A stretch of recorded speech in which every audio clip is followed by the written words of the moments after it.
Lan Yingying and Grandma Lan followed Grandpa Lan's movements, bowing to the mystic pagoda with respect. Sometime later, Grandpa Lan transformed into his beast form and carried his family back to the divine forest. Meanwhile, somewhere in the mystic realm, Gao Dongya and Xue Jie finally began their journey after spending an entire week increasing their cultivation, reaching the spirit warrior realm. The spiritual energy in this world is abundant and rich. If only the outside world was like this, I would have become a spirit master by now. Xue Jie sighed out loud.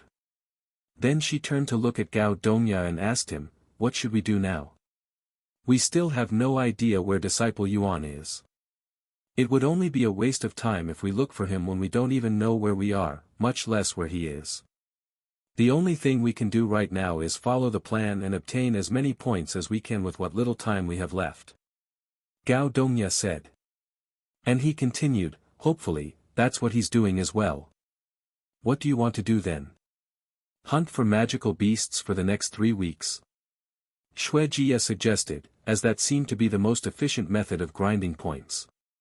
Gao Dongya narrowed his eyes at her and said, "What a simple woman. Do you really believe you are the only one with that thought? We won't achieve first place if we do something like this. Stop calling me woman.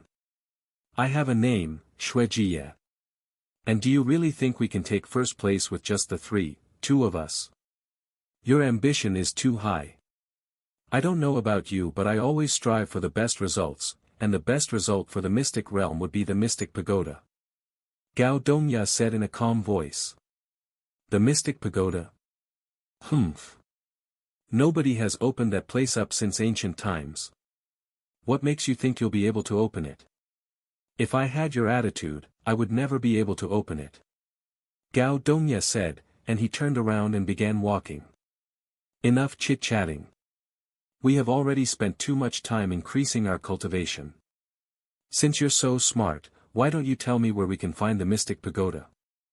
Xue Jie said. Gao Dongya then pointed to the skies, where a blue star flickered. "If you'd done your research before coming here, you would know that by following the blue star, you'll reach the mystic pagoda. This isn't the first time people have been to this place.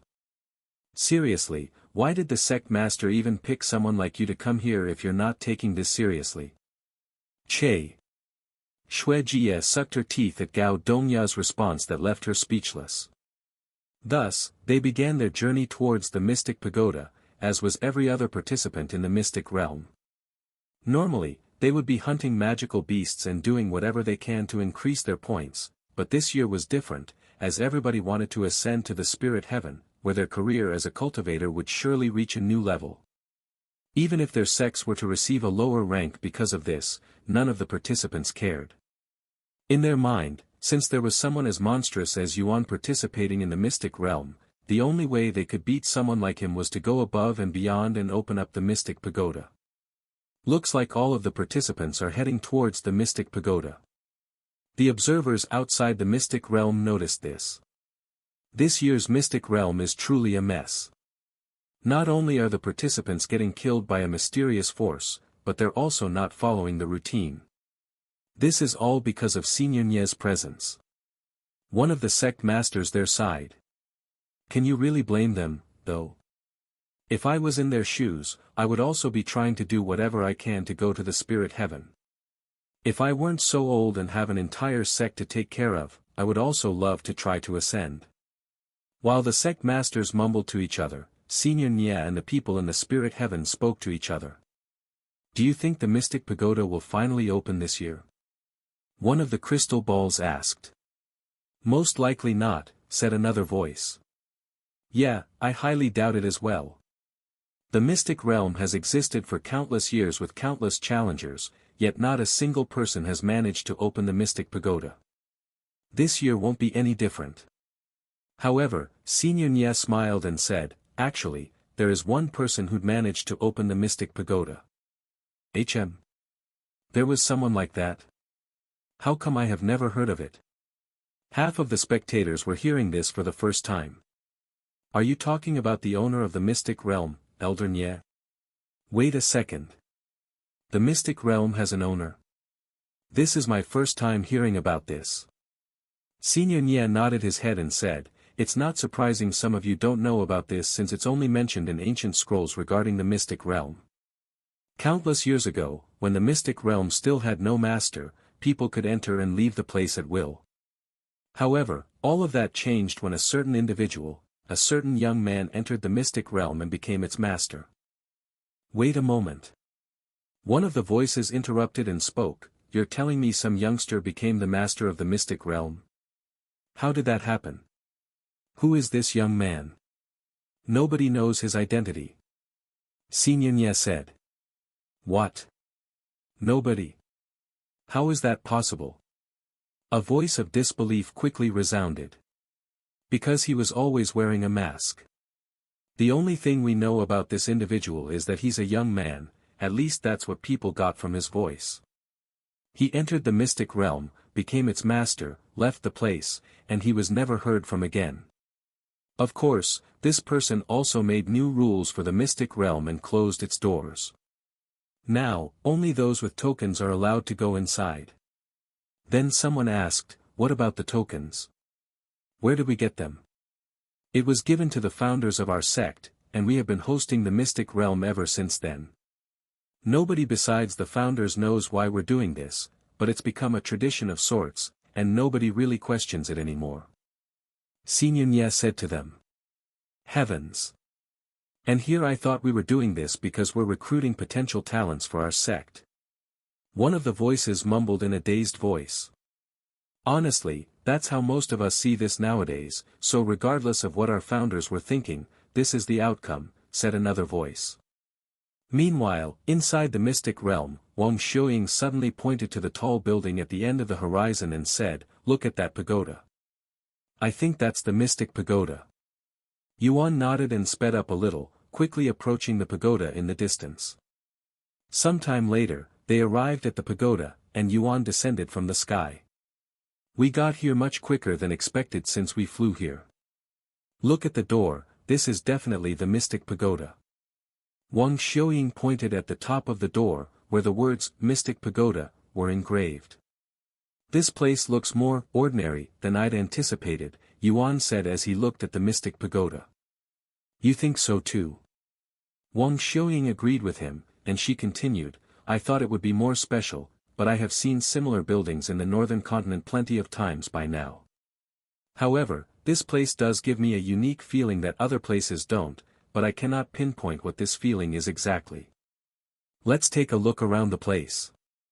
Wang Xiuying suggested. The two of them proceeded to walk around the mystic pagoda to see if there was anything around the place. Literally, a minute later, they returned to the front of the place. I didn't see anything special. What about you? Yuan shook his head. Even with divine sense, he wasn't able to see anything unique. Of course, his divine sense wasn't able to penetrate the mystic pagoda for some reason, almost like there was something protecting it. A few moments later, Wang Xiuying suddenly approached the doors to the mystic pagoda and tried to open it. However, she quickly realized that was impossible, as there was no door handle at the door. Thus, she could only try knocking on the door. Hello? Anybody inside? Nobody responded to her, something Wang Xiuying had expected even before knocking on the door. Any idea how to open this place? Wang Xiuying turned to look at Yuan, who had been standing there in silence, staring at the mystic pagoda with a dazed expression on his face. Yuan. Are you okay? She asked him again. Yes. Yuan nodded, and he continued, this place seems so nostalgic for some reason, almost like I have been here before. You're thinking too much. There's obviously no way you could have been here before. Wang Xiuying chuckled. I guess. Yuan nodded and approached Wang Xiuying before standing at the door to the mystic pagoda. It was at this moment the doors that had been sealed shut for countless years suddenly began to tremble. This is. Wang Xiuying's eyes widened with shock when the doors suddenly opened. Why did the doors suddenly open? They didn't even do anything special. Maybe it opened because I knocked on the doors, she mumbled, as this was the only explanation she could think of. The mystic pagoda opened. Why? Yuan raised his eyebrows upon seeing the doors open automatically. However, there was nobody to welcome them inside, so why did the doors open? Let's go inside and check it out, Yuan suggested. W8. Wang Xiuying turned around, grabbed him, and quickly pulled him away from the mystic pagoda. Once they were far enough, the doors to the mystic pagoda closed again. Don't be so hasty, Yuan. What if it's a trap? If you ask me, I think it's too easy. There's no way the mystic pagoda would open so easily for us when nobody has managed to open it for so long. Wang Xiuying explained to him why they shouldn't go inside. Yuan nodded after hearing her words. That makes sense. It's quite suspicious how the place just opened. That's right. What if we're ambushed by traps the moment we go inside? That would be disastrous. Wang Xiuying said. Then what should we do? Yuan asked her. I say we wait until someone else goes inside and see what happens. I'm sure there are people coming to this place as we speak. Wang Xiuying responded. Okay. We can observe them from the skies, where we should be safe. Yuan agreed. What should we do in the meantime? I don't know. It's getting a bit late, so I'm about to log off for the day. It's also almost time for dinner for me as well. Thus, the two of them looked around the mystic pagoda for a few more minutes before logging off. In the real world, Yuan said to Meishiu, I have arrived at the mystic pagoda. Really? Were you able to open it? Meishiu asked him as she fed him dinner. About that. The mystic pagoda opened by itself, but it might be a trap, so we didn't go inside. Wait. You're with somebody. Meishiu raised her eyebrows. That's right. I'm with Wang Xiuying right now. I met her by chance, and we've been traveling together since then. I see. Meishiu mumbled. By the way, are you responsible for killing the participants? A lot of participants have been disqualified after being killed by an invisible attack. Meishiu told him about the chaos that occurred outside the mystic realm because of his actions. Oh, yeah, that was me. I took care of everyone as we approached the mystic pagoda. There were a lot of them, but I made sure to kill all of them like the sect master had advised us to do. So Feng Feng and Xiao Hua were right about you being responsible for the attacks. All of the participants were unharmed after they left the mystic realm, right? Yuan asked her. The only reason he could kill them so casually was because he was told that they wouldn't die inside the mystic realm. Yes, all of them were fine. However, a few of them had lost a couple of levels for their cultivation after being killed. Meishiu revealed this to him. Well, at least they're not hurt. Yuan casually said. In his mind, it was much better to lose their cultivation than to die since cultivation can be restored through time whilst death was permanent, for the NPCs at the very least. Meishiu also didn't think too much of it since she was not a cultivator. Will you be playing tonight? Meishiu asked him after dinner. Yes, I will. Okay. Sometime later, Yuan returned to the game whilst Meishiu went to sleep. Inside the game, Yuan flew towards the sky and began overseeing the mystic pagoda, patiently waiting for someone to fall for this trap. Once he realized that it might take a while before someone shows up, he decided to start practicing his flying skill in the sky. Thus, Yuan proceeded to spend the entire night circling around the place, improving his flying speed and air maneuvers. Wang Xiuying returned to the game in the morning. Welcome back. Yuan greeted her. Yuan. When did you come back on? She asked him. Since last night. What? You spent the entire night playing? That's not healthy, you know. Wang Xiuying sort of lectured him. Then she asked, did anybody come through at all? No, I didn't see anybody. It might take a couple of days before someone. Wait. I sense a presence not far from here. Yuan suddenly interrupted her. Really? Then let's hide. Wang Xiuying said. Yuan nodded and carried her into the air, hiding inside the clouds. About 15 minutes later, a figure approached the mystic pagoda. That person looks familiar for some reason. Yuan narrowed his eyes at this young man that had a goofy-looking face. After pondering for a moment, he remembered where he'd seen this person. Ah, that's the player who wanted me to show my face to him. He's a player? Wang Xiuying asked. Yes. The two of them continued to watch this player's every movement. The player first looked around the mystic pagoda just like they did when they first arrived. Once he found nothing special, the player stood before the door and started knocking on it. However, there was no response from the mystic pagoda. What's happening? Why isn't the door opening for him?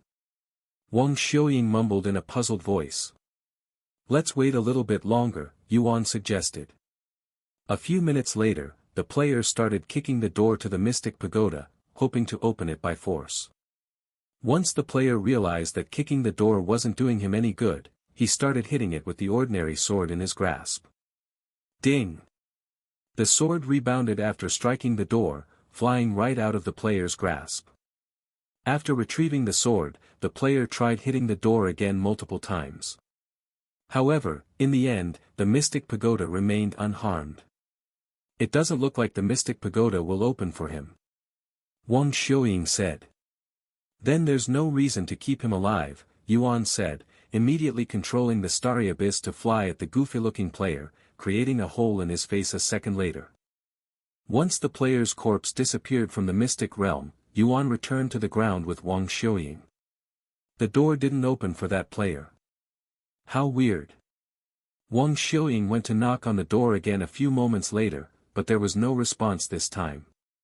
It's not opening even for us now. I wonder how this place works, she sighed. Yuan didn't say anything and approached her. It opened again. Wang Xiuying was surprised when the door suddenly opened. She then turned to look at Yuan with a pondering expression on her face. Yuan, can you go over there for a second? Wang Xiuying pointed. Yuan nodded and walked to the location. And just as Wang Xiuying expected, the mystic pagoda closed its doors when Yuan distanced himself from the building. Yuan. I think the door is opening for you. Come back here. Wang Xiuying said to him. For me? Why? Yuan raised his eyebrows in a puzzled manner. Once he approached the mystic pagoda, the doors opened again. Look. The door opened when you got close. And it will close if you walk away. Wang Xiuying said. And she continued, do you know why this is happening? Did you do anything special before coming here? Yuan shook his head, not that I remember. Besides fighting some demons and meeting the Lan family, he didn't really do anything special. Wait a second. If the Empyrean Overlord belonged to the Lord, perhaps the mystic pagoda recognizes it, hence why it's opening its doors for me. Yuan suddenly recalled this fact. I'm going to go inside then, Yuan said a moment later. I will come with you. Wang Xiuying quickly said. Although there might be traps inside, it was much better than staying out here by herself, especially when there might be many participants who will be arriving soon. In other words, she felt much safer by Yuan's side. Yuan nodded his head, and the two of them entered the pagoda a moment later. This place is empty. Wang Xiuying said as she looked around the room that had literally nothing but a spiraling staircase a few meters away. After looking around to make sure the room was really empty, they proceeded upstairs to the second floor. However, the second floor was also empty. Nothing here either. Where are the treasures?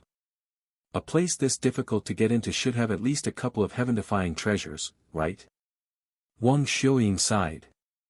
And just like previously, after spending a few minutes looking around, they proceeded to the next floor. From its appearance outside, the mystic pagoda should have 9 floors. Wang Xiuying said as they entered the third floor. Why am I not surprised? Wang Xiuying merely shook her head in disappointment when she saw that nothing was on the third floor as well. However, they still looked around regardless. Sometime later, they reached the 8th floor, and as expected, it was empty. There's only one more floor. I hope there's something there, Wang Xiuying said after looking around the place. After taking a deep breath, they walked upstairs. Look! There's actually something here. Wang Xiuying spoke with excitement when she noticed something different about the room. However, when she realized what these things were, her excitement immediately died. A bed, a desk, a chair. That's it? Wang Xiuying sighed. Then she noticed the mask hanging on the wall behind the desk. Well, that's something unique, I guess. Yuan looked around and said, well, I was told the master of the mystic realm used to live here, so it makes sense this room looks like this. He then turned to look at the mask on the wall and mumbled, that must be the mask he wore. What an ordinary-looking mask. Compared to his black jade mask, the mask on the wall looked too ordinary. In fact, it was just an ordinary mask with nothing special about it. I was hoping for this mask to be a treasure, but it turned out to be ordinary as well. Wang Xiuying said after inspecting the mask. Here. She then handed it to Yuan. Your old mask broke, right? You can use this one instead. Thank you. Yuan accepted the mask and immediately put it back on his face. Coincidentally, the mask fit his face perfectly. What should we do now? There's clearly nothing in this room besides the furniture. Wang Xiuying said. Yuan looked around, and he noticed that there was another staircase leading up. There's still one more floor, he said to her. What? How is that possible? I remember very clearly that there are only 9 floors in this place. At least that's what it looked like from the outside. I also counted 9 floors.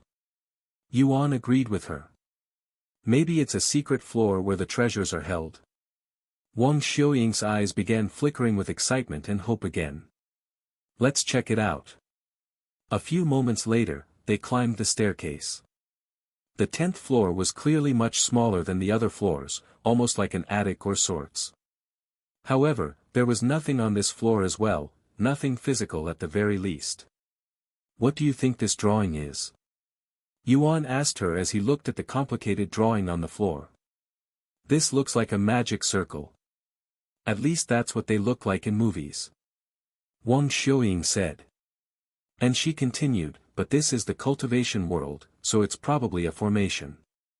I have seen a couple of them before, but none of them look even remotely as complicated as this one. I think this is what is protecting the mystic pagoda. Wang Xiuying said after pondering for a moment. I think so too. Yuan agreed. However, just as they prepared to go back downstairs, the formation suddenly began to glow brightly. What's happening? Wang Xiuying exclaimed, and she subconsciously hugged Yuan. I have no idea. Before he could even finish his sentence, the two of them disappeared from the room, almost like they had been teleported or something. Once Yuan and Wang Xiuying disappeared from the 10th floor in the mystic pagoda, the building itself began to glow a bright azure-colored light before shooting a massive beam into the sky for everyone in the mystic realm to see. At the divine forest, Lan Yingying was floating on top of the water at the waterfall where Yuan impregnated her with a dazed expression on her face when she first noticed the azure-colored pillar of light in the distance that pierced the heavens. What is that? For some reason, Lan Yingying felt an urge to approach that light. A few moments later, her grandparents could be seen flying in her direction in the sky. Grandfather. What is going on? She asked him. I also have no idea, but it seems to be coming from the mystic pagoda. Something must have happened there. We must see what's happening. Grandpa Lan said to her in an urgent manner. Lan Yingying quickly left the water to put on her clothes.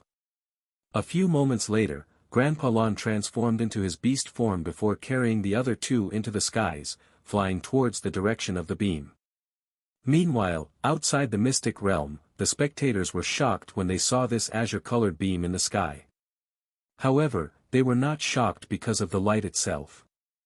They were shocked because the pillar of light had somehow managed to penetrate the mystic realm and appear in their world, piercing their heavens as well. Heavens! What is happening this time? The voices from the crystal balls were greatly shocked by this phenomenon. This is also my first time seeing this. I have no idea what is going on. Senior Nye shook his head with a nervous frown on his face. There have been too many unexplainable events happening in the mystic realm this year. Just what on earth is happening? Wait a second. This feeling I am getting from that pillar of light. It's a transportation formation. It's something similar to when I came down to the lower heavens from the spirit heavens. Senior Nye suddenly realized this. What does that mean? One of the voices asked. Either somebody is going inside the mystic realm through a formation or the other way around, someone is leaving the mystic realm. Senior Nye said. That's. The spectators were speechless. Who could be doing such a thing? And for what reason? Sometime later, one of the crystal balls cried out loud, "Ah! I can also see the pillar of light here." What? Senior Nye exclaimed. Another voice followed, "It's true. I can see it as well. Look outside." The people living at spirit heavens immediately looked outside their window, and to their surprise, the pillar of light had somehow managed to appear in the spirit heavens as well. Heavens! Don't tell me this is the same pillar of light from the mystic realm. What else could it be? How did this happen? The people from the spirit heavens were greatly bewildered by this unknown pillar of light, especially the people that had no idea about what was happening in the mystic realm. The powerful backgrounds from the spirit heavens were also alerted by this pillar of light, and people from all over the world were immediately sent to investigate it. Meanwhile, after disappearing from the mystic pagoda, Yuan and Wang Xiuying found themselves on this small platform that was surrounded by clouds, almost like they were somewhere in the sky. There was a path made from the same material as the platform in front of them, and at the end of this path was a tall wall that resembled city walls. Where are we? Wang Xiuying asked while she was still hugging Yuan's body tightly. Ding! You have discovered Ancient Dragon City. Fame plus 1000. Ancient Dragon City. Were we teleported to this place by that formation? Just what is this place? Yuan mumbled in a dazed voice. However, Yuan was quickly snapped out of his daze when he heard a shouting voice resound in his ears. Who are you people? How did you activate the teleport formation? Before Yuan could even react, a dozen people with weapons in their grasp surrounded him and Wang Xiuying, and they were all emitting the power of a spirit grandmaster. Yuan. Wang Xiuying's grasp on him tightened even more after feeling their unfriendly atmosphere. Hello, I'm sorry if we're not supposed to be here, but we were brought to this place against our will by accident through a formation. I think. Yuan said to them. Impossible. Nobody has used this teleport formation for hundreds of thousands of years. One of the figures said. What is your purpose for coming here? Another one asked. I already told you guys, I don't know how we got here. We also don't have any reason to be here, so I'd appreciate it if you tell us how we can go back. Yuan said to them. The group of people turned to look at each other. After a moment of silence, one of them said, That's impossible. We also don't know how to activate that formation. What? We can't go back.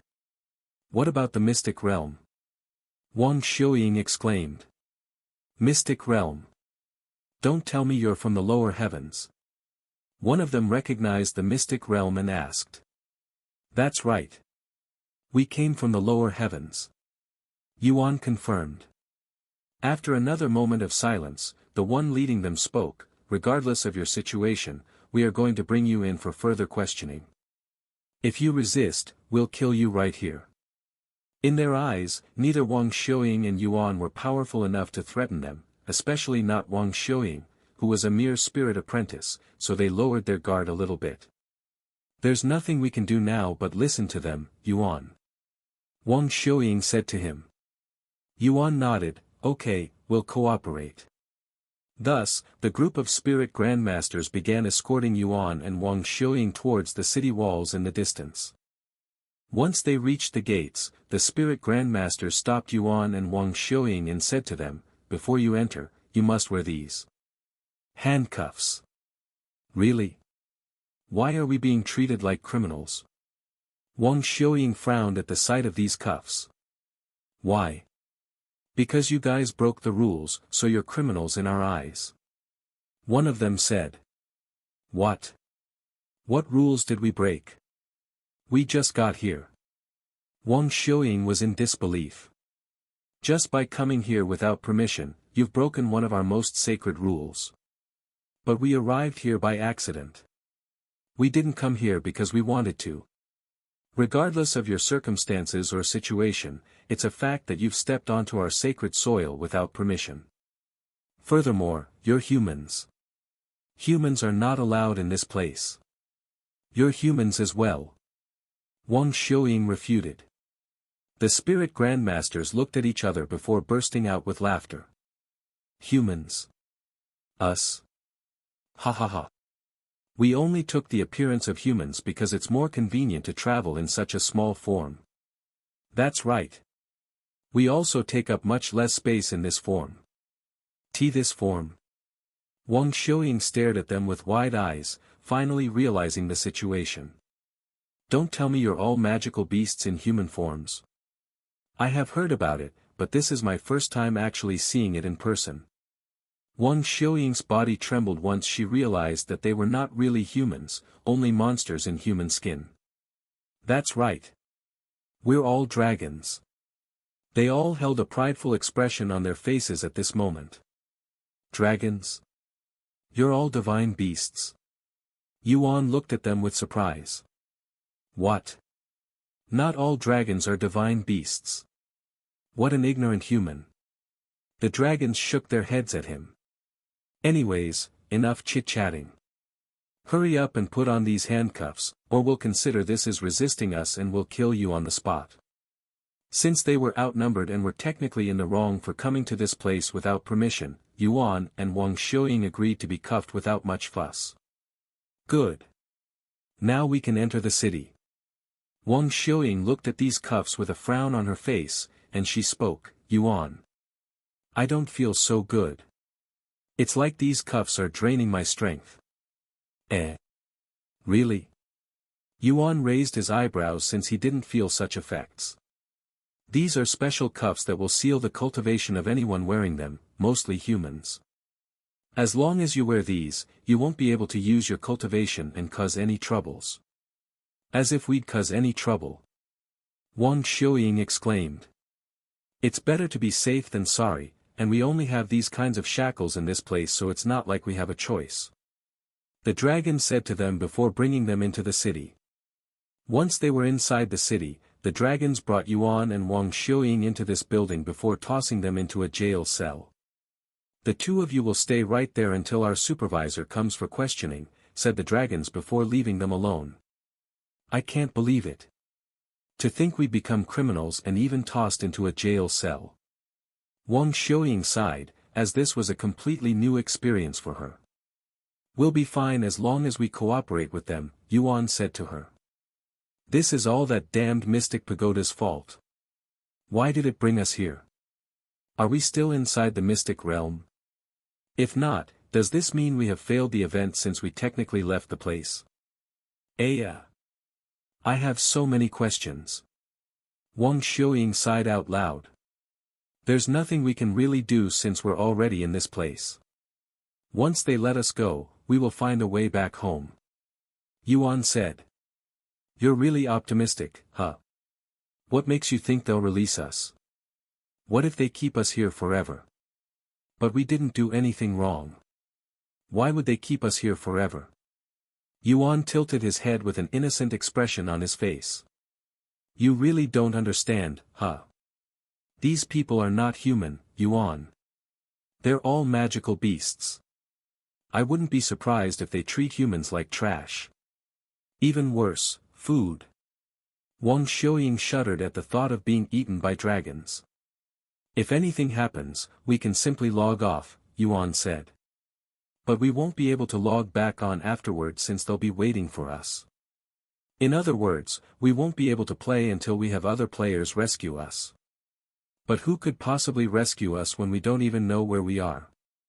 If the only way to come here is through the Mystic Pagoda, nobody will be able to come here. Wang Xiuying sighed. Yuan frowned upon realizing how grave their situation was. If we die, maybe we'll respawn outside the mystic realm. Yuan then said. I doubt it. Did you already forget? We're inside a city, Yuan. All cities are checkpoints, so if you die, you'll simply respawn in your last city visited. Wang Xiuying said. Oh, I didn't know that since I have never died before. And I don't really interact with other players either. Yuan said. Anyways, we're in big trouble right now.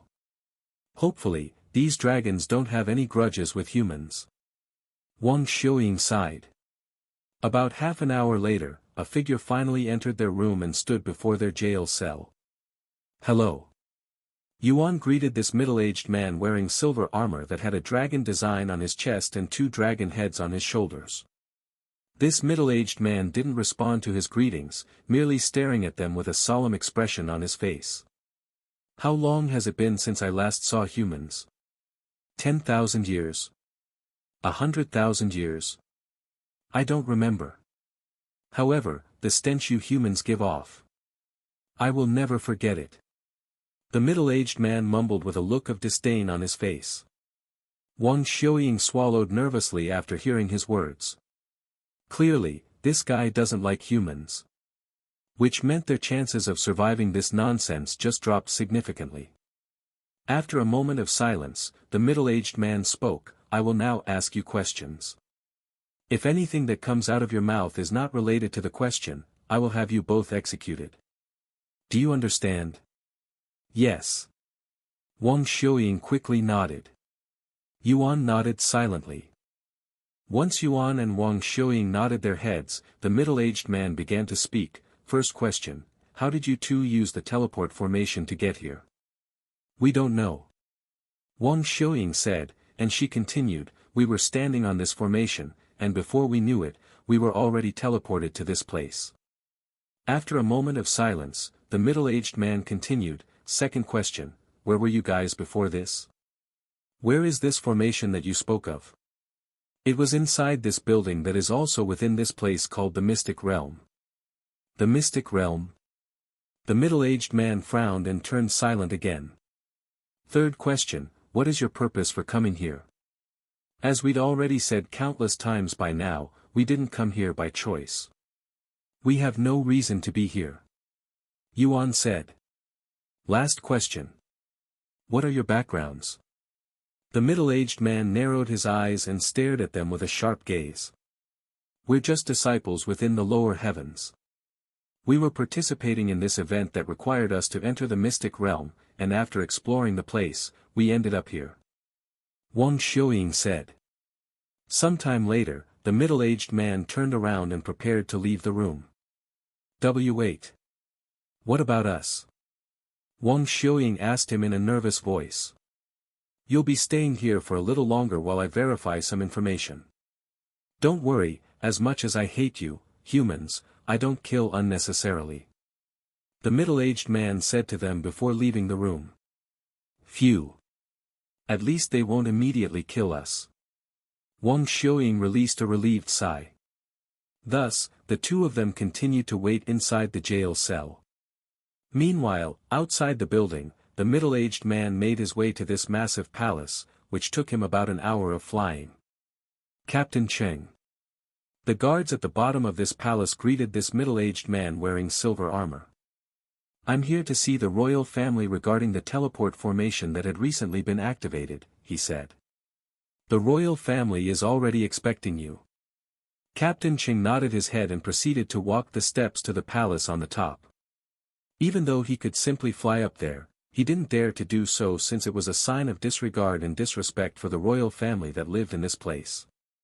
Sometime later, Captain Cheng entered the palace that was made entirely out of some sort of white jade-like material, giving the place an exquisite atmosphere. Once inside, Captain Cheng went straight to the audience hall, where 4 people sat at the end of the room, almost like they were expecting Captain Cheng to arrive. This subordinate apologizes for making the royal family wait. Captain Cheng kneeled on one of his knees and lowered his head before these 4 people before speaking in a respectful voice. "Raise your head." One of the 4 figures spoke. "Yes, Your Majesty." Captain Cheng raised his head to look at the 4 people sitting on the platform before him. A middle-aged man with sharp facial expressions, a beautiful middle-aged woman that gave off a sophisticated aura, a handsome young man with a stern look on his face, and finally, a graceful young lady with bright and clear eyes. "Now, tell us about the individuals who'd managed to activate the teleport formation," said the middle-aged man wearing majestic robes fitting of an emperor. "Yes, Your Majesty." Captain Cheng responded before continuing, "According to my investigation, these 2 individuals are humans from the lower heavens, and they'd accidentally arrived at this place." "What? Humans from the lower heavens? And they accidentally arrived at this place? How is that possible? One doesn't simply just accidentally arrive at our ancient dragon city that has been isolated from the rest of the world for millions of years." The middle-aged woman spoke with a dumbfounded look on her beautiful face. "They also mentioned coming from the mystic realm." Captain Cheng suddenly added. "What? The mystic realm? Why didn't you say that first, you idiot?" The middle-aged lady quickly said. "The mystic realm. So it's time, huh?" The middle-aged man mumbled with a nostalgic look on his face. "But why are there 2 people? I was only expecting 1. Captain Cheng, I want you to bring these 2 humans here." The middle-aged man then said. "Pardon me? Your Majesty wants me to bring the humans, here? To the Dragon Palace?" Captain Cheng looked at them with wide eyes filled with shock, as he thought humans are forbidden to step foot inside the Dragon Palace. "Do I have to repeat myself, Captain Cheng?" The middle-aged man frowned. "No. This subordinate will immediately bring them here. Please excuse me." Captain Cheng quickly stood up and left the palace. However, he didn't forget to bow to them once more before leaving. "Why are you allowing humans to step foot inside our sacred dragon palace, Father?" The young man sitting beside him asked after Captain Cheng left the scene. "This is a complicated situation that even I don't understand fully, and it's also our ancestors' will." "What? The ancestors?" The young man and young lady expressed great shock after hearing this. "You're still too young to learn it, so I will spare the explanation for now. You'll probably understand it sooner or later regardless now that these visitors have finally come." The middle-aged man said. "Finally come?" The young man raised his eyebrows, as it sounded like they have been waiting for these people to come for a long time now. Didn't these humans come here by accident? How could they possibly predict something like this? I wonder what kind of people these humans are. This will be my first time seeing humans. The young lady suddenly spoke with anticipation in her eyes. "Why are you excited? They are only humans, inferior beings compared to us dragons. From what I heard, they're all weak and have terrible characteristics. In fact, humans are the reason we've isolated ourselves in this world." The young man sneered. "Still, I want to see them for myself," the young lady said. After leaving the Dragon Palace, Captain Cheng returned to the building where Yuan and Wang Xiuying were being held. "Are the humans still inside?" Captain Cheng asked the guard standing outside. "Yes, Captain. Nobody has entered or left this place ever since you left," the guards responded. "Good." Captain Cheng went inside a moment later to see Yuan and Wang Xiuying sitting in their jail cell with bored-looking expressions on their faces. "Guards! Open the cells," Captain Cheng said to them. "Yes, Captain." The guards didn't question him and immediately opened the cell doors. "Are we free?" Wang Xiuying's face immediately brightened. "No, you're not free. You're coming with me now. Captain Cheng said to them. Oh. Wang Xiuying sighed after hearing this and returned to look dispirited. Once they were outside, Captain Cheng carried the two of them into the skies using qi manipulation. You're a spirit king. Yuan recognized his spiritual energy. However, it was much more powerful than Xinyan Ye's and even Xiao Hua's cultivation. If he had to take a guess, this person was around the peak of Spirit King. Captain Cheng looked at Yuan and said, "You can tell. Not bad for someone only in the Spirit Grandmaster realm." Only? Wang Xiuying raised her eyebrows. How powerful are the people here when you make it sound like Spirit Grandmasters are insignificant? Humph. You're from the lower heavens, so Spirit Grandmasters are probably the peak of cultivation there and are revered by everyone and their mother. However, in this world, Spirit Grandmasters are only qualified to become bodyguards at best. What? Bodyguards at best? Wang Xiuying stared at him with a dazed look on her face, as she was having trouble imagining the power scale of this place. Just where are we, exactly? Yuan asked him a moment later. You're currently in the ancient Dragon City, a place isolated from the 9 heavens. In other words, we don't belong to the 9 heavens. However, if we were, we would probably exist somewhere in the middle of the 9 heavens. So even higher than the spirit heavens? Amazing. Yuan expressed his admiration. Spirit heavens? Ha! That place is like a backwater area compared to our sacred place. Captain Cheng laughed out loud. Sometime later, Yuan asked, "By the way, where are we heading?" "We've been traveling for almost an hour now. It's a place that's too good for you humans, that's for sure. We're almost there. I'll explain it more once we get there." A few more minutes later, Captain Cheng started descending from the skies. That's a palace. What a beautiful place. Yuan expressed his admiration for the palace made out of white jade. A breathtaking place, indeed. Wang Xiuying mumbled with a dazed look on her face. Once they landed, Captain Cheng said to them, "This is the Dragon Palace, where the royal family lives." The royal family?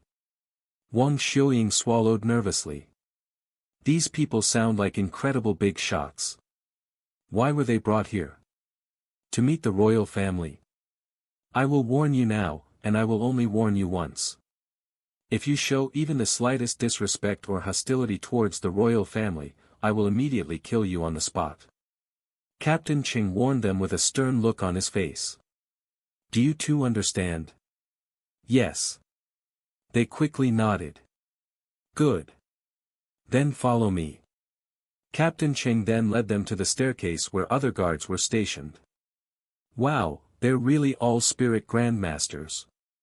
Yuan said to himself after seeing their cultivation. Once they climbed the staircase, Captain Cheng brought them to the audience room, where the royal family was already seated. That's the royal family. They have such a powerful atmosphere around them. Wang Xiuying could feel a suffocating pressure around her body just from looking at them. Stop right there. Captain Cheng suddenly said to them once they got within a certain distance from the royal family. Yuan and Wang Xiuying immediately stopped walking. Greet the royal family. He continued. Ah. Hello. The two of them greeted the royal family awkwardly, as they have never met royalty before, much less greet them. The audacity. Why aren't you kneeling on the floor when you're greeting the royal family? And what's with that greeting? Do you have a death wish? I even warned you right before we entered this place. Captain Cheng roared at them before grabbing the sword by his side and raising it into the air, seemingly prepared to chop them to pieces. Yuan! Wang Xiuying shouted in a terrified voice. Yuan subconsciously responded to Wang Xiuying's voice, and he immediately summoned the Empyrean Overlord and stood between Captain Cheng and Wang Xiuying, protecting her from him. Why you? How dare you point a weapon at me? A mere human. Captain Cheng's Spirit King cultivation base exploded from his body. Cough. Wang Xiuying coughed up a mouthful of blood after experiencing Captain Cheng's tyrannical cultivation base. Yuan wasn't much better. Even with his talents, the disparity between Spirit Grandmaster and Spirit King was simply too much. Furthermore, his opponent was a dragon. However, he wasn't just going to stand there and do nothing while Wang Xiuying was feeling pain. But before he could really do anything, the middle-aged man sitting at the end of the room suddenly stood up and shouted in a loud voice, "Halt!" A powerful aura that was far stronger than Captain Cheng's aura suddenly filled the place, yet it didn't hurt Yuan or Wang Xiuying. Instead, it cancelled out Captain Cheng's aura. Captain Cheng immediately withdrew his pressure after hearing the middle-aged man's words. "Who told you to treat the guests so roughly, Captain Cheng? If you'd hurt them or worse, killed them, the death sentence would be the least of your worries." The middle-aged man exclaimed, shocking him. This subordinate was wrong. Captain Cheng immediately kneeled on the ground and apologized. However, the middle-aged man ignored him and approached Yuan and Wang Xiuying. "Be at ease, guests. Things had gotten out of hand just now, and it was never our intention." The middle-aged man said to Yuan with a friendly smile on his face. Despite the middle-aged man's friendly approach, Yuan remained alert, keeping the Empyrean overlord in his grasp. "Captain Cheng, get out of our sight." The middle-aged man turned to look at him. "But I cannot leave these two here without any supervision." "Do you really think we need supervision for them?" The middle-aged man narrowed his eyes. "This subordinate has asked a stupid question. Please excuse me," Captain Cheng said before leaving the room with a reddened face. Once Captain Cheng left the scene, the middle-aged man returned his attention to Yuan and said, "I'm Shi Xingma, also known as the Dragon Emperor, ruler of the ancient Dragon City. Behind me is my royal family."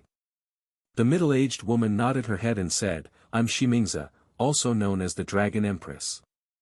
"Dragon Prince, Shi Murong," said the handsome young man in a prideful tone. "Hello. I am Shi Meili, the youngest child. I have always wanted to meet humans." The graceful young lady spoke with a bright smile on her face, complimenting her bright eyes. Yuan felt oddly at ease after Shi Meili's introduction, and he lowered his sword. He then turned to look at Wang Xiuying and asked her, "Are you okay?" "Yes. I am fine. I have experienced worse pain when I practiced my own medicine on myself."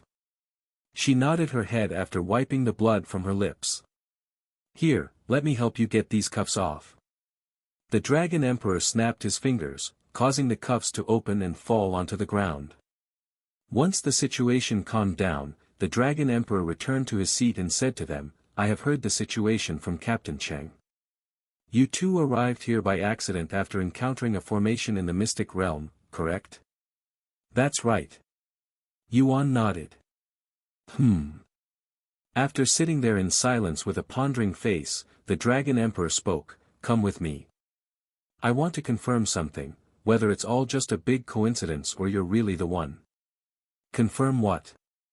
Yuan raised his eyebrows. The Dragon Emperor stood up and said, "Our ancestors had a prophecy, that one day, a human will arrive at our ancient dragon city and complete the ritual." "Ritual?"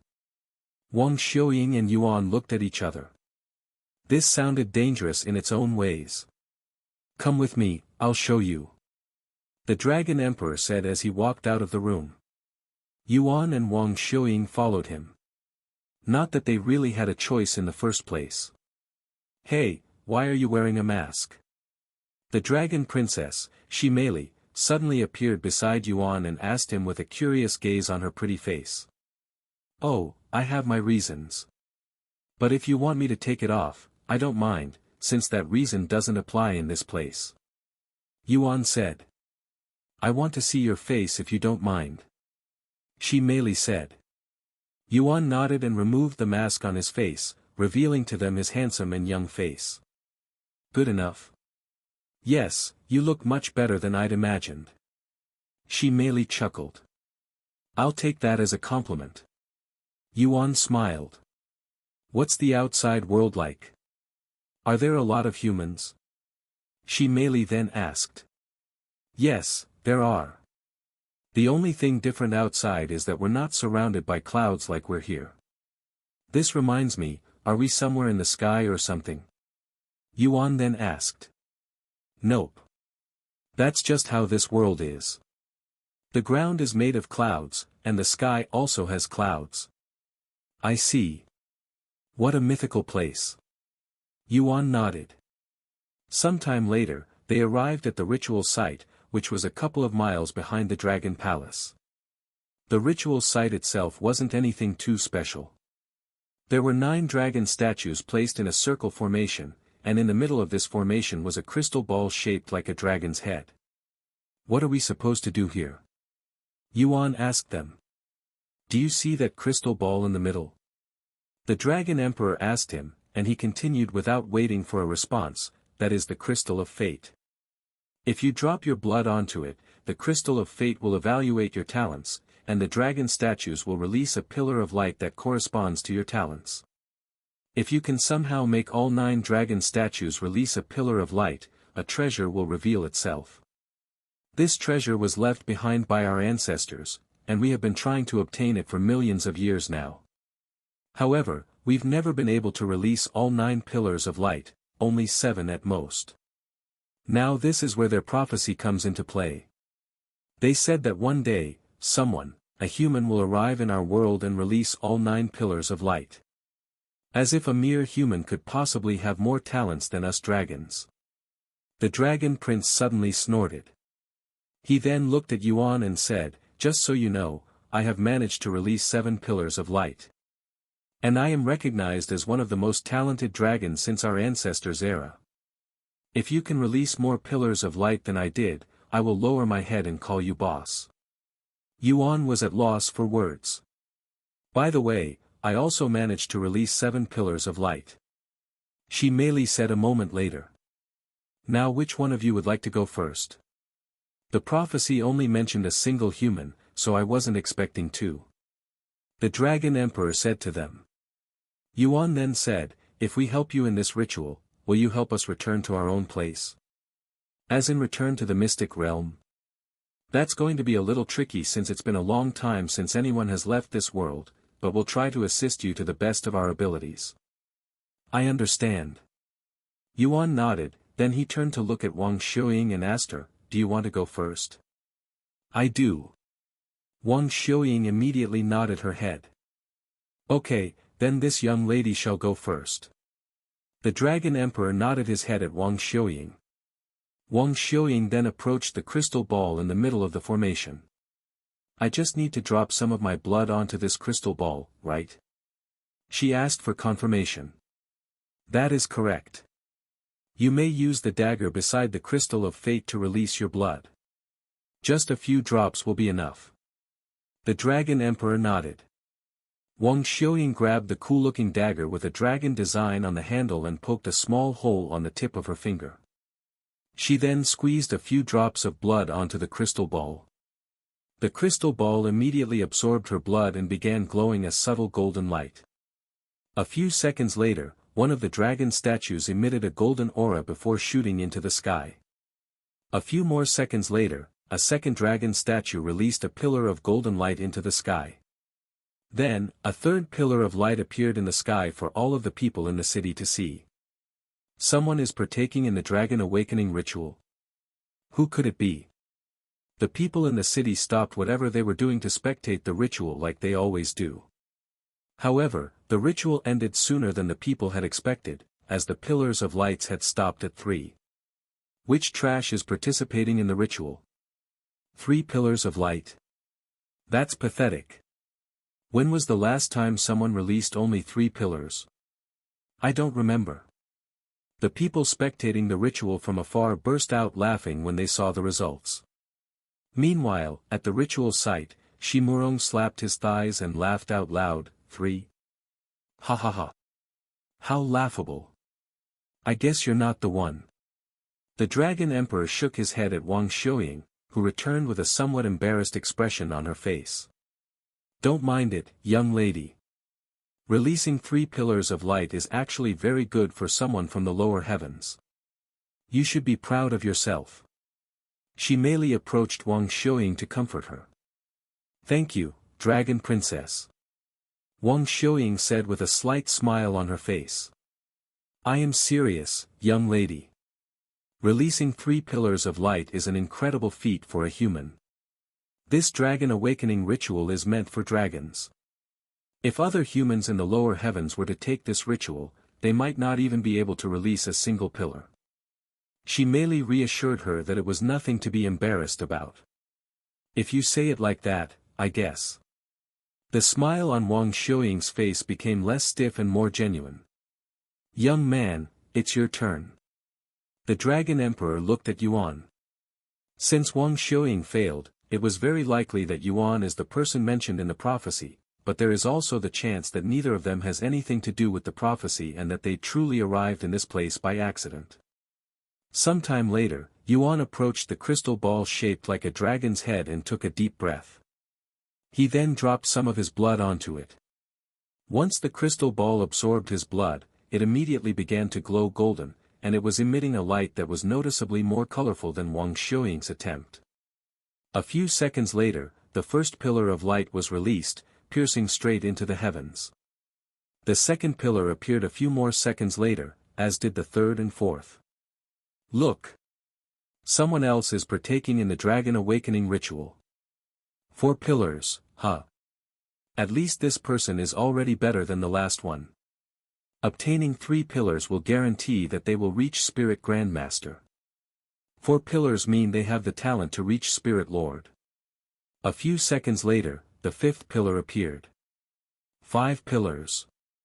This person will reach at least Spirit King. Not bad. 6 pillars. Someone has managed to obtain 6 pillars.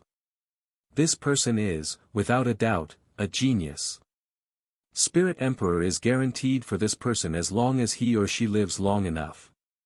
Heavens. 7 pillars. This person has managed to get 7 pillars. He's on the same level as the children from the royal family. Whoever this person is, his future is looking great. 7 pillars. Shi Murong, the dragon prince, swallowed nervously upon seeing this, and an ominous feeling appeared in his guts. However, the 8th pillar didn't appear after the 7th pillar, at least not within just a few seconds like usual. Just as Shi Murong sighed in relief that Yuan stopped at 7 pillars of light, the 8th dragon statue began emitting a golden aura before shooting it into the skies, shocking the spectators. 8 pillars. Whoever this individual is, he's managed to rival the ancestors in terms of talents. The spectators were shaking in excitement when they saw this. The Dragon Emperor also trembled with excitement and anticipation when he saw this. He's the one. There's no way he isn't the one in the prophecy. The Dragon Emperor was almost certain at this point that Yuan was the one they have been waiting for, the one who'll help them reveal their ancestors' treasure. A whole minute after Yuan released the 8th pillar of light, the ancient dragon city suddenly began to shake, which shook the residents greatly, as they have never experienced an earthquake in this world before. In fact, natural earthquakes cannot happen in this world, so this was a phenomenon caused by something unnatural. What's happening? The earthquake was so powerful that it had knocked many people onto the ground. A few moments into the earthquake, the 9th dragon statue suddenly began to emit a golden aura. However, what came out of the 9th statue wasn't a pillar of light. Instead, the hologram of a dragon appeared from the statue and flew towards the sky before circling around the world like some kind of guardian. In fact, this dragon somewhat resembled the dragon that appeared at the Dragon Essence Temple after Yuan cleared all 100 floors of the carp leaping over Dragon's Gate Tower. The moment this dragon appeared in the sky, the Dragon Emperor and his family could feel their blood reacting to the dragon. Ancestor. The Dragon Emperor and the others immediately kowtowed on the ground and bowed to the dragon in the sky. If one were to see the ancient dragon city from above right now, one would see that every person in this city was kowtowing at this moment. Unexpectedly, the ancestor of the royal family had been summoned after awakening the 9th dragon statue. This dragon looks familiar. The Great One. Yuan sort of recognized this dragon in the sky, as it resembled the great one he has met multiple times by now. After circling around the sky above the ancient dragon city exactly 9 times, the golden dragon stopped flying and turned to stare at the city with its powerful gaze that sent chills down everyone's spine. The dragon ancestor then narrowed its eyes at the area behind the dragon palace, or more specifically, the individual who was standing in the dragon awakening ritual, Yuan. So you have finally returned. The dragon ancestor spoke. And it continued, oh, before you respond or ask me anything, I am merely a recording, so I won't be able to answer your questions. After a moment of silence, the dragon ancestor continued, the fact that you've summoned me means you finally made it to my humble world. You may or may not remember anything, but this is proof that you're on the right track. However, coming here is just the beginning. You still have a long journey before you will accomplish your goals. And just like we have arranged, I have left behind for you a small gift. I hope to see you soon at the peak. After a small pause, the dragon ancestor continued, now as for my family. I don't know who is in charge right now or what you're doing, but I want you to treat my little friend here right. Consider this request my will or something like that. You won't regret it, I promise. Until next time, my friend. The dragon ancestor disappeared from the sky shortly after saying his words, dumbfounding everybody in the ancient dragon city, as nobody there had any idea what their ancestor was talking about. However, to call someone its friend, this person must be fairly important to the dragon ancestor. Once the dragon ancestor disappeared, the 9th and final pillar of light appeared in the sky. It was at this moment a massive magic circle appeared in the sky above the ancient dragon city. What the heck is that? Shimurong cried out loud when he saw this formation. Such a thing existed above the city. Even I didn't know this. The Dragon Emperor was also shocked to see the formation. A few moments later, this formation in the sky released a powerful light that basked everyone in the ancient dragon city. Father! I can feel my body growing more powerful. I think this light is affecting our bloodline. Shimeli suddenly exclaimed. What? When Shimeli mentioned their bloodline, the Dragon Emperor and Dragon Empress immediately checked their bodies, and sure enough, their bloodlines had improved. The formation in the sky disappeared exactly a minute later, and a small object could be seen descending from the sky afterward. This object descended towards the Dragon Palace and hovered in front of Yuan sometime later. This is, a drop of blood. Yuan grabbed the bottle that contained a single drop of blood inside. You have completed the hidden quest, Dragon Awakening Ritual. You have obtained, Dragon Ancestor's Blood Essence. You have obtained Fame plus 500. Peace quickly returned to the ancient dragon city, but the people there were still filled with shock and disbelief about the events today, and they will remain that way for the next couple of days. Young man, what was your name again? The Dragon Emperor looked at Yuan with a complicated look on his face. Yuan. Do you think I can take a look at that treasure, Yuan? Don't worry, I won't take it from you. The ancestor has already spoken. That treasure belongs to whoever manages to release all 9 pillars of light. The Dragon Emperor reassured him that they won't take away the treasure. After all, if they went against their ancestors' wishes, it might affect their bloodline, and no treasure in this world is worth more than their own bloodline. Yuan nodded and handed him the bottle. The royal family gathered around the Dragon Emperor and looked at the drop of blood inside the bottle. My bloodline is reacting to this drop of blood. Shimeli said. Mine as well. Shimurong agreed. I think this drop of blood belongs to the ancestor. The Dragon Emperor said. If that's true, this drop of blood is too precious to be given to a human. We cannot give it to him. It'll be worth more in our hands. Shimurong said. Pap.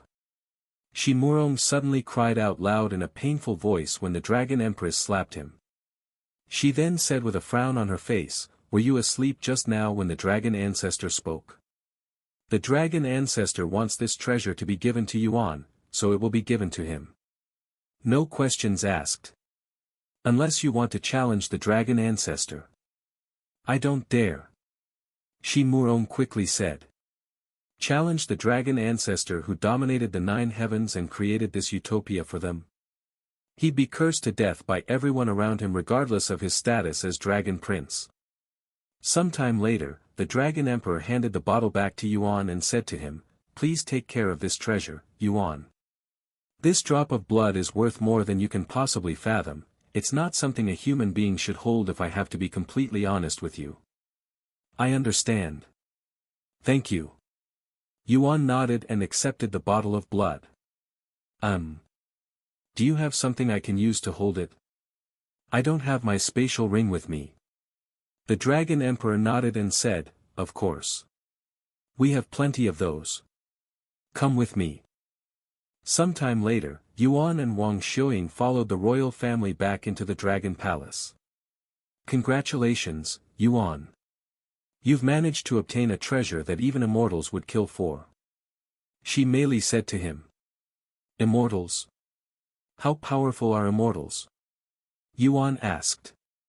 Real immortals are extremely powerful. They're so powerful that even my parents cannot do anything to them despite their cultivation bases. Shi Mei said, and she continued, by the way, my parents are one realm above spirit emperors, spirit sovereigns. I see, but what can I do with this drop of blood?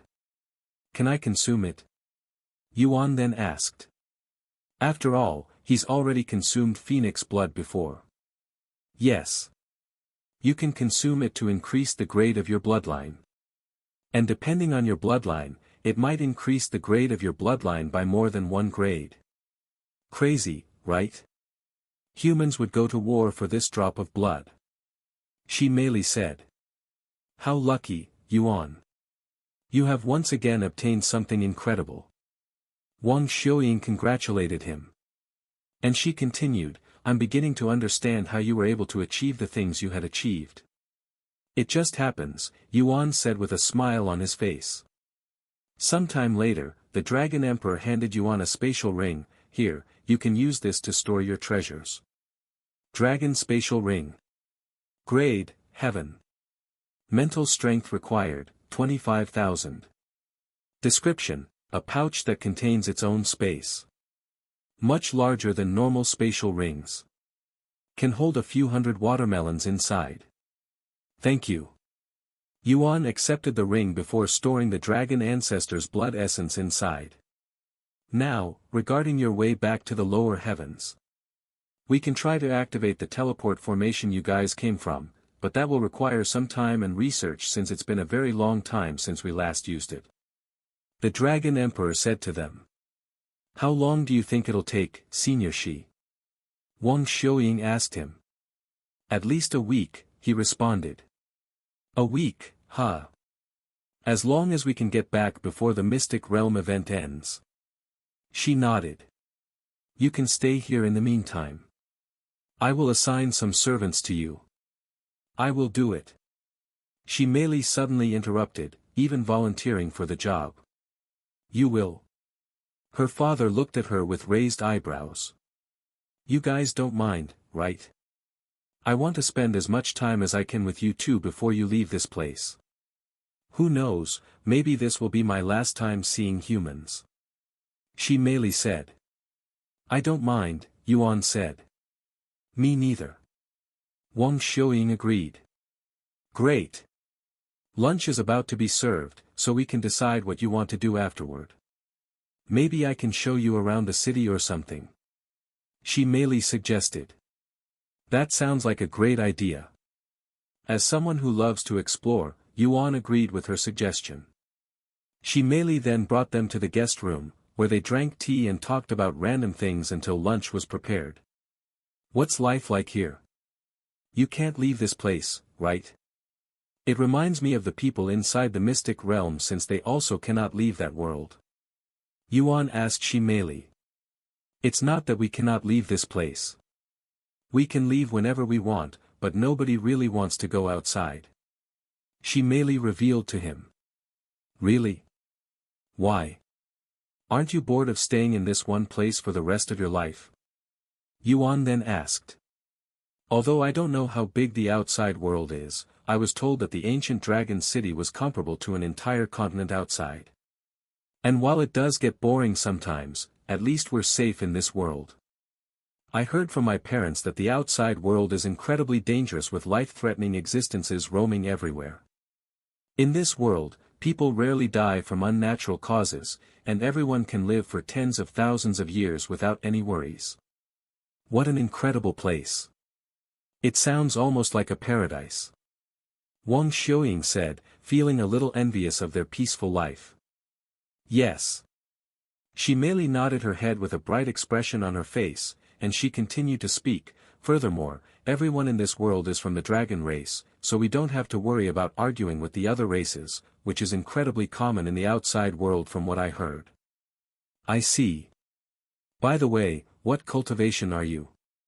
I cannot sense your cultivation base. Yuan suddenly asked her, as he has been wondering about this for a while now. Me? I'm a spirit emperor, she casually said. Spirit emperor? If you don't mind me asking, how old are you? Wang Xiuying asked her. I will be 10,169 years old next month. 10,000 years old? You don't look that old. Wang Xiuying said, feeling a little envious of Shi Meili. If only she could be 100 years old and look like she was in her early 20s, much less 10,000 years old, that would be the dream of every female in the real world. Old?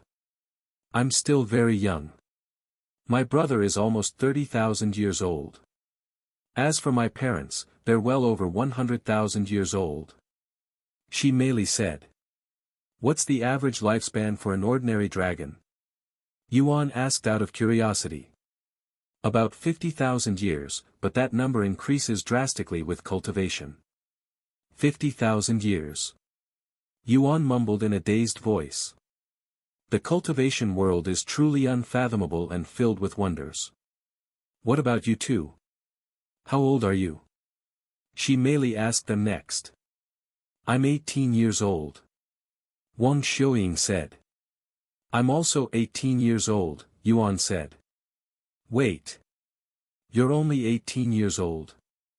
Shi Meili looked at Yuan with a gawking expression on her pretty face. Yes. Yuan said in a questioning tone. And you're already a spirit grandmaster. As expected of someone who managed to release all 9 pillars of light.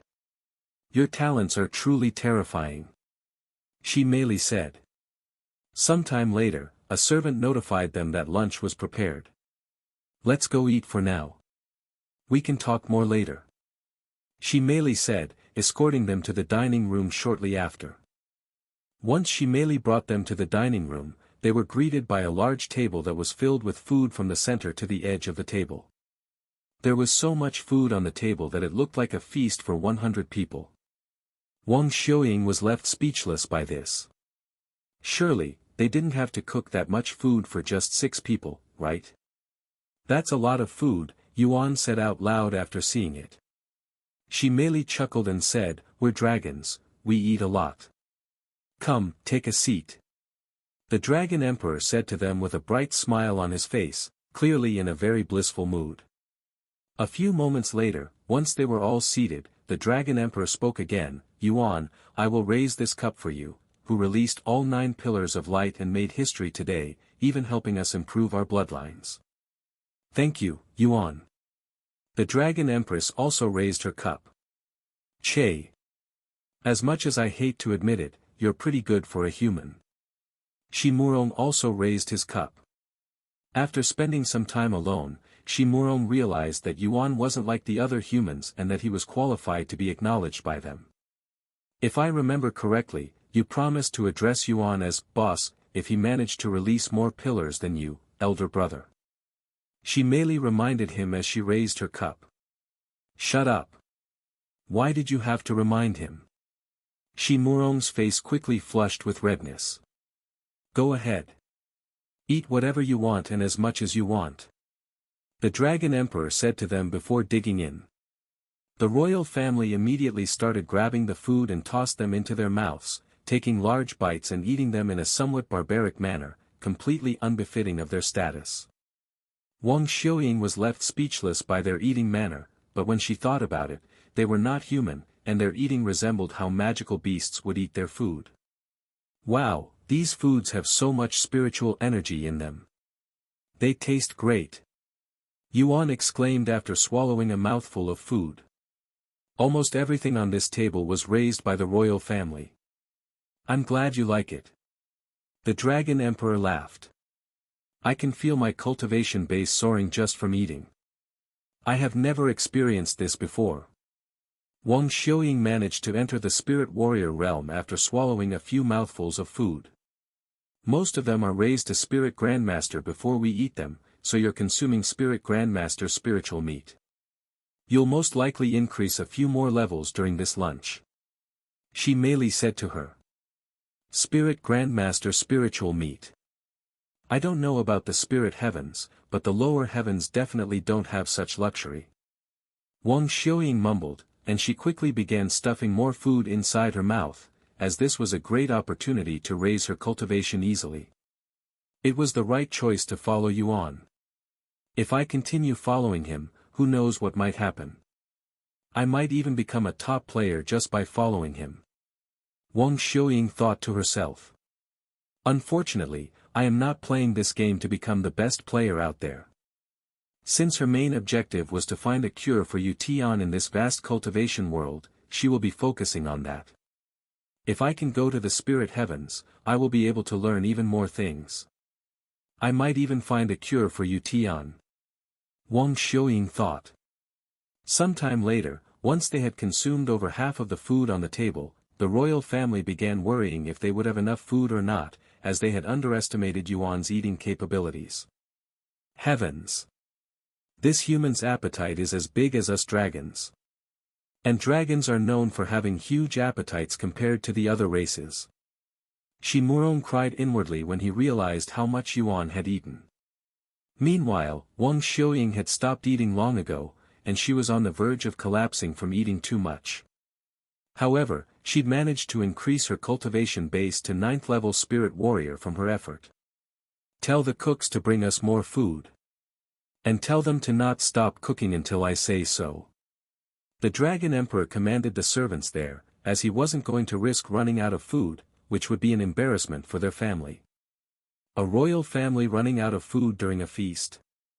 If word got out, they would become laughing stocks. If there's not enough food, you don't have to mind me, Yuan said to them with an innocent face.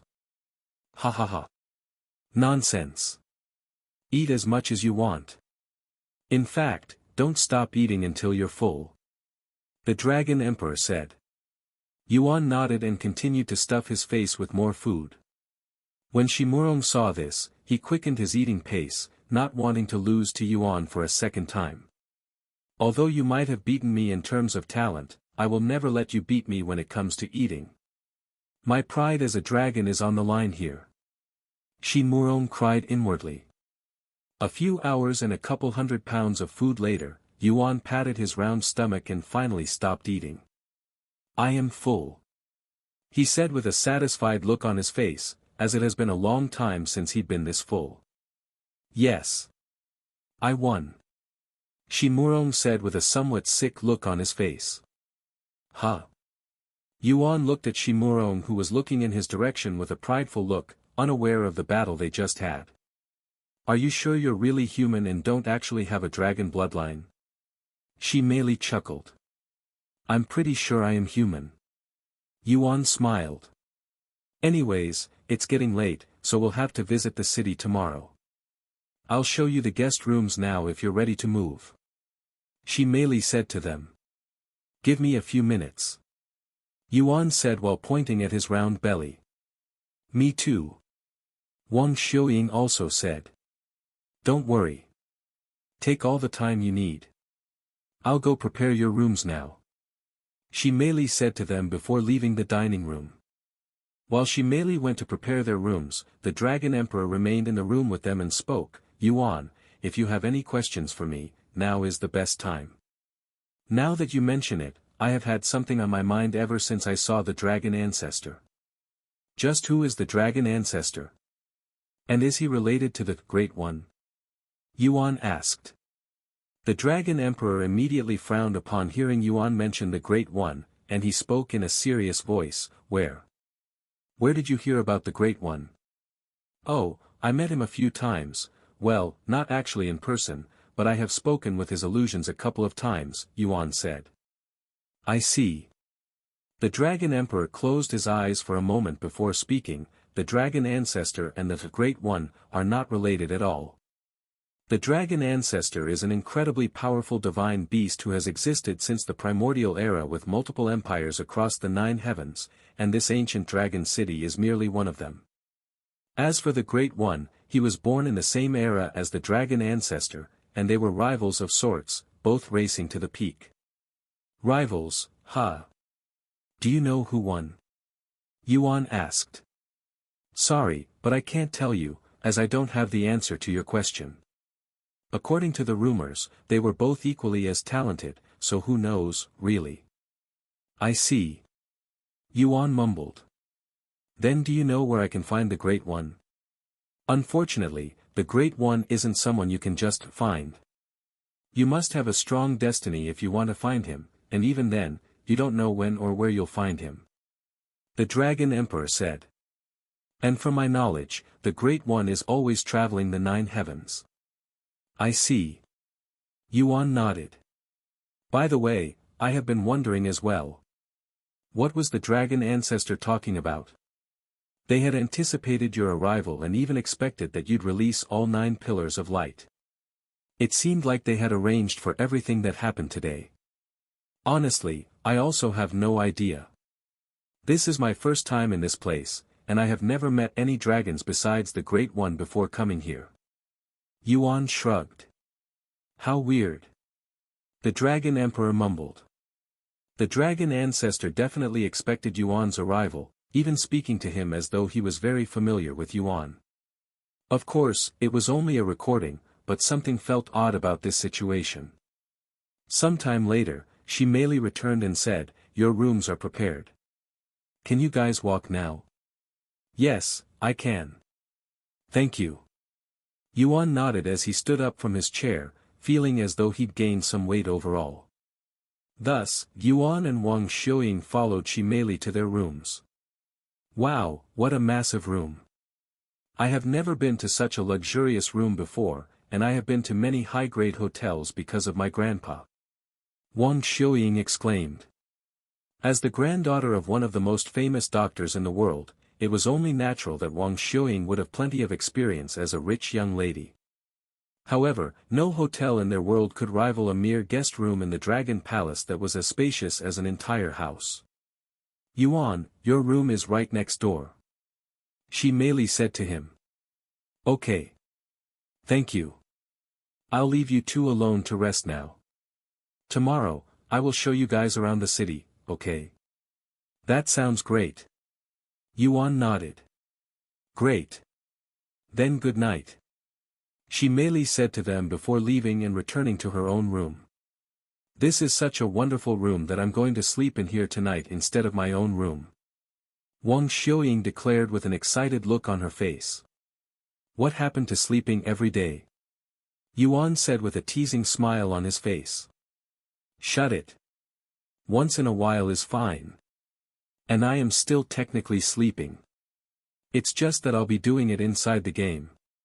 She quickly refuted, her face slightly rosy. Then I'll see you later. Good night. Yuan said to her before going to his own room. Good night, Yuan. A few moments later, Yuan entered his own room and looked around, paying the most attention to the ancient-looking furniture. After spending many minutes looking around the place, Yuan jumped onto the large bed that could easily fit an entire family of 4. Wow, what a comfortable bed. I have never experienced anything like this before. Yuan felt as though he was sleeping on clouds when he laid on the bed. Sometime later, he retrieved the Dragon Ancestor's blood essence and stared at it silently. I really want to consume this right now, but it's probably better to wait until I return to Fengfeng's side so I can ask for advice. I can't be so hasty with such a priceless treasure, after all. With that in mind, Yuan stored the dragon blood back into the dragon spatial ring. Yuan logged off the game shortly after for dinner. Yuan, something happened outside the mystic realm today, Meishio said to him as she fed him dinner. What happened? A pillar of light shot out of the mystic realm, she said. Eh? Really? What caused this pillar of light? Yuan was unaware that the pillar of light was created by the teleport formation. Nobody knows. However, the pillar of light came from the mystic pagoda, so something probably happened there, she then said. Mystic pagoda? Yuan suddenly realized something. I think I know why. He then said. Really? What caused it? This is going to be a little long, so I'll tell you after dinner, Yuan said. Okay. After feeding Yuan dinner and cleaning the mess, she returned to his room for his long story. Let's see, where should I begin? After pondering for a moment, Yuan began recalling what he'd experienced in the mystic realm today, starting from how he entered the mystic pagoda with Wang Xiuying before being teleported to this weird place where only dragons lived. Ancient Dragon City. So are you still inside the mystic realm or not? Meishio asked him after hearing his story. I don't think so. But you still have your cultivation base, right? Shouldn't your cultivation base return to your original cultivation base, maybe a little more after you leave the place? Meishio asked. Now that you mention it, I still had my mystic realm cultivation base at the ancient dragon city. Maybe it's a phenomenon because I didn't leave the mystic realm the proper way. That's the only logical explanation for it, I guess, Meishio mumbled. Anyways, what are you going to do now? Do you have a way to return to the mystic realm? I have no idea how to return, but the Dragon Emperor said he'll try to do something about it, so we can only rely on him for now. Do you want me to tell the sect master and the others? Meishio then asked. I don't want them to worry, so let's keep this a secret for now, and it's not like we're in danger or anything, Yuan said. Okay. Sometime later, Meishio left his room whilst Yuan went back inside the game, mostly because he wanted to sleep in the dragon palace that was much more comfortable than his own room, just like Wang Xiuying. This bed is perfect. Yuan closed his eyes and fully indulged himself in the comfort, feeling as though he was surrounded by fluffy clouds, and he quickly fell asleep. The following morning, Yuan was woken up by a knock at the door. Yuan, are you awake? Shimei's voice resounded from outside. Yes. I am awake. Yuan responded in a sleepy voice. I just want to let you know that breakfast will be ready soon, so if you're hungry, just go to the dining room in about an hour. Okay. I'll be there. Yuan said to her. Shortly after waking up, Yuan logged off for Meishio's breakfast. By the way, Dr. Wang texted me this morning. He said that he'll be here in a bit. Okay. About half an hour after breakfast, Dr. Wang knocked on their door. I know this is a bit earlier than usual, but I'll be busy later, so I hope you don't mind. Dr. Wang said after he arrived. Don't worry about it, Dr. Wang. I'm grateful that you would come here even when you're so busy. Dr. Wang proceeded to check Yuan's health and body. As expected, your body is growing stronger and stronger. However, it's very weird that despite having a body that's healthier than even some athletes, you are still unable to move your body, almost like there is an invisible force preventing you from moving.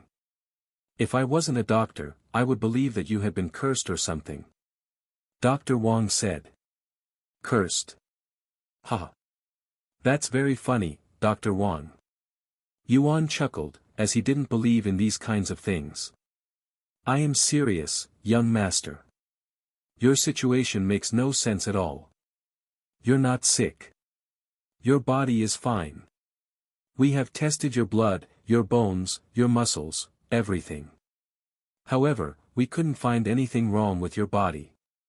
I also don't believe in superstitions, but your situation is making me doubt my own beliefs. Dr. Wang said. After a moment of silence, Yuan said, Meishio, are you here? Yes, I am. Sorry, but can you leave for a moment?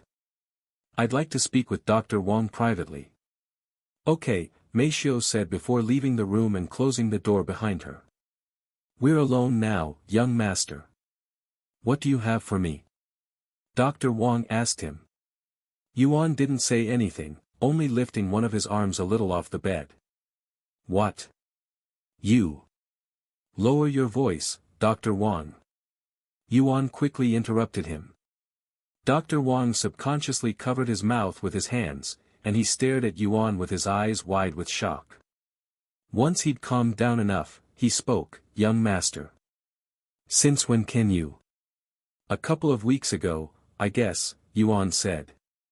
I'm sorry for keeping this a secret, but I wanted to wait until I could move properly so that I could surprise you all. Who else besides myself knows about this? Dr. Wang asked him. Only you and Miss Meifeng know about this, Yuan said. Meifeng? Meishio's mother? Yes. Tell me more about this, young master. Did it suddenly happen? Or did you do something special? Dr. Wang asked. Well. My recovery began when I started playing Cultivation Online. What? That super popular game that's currently dominating the world. My granddaughter also plays it.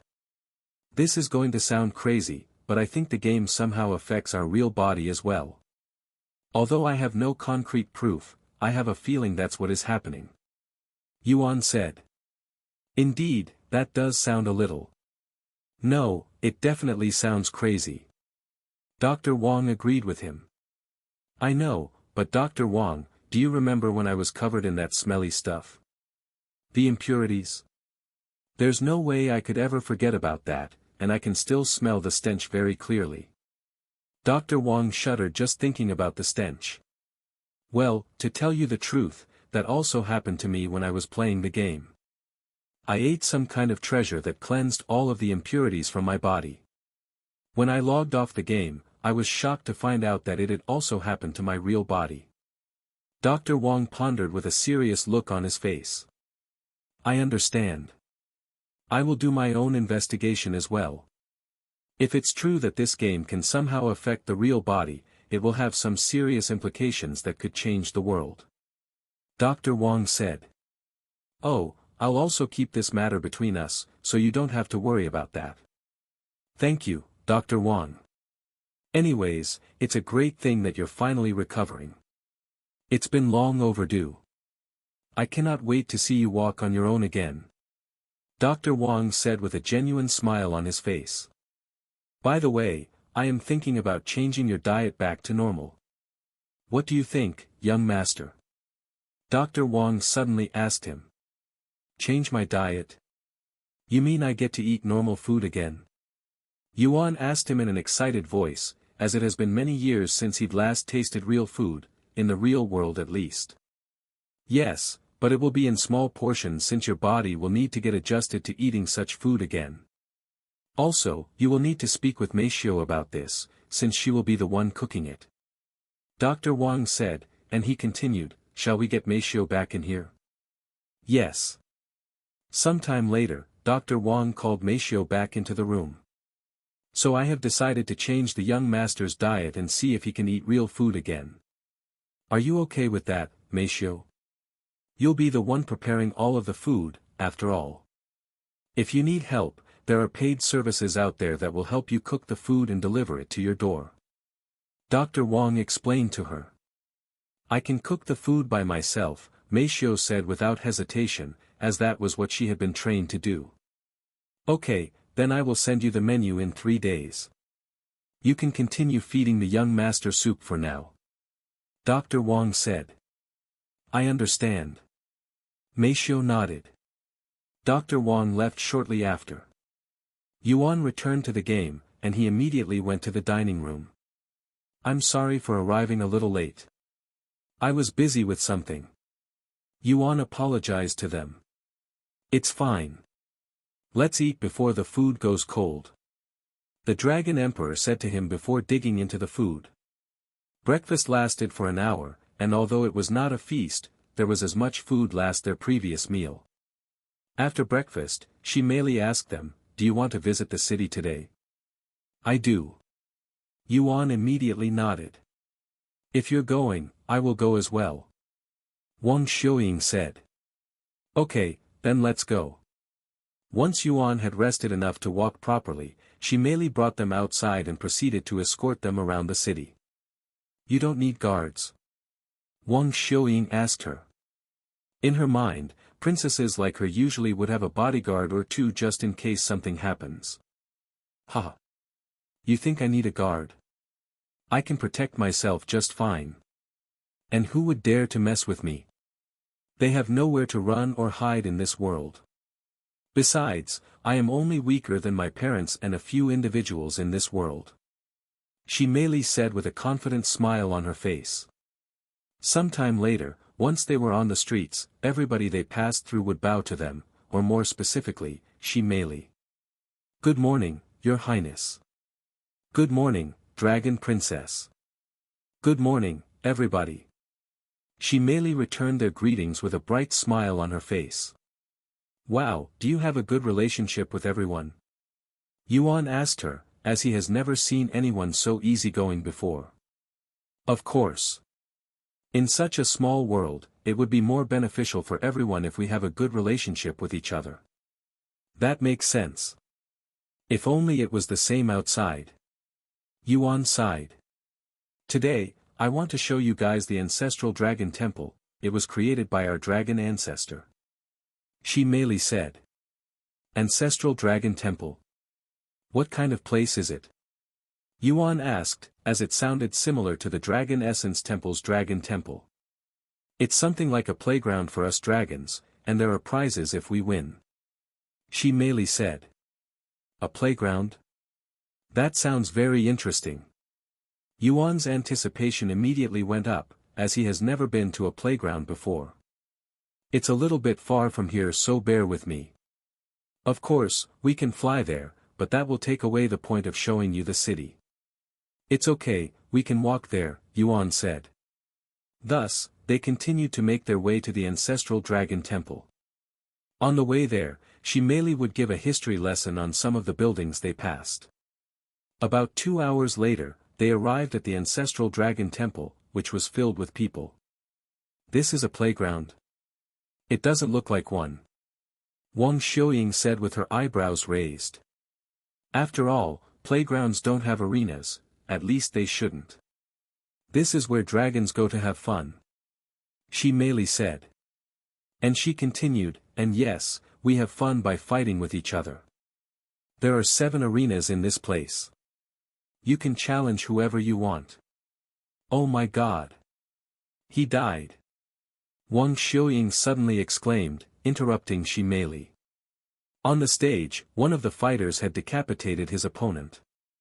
Shi Meili chuckled at her reaction and said, Don't worry, he's not really dead. A few moments later, the dead fighter suddenly disappeared from the stage and appeared outside the stage with his head reattached to his body, and the person himself looked perfectly healthy. There's a formation in these arenas. As long as you stand on it, even if your body is destroyed, you will not truly die. This allows the fighters to go all out on each other. However, you will not be able to enter the stage for 1 week if you die because your body can only handle so much of the formation. If you die twice in a short time, the formation might not work properly. She merely explained to them. She then pointed to another arena and continued, that arena over there also has a formation that can limit both fighters to a certain cultivation base so they can fight on fairer terms. For example, if a spirit grandmaster wants to fight a spirit king fairly, he can do so by fighting in that arena, where both of them will be spirit grandmasters. Does the lower heavens have something like this? I don't think so. At least I have never heard of such a thing until today, Yuan said. That's not unexpected, since these formations are pretty powerful and not something the lower heavens should have. Shi Meili said. Look. It's Her Highness, Princess Shi. Good morning, Princess Shi. When someone there noticed her presence and announced it, everyone there turned to bow to her, and even the fighters on the stage stopped fighting momentarily just to bow to her. Morning, everybody. Please, continue what you're doing. Don't mind us. Shi Meili waved at them. Princess Shi, are you here to fight today? There is a line of people waiting to exchange techniques with you. One of the judges there suddenly said to her. Ha ha ha. There's always a line. Another judge laughed out loud. One would expect a graceful princess like Shi Mei to avoid such things, but to one's surprise, Shi Mei loved to fight, and she was a regular at the ancestral dragon temple. Not only that, but she also accepts a fight from anyone no matter their background. Of course, she has yet to experience a single defeat in the ancestral dragon temple. Sorry, but I am not here to fight today. I am just showing my new friends around the city. Shi Mei said. And then she thought of something. She turned to look at Yuan and said, unless you want to try it. You don't have to worry about getting hurt, and you get rewards if you win. What kind of rewards? Yuan asked. From spirit stones to treasures, I guess. The spectators can bet on the match, and if you win, you get a portion of it. The fighters can even gamble their treasures in a match. They won't die even if I kill them, right? Yuan wanted confirmation. Yes, you don't have to worry about hurting anyone. Shi Mei nodded. Okay, I will participate in a match. Yuan then agreed. Great. Oh, one more thing. Shi Mei approached Yuan until her face was right beside his ears, and she whispered, don't tell them you're a human for now. Pretend you're a dragon. Okay. He nodded. Won't they recognize him by his smell like the guards did? They knew we were humans right away. Wang Xiuying suddenly said. Not everyone in this world knows the smell of humans. In fact, most of them have never seen humans before, so you'll just smell a little funny to them. The guards are a little special because they're trained to detect humans. Shi Mei said. Smell funny? I don't think I like how that sounds. Wang Xiuying said. It's not a bad smell, at least I don't think so. I even think you smell pretty nice, especially Yuan. You have a unique smell that gives me a pleasant feeling whenever I smell it. Shi Mei said with a smile on her face. Judges. My friend here would like to participate in a match. Shi Mei then said to one of the judges. Oh. Sure. Which stage would he like to fight in? One of the judges then asked. What do you think, Yuan? Do you want to fight as a spirit grandmaster? You can even fight as a spirit master or spirit warrior. I'd like to fight as a spirit master, Yuan said, as he was more familiar with his own strength as a spirit master than a spirit grandmaster. Judge. Spirit master. Shi Mei then relayed his response to one of the judges. Go to stage number 7. He can go after this fight. The judge then said to her. Although there were people in line, who would dare make the dragon princess wait? The fighters didn't voice any complaints either, as they were used to this favoritism for her. Thank you. Thus, they began waiting for the fighters on the stage to finish their fight. Purple Dragon Fist. Iron Dragon Claws. Boom. A ripple of spiritual energy swept the area as these two fighters' techniques collided. Ah! One of the fighters flew off the arena a second later. Match ends. The winner is Long Yanjun. The judge announced. Do you want to continue fighting? The judge then asked the fighter. Who is my next opponent? He asked. The judge pointed to Yuan, who was standing beside Shi Mei. The dragon princess's friend. Oh. Princess Shi's friend? Now that's something you don't see every day. Long Yanjun smiled before nodding his head. All right. I'll fight him as well. Come on the stage, young man. The judge said to Yuan. Yuan nodded and approached the stage. Many spectators that had been spectating the other stages suddenly left their stage to spectate Yuan's match, as they did not recognize him, and they were curious about his capabilities, especially since he was Shi Mei's friend. Does anyone recognize him? I don't think I have seen him before. One of the spectators asked out of curiosity. I don't recognize him either. Me neither. First time seeing him as well. Does nobody here know him? How is that possible? Although the ancient dragon city is as big as an entire continent, it was by no means a big place, especially when everyone could live for thousands of years with ease, so most of the people in this world already know each other one way or another. Therefore, it was incredibly rare for someone to remain as a nobody, especially if that person is a friend of the Dragon Princess, one of the most recognized individuals in this world. What's your name? I'm Long Yanjun. The fighter on the stage introduced himself. You can call me Yuan, he responded. Yuan. I haven't heard of you before. Where did you come from? Long Yanjun asked him. The Dragon Essence Temple. Yuan said. Dragon Essence Temple. I have never heard of this place. Long Yanjun raised his eyebrows. Yeah. It's a pretty small place, so not many people know it. It's also in a secluded area very far away from this place. Yuan gave him an excuse, trying his best to act like he's from this world. I see. Well, best of luck to you. Long Yanjun clasped his hands and bowed to Yuan in a respectful manner. Yes, good luck to you as well. Yuan followed his movements and returned the bow. I will assume that this is your first time here since I don't recognize you, so give me a minute to explain to you the rules. The judge said to him. 1. You cannot use any treasures. 2. Under any circumstances, if you leave the arena, it will be your loss. Anything else goes. Since I cannot use my treasures, will there be weapons provided to me? I usually use a sword or dagger. Yuan said. I don't mind if he uses his treasures.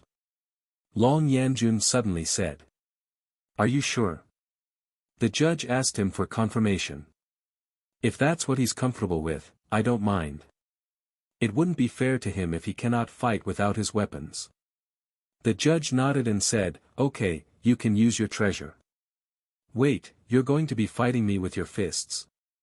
But that wouldn't be fair at all. Yuan said. Long Yanjun laughed and said, don't worry, my fists are my treasure.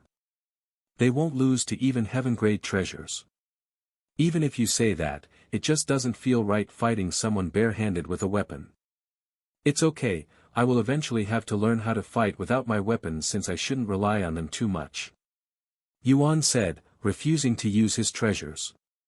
Are you sure? Long Yanjun asked him, admiring his strong integrity.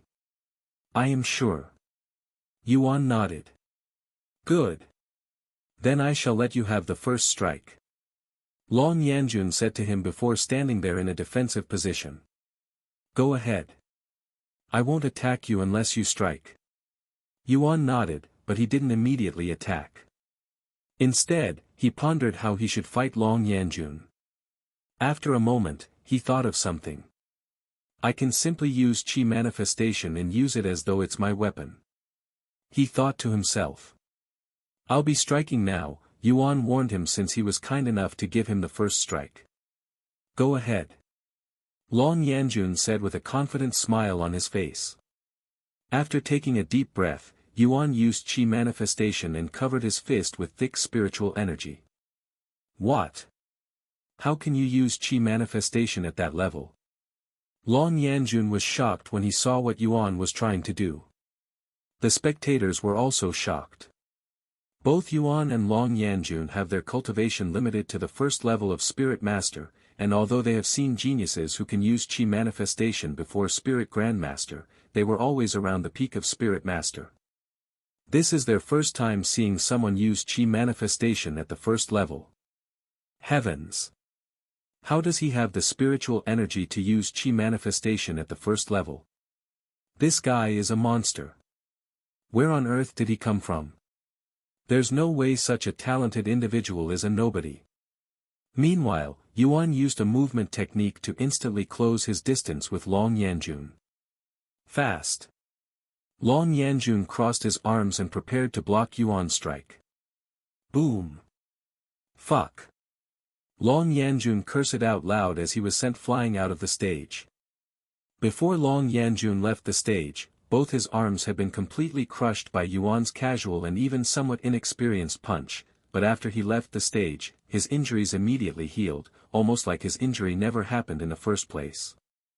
Once he was outside the stage, Long Yanjun's peak spirit lord cultivation base returned, allowing him to regain control over his own body. What a powerful punch! He looked at his arms that were trembling from shock. He then turned to look at Yuan and clasped his hands together. I had underestimated you. I'm sorry. It's my loss. He defeated Long Yanjun in a single strike. Even though it was a free attack, it is still shocking. Long Yanjun has a 90% win rate with over 1,000 victories and only 100 losses. The spectators saw Yuan in a more serious light now. Do you wish to stay on the stage for another fight? The judge asked him afterward. The fight ended too fast. I'd like to do another one. Yuan said. Okay.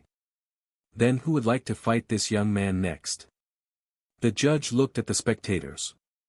Immediately, over a dozen people raised their hands. I want to fight him. No, let me fight him.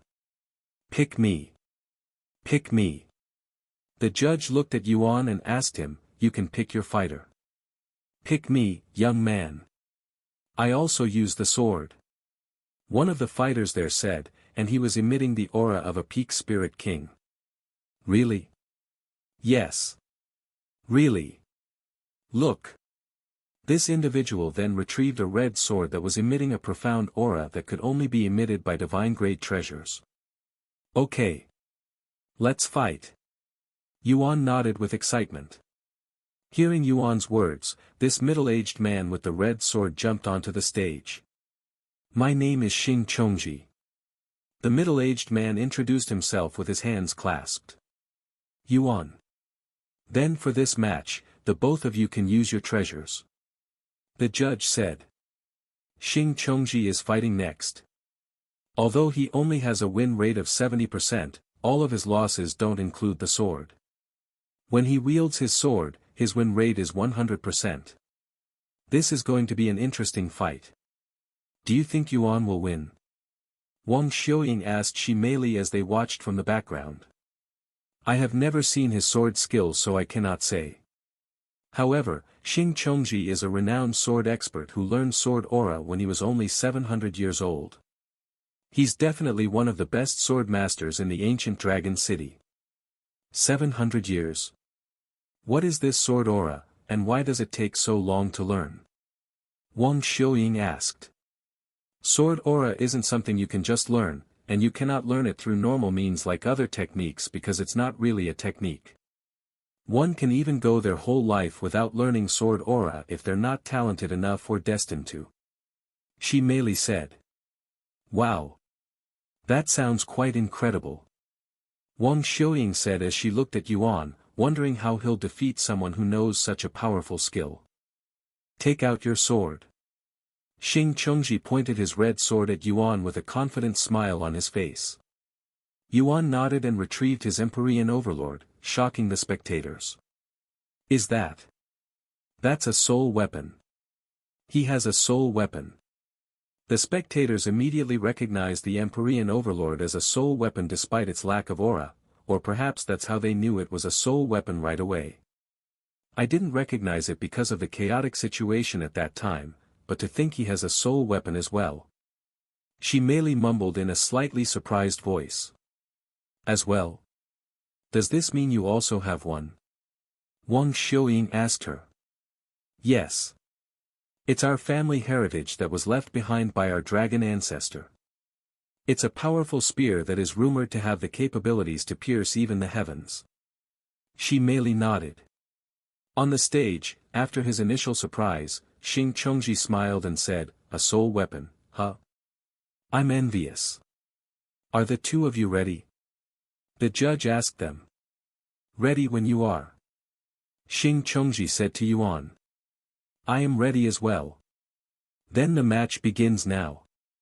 I'm going to bet 10 spirit stones on Xing Chongji.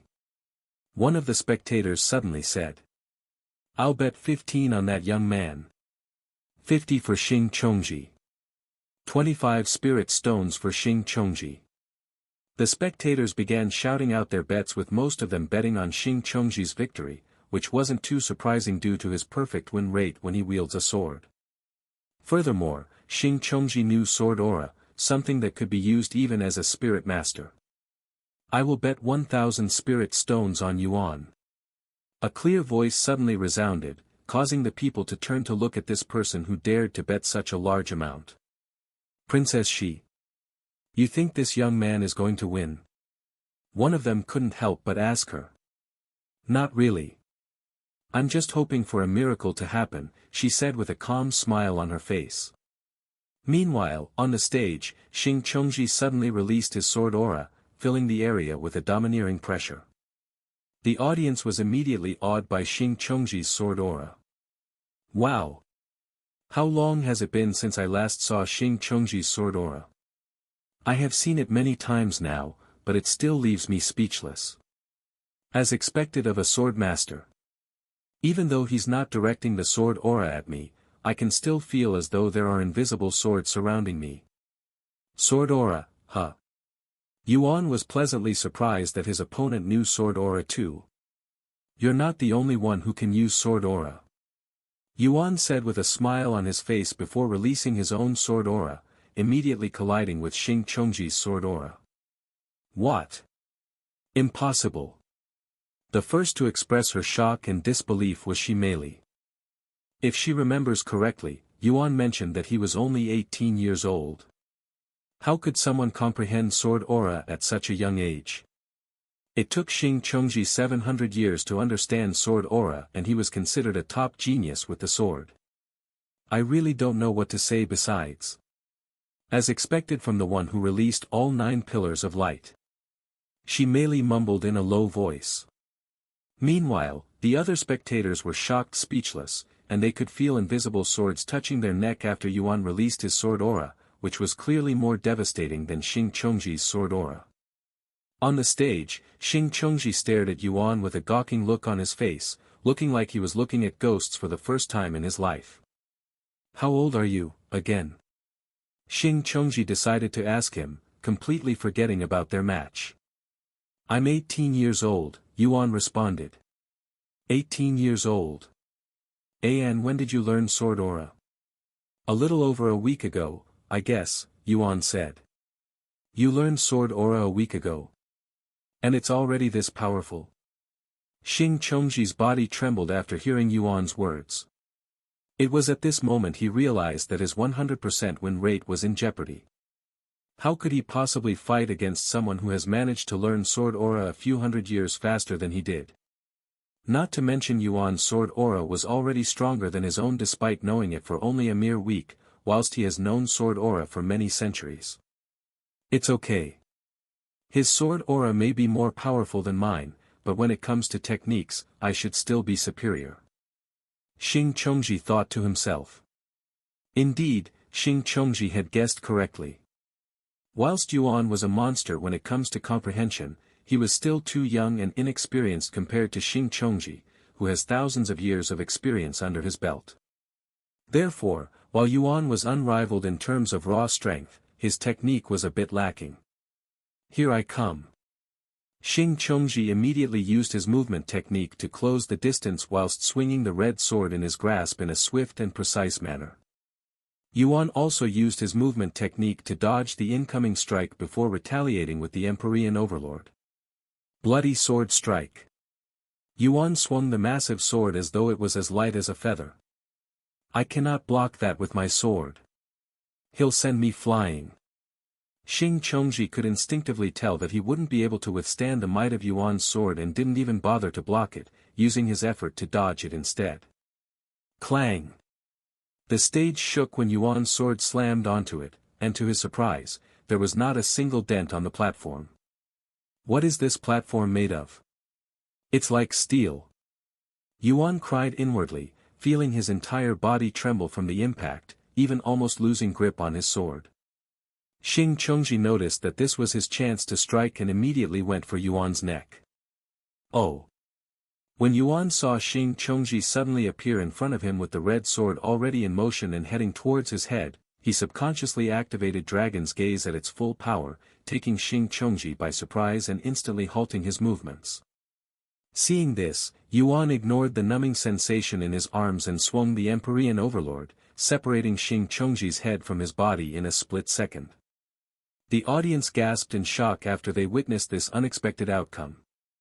However, what surprised them the most was the technique Yuan had just used, as it caused their dragon bloodlines to react in a manner that was similar to awe and reverence. Impossible! How does he know that technique? Shimeli exclaimed in a shocked voice after seeing Yuan use Dragon's Gaze. The Dragon's Gaze is one of the most powerful techniques for dragons. However, it's not a technique that could be learned just by any dragons. In fact, only dragons of royal blood can learn this technique. Did he just use Dragon's Gaze? The other people there were also in disbelief. I think he did. He's from the royal family. But I have never seen him before. Don't tell me that he's the royal family's secret child.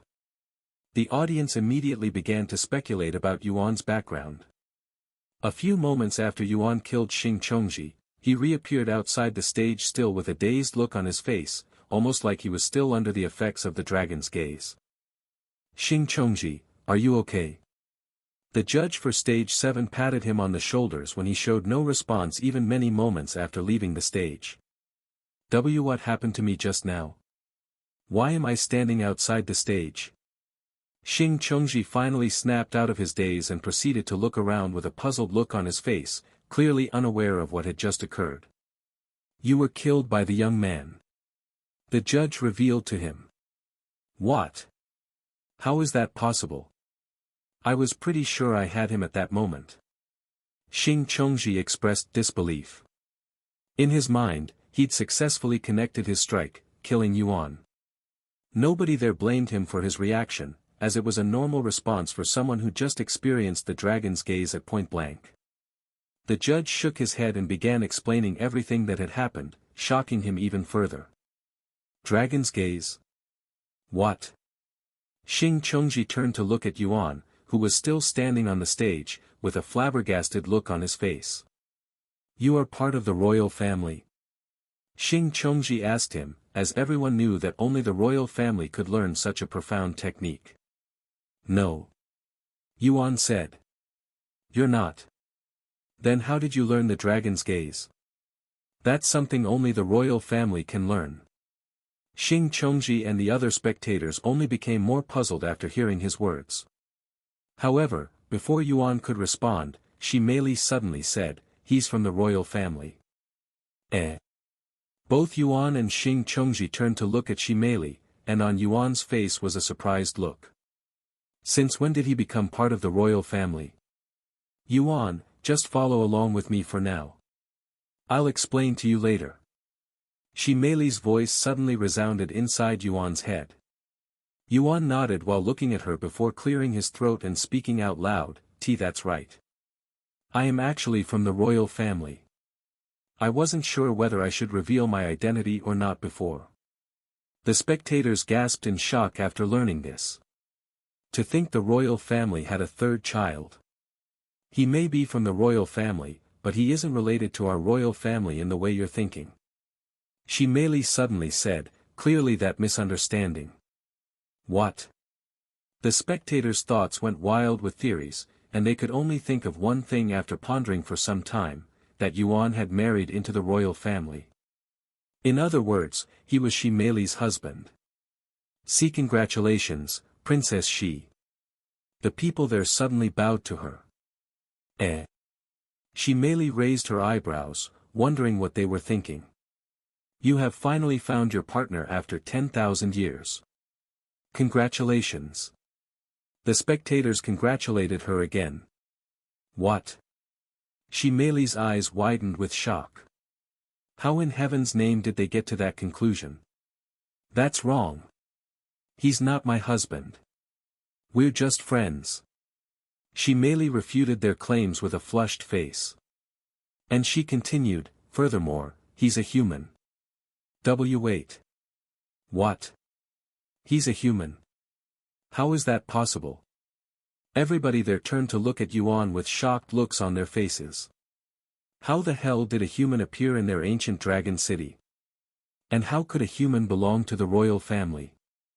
Nothing about his background made sense. His situation is a complicated one. Do you guys remember the 9 pillars of light that occurred not long ago? He was the one who released all pillars of light and summoned the dragon ancestor. She merely revealed to them the truth. What? He's the one who was behind that. A mere human.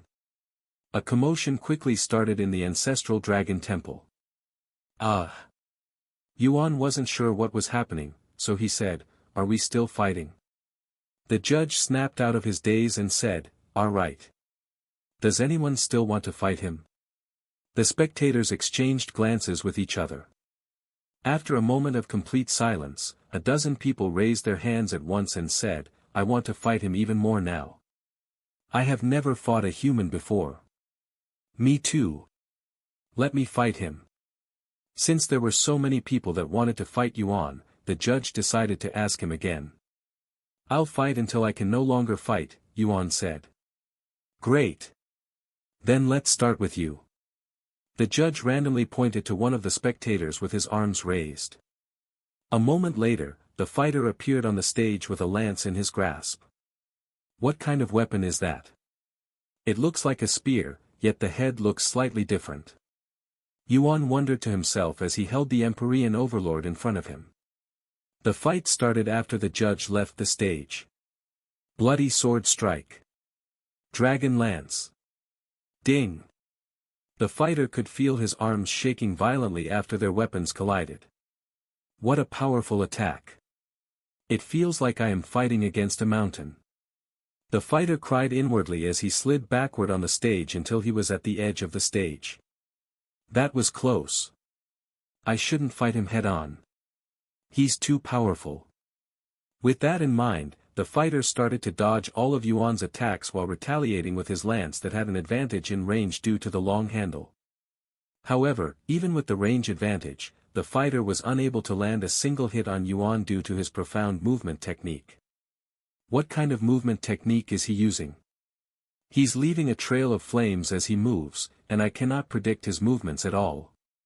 It's probably some profound human movement technique we have never heard about before. The spectators were mesmerized by Yuan's movement techniques, completely unaware that he'd learned it from a phoenix.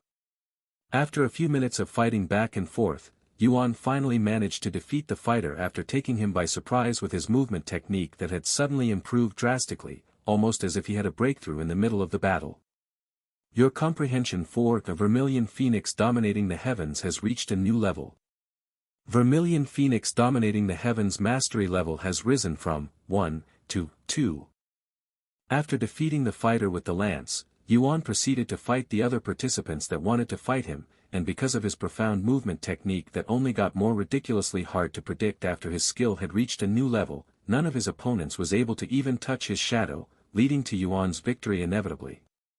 "Is there anyone else that would like to fight me?" Yuan asked with his body soaked in sweat as he defeated his 30th opponent in a row, setting a new record at the ancestral dragon temple. Fuck. Is he really human? Where does he get his stamina from? The dragons there refused to believe Yuan was a human. In their minds, humans are weak and fragile existence that cannot hold a candle against dragons, yet it was the complete opposite with Yuan. Where did this human come from, anyway? The dragons were filled with questions but had no answers, and they didn't want to stick their noses into the royal family's business too much. A few moments went by without anyone appearing on the stage. "I guess this is it," Yuan said, feeling very satisfied, as he'd gained a lot of experience through so many battles just now. However, right as he prepared to leave the stage, someone said, "I'll fight you next." A figure suddenly jumped onto the stage from afar and stood before Yuan with a bright smile on her face. She Meili. Yuan raised his eyebrows when he saw the dragon princess standing on the stage. She wants to fight him as well. Look. Princess, she wants to fight him next. This is going to be exciting. The spectators were immediately filled with anticipation after seeing this matchup. By now, pretty much everybody in the ancestral dragon temple was watching their fight, leaving the other stages completely empty. I just couldn't hold my excitement back after seeing you fight and defeat so many people, so I decided to fight you as well, Yuan. I hope you don't mind. Shi Meili said to him. I don't mind. Yuan nodded. Thank you, Yuan. However, I will admit that I won't be able to defeat you in a normal fight, so let's do something different in this match. Shi Meili then said. Something different? What do you have in mind? Yuan tilted his head slightly. Dragon's gaze. We're going to see which of us can use dragon's gaze better. Like a staring contest. How does that sound? She suggested. You can use the dragon's gaze as well. Yuan looked at her with wide eyes, as this was a pleasant surprise. Of course. The dragon's gaze is a technique taught to everybody in the royal family. Shi Meili nodded, and she continued. It is one of the most ancient techniques out there for our dragon race, and it was created during the primordial era. I know this may be unfair to you, who has only lived for 18 years while I have almost 10,000 years of experience with the technique, but I really want to see how powerful your dragon gaze is. I don't mind it. I also want to see your dragon's gaze. Yuan nodded with a smile on his face. Great. Then at the count to 3, we'll both use dragon's gaze simultaneously. Whoever is overwhelmed first will be the loser. Judge, you will do the counting. Shi Meili said. I understand, Princess Shi. Ready when you are, Yuan. I am ready. The judge began his count to 3 once both of them were ready. 1, 2, 3. On 3, both Yuan and Shi Meili activated dragon's gaze, and their eyes immediately glowed gold. Whoosh! A massive pressure suddenly enveloped the place, causing the spectators to take steps back and away from the stage. Not bad, Yuan. Shi Meili said with a smile on her face as she stared at Yuan directly into his eyes. However, this isn't my full power. Shi Meili increased the intensity of her dragon's gaze, and the pressure grew stronger. Yuan could immediately feel goosebumps appearing all over his body, yet there was a smile of excitement on his face. I am also just getting started. Yuan said as his golden eyes glowed more brightly. The spectators took a couple more steps back. Ha ha ha. Not bad. Not bad at all, Yuan. Shi Meili suddenly started moving, slowly approaching Yuan with small steps. The world around Yuan suddenly grew darker and darker, and Yuan felt like cowering as Shi Meili approached him, but he'd managed to fight back his fear. Then, he also started to move forward. Shi Meili was shocked inwardly when Yuan did the exact opposite of what she expected. What a powerful mental strength he has. He actually dares to approach me even though he's clearly afraid. Shi Meili's blood that had been calm for many thousand years suddenly began boiling with excitement. She wanted to see the limit of this human. The two of them continued to walk closer to each other, quickly closing their distance. A few moments later, they both stood directly in front of each other with their faces only a couple of inches away from each other. The spectators swallowed nervously when they saw this. Even though they were not clashing treasures or displaying flashy techniques, their match was more exciting and nerve-wracking than any of the matches that had occurred today. Yuan, if you can defeat me, I'll consider marrying you. No, I'll marry you. Shi Meili suddenly said with a relaxed smile on her face, shocking the spectators. However, Yuan was too focused on resisting her dragon's gaze to hear her words. After standing so close to each other for about a minute, blood could be seen flowing from Yuan's nose, clearly reaching his limit. Shi Meili didn't say anything when she saw this and continued to increase the strength of her dragon's gaze. A few moments later, blood flowed from Yuan's eyes, looking like he was crying blood. Yuan could feel pain all over his body, like it was being crushed by an unrivaled force. Despite this, he refused to give up and continued to fight Shi Meili's dragon's gaze with his dragon's gaze. After resisting Shimeli's dragon's gaze for another minute, Yuan suddenly turned his head to the side and coughed up a mouthful of blood before closing his eyes and losing consciousness. When she saw Yuan's body beginning to fall, Shimeli quickly used her slender arms to catch his body, hugging his body afterward so that he didn't fall. Yuan! Wang Xiuying rushed onto the stage with a worried look on her face. He's okay. He only sustained minor internal injuries and lost consciousness due to the tremendous stress his mind had endured. His injuries will heal once he leaves the stage, but he'll probably remain unconscious for a little bit longer. Shimeli said to Wang Xiuying to calm her down. Shimeli then carried Yuan like a princess and said, "I'll cut our tour today short and bring him back to the Dragon Palace with me for now. Thank you all for your time today." Shimeli said to the spectators and the fighters before flying away while carrying Yuan in her arms and Wang Xiuying with Qi manifestation. The people in the ancestral dragon temple remained still and silent for a good moment even after Shimeli and the others left. Sometime later, someone said, "I'm exhausted, even though I didn't fight anyone today. I think I'll go home for today." Once one person spoke, the others also began snapping out of their days. "You're right. I need some good rest after today." "Me too." Thus, everyone left the ancestral dragon temple shortly after, leaving the ancestral dragon temple completely empty for the rest of the day, which was an extremely rare sight. On their way back to the dragon palace, Shimeli stared at Yuan's peaceful sleeping face their entire way there with a profound look on her face, looking like she was in deep thoughts. "Even though I am well aware that he'd managed to reveal all 9 pillars of light, his talents still shock me." Shimeli mumbled in a low voice. "Just what is his background? It's simply unbelievable that someone like him exists in the lower heavens. Do you have any ideas?" Shimeli turned to ask Wang Xiuying. Wang Xiuying shrugged and said, "He's as much of a mystery to me as he is to you. I also have no idea about his identity. We encountered each other by chance, and I have been following him since then out of curiosity." "I see. Well, I won't dive any deeper than this." Sometime later, they returned to the Dragon Palace. "What happened? Who did this to him?" The Dragon Emperor was immediately enraged when he saw Shimeli bring back Yuan in such a state, looking like he was prepared to kill someone.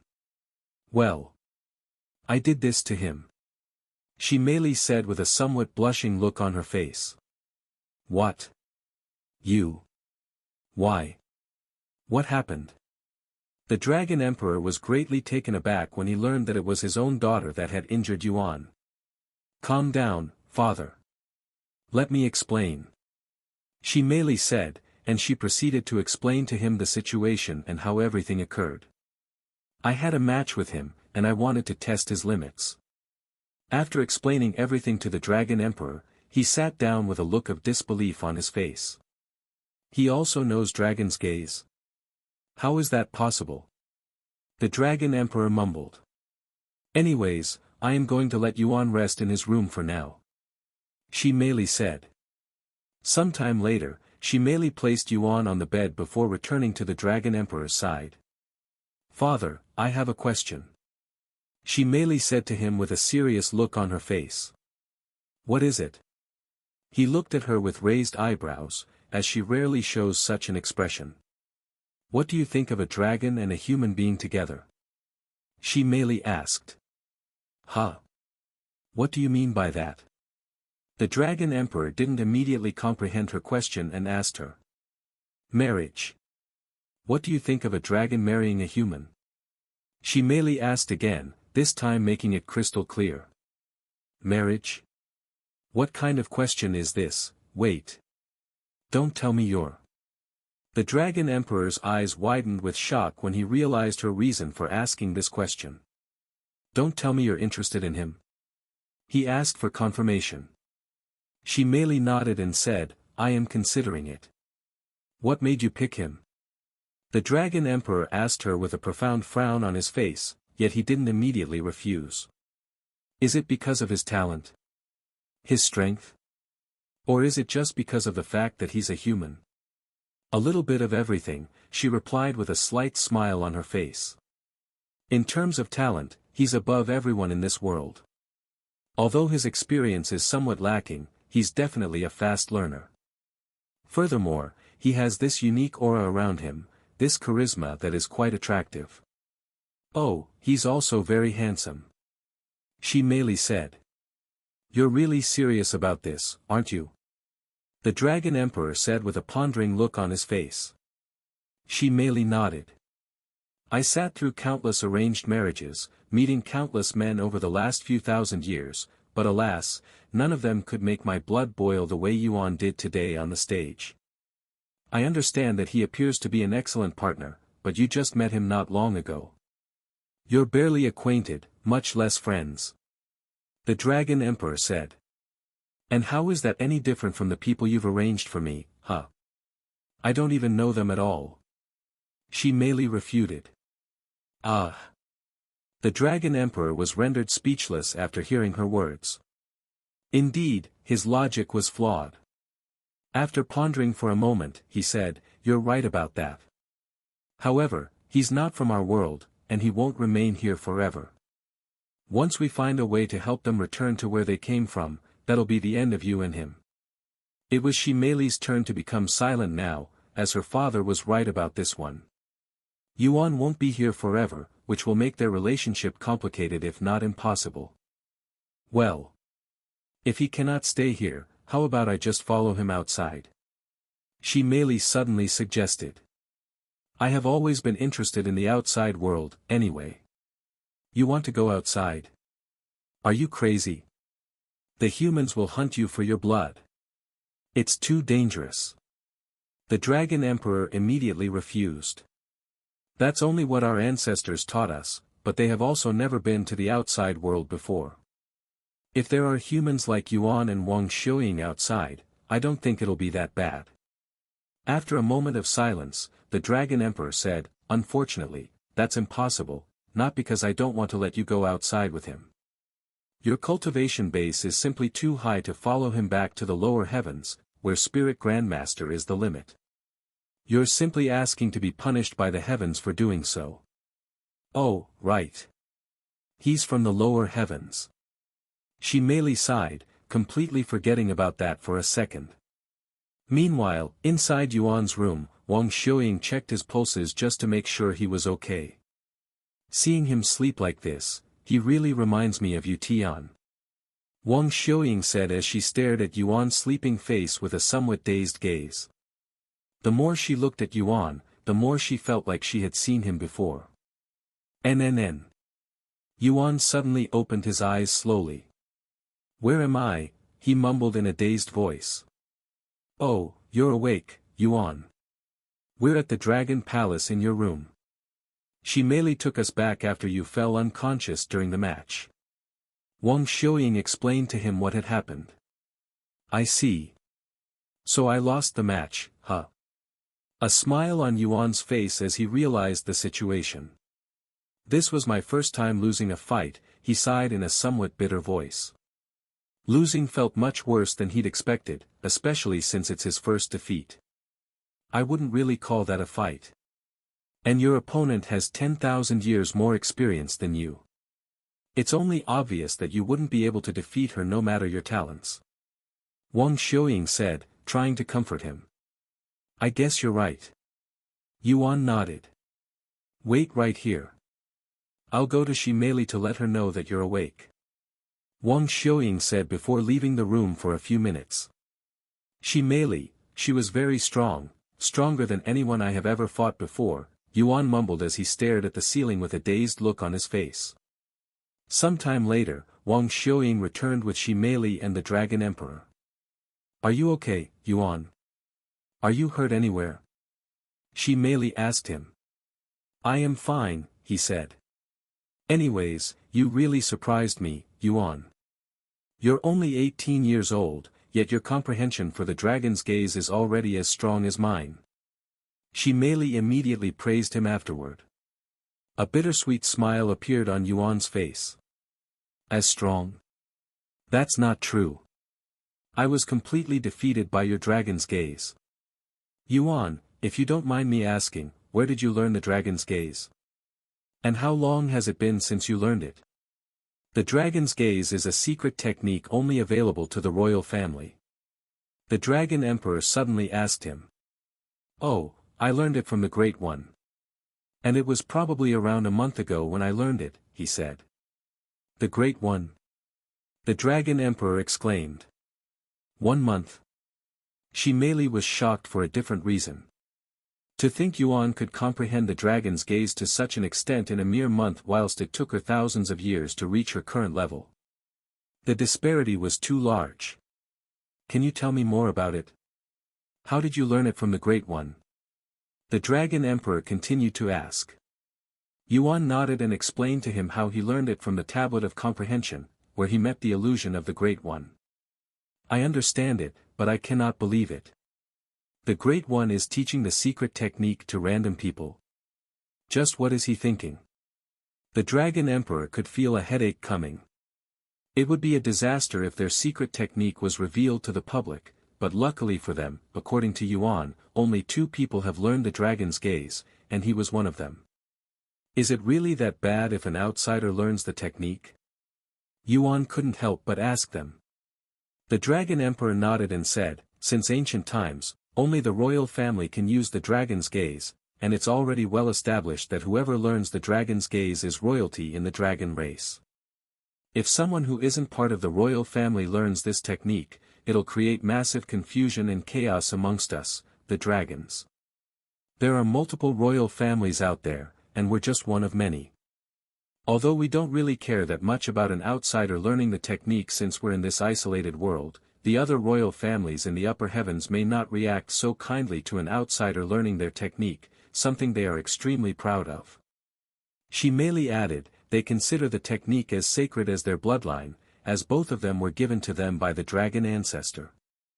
In other words, you shouldn't use your dragon's gaze so lightly, especially in front of other dragons. I see.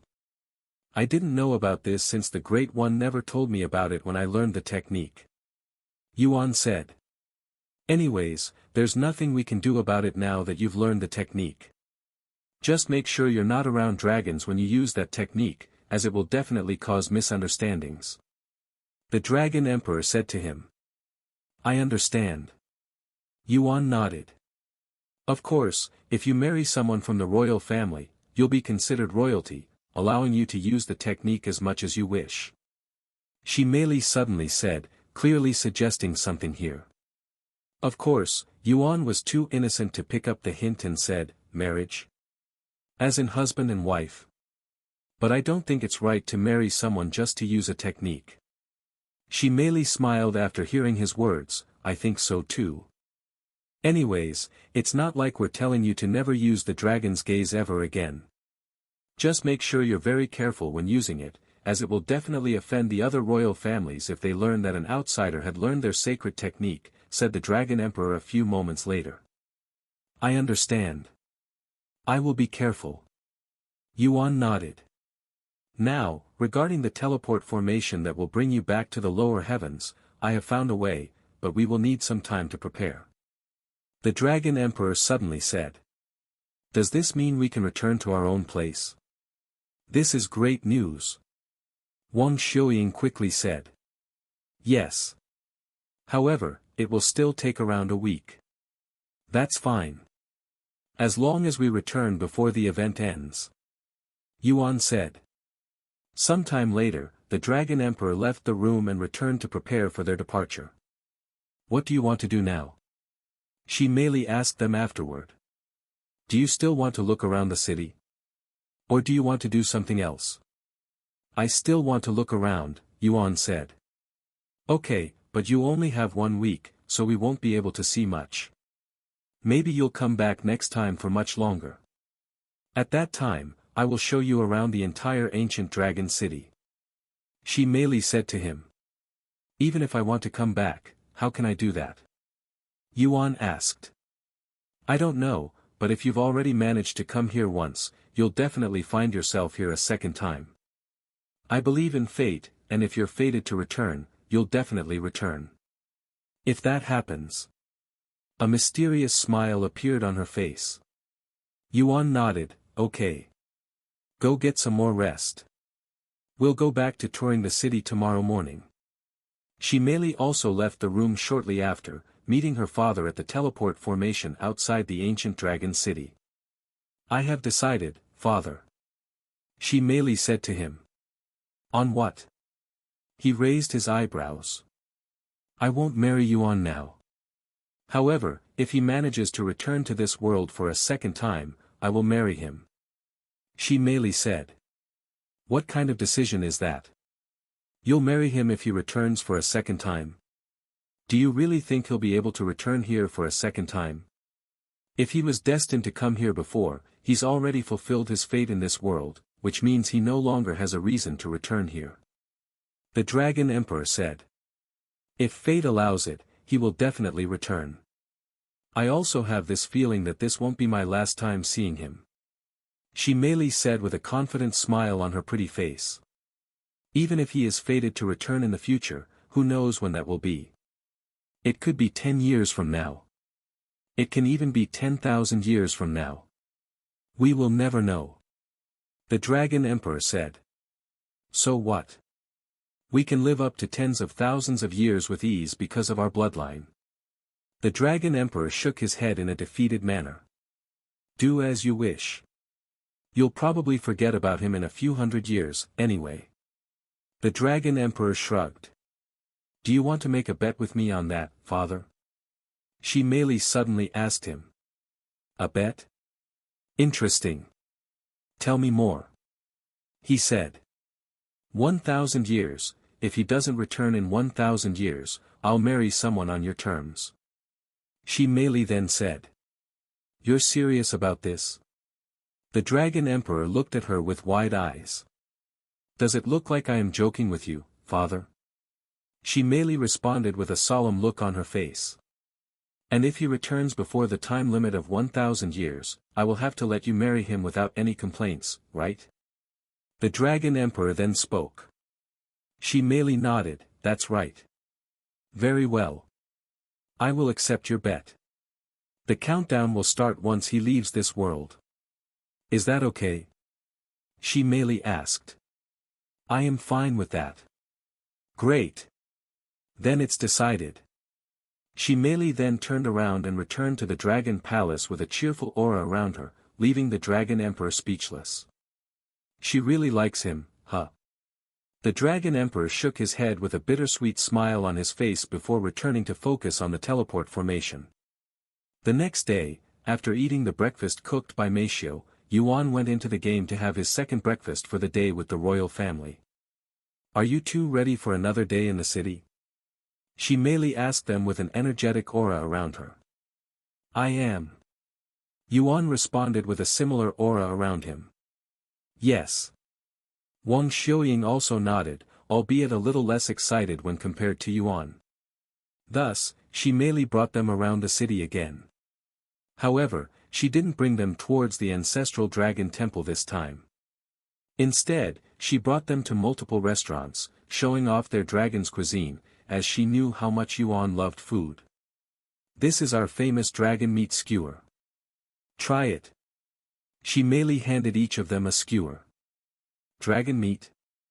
Both Yuan and Wang Xiuying looked at her with wide eyes. Isn't this considered cannibalism if they eat their own kind? Shimeli noticed their weird gazes and laughed. Don't worry, it's not actually dragon meat. I mean it is, but it's not the type you're thinking of. Oh. They took a bite a moment later. Wow. This is so delicious. Yuan immediately claimed, feeling the meat melt in his mouth before exploding with flavor and spiritual energy. Wow, the texture is heavenly. It doesn't feel like I am eating meat at all. I wonder if this is what it would be like eating clouds if we could eat them.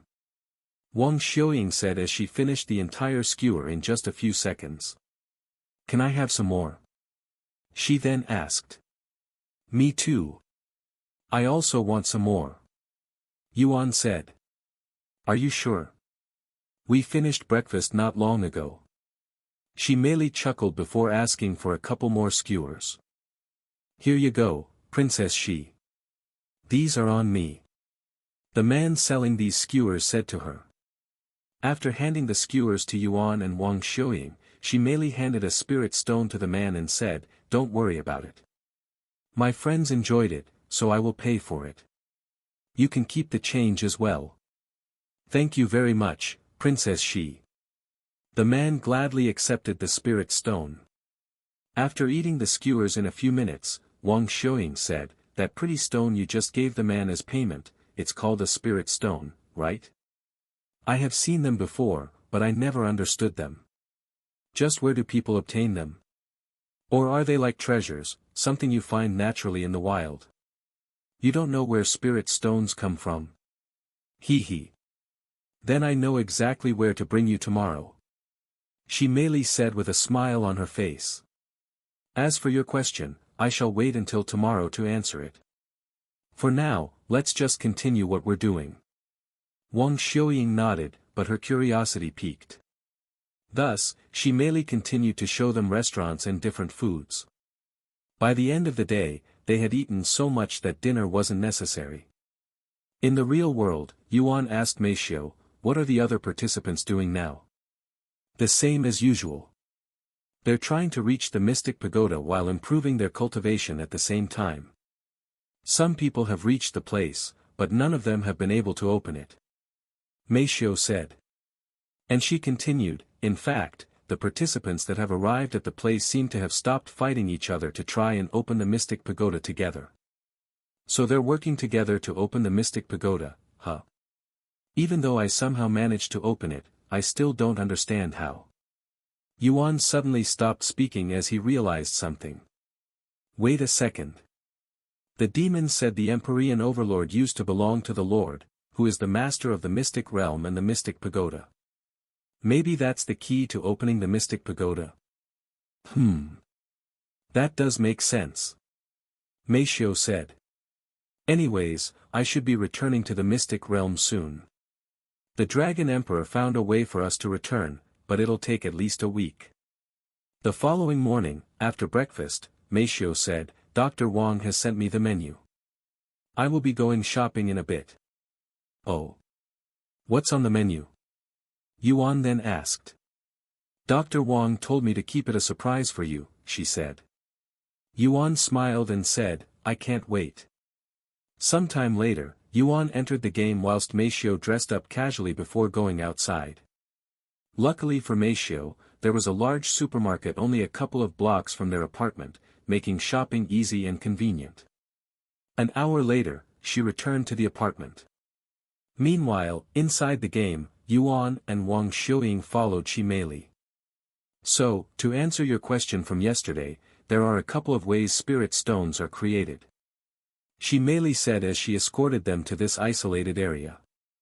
1. Spirit stones can be created naturally like minerals and gems. Shimeli pointed to the cave in front of them and continued, "That is a spirit stone cave, where spirit stones can be mined. This is the most common way people get their spirit stones. Normal people cannot access this area, but because my family owns the spirit stone cave, I can show you the inside in a moment. Another method is to create them by yourself, but this method is incredibly uncommon and almost nobody does it." "Wait a second. Create them by ourselves? Does this mean we can also make spirit stones?" Wang Xiuying asked. "That's right. Cultivators can make their own spirit stones." Shimeli nodded. "What?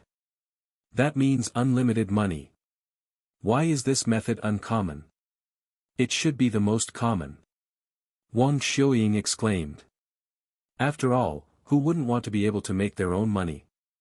That's a no-brainer." Shimeli chuckled and said, "Because it requires a tremendous amount of spiritual energy and effort to make even a single spirit stone, and cultivators would rather use that energy and time to increase their cultivation." "How much effort and time are we talking about?" Wang Xiuying then asked. "Let's see. As a spirit warrior, it'll probably take you a couple of weeks to create a single spirit stone, and during these few weeks, you would not be able to progress your cultivation because you'll be using all of your spiritual energy to create the spirit stone. Do you understand why it's such an uncommon practice?" Shimeli said. I see, but what about the cultivators at the top? Surely, they can make spirit stones much faster. They can. In fact, a spirit grandmaster can make one spirit stone a day, but like I'd already said, it's not worth it, as they'd rather use that time and energy on improving their cultivation. Yuan then said, if I remember correctly, a single spirit stone is worth about 10,000 gold. Although that may seem like a lot to us, for a spirit grandmaster, that's probably nothing, but I could be wrong. No, you're right. She merely said. A single spirit stone may be worth a lot in the hands of a mortal, but for a cultivator at that level, it's worth nothing, as the resources they need to improve their cultivation are worth tens of thousands of spirit stones if not hundreds of thousands of spirit stones. Do you understand now? She merely asked Wang Xiuying. She nodded, yes, I understand. Thank you for the explanation. Great. Then let me show you inside the spirit stone cave. Follow me. She merely said to them. Greetings, Princess Shi. The guards standing in front of the spirit stone cave greeted her, and they were both emitting the power of a spirit king. Hello. I would like to show my friends around the spirit stone cave since they have never seen it before. I hope you don't mind. She merely said to them. Of course not. Please, take as much time as you need. The guards opened the doors for her with smiles on their faces. Follow me. She merely said to the two of them before walking into the cave that was brightly lit despite having no obvious sources of light, almost like the walls themselves were glowing. The cave was incredibly long, as they'd walked for over 10 minutes without seeing anything. How deep is this cave? Wang Xiuying couldn't help but ask. A few thousand miles, I guess, she casually responded. What? That's incredibly long. How is that even possible? Do not underestimate spirit stone caves. Each of them is incredibly spacious but only contains a few 100,000 spirit stones, and if you mine them all, it will require 100 years for them to return. She merely said. Did you realize that the spiritual energy in here is vastly different from the outside? This is a special type of spiritual energy that gives birth to spirit stones. If you ever come across this kind of spiritual energy, make sure to look around, as there will be a spirit stone cave nearby, and those are worth a fortune, so make sure you remember this feeling. She merely said to them. Wang Xiuying and Yuan nodded before engraving this spiritual energy into their heart. Hopefully, they'll run into a spirit stone cave of their own one day. About half an hour later, they could finally see some spirit stones, and they were sticking out of the wall like crystals. Wow, so this is what spirit stones look like in nature. How cool. Both Yuan and Wang Xiuying stared at them as though they were fascinated. We make sure to leave some behind so that they can regrow in the future. They can regrow? They looked at her with raised eyebrows. She merely nodded and said, as long as we don't mine everything, they will eventually grow back. Though, that will take at least 100 years. Anyways, this is the furthest we should go. But it's not because we cannot be there. It's simply because there won't be anything to see unless we travel a few 100 miles out, which could take hours, and I don't want to waste your time. She merely said. And she continued, if you really want to see it, just imagine a large chunk of spirit stones stuck in the wall. Do you have any questions? Wang Xiuying then asked, does mining a larger chunk of spirit stone increase its effectiveness? Why do I only see spirit stones the size of a pebble? Great question. There's actually a reason why they're so small and not bigger, and it's simply because having a bigger size doesn't mean it'll have more spiritual energy. A fist-sized spirit stone and a pebble-sized spirit stone will have the same amount of spiritual energy, it's just how the heavens made it work. However, that doesn't mean you can make the spirit stones extremely small, as spirit stones will lose effectiveness if they become too small. After millions of years of practice and experience, the cultivators have figured out the perfect size for spirit stones, and that has become the standard. I see. Sometime later, they left the spirit stone cave. What should we do now? Yuan asked her. There's nothing to do besides looking around the city. She merely said. Then what do you normally do? Wang Xiuying asked her. I train, all day. I rarely go outside, she said, surprising them, as she looked like the type that really enjoyed going outside. In fact, I haven't explored the city like I have with you guys for many years. If I ever go outside, it would be to fight the others at the ancestral dragon temple. It sounds boring, right? But I really love training and improving myself. She merely said with a smile on her face. I see, since this is such a rare chance, let's go look around the city some more, Yuan said to her. Okay. She merely nodded with excitement. Thus, they made their way towards the city and began another round of exploration whilst trying new food whenever they would encounter them. Time passed extremely quickly, and in what felt like the blink of an eye, it was already dark. Yuan logged off the game after eating dinner with the royal family. The moment Yuan logged off the game and returned to his room, a strong and rich aroma assaulted his nose, making his mouth immediately salivate. Wow! What an amazing smell! What could Mei Xiu be cooking? Yuan wondered inwardly, his imaginations running wild. Sometime later, Mei Xiu entered his room and helped him sit up on the bed. What's for dinner? Yuan quickly asked her. Beef stew, she responded in a calm voice. And she continued, although it's still somewhat like soup, there are large meat chunks in there, and it comes with rice. As long as I can chew on it, I won't complain. Yuan said. Give me a moment. Mei Xiu then placed a blanket in front of him just in case any food was to fall, and she proceeded to feed him beef stew. This food is amazing. The meat is tender, like that dragon meat skewer I had not long ago. I didn't know you were such a good cook. Of course, your soup tastes good too, but this is a different level. Yuan praised her after a single bite. Thank you. Mei Xiu said with a slight smile on her face, as she couldn't help but feel happy after hearing his praises, especially when she'd worked her butt off during training to reach this level. After dinner, Mei Xiu asked him, how do you feel? Well. To be completely honest, I am not full. However, the food was great. Yuan said.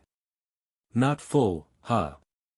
Well, this is what Dr. Wang advised, but I will let him know that you're not full. By the way, for reference, how much do you think you can still eat? I can probably eat 2 to 3 more meals of this size no problem, he said. That much? Mei Xiu looked at him with wide eyes. Fortunately, they have plenty of money from selling the treasure, or it would be a struggle feeding him. Okay. After dinner, Mei Xiu relayed the news to Dr. Wang. Of course, Dr. Wang wasn't surprised that the meal wasn't enough for Yuan, as he'd purposefully made it so that Yuan wouldn't be full so that his stomach would adapt to the new diet. Continue feeding him this amount for the next 3 days, then you can slowly increase the amount. Dr. Wang instructed her over the phone. I understand. Thank you. Mei Xiu said to him. The following morning, Yuan and Wang Xiuying followed Shimei around the city again. And in the blink of an eye, another day passed. The 3 of them continued this until an entire week had passed. The teleport formation should be ready in 3 days. The Dragon Emperor said to them. 3 days, huh? What do you guys want to do? Continue looking around the city? But we've looked at pretty much everything. If only you guys had more time here, we could have gone further. She merely asked them. This may sound weird, but I'd like to practice my dragon's gaze with you. Yuan suddenly said, dumbfounding her. You want to practice dragon's gaze? With me? But it's dangerous doing it outside the ancestral dragon temple. She merely said to him, worried that she might permanently injure him. Yuan said, that's right. You're more experienced with the technique, so I'd figured you can give me some advice. Furthermore, during our match, it felt like I was understanding more about the technique just from looking at your eyes. As for injuring me, you don't have to worry about it. I'll be fine. Well, I don't mind, she merely said. Yuan then turned to look at Wang Xiuying and said, what about you? Don't mind me. I will be watching you in the background, she said. Sometime later, they arrived at the courtyard. I don't really know what kind of advice I should give you, so let's just use dragon's gaze on each other like we did during our match and see if you can understand anything from it. She merely said to him. Yuan nodded. Let's start slow. She merely then stood about 10 meters away from him. We're going to slowly approach each other like previously. Ready when you are. I am ready, Yuan said. Then we'll use our dragon's gaze on the count of 3, 2, 1, go. Whoosh! A profound pressure immediately enveloped the courtyard when Yuan and Shimei's dragon's gaze collided, giving Wang Xiuying a nostalgic feeling. However, this time, she made sure to stand all the way back where the pressure didn't affect her as much. A few moments later, once they were feeling a little comfortable, Yuan and Shimei began approaching each other. And with each step they took, they increased the strength of their dragon's gaze. Before they knew it, both of them were standing directly in front of each other again, silently staring right into each other's eyes like they wanted to see their soul. Since this wasn't a match, Shimei didn't try to overwhelm Yuan, and she merely matched his strength, perhaps even slightly above him. A few minutes later, Shimei asked him, well, are you improving? Can you increase the strength of your dragon's gaze some more? You don't have to go easy on me. Yuan said to her. After a moment of silence, Shimei suddenly increased the strength of her dragon's gaze. Although it wasn't quite as powerful as it was during the match, it was pretty close, and it was just enough to not injure him and enough to make him feel pressured. Yuan quickly began sweating under Shimei's powerful dragon's gaze, feeling as though there was an almighty being staring down at him as though he was an ant. A few minutes of pure silence later, once Shimei noticed Yuan reaching his limit, she closed her eyes and said, okay, let's take a rest here. Any more and you might suffer internal injuries, which is devastating for any cultivator. Okay. Yuan nodded, and he proceeded to sit down in the lotus position and closed his eyes, recalling everything he'd experienced just now. An hour later, once they had recovered, Yuan and Shimei returned to their training, and they would continue this until the day ended. The following day, they also continued to do the same thing. On the third day, Yuan took a seat in the middle of the courtyard and closed his eyes to recall everything he's learned for the past 2 days. Meanwhile, Wang Xiuying and the royal family watched him in the background. What do you think? After 2 days of training, how is his progress? The Dragon Emperor asked Shimei. To be completely honest, he's terrifying, his talents. He absorbs all experience like a sponge absorbing water and greatly improves in a short time. I was able to see a clear difference and improvement in his dragon's gaze after every practice session. Shimei gave her judgment. If he continues to practice the technique, he'll most likely surpass me very soon. If only he wasn't born a human but a dragon instead. What a pity. Shimurong sighed in a truly regretful tone. There's nothing wrong with being talented as a human, as talents don't favor a certain race. In the outside world, there are plenty of humans with talents that surpass even your father and me. The Dragon Empress spoke with a solemn expression on her face. Sometime later, a profound aura surrounded Yuan. When the royal family saw this, their eyes widened with shock.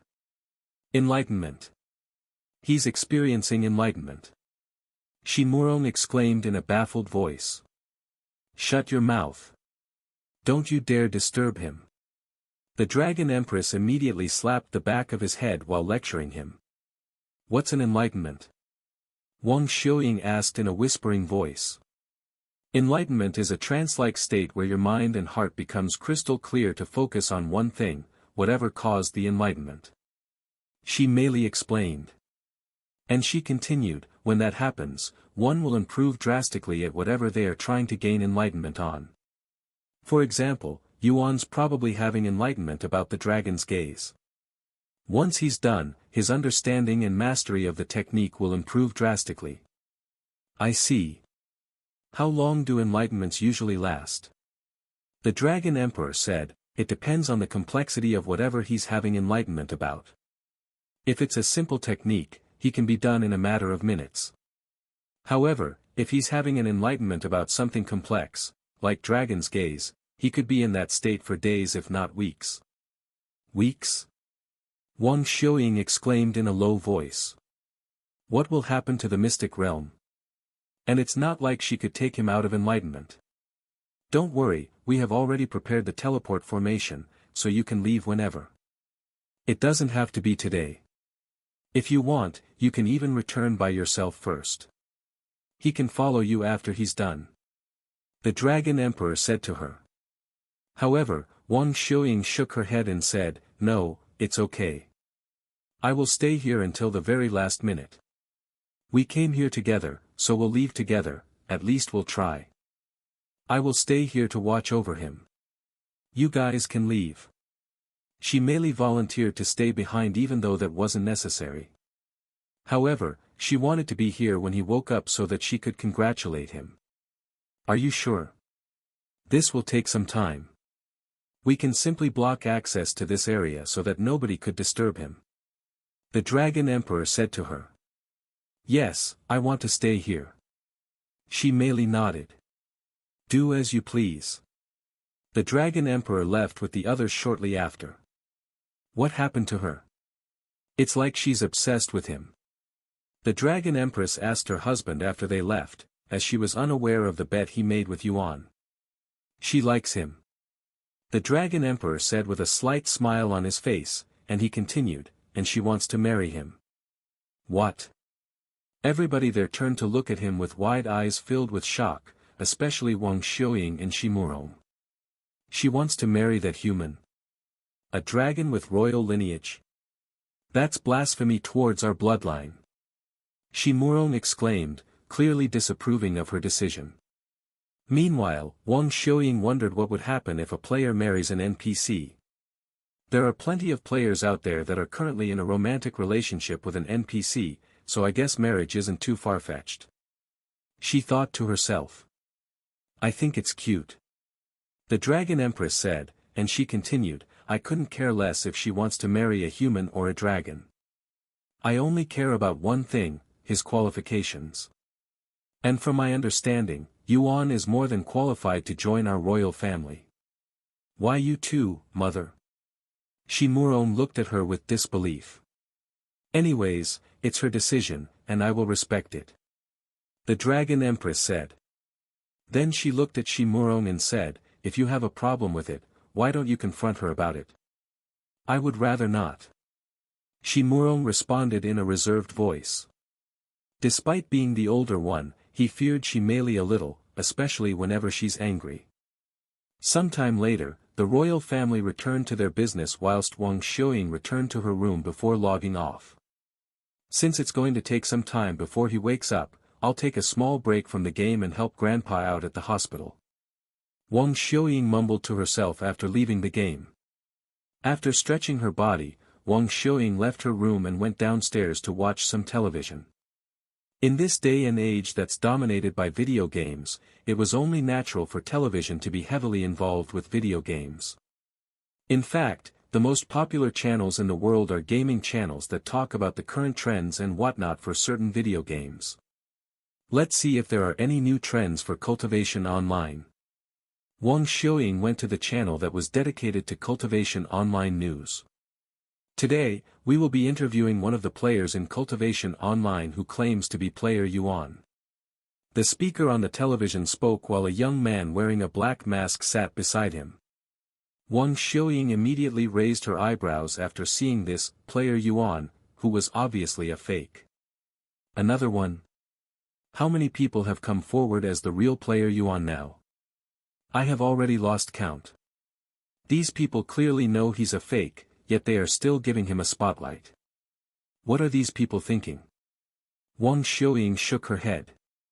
Because of player Yuan's fame and the fact that nobody knows his real identity, it was only natural for people to try and claim they were player Yuan and steal his fame, but alas, not a single person has managed to prove themselves to be the real one despite dozens of people coming forward as the real one.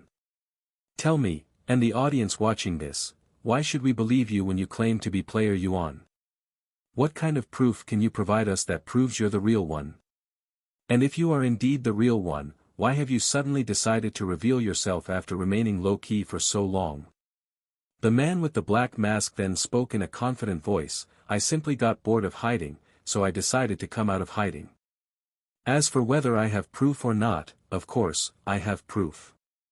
Why else would I come all the way over here?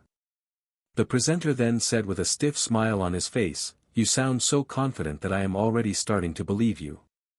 And he continued, let's start with the easy questions first. Why did you decide to play Cultivation Online? Because I was bored. What cultivation are you currently in Cultivation Online? First level Spirit Master. How old are you? 18 years old. What are you currently doing in the event known as Mystic Realm? Nothing too crazy. I'm just farming some magical beasts for points. Why have you refused to come out despite so many offers to reveal your identity? I was skeptical of them, and I still am. Wang Xiuying shook her head again. This is all common knowledge by now. What a waste of time. Ever since Yuan's age and cultivation level was revealed right before they entered the mystic realm, it was spread throughout the internet like wildfire. Many people couldn't believe how far ahead he actually was compared to the top players, much less the average players, and even more people were shocked by his young age. After asking player Yuan a dozen useless questions that didn't directly prove that he was the real player Yuan, the presenter then said, this is all for today.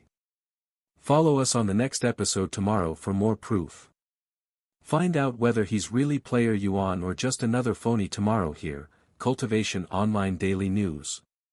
What an idiot. Wang Xiuying closed the television afterward, no longer feeling any will to continue watching.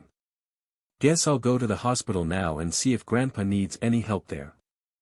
Thus, she took a few minutes to prepare herself before leaving the house. After arriving at her family's hospital that was owned by Dr. Wang, Wang Xiuying went to look for her grandfather. Grandfather, do you need any help around here? She asked him. What happened to your game? I thought you were going to take the entire month off due to some massive event. Dr. Wang looked at her funny, especially when she was so excited not too long ago.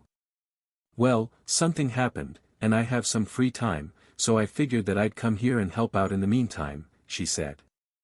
I see. But I don't really need any help today. You can try asking the other nurses.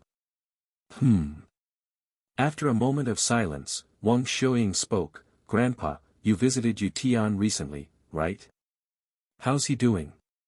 Considering how his family kicked him out. I'm kind of worried.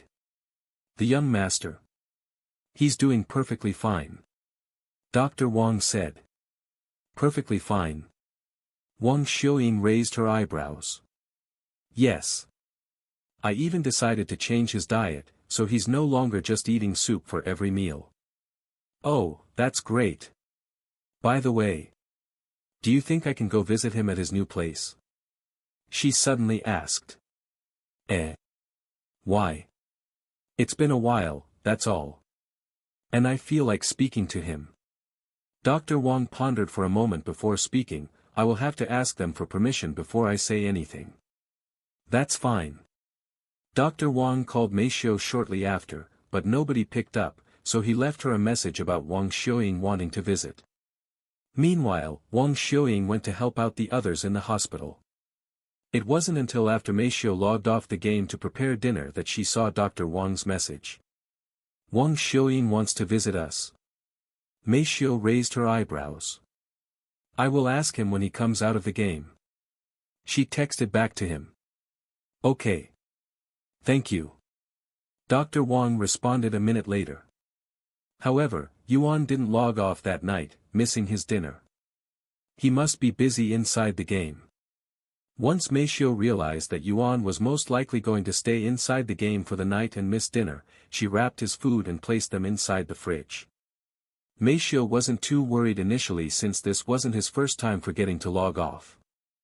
However, when Yuan didn't log off for the second and a third day, she grew increasingly worried that something might have happened to him.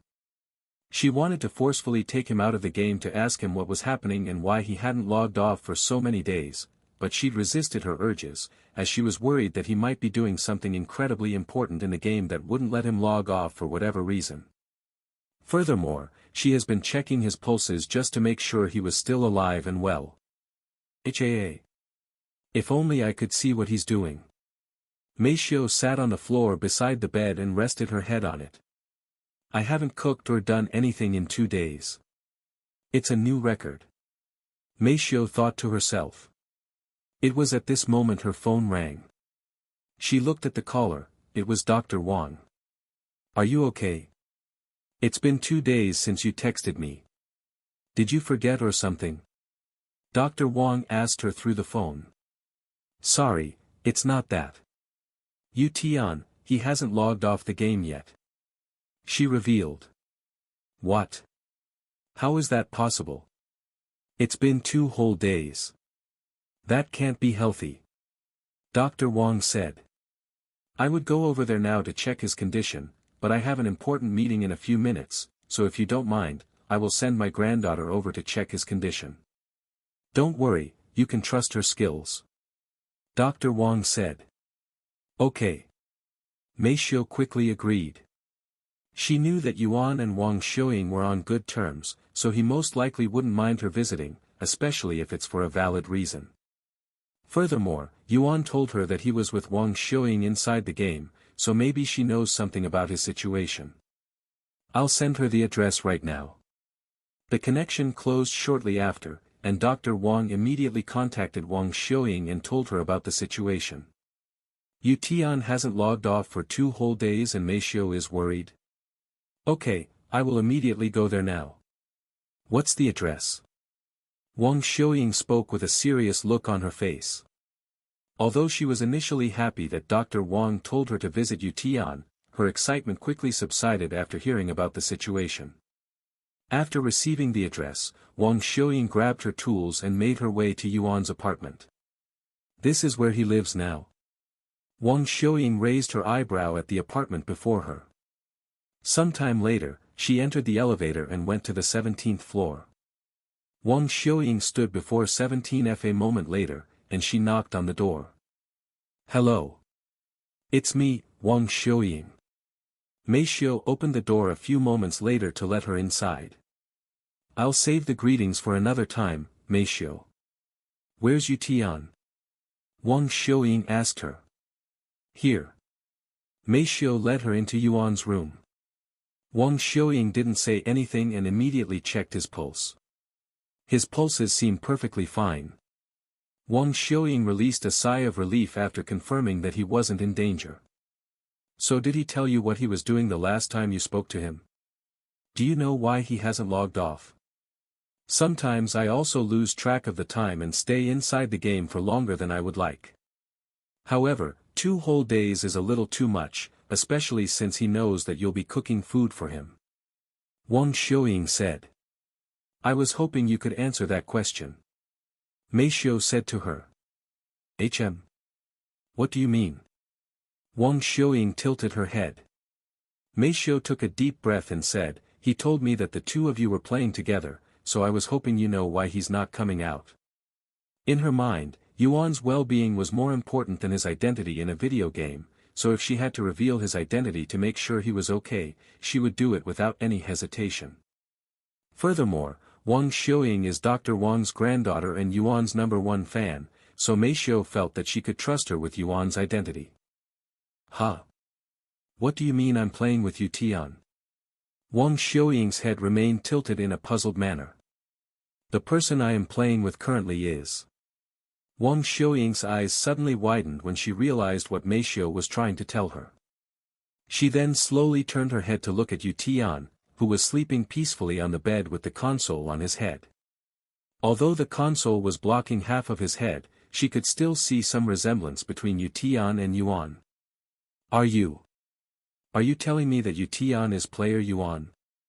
Wang Xiuying asked her for confirmation, as she was in disbelief. Meishio nodded silently. So he knew this entire time who I was? Wang Xiuying mumbled in a low voice. To think she'd been playing with her number one idol, Yuan, this entire time without being aware. And she even saw his face. What a blunder on her part. Please keep this a secret between us, Wang Xiuying. We cannot risk his identity being leaked outside, hence why he didn't tell you. Mei Xiu said to her afterward. Don't worry, I won't tell a single soul. I promise. Wang Xiuying quickly said after snapping out of her daze. Mei Xiu nodded, I trust you. Anyways, now that I know Yuan is player Yuan, I understand why he's like this. Wang Xiuying said. And she continued, he's currently in a state of enlightenment, and I was told that he wouldn't wake up until he finishes. Enlightenment? How long will it take before he wakes up? Mei Xiu asked. Wang Xiuying sighed and said, I was told it could take days, even weeks. Weeks? Mei Xiu exclaimed. A few days were already unreasonably long, much less a couple of weeks. Can one even survive that long without eating? Don't worry, Mei Xiu. I know what you're thinking, but there have been plenty of people out there who have remained inside the game for over a week without any problems. Wang Xiuying said to her. Even if you say that, I cannot let him stay inside the game for so long. I don't want anything to happen to him. Mei Xiu said, as she couldn't help but worry about it. Wang Xiuying nodded and said, I think so as well, so let's give him 1 or 2 more days to leave by himself before we forcefully wake him up. And she continued, I will monitor him inside the game and you will monitor him here. Okay. Mei Xiu nodded. Sometime later, after making sure that Yuan was completely fine and healthy, Wang Xiuying left the place and returned home. Player Yuan was Yuan all along. I still cannot believe it. Wang Xiuying laid on her bed and stared at the empty ceiling with a dazed look on her face for a very long time. Sometime later, she entered the game and went to the courtyard behind the royal palace, where Yuan was still sitting in the lotus position with his eyes closed. Sitting a few meters away from him was Shimeli, who was staring at him with a profound expression, her thoughts unknown. A few moments later, Wang Xiuying took a seat beside Shimeli. Shimeli remained still, almost like she didn't notice Wang Xiuying sitting beside her. He's Yuan. Wang Xiuying thought to herself as she gazed at Yuan's handsome face. After a minute of silence, Shimeli suddenly said, I really like him. Huh? Wang Xiuying turned to look at Shimeli with a surprised look on her face. Shimeli acted like nothing was out of the ordinary and continued in a calm voice, he's the only person that has managed to pique my interest so much. Even now, I cannot take my eyes off him. What about you? Do you like him as much as I do? Shimeli suddenly asked, dumbfounding her. Wang Xiuying then turned to look at Yuan and spoke with a smile on her face, I really admire him. Admiration? Shimeli finally turned to look at her, as she was surprised by Wang Xiuying's answer. Wang Xiuying nodded and said, he, at a very young age, was able to impress and influence many people with his talents, and I was one of these people that he'd influenced. His talent, huh? I kind of understand that feeling, as he has also influenced me just by showing off his talents. Shimeli nodded. Wait a second. I thought you didn't know him, since you said that you'd followed him on a whim. Shimeli suddenly realized this. An awkward smile appeared on Wang Xiuying's face, and she said, well, yeah. That's what I thought at first, but it appears that I have known him for quite some time now. Sorry, but I don't understand. Shimeli said. It's fine if you don't understand since I am also trying to wrap my own head around it. The two of them returned to being silent shortly after, and they continued to stare at Yuan with a silent gaze and their own thoughts. At the end of the day, right as Wang Xiuying prepared to log off the game, she noticed that the aura around Yuan was beginning to change. What's happening to him? She couldn't help but ask. Unbelievable. However, Shimeli didn't respond and only mumbled with a look of disbelief on her face. Did something happen? Wang Xiuying became worried. No. It's just that. He's already reaching the end of his enlightenment. At this rate, he'll finish before sunrise. She merely said in a nervous voice. It's only been 3 days since he started his enlightenment for the dragon's gaze, a deeply profound and complex technique for dragons, and he's already reaching the end. I can only describe his comprehension talents as godlike. For comparison, when I had an enlightenment of the technique, it took me 3 months to finish my enlightenment. 3 months. Wang Xiuying looked at her with wide eyes, as she cannot imagine anyone sitting there without moving for so long. I will be right back. Wang Xiuying said to Shi Meili before logging off the game and picking up her phone. Hello. Mei Xiu quickly answered the phone after seeing Wang Xiuying's name as the caller. Hey, Mei Xiu, great news. I think Yuan will be done by sunrise, she relayed this news to her. Really? Mei Xiu asked. Yes, and I will stay inside the game tonight to let him know about the situation. Thank you very much, Wang Xiuying, Mei Xiu said to her. Don't worry about it. I am only doing what's natural.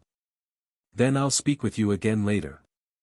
After hanging up, Wang Xiuying went back into the game and waited for Yuan to finish his enlightenment with Shi Meili by her side. Meanwhile, inside Yuan's mind, he could only see a pair of golden eyes staring at him from a distance that grew closer the longer he stared at it.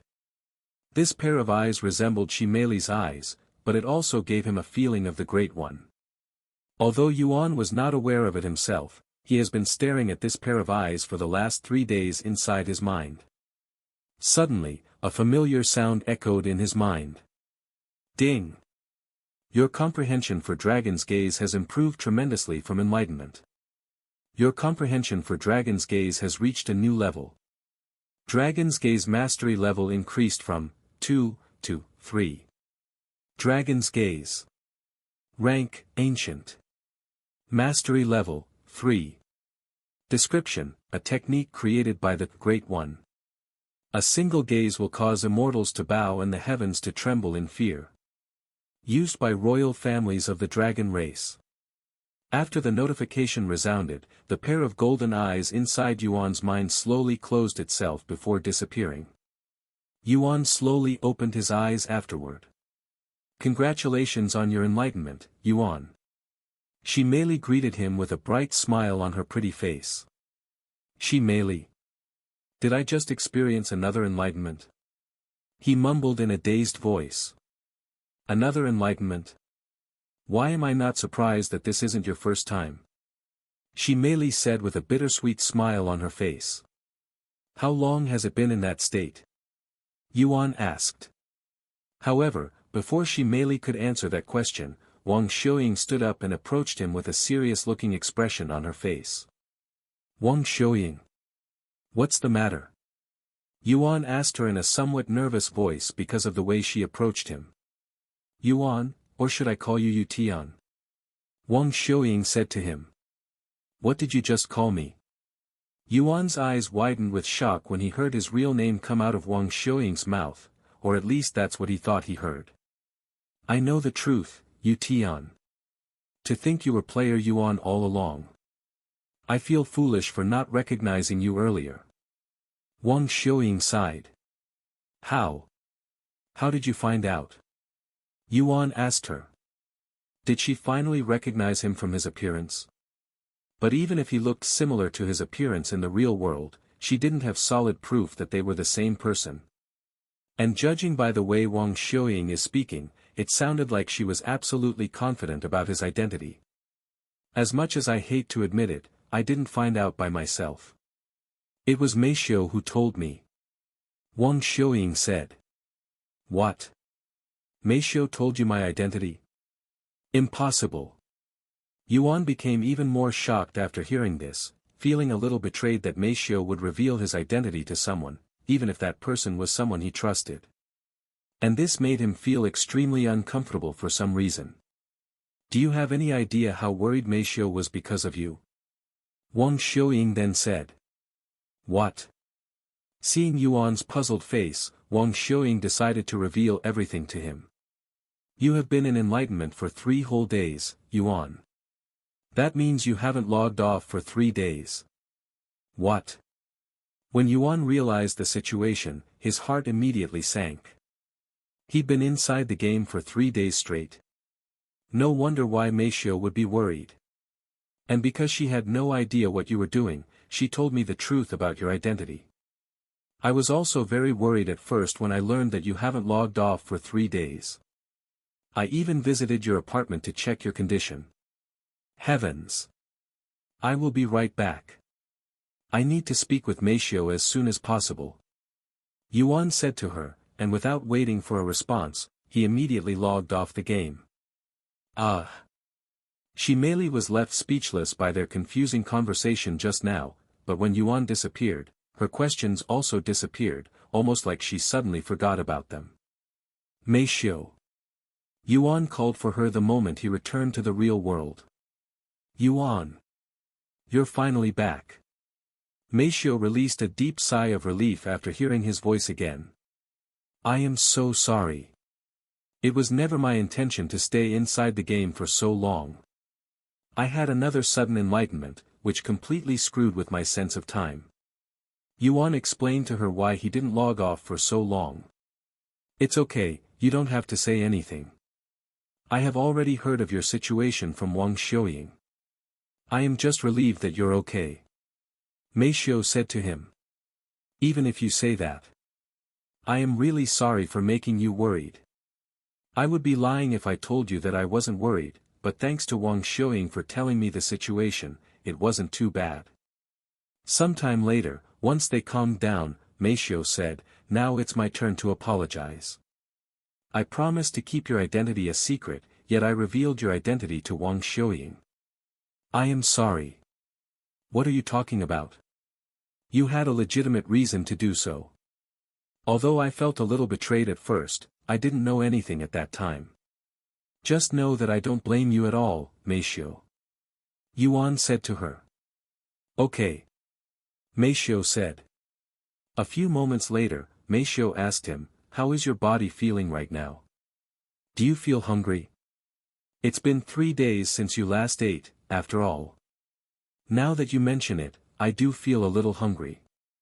I will go cook something right away, Meishio said before going outside to prepare for his breakfast. After cooking more breakfast than she's supposed to because Yuan hasn't eaten anything in 3 days, Meishio slowly fed Yuan. Sometime later, after breakfast, Yuan said to Meishio, I should be returning to the mystic realm today. Then, he returned to the game whilst Meishio cleaned the dishes. Welcome back. Wang Xiuying said to him. I'm really sorry for the trouble I have caused you too, Wang Xiuying, Yuan said. Don't worry about it anymore. We're already long past that. Anyways, the teleport formation is ready, and we can return to the mystic realm whenever we want. Yuan nodded and said, give me a few more minutes here. He then turned to look at Shimeli and said to her, thank you for your hospitality and for training me. Shimeli smiled and said, you can thank me by coming back here in the future so that we can play together again. There's still a lot of places I want to show you in this world. I would love to return to this place again, but since I came here by accident. I believe that you'll return to this place again.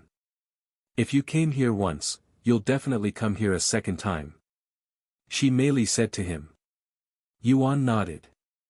Let's go see my father so that he can activate the teleport formation for you. Yuan and Wang Xiuying proceeded to follow Shimeli to see her father, the Dragon Emperor. What? You're already finished with your enlightenment.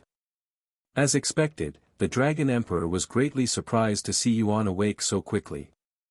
After his initial surprise, the Dragon Emperor brought Yuan and Wang Xiuying to the teleport formation, the same one they came to this world from. It was very nice meeting the two of you. It's like a breath of fresh air in our monotonous life. The Dragon Emperor said, and he continued, if you ever have the chance, you should come back. I will try. Yuan nodded. Good. Then stand on the teleport formation. The Dragon Emperor instructed them. Yuan and Wang Xiuying followed his instructions and stepped onto the formation. Wait a second. Shimeli suddenly said. Before you leave, accept this small gift from me. She then handed Yuan a storage pouch. Don't open it now, she said afterward. Thank you, Yuan said after accepting the storage pouch. You too, Wang Xiuying. She merely handed her a storage pouch as well. Thank you. Wang Xiuying gladly accepted the gift, silently wondering what was inside. I'll activate the teleport formation now. The Dragon Emperor then said. Goodbye, everyone. Yuan said to the royal family. Bye-bye. Good luck out there, you too. The Dragon Empress said to them. See you next time. She merely said. The Dragon Emperor then dropped a single drop of his blood onto the teleport formation, causing it to shine brightly. A few seconds later, a familiar feeling enveloped Yuan and Wang Xiuying as they disappeared from the teleport formation and left the ancient dragon city. Then, a beautiful pillar of light appeared, piercing the heavens. Meanwhile, in spirit heaven, the same pillar of light appeared from the heavens and shot downwards into the ground, acting the complete opposite compared to its previous appearance. This pillar of light then appeared in the lower heavens, aimed directly at the mystic realm. The spectators outside the mystic realm were shocked when the pillar of light returned. What the heck is happening this time? Someone there exclaimed his frustration. The pillar of light lingered for a minute before disappearing. Inside the mystic realm, Yuan and Wang Xiuying returned to the 10th floor of the mystic pagoda. We're really back. Wang Xiuying released a sigh of relief after realizing that they'd finally returned to the mystic realm. Looks like it. Yuan nodded. Let's quickly get off this floor just in case it activates again. Wang Xiuying said to him. Yuan nodded, and they both went downstairs to the 9th floor. On the 9th floor, Wang Xiuying took a seat on the stiff bed and opened her storage pouch to see what was inside, as her curiosity had long reached its peak. Wow! There are so many spirit stones inside. Wang Xiuying exclaimed in a surprised voice. Really? Yuan looked at her with his interest piqued as well. There are at least 1,000 spirit stones in here. If I recall correctly, each spirit stone is worth 10,000 gold. That's 10 million gold worth of spirit stones in here. Wang Xiuying was shocked by her sudden wealth. What about you, Yuan? Wang Xiuying asked him. Let me see. Yuan took a look inside the storage pouch. You're right. I also have around 1,000 spirit stones, and there's also something else in here. Yuan then retrieved a pair of black and gold robes with a dragon design on it from the storage pouch. Wow, what a cool-looking pair of robes. It kind of resembles the clothes the Dragon Emperor was wearing. Wang Xiuying said. Golden Dragon Robe. Grade, Divine. Quality, Peak. Mental Strength required, 40,000. Soul Strength required, 40,000. Description, an excellent piece of traditional clothing worn by dragons of the royal family. Increased charm by 100 and luck by 50 when worn. Enchanted with superior physical resistance and superior mental resistance. Grants passive skill, Dragon Aura, when worn. This clothing is a divine-grade treasure.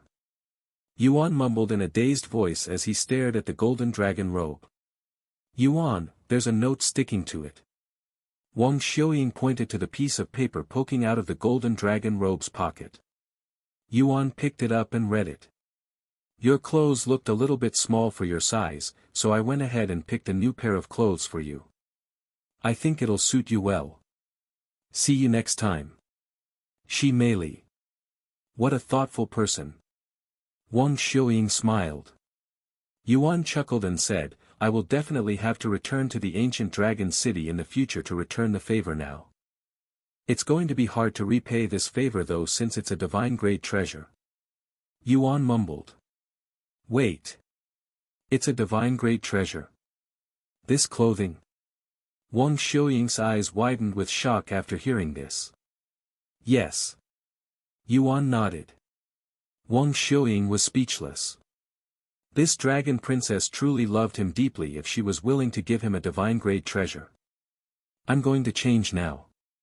Yuan then said. Okay. Wang Xiuying turned around to give him some privacy. A few moments later, Yuan said, I am finished. Wang Xiuying turned back around after hearing his words, and Yuan's new appearance stunned her for a good moment, as he looked incredibly handsome and charming in these new clothes, almost like he was royalty. If she didn't know any better, she would have definitely mistaken him for royalty just by his appearance alone, not to mention this unfathomable aura around him. Yuan, you kind of give me the same feeling as the people in the ancient dragon city, like you've turned into a dragon. Wang Xiuying said. That's probably because of the dragon aura from this robe. Dragon aura? So it makes your presence like that of a dragon? Something like that. What a convenient skill. Do you think she gave you this robe so that you can use your dragon's gaze safely? After all, as long as you wear that clothing, you'll be able to use your dragon's gaze without having to worry about the other royal families causing you trouble because you're a human. Oh. I didn't think of that. You're absolutely right, Wang Xiuying. As long as I am wearing this robe, I will be a dragon, allowing me to use my dragon's gaze more openly. Yuan spoke with excitement. The dragon princess really thought it out, huh? I am admiring her more and more. Yes. Yuan agreed. Are you ready to leave this place? She asked him after putting on the clothes she'd lent him. He nodded. It was at this moment more notifications appeared before Yuan. Shimei has been added to your bond. Shimei's bond level has increased to acquaintance. Shimei's bond level has increased to friend. Royal family, she has been added to your associations. Because of your performance at Ancient Dragon City, your relationship with the royal family, she has increased drastically. Due to your actions at Ancient Dragon City, your fame has increased by 50. The bond system? It's been a while since I last saw it. I wonder how it works. Yuan thought to himself. The last time the bond system activated was at Pang City. Yuan. Wang Xiuying called out to him when he stood there with a dazed face. Sorry, I'm coming. The two of them proceeded to go downstairs. Before leaving the Mystic Pagoda, Yuan said, let me wear my mask first. Wang Xiuying nodded and watched him put on his black mask that complemented his black robes perfectly. Okay, I am ready. The two of them approached the door, which opened automatically. Meanwhile, outside the Mystic Pagoda, most of the remaining participants had gathered there, and all of them had agreed to work with each other to figure out how they could open the Mystic Pagoda. However, an entire week had passed without any progress, as the Mystic Pagoda remained sealed. What was that light just now? That was the second time I have seen it.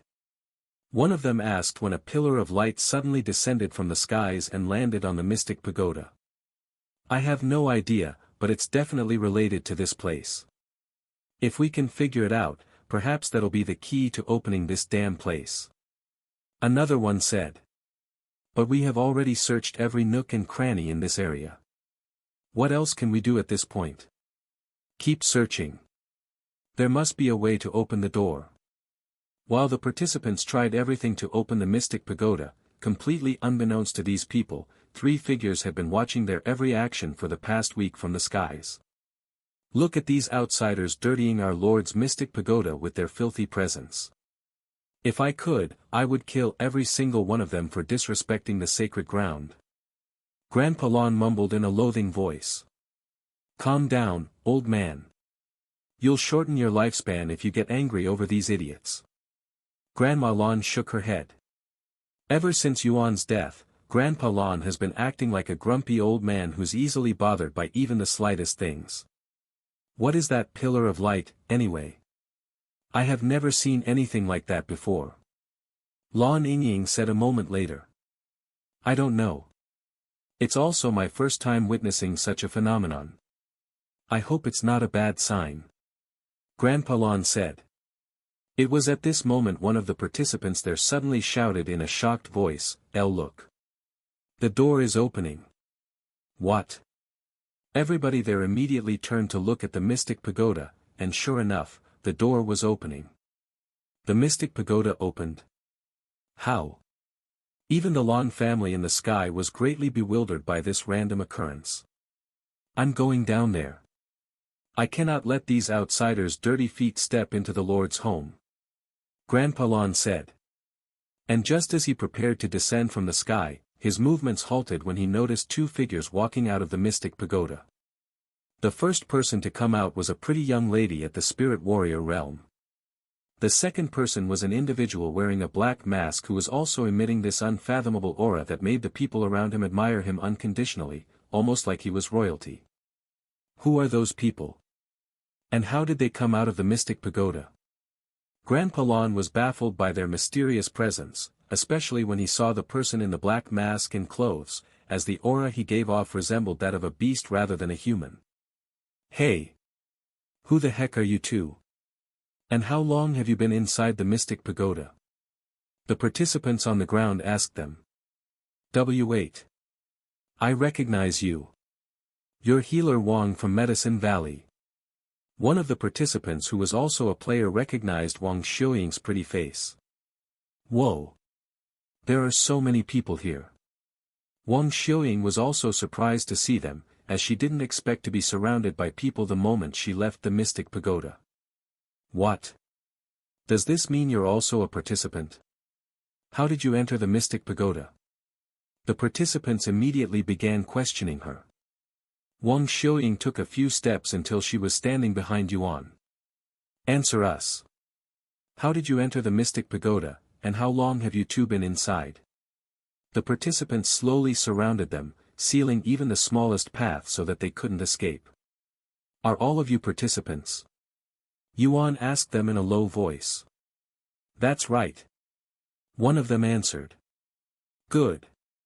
Yuan didn't say anything else and retrieved the Empyrean Overlord, his intentions clear. Wait.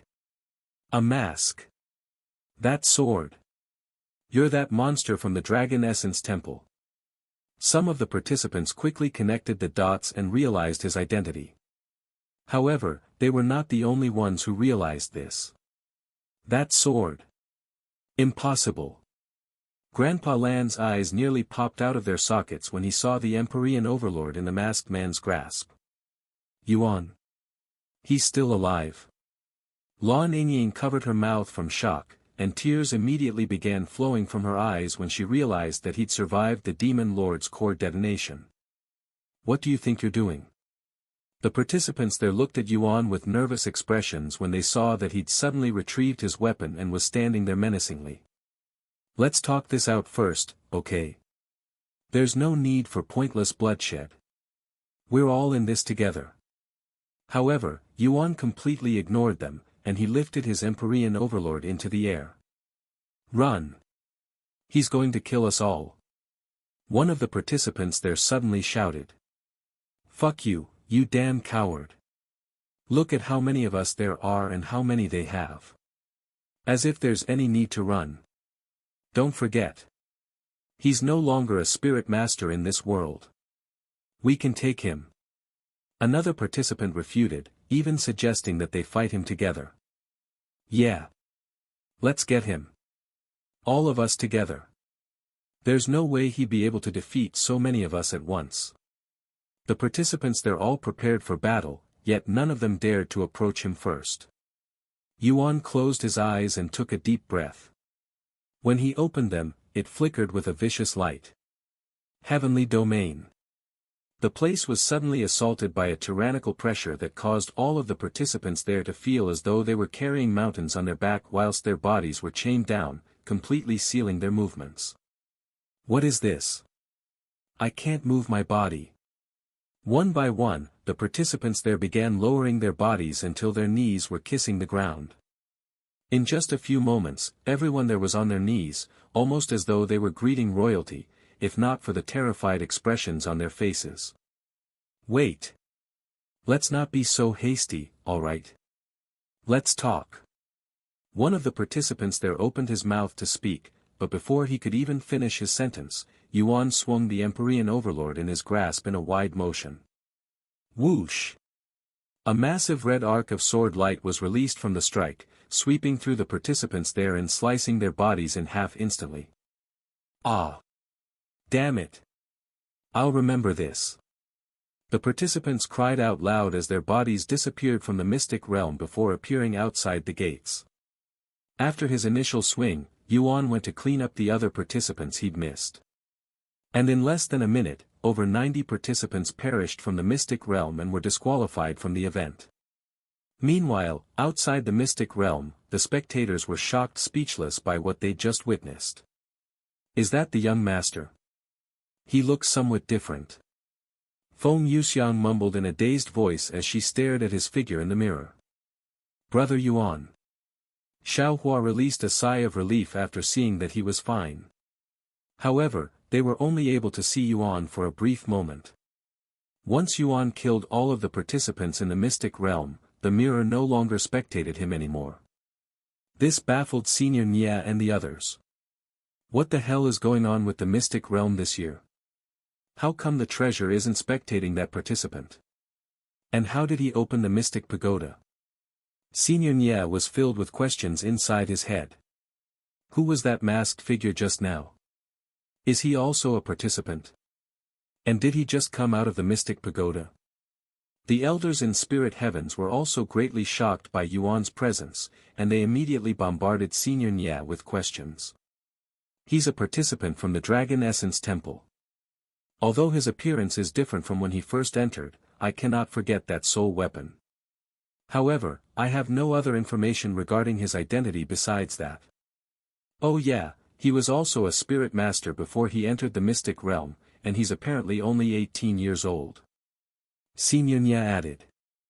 What? Such a genius exists in the lower heavens? We must secure him at all costs. One of the elders said. I think so too.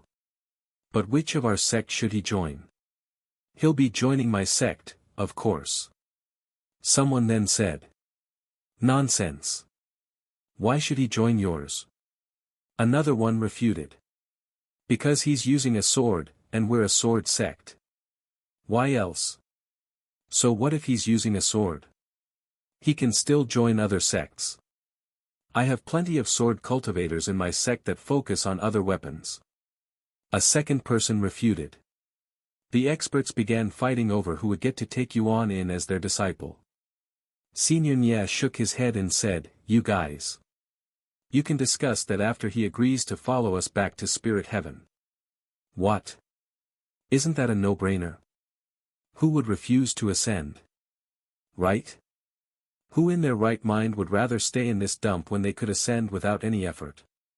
If you're a true cultivator, you'd want to reach the peak. The elders didn't believe that anyone could possibly willingly refuse to ascend to the spirit heavens. I don't know. He seemed to be acquainted with that little girl who was a spirit king. I wouldn't be surprised if they don't really belong to the lower heavens and only came down here for whatever reason like I did. Really? Just what are their backgrounds?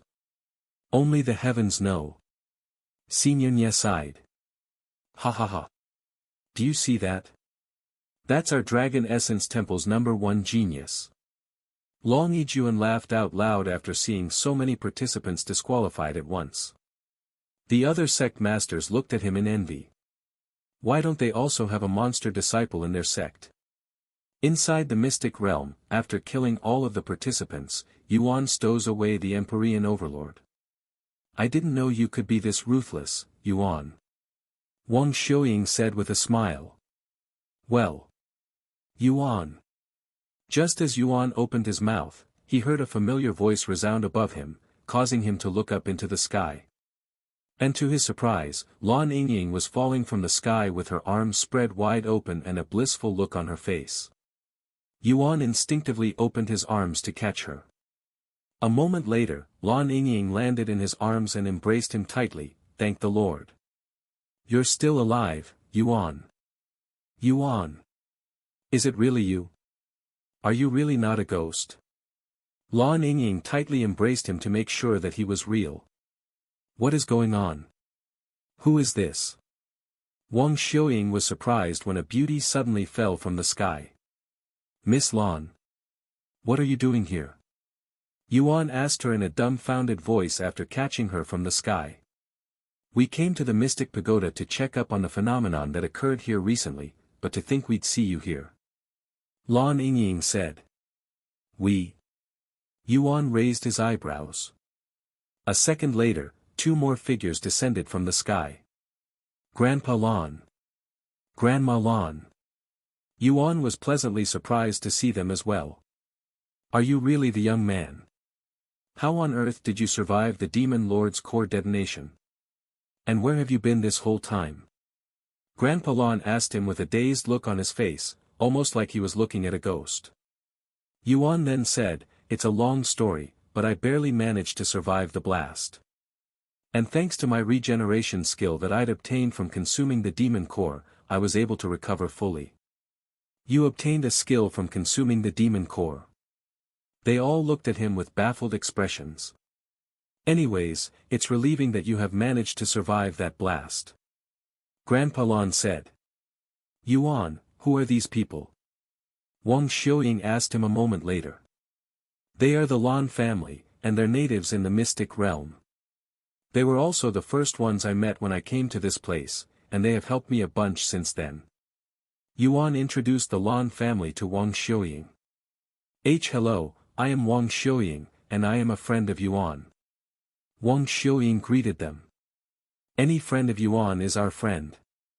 Grandpa Lan nodded, seemingly in great spirits. Anyways, how did you open the Mystic Pagoda, young man? He turned to look at Yuan. Yuan shrugged and said, I honestly don't know. I think it has something to do with the Empyrean Overlord, but I don't have any solid proof. The door opens when I get close to it is all I know. I see. Interesting. Grandpa Lan began pondering.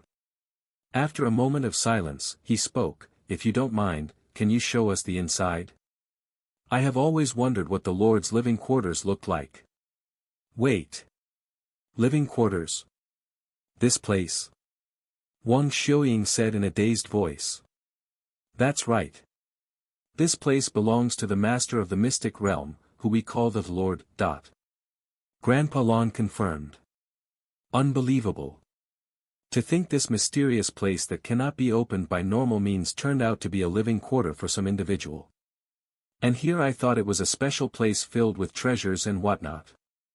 Wang Xiuying mumbled. It is a special place, but probably not in the sense that you outsiders are thinking. Grandpa Lan said with a smile on his face. Sometime later, Yuan brought the Lan family inside the Mystic Pagoda, leading them from the first floor all the way to the 9th floor. During this whole time, Lan Yingying stayed close to Yuan like two peas in a pod. It was as though she was reluctant to leave his side after almost losing him once, and the grandparents found this cute of her. Wang Xiuying, however, was puzzled by Lan Yingying's seemingly intimate relationship with Yuan, and she wondered what happened between them. This place is much more spacious than I'd expected. And by that, I mean there's nothing in here. Grandpa Lan said after climbing all 9 floors. There seems to be another floor to this place. I thought there were only 9 floors. Lan Yingying said after she noticed the 10th floor. Let's check it out. Grandpa Lan said. Wait. Don't go up there. Yuan hastily said to them. Why not? They looked at him with their eyebrows raised. Because there's a teleport formation up there that will take you to this place called Ancient Dragon City, Yuan said, and he proceeded to explain the Ancient Dragon City to the Lan family. Is that so? No wonder why I can sense this inhuman aura around you. Grandpa Lan said afterward. So this is the feeling of a dragon. I don't know how, but the Lord is most likely related to the ancient dragon city in some way for him to have a teleport formation to that place inside his home. Yuan, look at this. There's a slit here. Lan Yingying suddenly pointed to the floor in front of the place where Yuan got his mask from.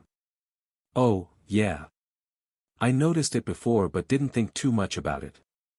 Yuan said. If you look closely at it, don't you think your Empyrean Overlord would fit perfectly inside this slit? Lan Yingying said. What? Yuan looked at her with wide eyes, then he turned to look at the somewhat unnaturally wide slit in the ground. Let me try it. Yuan then retrieved his sword and inserted it inside the slit. And to his surprise, it was a perfect fit, almost like this slit was made for his sword. The moment the tip of his sword reached the end of the slit, Yuan felt a click. Suddenly, the entire mystic pagoda began rumbling as though there was an earthquake. What's going on now? The shaking lasted for a good moment before it calmed down. And when it did. Ding! Congratulations! The mystic realm now recognizes you as its master. You have become the master of the mystic realm. You have obtained the title, Master of the Mystic Realm. You now have full command over the mystic realm. I think I just became the master of the mystic realm, Yuan suddenly said, shocking everybody in the room. What? How? Grandpa Lan exclaimed. Probably because of this. Yuan pointed to the Empyrean overlord that was inserted perfectly into the floor. Good lord! To think you can become the master of the mystic realm in such a manner. Grandpa Lan mumbled in a dazed voice, and then he realized that unless one had the Empyrean overlord, it was literally impossible to become the master of the mystic realm. Now that I am the master of the mystic realm, what can I do? Yuan asked them. Literally anything you want.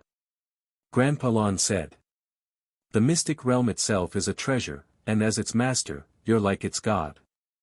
If you desire, you can even change the landscapes in this world. After pondering for a moment, Yuan spoke, I think I want to open up the mystic realm, allowing the natives of this world to go outside. What? Really? Grandpa Lan looked at him with wide eyes. Yuan nodded and said, You told me that the natives of this world dislike outsiders because of envy, right? That they're all stuck inside this world because of their ancestors' decision. If that's the case, I would like to free them. As someone who loved to go on adventures and visit new places, Yuan pitted these mystic realm natives that are secluded inside this world like birds in a cage. He then turned to look at Lan Yingying and said, You also told me that you're interested in the outside world, right? If I open the mystic realm, you'll be able to go outside and experience it for yourself. After a moment of silence, Grandpa Lan said, If that's your decision, you may do as you please. Yuan nodded, and he proceeded to ask, How do I open up the mystic realm, though? And before I do that, can I forcefully remove people from the mystic realm? I would like to disqualify the other participants if I could in this manner. Wang Xiuying couldn't help but chuckle after hearing his words. Yes, you can remove anyone you want. Just command the mystic realm to do so. Grandpa Lan said. How do I do that? Just tell it to do so like you're speaking to someone. Really? Does it really work like that? Yuan mumbled. After taking a deep breath, Yuan said loudly, Mystic realm, can you kick out everyone who doesn't belong in this world? Ah, but don't kick out Wang Xiuying who's with me now. Ding! Command acknowledged. All outsiders shall be removed from the mystic realm. A moment after Yuan's command, every single participant besides Wang Xiuying was suddenly teleported outside of the mystic realm, shocking everybody outside. What? Why am I outside the mystic realm? Has a month passed already? One of the participants exclaimed in a puzzled manner. Impossible. We should have had another 2 weeks inside. Another one said. Then why are we all out here? What's going to happen now? Senior Nia felt a headache incoming after seeing this phenomenon. Just what in heaven's name happened? Why did all of the participants suddenly get kicked out of the mystic realm? One of the crystal balls spoke. Not everyone. Senior Nia said, and he continued, there are 2 people missing. That genius from the Dragon Essence Temple and that girl from Medicine Valley. Senior Nia remembered all of the participants before they went inside, so he knew who was still inside the mystic realm. What should we do now? This year's mystic realm is a complete bust. After a moment of silence, Senior Nia said, let's wait until everyone comes out of the mystic realm before I decide. Meanwhile, amongst the participants that had been forcefully teleported out of the mystic realm, Gao Dongya and Xuejia looked around with disbelief on their faces, as they had been forcefully kicked out as well. What the fuck is happening? Gao Dongya cursed out loud, as they were extremely close to reaching the mystic pagoda.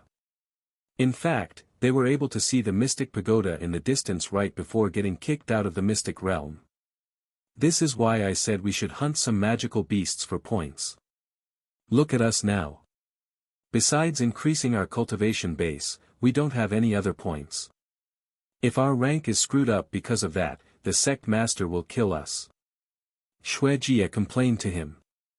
Gao Dongya would normally have a comeback for her complaints, but he was speechless this time, as it was true that they didn't have many points. Where is disciple Yuan? I don't see him out here. Xuejia suddenly realized that he wasn't with them. Perhaps he was disqualified before us. Gao Dongya said. Don't jinx it. Xuejia quickly said. Sometime later, Senior Nye said to them, everyone that just got kicked out of the mystic realm, you may return to your sect for now. I will announce the results once everyone is out. What? Does this mean there are still people inside the mystic realm? Why were we kicked out? Who decided that? The disqualified participants were speechless. Many minutes later, once the participants returned to their sects, Long Yijuan stared at Gao Dongya and Xuejia with a deep frown on his face, yet he didn't look angry at all. I'm sorry, sect master. We have failed you. Gao Dongya said with his head lowered. I'm sorry, sect master. Xuejia also apologized. After a moment of silence, Long Yijuan spoke, don't worry about it too much. Although I am also upset about the results, this situation was completely unexpected and out of control. Hopefully, disciple Yuan, who is still inside the mystic realm, won't disappoint us. What? Disciple Yuan is still inside? Gao Dongya was surprised to hear this. Where was he this entire time? He was separated from us the moment we went inside. Xuejia said. I know. However, I don't know why he was separated from you two or where he went. All I know is that he's still safe and sound inside the mystic realm. In fact, he even managed to open the mystic pagoda. Long Yijuan revealed to them. What? He opened the mystic pagoda. How? Gao Dongya exclaimed in a shocked voice, causing the other participants to look at him. Who opened the mystic pagoda? The participants that were not there to witness Yuan coming outside the mystic pagoda were unaware of the situation. However, they would soon come to learn about everything from the others, greatly shocking them as well. Inside the mystic realm, after kicking out all of the participants, Yuan said in a calm manner, okay, I think I got rid of all of the participants. Do I now do the same for opening the mystic realm? Grandpa Lan nodded and said, yes, but I think you should let the natives know before you open it. How should I let them know? Gather all of them in one place. Yuan asked. No, you don't need to do that much. Just speak to them using the mystic realm. You can broadcast your voice to everyone in this world if you wish. Just ask the mystic realm to help you. Yuan nodded and said, Mystic realm, I would like to speak with everyone in this world, so make sure my voice can be heard by everyone. Command acknowledged. You may speak whenever. Ahem. Yuan cleared his throat before his speech, and his voice echoed throughout the world for everyone to hear, almost as though there was a god speaking to them from above. Hello, everybody in the mystic realm. I will keep this brief. I have recently become the master of the mystic realm, and as the new master, I will be opening the mystic realm for those of you who wish to leave this world and go outside. There will be a portal near the mystic pagoda, so if you wish to leave, you may go through this portal, which will take you outside the mystic realm. That is all. The natives were greatly shocked after hearing Yuan's words. There's a new master for the mystic realm. And this person will be opening the mystic realm again. Why would this person do something like that for them? And who is the new master of the mystic realm? The natives were also sketchy about this announcement. Nevertheless, many of these natives were desperate to leave the mystic realm, so a lot of people from around the mystic realm began preparing their trip to the mystic pagoda. Now that all of that is done, what else should I do? Yuan asked. You have already done more than enough, young man. Grandpa Lon said with a smile on his face. And he continued, everyone that has been yearning to leave this place will be finally able to do so. I can imagine the population in this world lowering by a lot in the next few weeks. How about I open the mystic realm for the people outside as well? This way, there will be more people coming into this world. You mean you're not going to take the mystic realm with you? Grandpa Lon looked at him with wide eyes. Can I even take something this massive with me? Yuan raised his eyebrows. Of course. You can take it with you like a soul weapon. Grandpa Lon nodded. But if I do that, how will people enter or leave this place? Yuan asked. Well, they can't, at least not until you take out the treasure again. After pondering for a moment, Yuan said, I will leave the mystic realm where it has been for the last few 100,000 years. This way, people can enter and leave as they wish, and the sects will be able to continue doing this event which decides the rank of their sections. After all, even if he's the master of the mystic realm, he has no real use for such a place, and it would be somewhat unfair to the people that have been relying on the mystic realm for so long if he took it with him. I understand. If that's your decision, then so be it. Grandpa Lon nodded. Yuan, what should we do now? Wang Xiuying asked him a moment later. Since you have automatically disqualified all of the participants, there is no longer any reason for us to be here. We can simply leave whenever we want. You're right. I don't think we should linger in this place when everyone is already outside. Yuan agreed with her. There's no need to be in such a hurry, young man. How about we return to the cabin and have some tea before you leave? I also have something to give you. Grandpa Lon said to him. Okay. Yuan nodded. What about you? Do you want to come along? I can take you out of here if you wish. I don't want to leave alone. I can already imagine what might happen if I do.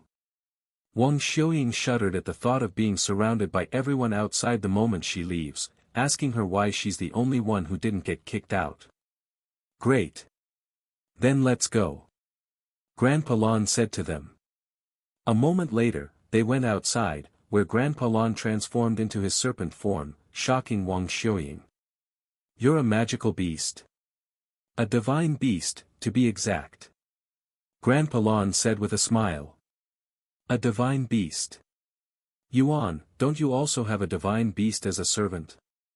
Wang Xiuying recalled one of his world announcements. What? You have a divine beast as a servant? The Lon family looked at him with their eyes wide with shock. They didn't know divine beasts could be servants, as they are usually extremely prideful beings that would never lower themselves to become a servant. Yes, I do. Yuan nodded. Unbelievable. Grandpa Lon mumbled. Lon Yingying stared at Yuan silently, seemingly in deep thoughts. Get on my back. I'll carry you guys back to the divine forest. Grandpa Lon said to them. Let me create the exit for the natives first, Yuan said, and he commanded the mystic realm to create a portal right outside the mystic pagoda, which will let the natives finally leave this place. Once that was done, he jumped on Grandpa Lan's back with Wang Xiuying and the others before flying into the sky and away from the mystic pagoda. In the air, Wang Xiuying looked at Lon Yingying for a good moment before asking her, if you don't mind me asking, what's your relationship with Yuan? What? Lon Yingying pondered for a moment before speaking, he impregnated me. He what?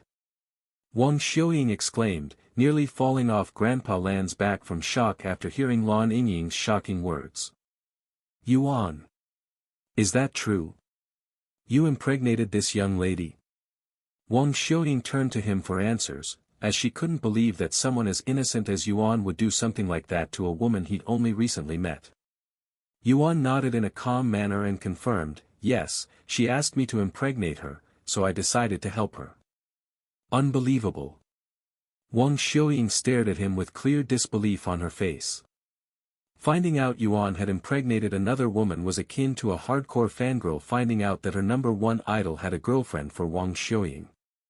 The shock she felt was unique and different from what Mei Xiu felt when she first found out about it. After many moments of silence, Wang Xiuying spoke again, "WL. Congratulations. I cannot wait to see the baby in 9 months." Wang Xiuying was unaware that divine beasts had a much longer conceiving time. 9 months. Lan Yingying raised her eyebrows. She then said, "It will take at least 1,000 years before I can give birth. Divine beasts are different. We cannot give birth so quickly unlike humans." "Is that how it works?" "But 1,000 years. We'll be long dead by then. As long as you reach Spirit Grandmaster, you'll be able to live over 1,000 years comfortably." Grandma Lan said to her. "Perhaps in this world, but alas." A bittersweet smile appeared on Wang Xiuying's face. Although Spirit Grandmasters can live to be 1,000 in this cultivation world, they are only inside a game. There's no such thing as cultivation in the real world, after all. Wang Xiuying thought to herself. A few hours later, they arrived at the cabin in the Divine Forest. "Go ahead and make yourselves at home. I'll go brew some tea," Grandma Lan said to them. After they sat down, Grandpa Lan said, "I will be right back." He then disappeared somewhere. "Yuan, what are you going to do once you go back outside?" Lan Yingying asked him. "Well, I am going to return to my sect for a while. Then I am going to enter this place called Dragon Temple. Once all of that is done, I plan on leaving the sect so that I can explore the rest of the lower heavens before I decide to ascend through the stairway to heaven." Yuan laid out his plans. "The rest of the lower heavens? That's going to take years, Yuan," Wang Xiuying said to him. And she continued, "There are 4 continents in the lower heavens, and as far as I am aware, a single continent in this world is as big as all of the continents on Earth combined." "Really? Then I guess I will just look around until I feel like going to the upper heavens," Yuan said. "What about following that senior Nye to spirit heaven? You opened the mystic pagoda, so you automatically qualify to ascend with him." Wang Xiuying then asked. "Nah. I'd rather ascend with my own effort. And there are still things I need to do in the lower heavens," Yuan said. "Makes sense." Wang Xiuying nodded. Sometime later, Grandpa Lan returned with a small wooden box in his hands. He sat down in an empty seat before placing the box before them. "I want you to have the thing inside this box. It's a farewell gift from us, the Lan family," Grandpa Lan said with a mysterious smile on his face. And he continued, "You deserve it." "What is it?" Yuan couldn't help but ask. "Open it up and see for yourself," he said with a smile. Yuan nodded and opened up the box, and to his surprise, there were 2 familiar-looking objects resting inside the box. There were 2 crystals, red crystals. "This is demon cores?" Yuan asked in a dazed voice. "Yes. One of them belongs to the minor demon you had sealed but never got to finish. We finished it for you after your disappearance," Grandpa Lan explained. "As for the second demon core, it belongs to the demon lord." "Wait. What?" Yuan's eyes widened with surprise. "Didn't the demon lord explode himself? How could his demon core have survived that?" Yuan asked. "Although it may be called core detonation, it doesn't actually require the demon to destroy their demon core. In fact, a demon's core has nothing to do with their cultivation, as they store their cultivation inside their body. So their blood, their muscles, their bones, every single cell in their body. This is one of the reasons for their near indestructible bodies, as their bodies are made mostly out of spiritual energy. If a demon core isn't their dantian, then what is a demon core? And why does it contain so much spiritual energy? Yuan asked. Unfortunately, I do not have an answer for that question, as I don't know that much about demons, to begin with. Grandpa Lon shook his head. I see. Yuan mumbled. Anyways, we found the demon lord's demon core at the place where he self-destructed. We were going to feed it to Ying when she's actually pregnant so that the baby can feed off the spiritual energy and grow stronger, but seeing that you're still alive, we're going to give it back to you. Grandpa Lon said. Are you sure? Yuan asked. Yes. Lon Ying nodded. I see. Thank you. Yuan accepted the demon cores and tossed them into his dragon spatial ring. Now, on to our next subject. Grandpa Lon said as his expression suddenly turned solemn. Yuan, what do you think about letting Lon Ying follow you outside? What? Miss Lon. Yuan's eyes widened with surprise. Grandfather. Lon Ying was also surprised by his suggestion, as she thought he was only joking back then when he first mentioned it. After a moment of silence, Yuan turned to look at Lon Ying and asked her, Miss Lon, do you want to follow me? I cannot guarantee you that it will be entertaining. Lon Ying opened her mouth, but she didn't continue, and she turned to look at her grandparents with a hesitant look, clearly reluctant to leave them behind. Why are you hesitating now, Ying? Forget about us old folks and go have fun with the youngsters. You'll definitely enjoy the outside world more than this forest. Grandpa Lon said to her. Furthermore, you'll conceive his child in the future. It would be better for the child if the father is there during birth, don't you think so as well? Grandma Lon added. What about my duty? Lon Ying asked. You're worried about that? Just leave it to us. We will continue to clean the Lord's tablet. Grandpa Lon said. After a slight pause, he continued with a smile on his face, in fact, starting today, you have a new Lord. Wait. What? Lon Ying looked at him with wide eyes. Go ahead and serve the young man as your new Lord. You're not bound by a contract, anyway. It was our ancestors who decided to follow the Lord. We're simply carrying out their duties as a family tradition. Grandpa Lon said to her. After a long moment of silence, Lon Ying stood up from her seat and walked to the side of the table where Yuan was sitting. Miss Lon. Yuan looked at her with raised eyebrows. Yuan. Lon Ying lowered her body until she was on her knees. No. Please allow me to call you my lord. Lon Ying said as she lowered her head until it was kissing the floor. I wish to serve you as my lord. Lon Ying repeated since Yuan didn't respond for a moment, mostly because he was speechless. Are you sure? Yuan asked her. I am positive. Lon Ying nodded her head with a resolute expression on her face. Okay. If you want to follow me, there's no reason for me to refuse. Yuan easily agreed. Really? You don't mind? Lon Ying's eyes flickered with excitement. Why would I mind? It's not like I dislike you. In fact, I really like you. Yuan said with a smile on his face. Great. Now let's make this official with a contract. Grandpa Lon said a moment later. You just need some of my blood, right? Yuan asked her, as this is what Feng Yuxiang needed. Lon Ying nodded. Okay. Yuan retrieved the starry abyss, opened a wound on his finger, before finally offering it to Lon Ying. Lon Ying gladly accepted his hand and opened her mouth, putting his finger inside a moment later to suck his blood. Wang Xiuying swallowed nervously from the background, her face slightly flushed with redness, as this scene looked kind of erotic for some reason. Divine Serpent Lon Ying has initiated a servant contract with you. My lord, this subordinate shall follow you forever and swear my loyalty to you. Lon Ying said to him. Just call me Yuan, Miss Lon, Yuan said to her. I cannot. Lon Ying shook her head. Young man, we take our tradition very seriously. Grandpa Lon said to him. It'll be easier on her if you let her address you as Lord. Grandma Lon also said. Yuan nodded his head, fine. Call me whatever makes you feel comfortable, Miss Lon.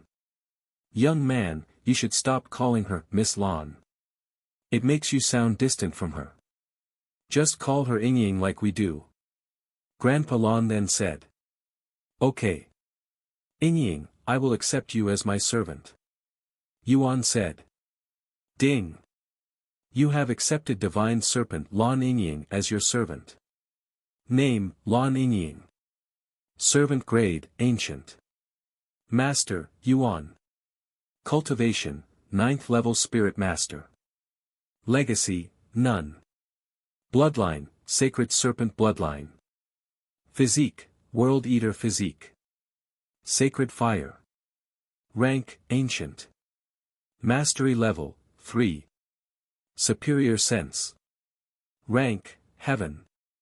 Devour. Rank, Ancient. Unlimited Growth. Rank, Unknown. Ying is an ancient grade divine beast. That's even higher than Feng Feng, who's a phoenix. And she has so many ancient rank skills. Yuan was inwardly surprised when he saw Lon Ying's stats.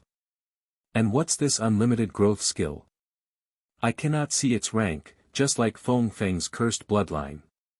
The contract is completed, Yuan said to her a moment later. Welcome to the team. I will introduce you to the others once we go outside. Okay. Lon Ying nodded with a blissful expression on her face.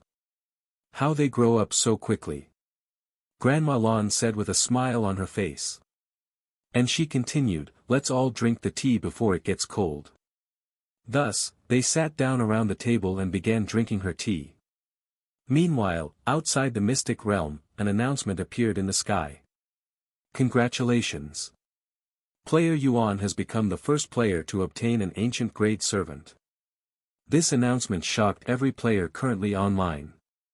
In fact, many of these players are learning about the existence of ancient grade for the first time because of this announcement. Ancient grade servant. Meishio stared at the grand announcement in the sky with a dazed look on her face. What's the matter, Meishio? Feng Yuxiang asked her after noticing her blank stares into the sky.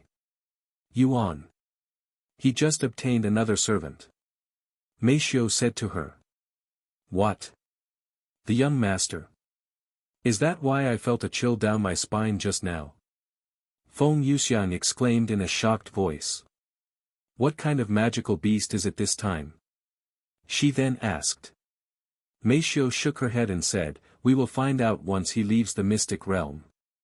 Inside the mystic realm, Yuan and the others spent a good hour calmly sipping tea and talking about random things casually. After they finished all of the tea, Yuan and the others prepared to leave the mystic realm. Stay safe, Ying, young man, and young lady. Grandpa Lon said to them. We will be here if you ever decide to come to visit us. Grandma Lon said. Thank you for everything that you've done for me, Yuan bowed to them. Thank you, grandfather, grandmother, for taking care of me. I will never forget the time I have spent here. Lon Ying also lowered her head. Grandpa Lon smiled and said, you can thank us by showing us our great-grandchildren. Lon Ying nodded, I promise. After saying their final goodbyes, Yuan and the others entered a teleport that he'd created, leaving the mystic realm. After entering the portal, Yuan, Wang Xiuying, and Lon Ying appeared outside the mystic realm. So this is the outside world. Lon Ying mumbled in a dazed voice as she looked at the desolate area and the people gathered outside. Meanwhile, Yuan and Wang Xiuying were bombarded with notifications. You have obtained a massive amount of spiritual energy from the mystic realm. You have enough chi for a breakthrough. You have reached 2nd level Spirit Master. Plus 11,000 stats. You have reached 3rd level Spirit Master. Plus 12,000 stats.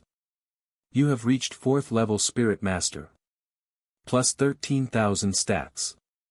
You have reached 9th level Spirit Master. Plus 18,000 stats. Yuan's cultivation stopped at the peak of Spirit Master after leaving the mystic realm, whilst Wang Xiuying's cultivation entered 5th level Spirit Warrior. As for Lan Yingying, her cultivation base remained the same. Brother Yuan. Young Master. Two figures could be seen flying in their direction shortly after they left the mystic realm. Xiao Hua. Feng Feng. It's been a while. Yuan greeted them. Young Master, is it true that you'd accepted a servant? Feng Yuxiang immediately asked him, and she turned to look at the beauty standing beside him. You're a divine beast. Feng Yuxiang could immediately tell, as divine beasts have a distinct aura and smell that could easily be noticed by other divine beasts. I am. Lan Yingying nodded calmly. Are you okay, Brother Yuan? Xiaohua asked him after her initial shock, as Yuan's cultivation base suddenly leaped all the way to the peak of Spirit Master. Yes, I am fine. Yuan nodded. Sometime later, Senior Nye approached them and said, Sorry to intrude on your reunion, but I would like to announce the results. Please go back to your sect in the meantime. And young man, I would like to speak with you afterward. Okay. Yuan nodded. I will see you later, Wang Xiuying, Yuan said to her before going back to the sect. See you later. It was fun playing with you. As Yuan walked back to the Dragon Essence Temple, everybody there stared at him with serious frowns on their faces, looking like they were all in deep thoughts. Welcome back, disciple Yuan. Long Yijuan said to him after he returned. I cannot wait to see the results. Elder Shan chuckled.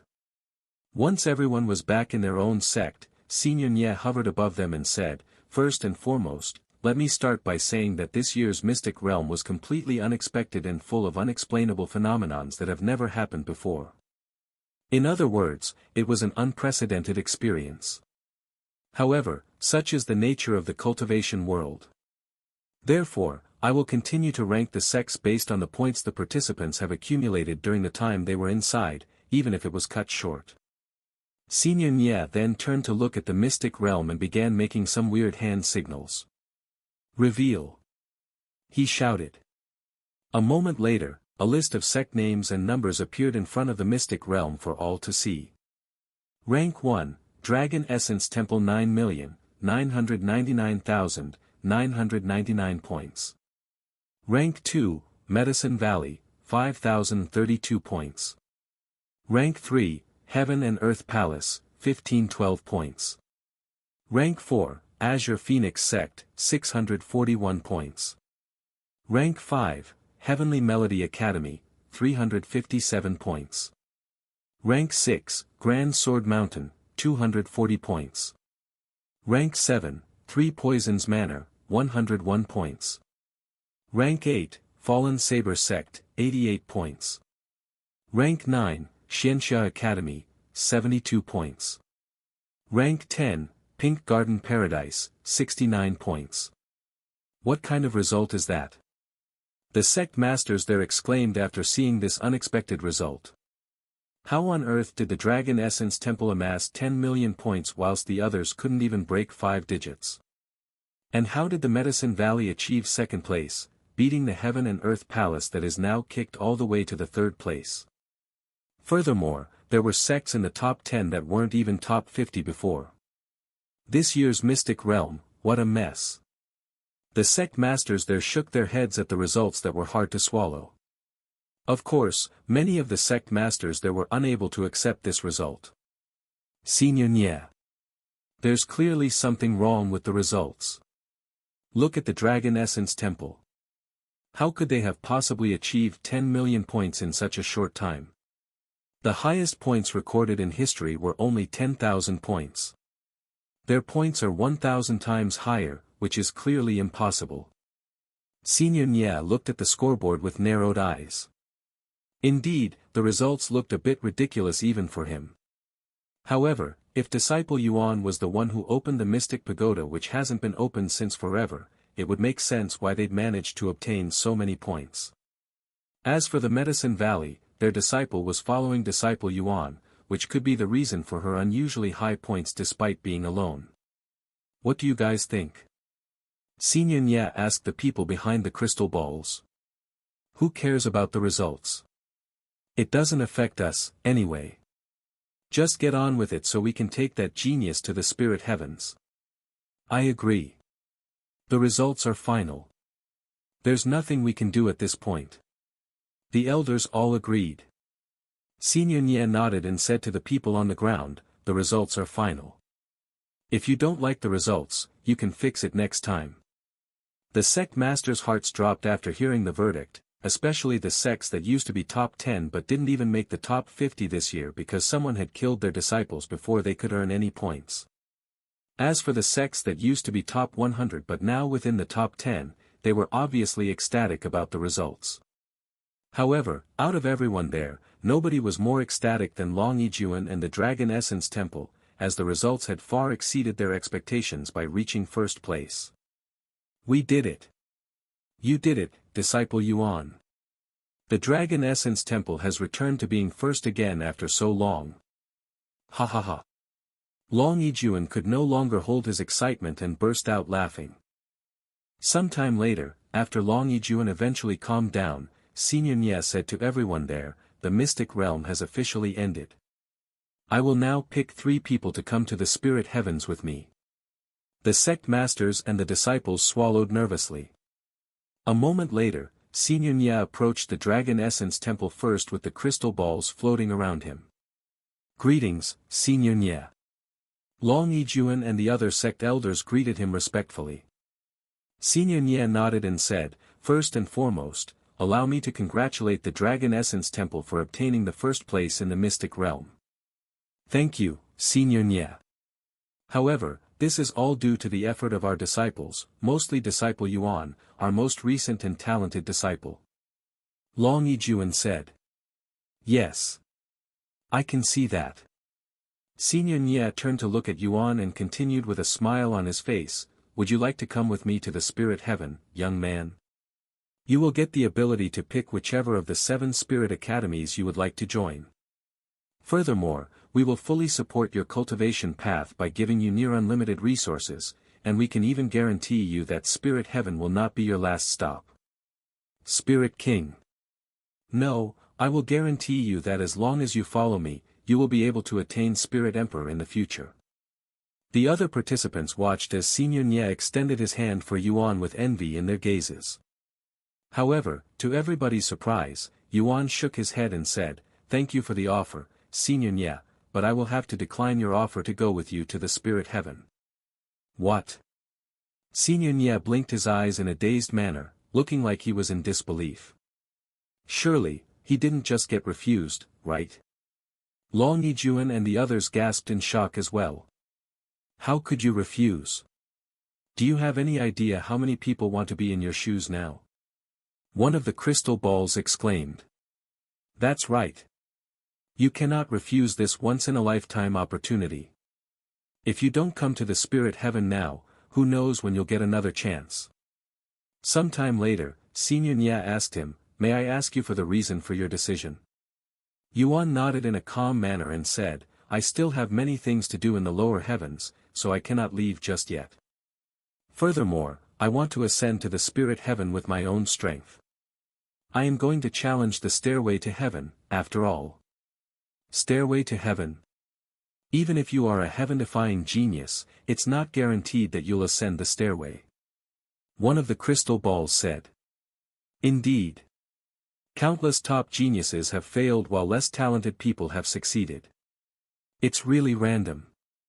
However, if we bring you with us, it's guaranteed that you'll ascend.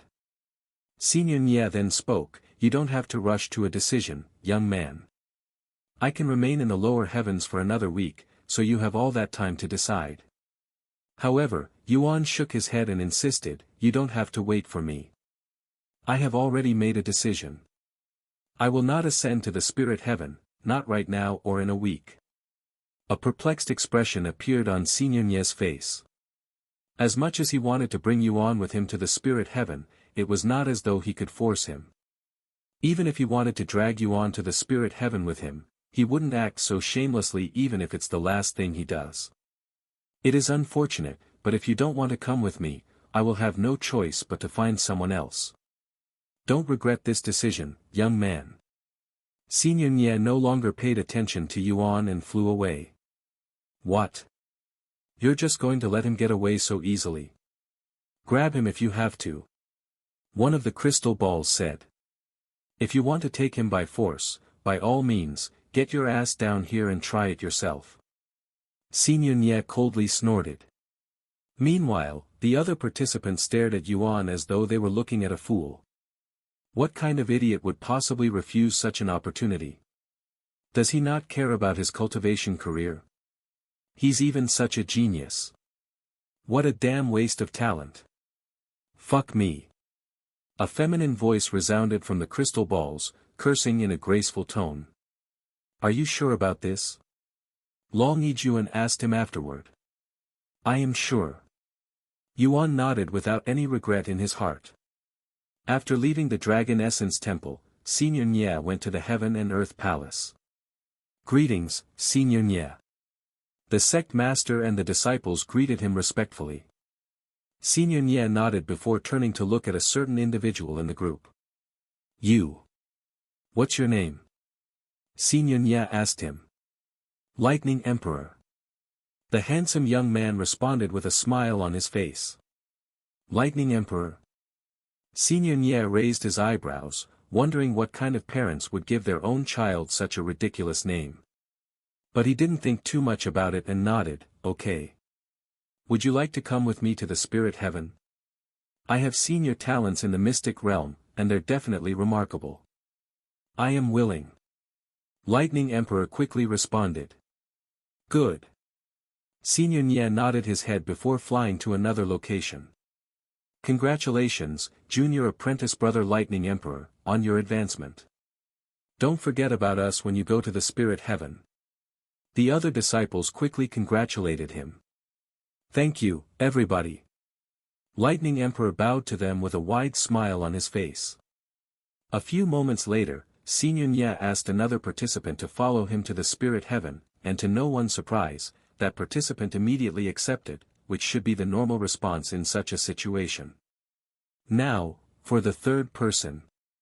Senior Nye swept the crowd with a profound gaze until it landed on a pretty young lady. He then flew to her and asked her, do you want to come with me to the spirit heaven? Huh? Are you talking to me? Wang Xiuying pointed at herself when she noticed Senior Nye staring directly at her. Yes. You. Senior Nye confirmed with a nod of his head. Do you want to follow me to the spirit heaven? Senior Nye asked Wang Xiuying again. Wang Xiuying was speechless since she didn't think that she would get the chance. She then turned to look at Yuan in the distance. As much as I want to stay down here and play with you, I have something more important to do. She said inwardly. Wang Xiuying returned to Senior Nye and asked him, if I go to the spirit heaven, I will get to pick a sect to join, right? That's right. You can join any of the 7 spirit academies, he confirmed. Then out of these 7 spirit academies, are there any of them that focus on medicine? Senior Nye nodded and said, looks like you'll have a new disciple, Elder Mu. One of the crystal balls then spoke, my spirit healing academy is the top medicine sect in the spirit heaven that has over 10,000 alchemy apprentices and 1,000 alchemy masters. If you wish to join my sect, you will need to be proficient and passionate in the field of medicine. I want to join. Wang Xiuying quickly said. Good. But you should know one more thing. Although you have been given the right to join our sect, you have yet to qualify, as our sect is a bit special, so you are still required to take our disciple examination. Are you okay with that? I am okay with that. Wang Xiuying quickly responded. Then it's decided. I will see you when you get up here. Once Senior Nye has picked 3 people that will be following him to the spirit heaven, he said to them, congratulations to everyone that has been chosen. I will give you all 7 days to prepare for your departure. Soon after, Senior Nye dismissed everyone there. However, right as the sects began leaving, another phenomenon occurred at the mystic realm, as people could be seen coming out of the gates. What the heck? Who are those people? The sects there were puzzled by this, as was Senior Nya and the others in the spirit heaven. These people were clearly not participants, so they could only be the natives inside the mystic realm. Ha ha ha. It's true. It's really true. We can finally leave the mystic realm.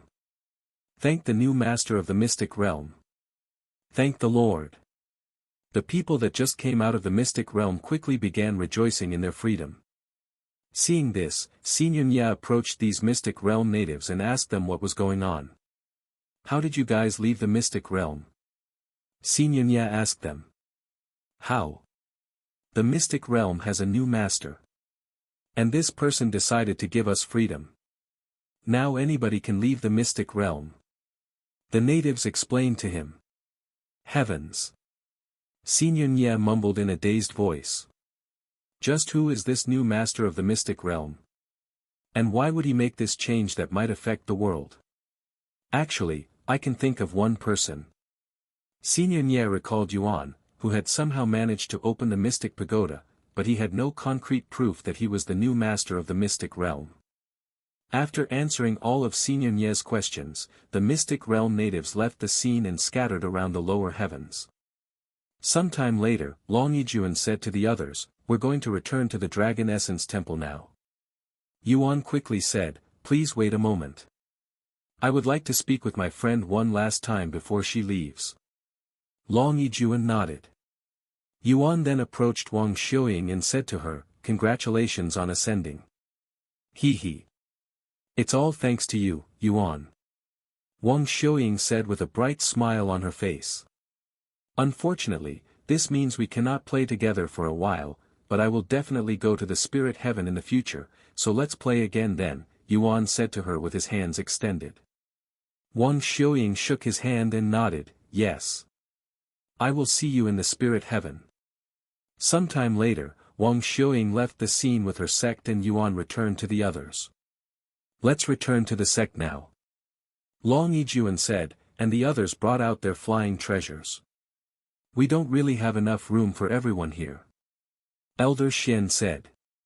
Let's talk later, young master.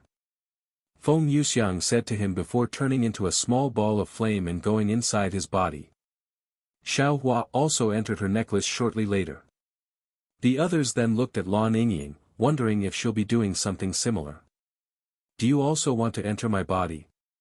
Yuan asked her, thinking that she also had the capability. However, Lan Yingying shook her head and said, I do not know how to do that. This is the best I can do. She then transformed into her serpent form, yet it was different from her usual form. Unlike her large beast form, Lan Yingying had transformed into a small and slender snake before wrapping herself around Yuan's wrist, turning into a bracelet of sorts. Wow! Elder Shan mumbled in a dazed voice, as she has never seen anything like this before. Are we all ready to leave? Long Yuan asked them a moment later. Yes. Once everyone there was on a flying treasure, they took off into the sky and returned to the Dragon Essence Temple. A few hours later, they arrived at the sect. The three of you can go back to your living quarters for now to rest. We'll contact you again in 3 days. Long Yuan said to the disciples.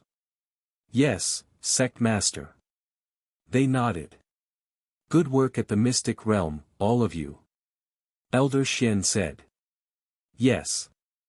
Great work indeed. Disciple Yuan, please wait for a moment. Long Yuan stopped him right as he reached the door. And he said, the Dragon Temple will be opened in a week from now. I understand. Thank you, sect master. Yuan said to him before returning to his own living quarters with Meishio. After the disciples left, Long Yuan sat down in his seat in an exhausted manner. What an experience it has been. He sighed. Not only did the mystic realm finish earlier than anticipated, but everything else is also a mess. We'll have a lot of work on our hands once the news spreads. Elder Shan said with a bittersweet smile. And she continued, at least we got first place. Long Yuan shook his head and said, do you really think people will accept the results? Even if they won't say it to our faces, there will be plenty of people who think we don't deserve this rank, especially when the results are so questionable. That is true. 10 million points. I would also question it if I was in their shoes. Elder Shan agreed. What can we do at this point? She then asked. We can only prove to the world that we're worthy of this position. Long Yijuan spoke with a dignified expression on his face. How do we do that? Elder Shan asked. First, we're going to up the requirements to join the Dragon Essence Temple. Although we held a disciple examination recently, we will hold another one while the heat is still at its peak. Furthermore, while some people will question us, there will also be plenty of people who will admire us. Long Yijuan said.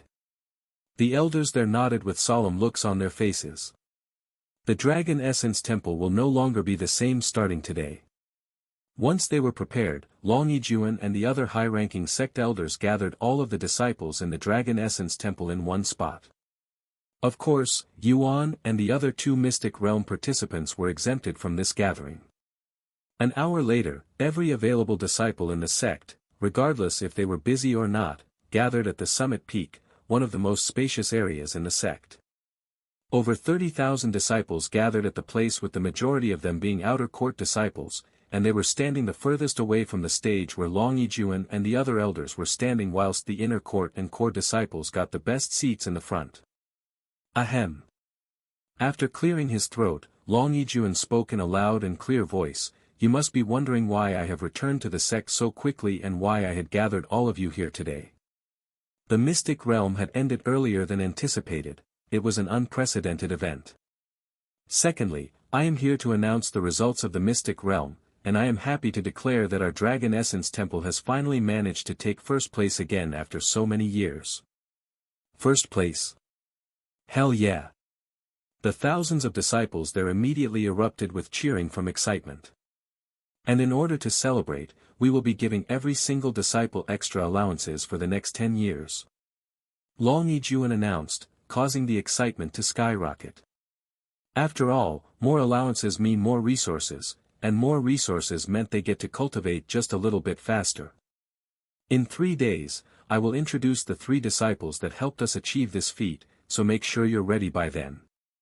After giving a small speech, Long Yijuan handed the stage to the sect elders and disappeared from the scene to prepare for other things. Meanwhile, inside Yuan's living quarters, Yuan said to the others, "You guys can come out now." A second later, Feng Yuxiang came out of his chest and Xiao Hua came out of his necklace. Finally, Lan Yingying unwrapped herself from Yuan's wrist and transformed back into a human. Once everyone was present, Yuan said, "Let's introduce each other now. I will go first." Feng Yuxiang said, and she continued, "My name is Feng Yuxiang, I used to work as a store owner in the Golden Phoenix Bazaar, and I am now a proud servant for the young master. Oh, I am also a divine beast, a phoenix." A phoenix. Lan Yingying raised her eyebrows. This is her first time meeting another divine beast besides her grandfather and father. Meishio went next. "I am called Meishio, and I am something like a caretaker for Yuan. We've also known each other since childhood." Xiao Hua. Xiao Hua gave a brief introduction. "Nice to meet all of you. My name is Lan Yingying, and I am a native of the mystic realm. Just like Miss Feng, I am a divine beast, a divine serpent, to be exact." Lan Yingying then introduced herself. "A divine serpent, huh? What kind of serpent are you?" Feng Yuxiang asked her. "I'm not exactly sure." Lan Yingying said. "Do you have any special abilities, then?" "I can summon these white flames called sacred fire," she said. "White flames? I have never heard of that ability before." Feng Yuxiang shook her head. "How did you meet Brother Yuan?" Xiao Hua suddenly asked with an intensive gaze. "I met him by chance at my previous lord's tablet." Lan Yingying said. "Allow me to explain," Yuan said, and he proceeded to explain his whole experience in the mystic realm to them until he reached the mystic pagoda. Unbelievable. To think you had to fight so many demons in the mystic realm. Feng Yuxiang mumbled in a dazed voice. Although Meishio told her about Yuan killing a demon, she didn't know he had to fight so many of them. Where did you learn the demon sealing technique anyway, young master? Feng Yuxiang then asked. I learned it at some technique store, he said. Technique store. Xiao Hua recalled the mysterious technique store that had a spirit king greeting guests at the door. Anyways, after arriving at the mystic pagoda, we went to the highest floor, where we found a teleport formation that suddenly teleported us to this mythical place called Ancient Dragon City. Yuan said as he continued with his story. He then proceeded to recall everything that had happened in the Ancient Dragon City and how he managed to obtain a dragon's blood essence. Blood essence from the dragon ancestor. Feng Yuxiang exclaimed in a shocked manner after hearing about it, looking completely baffled. Young master, by dragon ancestor, do you mean that dragon ancestor? Feng Yuxiang asked him in a trembling voice. Yuan raised his eyebrows and spoke, Do you know the dragon ancestor? If it's the same dragon ancestor you're talking about, of course, I know him. Oh, but it's not like I know him personally. He's just incredibly famous in the upper heavens. Feng Yuxiang said. Oh. Tell me more. Yuan said, his eyes filled with interest. Feng Yuxiang nodded and said, the dragon ancestor is one of the oldest divine beasts in existence who has existed ever since the primordial era, the earliest known era, and the dragon ancestor has built multiple empires and powerful families across the 9 heavens. He's so incredibly powerful and famous that many people revere the dragon ancestor as their god. Many families across the 9 heavens, huh? I think it's the same dragon ancestor since that's what the royal family told me as well. Yuan said. Heavens! You really obtained the dragon ancestor's blood essence. Not just his blood, but his blood essence. This is a priceless treasure even in the upper heavens, young master. I have no doubt that even gods would start a war for it. What's the difference between regular blood and blood essence? Yuan asked her. The phoenix blood I gave you is considered regular blood since I can offer it quite easily. Blood essence, however, requires tedious effort and the individual's longevity to create. Huh? Does that mean it'll take away your life? Yuan's eyes widened. That's right. Feng Yuxiang nodded, and she continued, blood essence requires one to sacrifice their longevity, and to cultivators, their longevity is extremely important, almost sacred, so you can imagine why blood essence is incredibly rare. Even true immortals that have indefinite longevity would not create blood essence carelessly because it could affect their cultivation, and that would be disastrous even if they lose a single level. I see. Yuan mumbled. This makes me wonder. Why would the dragon ancestor risk so much to create his blood essence? Feng Yuxiang pondered. After a moment of silence, Yuan asked, should I consume the blood essence? Feng Yuxiang instantly stopped her thoughts and looked at him with wide eyes. Absolutely not. She loudly exclaimed, startling everyone in the room. I'm sorry for shouting at you like that, young master, but you must not consume the blood essence because your body cannot handle it. The dragon ancestor is a godlike being at the peak of the cultivation world, and its blood essence would obviously contain an immense amount of energy. It would be like an ant trying to drink all of the water in an ocean. Feng Yuxiang said. Actually, can I take a look at the blood essence? Yuan nodded and retrieved his dragon spatial ring before taking out the bottle and showing it to her. Feng Yuxiang narrowed her eyes at the single drop of blood with a pondering look on her serious face. After a moment of silence, she spoke, even considering your abnormal talents, you shouldn't consume this blood essence until you're at least a spirit emperor, young master, because it will definitely kill you in an instant. Spirit emperor? The blood essence is that powerful? Yuan's jaw dropped. How long would it take him to reach spirit emperor? He cannot even imagine. Young master, this blood essence came from a godlike being that has reached the peak of cultivation. It's not something a mere spirit master can consume. And telling you to consume it at Spirit Emperor is already incredibly dangerous and almost suicidal. I wouldn't tell even Spirit Sovereigns to consume this blood essence under normal circumstances. I understand. Yuan nodded. However, there are methods you can use that'll allow you to consume the dragon ancestor's blood essence without waiting until Spirit Emperor, and that requires you to dilute the blood essence until it's weak enough for you to consume it. Of course, this method isn't recommended, as it'll greatly weaken the effects of the blood essence. It's okay, I'll just wait until I am a Spirit Emperor. I am in no rush to consume the blood essence, anyway. Yuan said.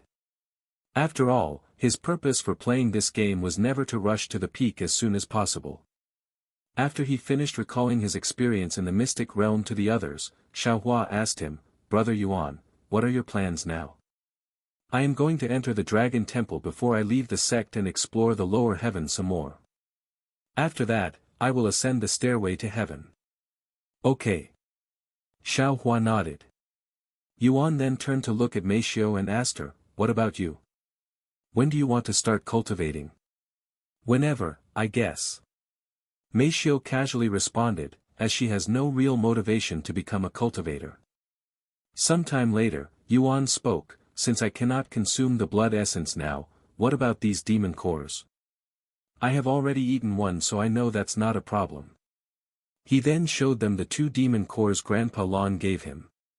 "Demon cores? These will fetch good money if you sell them, young master. If my store was still open, I'd put these demon cores on the top floor, no doubt. I don't need money, so I'll keep them for now," Yuan said. Feng Yuxiang looked at the demon cores with a pondering expression. "If you want to consume them like monster cores, I'd only suggest consuming that one." Feng Yuxiang pointed to the demon core on the left. And she continued, "You'll reach Spirit Grandmaster if you consume that one, but if you consume the other one, you'll risk breaking through to Spirit Lord, which will force you to ascend to the next heaven because only Spirit Grandmasters are allowed in the lower heavens.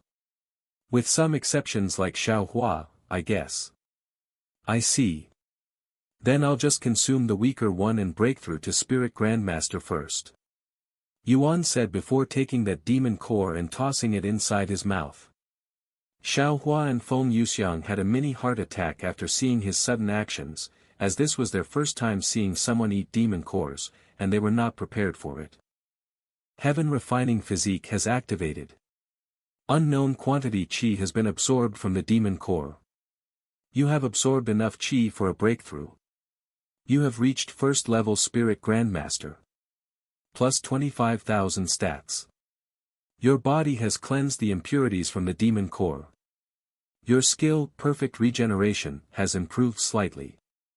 You have absorbed enough qi for a breakthrough. You have reached second level Spirit Grandmaster. Plus 26,000 stats. You have absorbed enough qi for a breakthrough. You have reached third level Spirit Grandmaster. Plus 27,000 stats.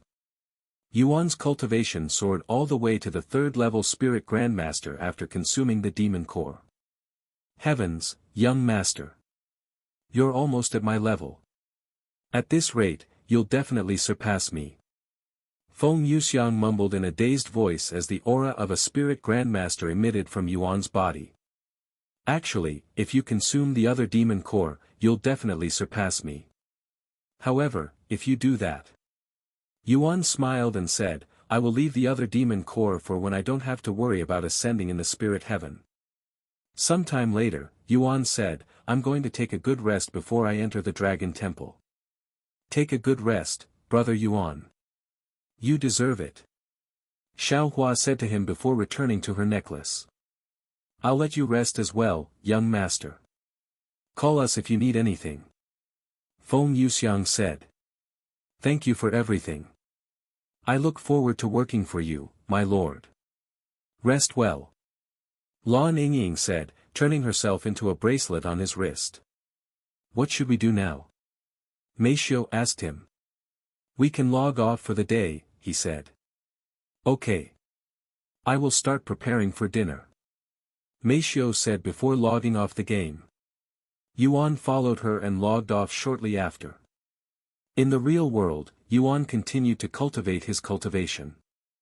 Although he took a slight break to focus on the mystic realm, his progress didn't slow down too much, and in just a single night, he had a breakthrough, reaching the 6th level spirit warrior. And with this breakthrough, Yuan could feel and move his body slightly better. It's only a matter of time now. Perhaps if I reach Spirit Master, I will be able to move properly again. Yuan used this motivation to help him cultivate through the night despite finding cultivation somewhat boring at times due to its repetitiveness. The following day, Yuan decided to skip Cultivation Online and continue to improve his cultivation. And since Yuan wasn't playing, Meishio also took a break, using her time to surf the internet for more information about the game and other things instead. There's already 5 billion people on this forum. It was only 4 billion just a week ago, and this doesn't even take into account those players who don't use this forum. This game sure is growing at a crazy rate. Meishio mumbled to herself. Although she has seen her fair share of video games growing popular quickly, none of them could hold a candle to Cultivation Online that has more than half of the world's population actively playing the game. At this rate, the entire world is going to be playing this game. Meishio began looking through the forum, and sure enough, it was littered with threads about player Yuan and the mystic realm. Player Yuan slaughters over 50 participants at once. Player Yuan has obtained an ancient grade servant. What could an ancient grade servant possibly look like? Click here to find out. Player Yuan refuses to ascend to the spirit heaven. Player Yuan takes first place in the mystic realm, achieving 10 million points. The majority of the forum was talking about player Yuan, which wasn't surprising after what happened at the mystic realm, one of the biggest events in the lower heavens. Unfortunately, only a handful of players were able to participate in the event due to the limiting slots, or the mystic realm would have been an even hotter topic. After losing track of time surfing the web, Meishio was snapped out of her daze when her phone suddenly began ringing. Yuro. Meishio picked up the phone after seeing her name. Meishio. Guess what? Yuro's excited voice resounded from the phone. What? My father has announced to all of the players in the company that whoever meets the requirements to wield the frozen jade zither gets to use it. Yuro said. Is that something to be excited about? Meishio asked. Of course. This means I will also have a chance to obtain it. Yuro said. But do you even have the time to play the game? Considering your schedule, it'll be incredibly hard if not outright impossible for you to beat the others who have much more time on their hands. Meishio said. Hee hee. I kept the best news for last. Listen up, Meishio. Because of Cultivation Online's massive popularity and potential, there have been a lot of students and even teachers skipping school just to play the game. Therefore, the principal has decided to cut school short this year. What? They can do that? Meishio mumbled in a dazed voice. Of course, the principal asked all of the parents for approval, and to my surprise, the majority of parents agreed, since they also want their kids to start playing the game. Unbelievable. How is that going to work, anyway? Well, the school will try to cram all lessons that would have been taught throughout the year into a single month, so starting next month, I will be able to play the game seriously. Yuro said. And she continued, you know what's the crazy part, Meishio? Our school isn't the first to do this. In fact, plenty of schools have already closed due to Cultivation Online. A new era of gaming is upon us. I can feel it. Sometime later, Yuro asked, is brother available right now? I would like to speak with him. He should be available since he's taking a break from Cultivation Online. I'll go knock on his door now. Meishio said. Yuan, are you awake? Yuro is on the phone, and she would like to speak with you. Meishio called for him after knocking on the door. Yuro. I am awake. Yuan stopped cultivating after hearing Meishio's voice. Meishio entered his room the next moment and placed the phone beside his pillow and the call on speaker. Brother? Yuro called for him. I'm here, Yuro. It's been a while since I heard your voice, brother. How have you been doing? I've been doing great. That's good to hear. First and foremost, allow me to congratulate you on your victory during the Mystic Realm. I knew you'd crush the other participants. Thank you. It was a great experience in the Mystic Realm. Yuan said. I also heard that you managed to obtain an ancient grade servant. What kind of servant is it this time? Yu then asked. Her name is Lan Yingying, and she's a divine beast like Feng Feng, but she's a divine serpent. Serpent? Does this mean she's a snake? I'm not good with snakes. Yu spoke in a shaky voice. Don't worry, she won't bite. And she's usually in her human form, so you don't even realize that she's a snake most of the time. Oh, she can transform like Feng Feng. That's interesting. Can all divine beasts do that? I heard all magical beasts can transform into humans if they reach a certain cultivation base. I see. Can you tell me a little of what you experienced inside the Mystic Realm? After that, I will tell you some good news. Yu said. Okay. Yuan proceeded to recall his experience in the Mystic Realm and the ancient dragon city to Yu through the phone. Whoa! You got to meet dragons and go to a world above the clouds? I am jealous. If only I was there with you. Yu sighed. And she continued, yet that one girl. Ah, forget it. I will make up for it in a month. What are you talking about? Yuan asked her. Hee. Guess what, brother? My school will be closing early due to too many students skipping school to play Cultivation Online. Therefore, starting next month, I will be able to play every day. Yu revealed. What? They can do that? Yuan was dumbfounded by this. Apparently. What are your plans now that there's no school? Yuan asked her. I am going to play Cultivation Online seriously and try to be the first to obtain enough stats to use the Frozen Jade Zither. Yu said. The Frozen Jade Zither? Yes. Father said whoever gets enough stats to wield it gets to use it. Yu said. I see. The requirements. I will probably need to be around Spirit Master before I can wield it, right? Considering the requirements, yes.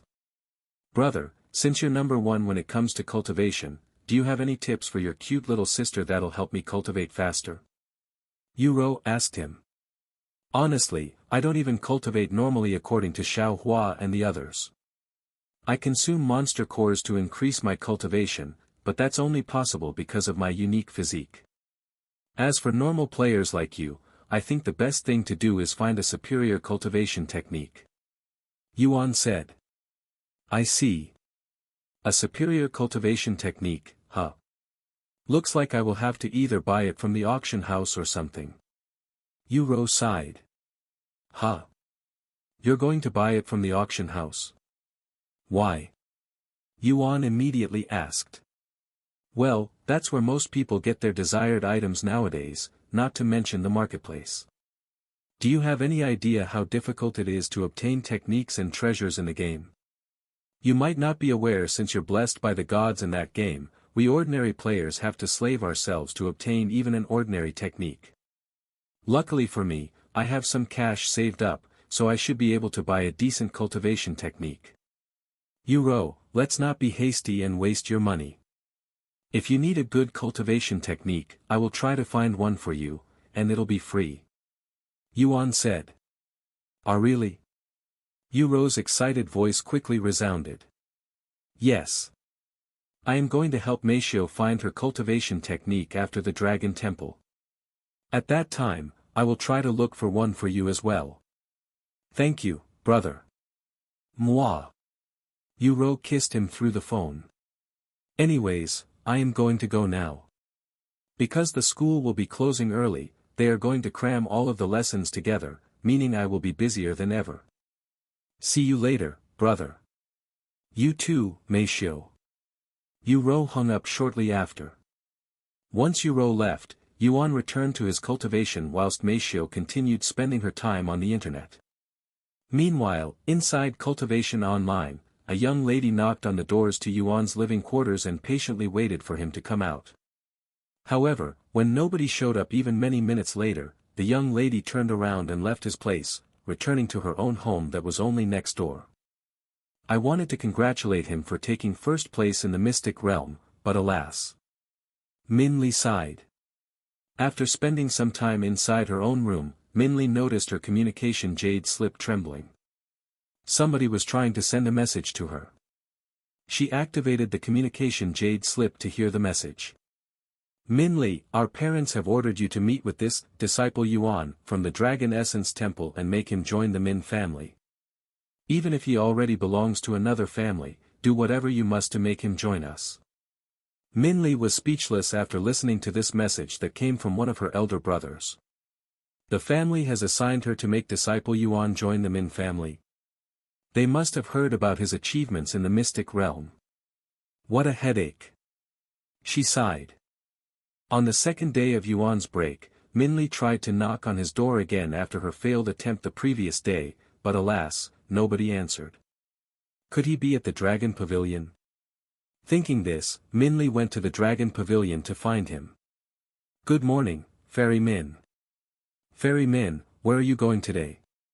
On her way to the Dragon Pavilion, the other disciples would approach her in hopes for something, anything at all. Once she'd arrived at the Dragon Pavilion, the disciples there also approached her, almost like she was a celebrity or something. Fairy Min, are you here to dine today? It's on me. Why don't you come with us, Fairy Min? I'm just here to look around. Min Li said as she walked around the Dragon Pavilion, hoping to see a masked individual sitting at one of the tables. Unfortunately, she was unable to find disciple Yuan anywhere in the Dragon Pavilion, so she decided to give up for the day and return to her own room to practice her cultivation. However, not long into her cultivation, Min Li felt her communication jade slip tremble again. Have you spoken to disciple Yuan yet? Our parents said they need you to report to them your progress every day. Her elder brother asked her. Not yet. He's currently unavailable, so I cannot find him, much less speak with him. Min Li relayed this message back to her elder brother. Not even a minute later, another message arrived. I don't want to hear any excuses. Every minute you're not speaking with him is every minute you're giving our competitors. Our parents really want disciple Yuan. You know what will happen if you disappoint them, right? What am I supposed to do if he's not home and I don't know where to find him? Min Li asked. Then find someone who does. Min Li sighed, and she stopped her cultivation to go outside.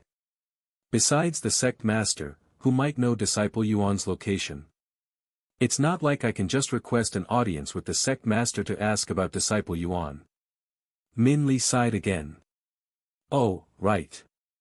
Xian Wuhan might know something since she's elder Xian's granddaughter.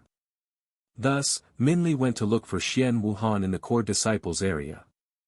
Normally, outer court disciples cannot go inside the inner court unless they were on a mission, but considering Min Li's background, who would dare to refuse her entry?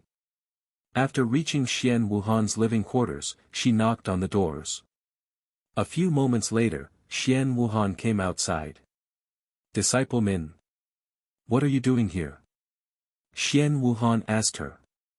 Sorry if I am bothering you, but do you happen to know where disciple Yuan is?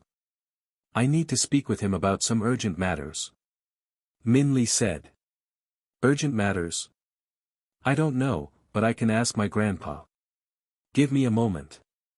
Xian Wuhan said before taking out her communication jade slip and sending Elder Xian a message. A minute later, Elder Xian responded. Disciple Yuan should be resting inside his living quarters. He didn't check out of the sect or anything since we returned from the mystic realm.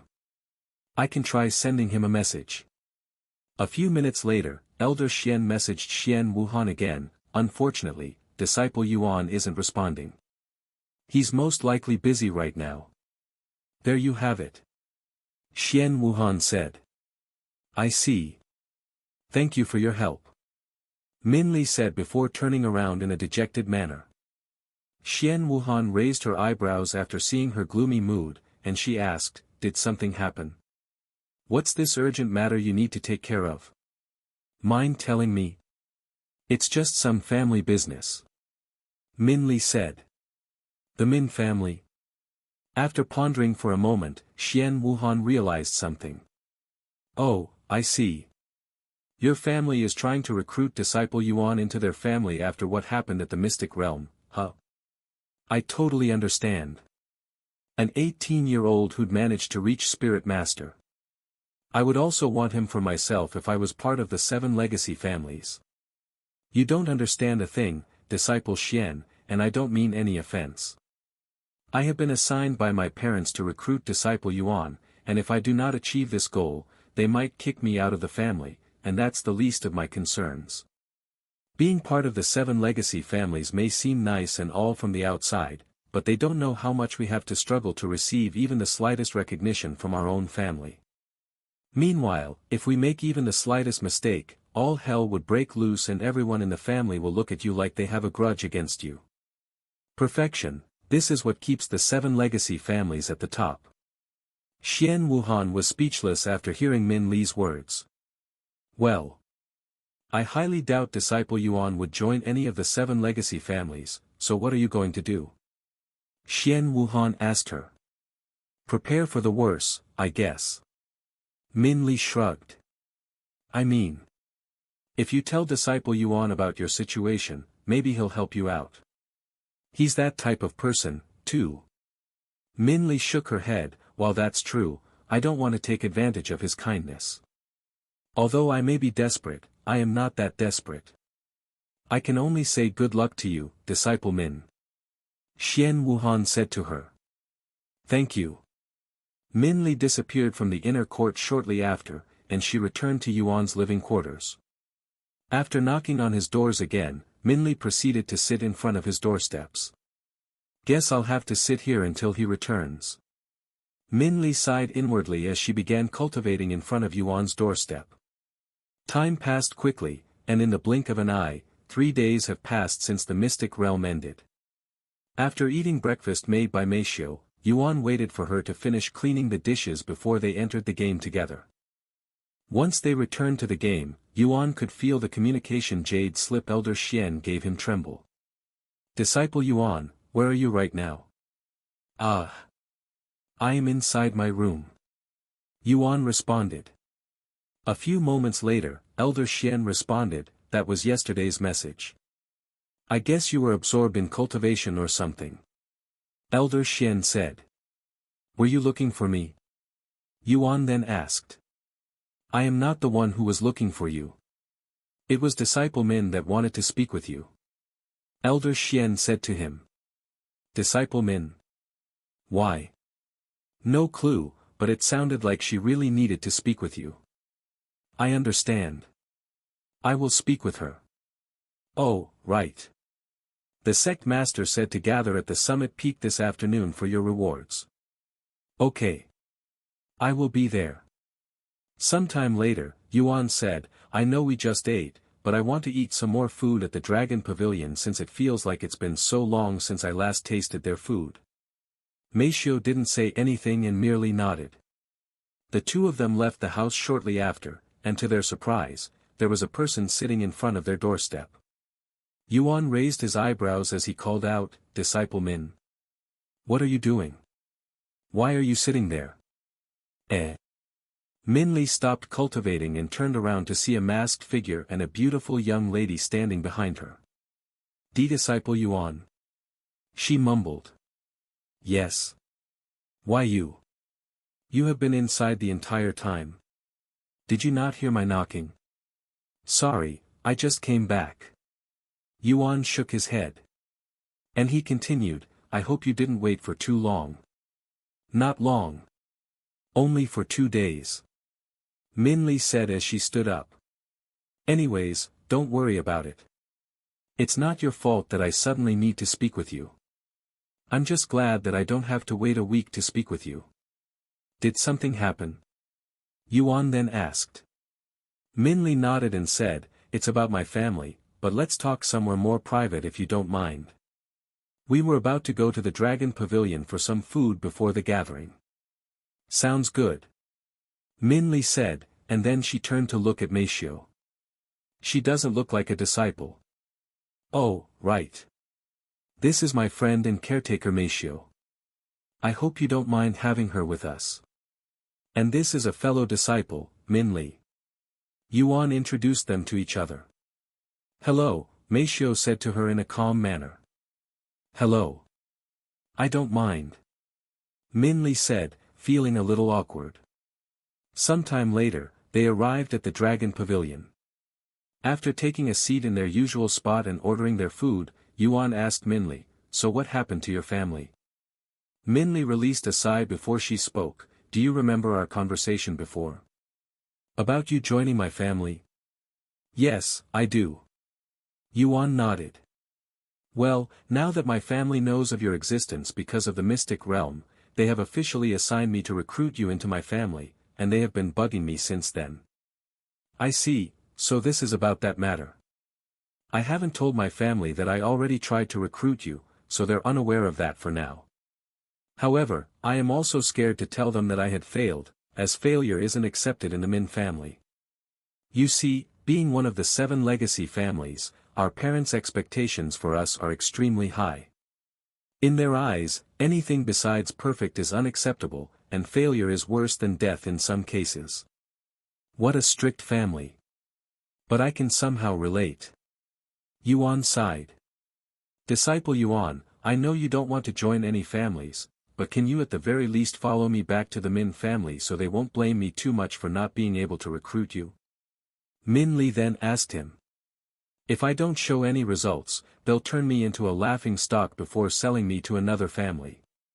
Please. I am begging you." Min Li lowered her head and spoke in a pleading voice. "Please raise your head, Disciple Min. I just have to meet your family and tell them I don't want to join their family, right? I don't mind. However, I won't be able to meet them right now." That's fine. I think." Min Li said. "When will you be able to meet them?" She then asked. "I don't know, but it will have to be after I leave the Dragon Essence Temple." "Wait. You're going to leave the sect? Why?" Min Li stared at him with wide eyes.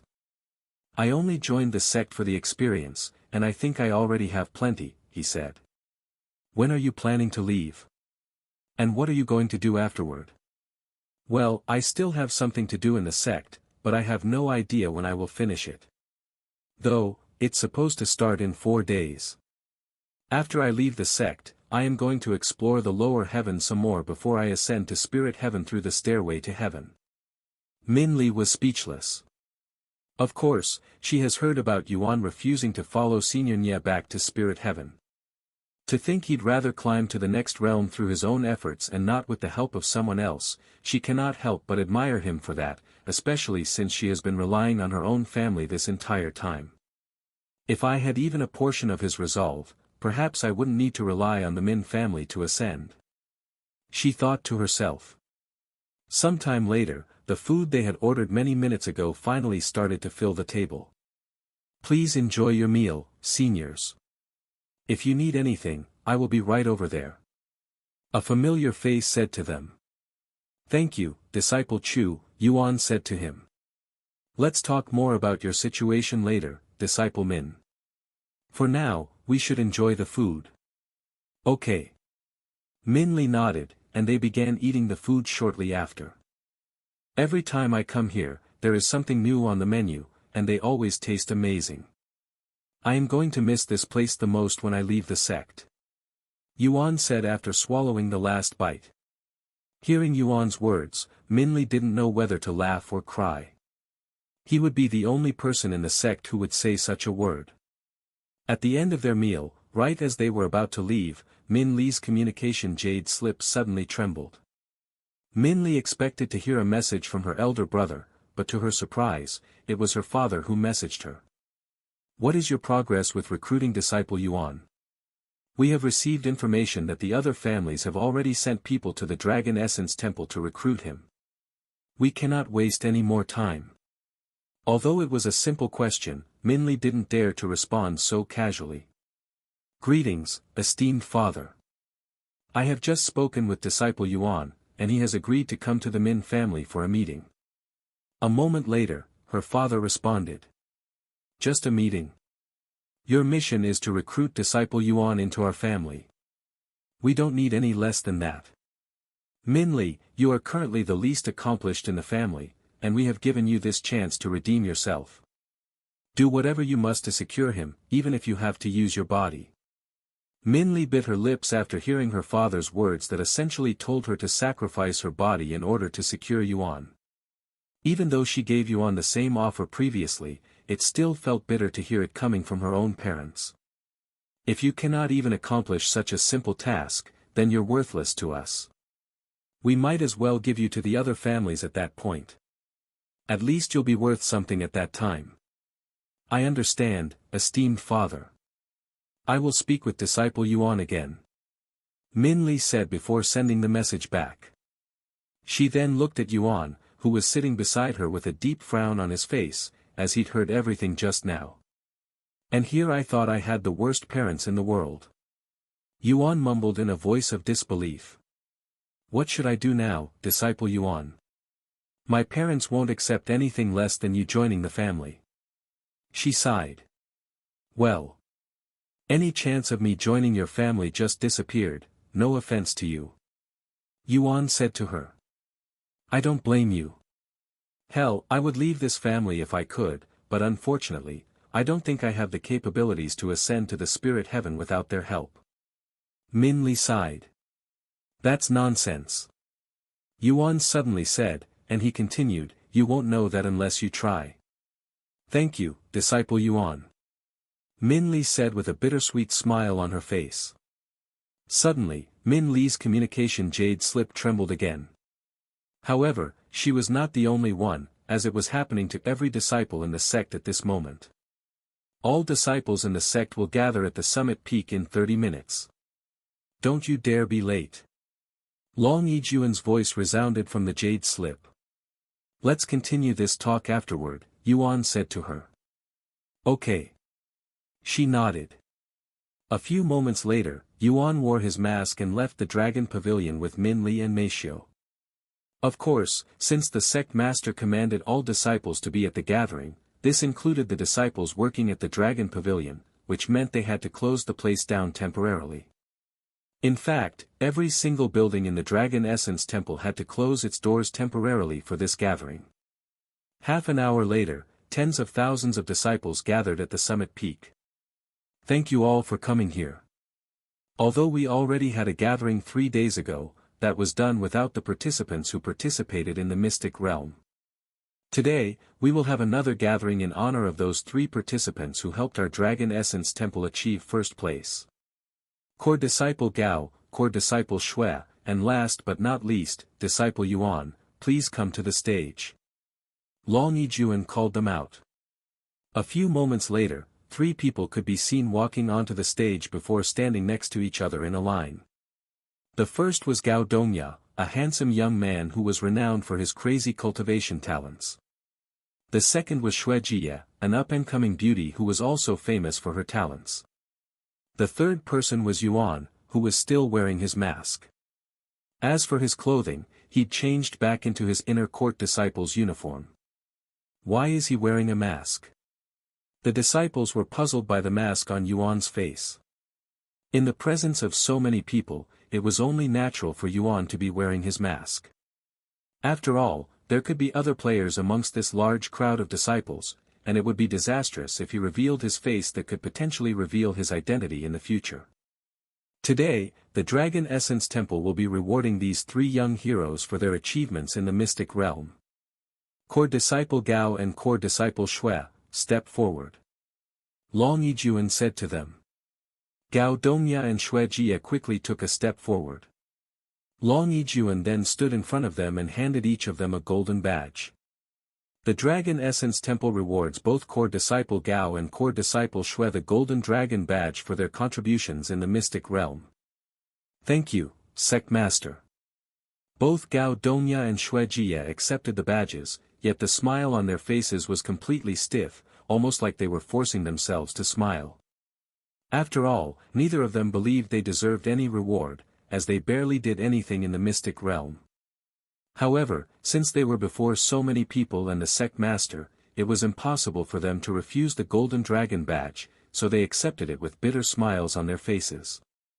In their mind, the golden dragon badge, that is one of the most honorable rewards in the Dragon Essence Temple, was nothing more than a participation trophy for them. Once they'd accepted their golden dragon badge, Gao Dongya and Xuejie stepped back. Disciple Yuan, step forward. Long Yijuan called him forward.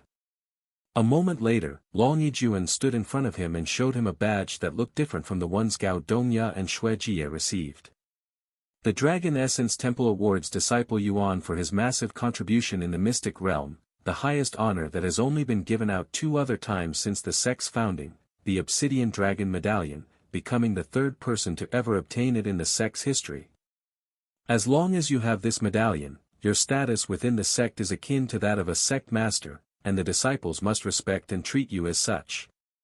Furthermore, this still applies even if you one day decide to part with the sect, granted that you don't betray us. Long Yijuan handed Yuan a black medallion shaped like a dragon.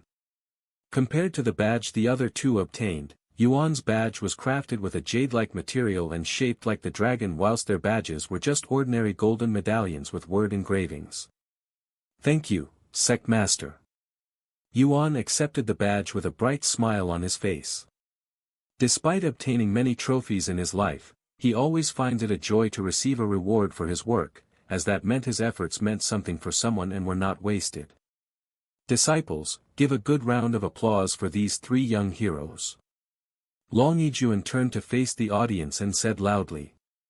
The summit peak immediately exploded with cheering and clapping, and it would not stop until a few minutes later. Once the noises subsided, Long Yijuan gave a short speech about the participants and the mystic realm before dismissing everyone but the participants. I have more rewards for you 3. Come with me to the treasury hall. Long Yijuan said to them. Give me a moment, sect master, Yuan said to him before going to where Min Li and Meishio were waiting. You 2 can go back to the house first. I will return as soon as I'm done with the sect master. Okay. They both nodded and left the scene together. Sometime later, Yuan and the other 2 participants followed Long Yijuan to the treasury hall. The 2 of you can pick any treasure you want from the treasury hall. Disciple Yuan, you can pick 2 because of your contribution. Long Yijuan said to them. However, Gao Dongya suddenly opened his mouth and said, Sect master, I cannot accept this reward. Oh. Long Yijuan raised his eyebrows. As much as I hate to admit it, we didn't do anything to contribute to the mystic realm's result. It was all Disciple Yuan. Before we could even reach the mystic pagoda, we were kicked out, barely obtaining any points. If it were not for Disciple Yuan, I cannot even imagine what place the Dragon Essence Temple would be right now. I don't even deserve the last reward, much less this one. Gao Dongya explained his reason for not accepting this reward. Kicked out. Oh. I forgot about them. I'm sorry. Yuan suddenly realized that he'd accidentally kicked out his own teammates when he commanded the mystic realm to kick all participants out, and he apologized to them inwardly. I agree with Disciple Gao, sect master. I won't be able to accept this reward. If I could, I would even return the last reward. Xuejie said to him. The sect master looked at them with a calm expression. After a moment of silence, he nodded, very well. And if you're feeling guilty about receiving the first reward, don't be. It wasn't your fault that you were kicked out of the mystic realm. It was an unknown phenomenon that none of us could have expected. And he continued, and since you won't be picking a treasure in the treasury hall, I will give you guys some spirit stones to cultivate with instead. Thank you, sect master. Gao Dongya and Xuejie bowed to Long Yijuan before leaving the scene.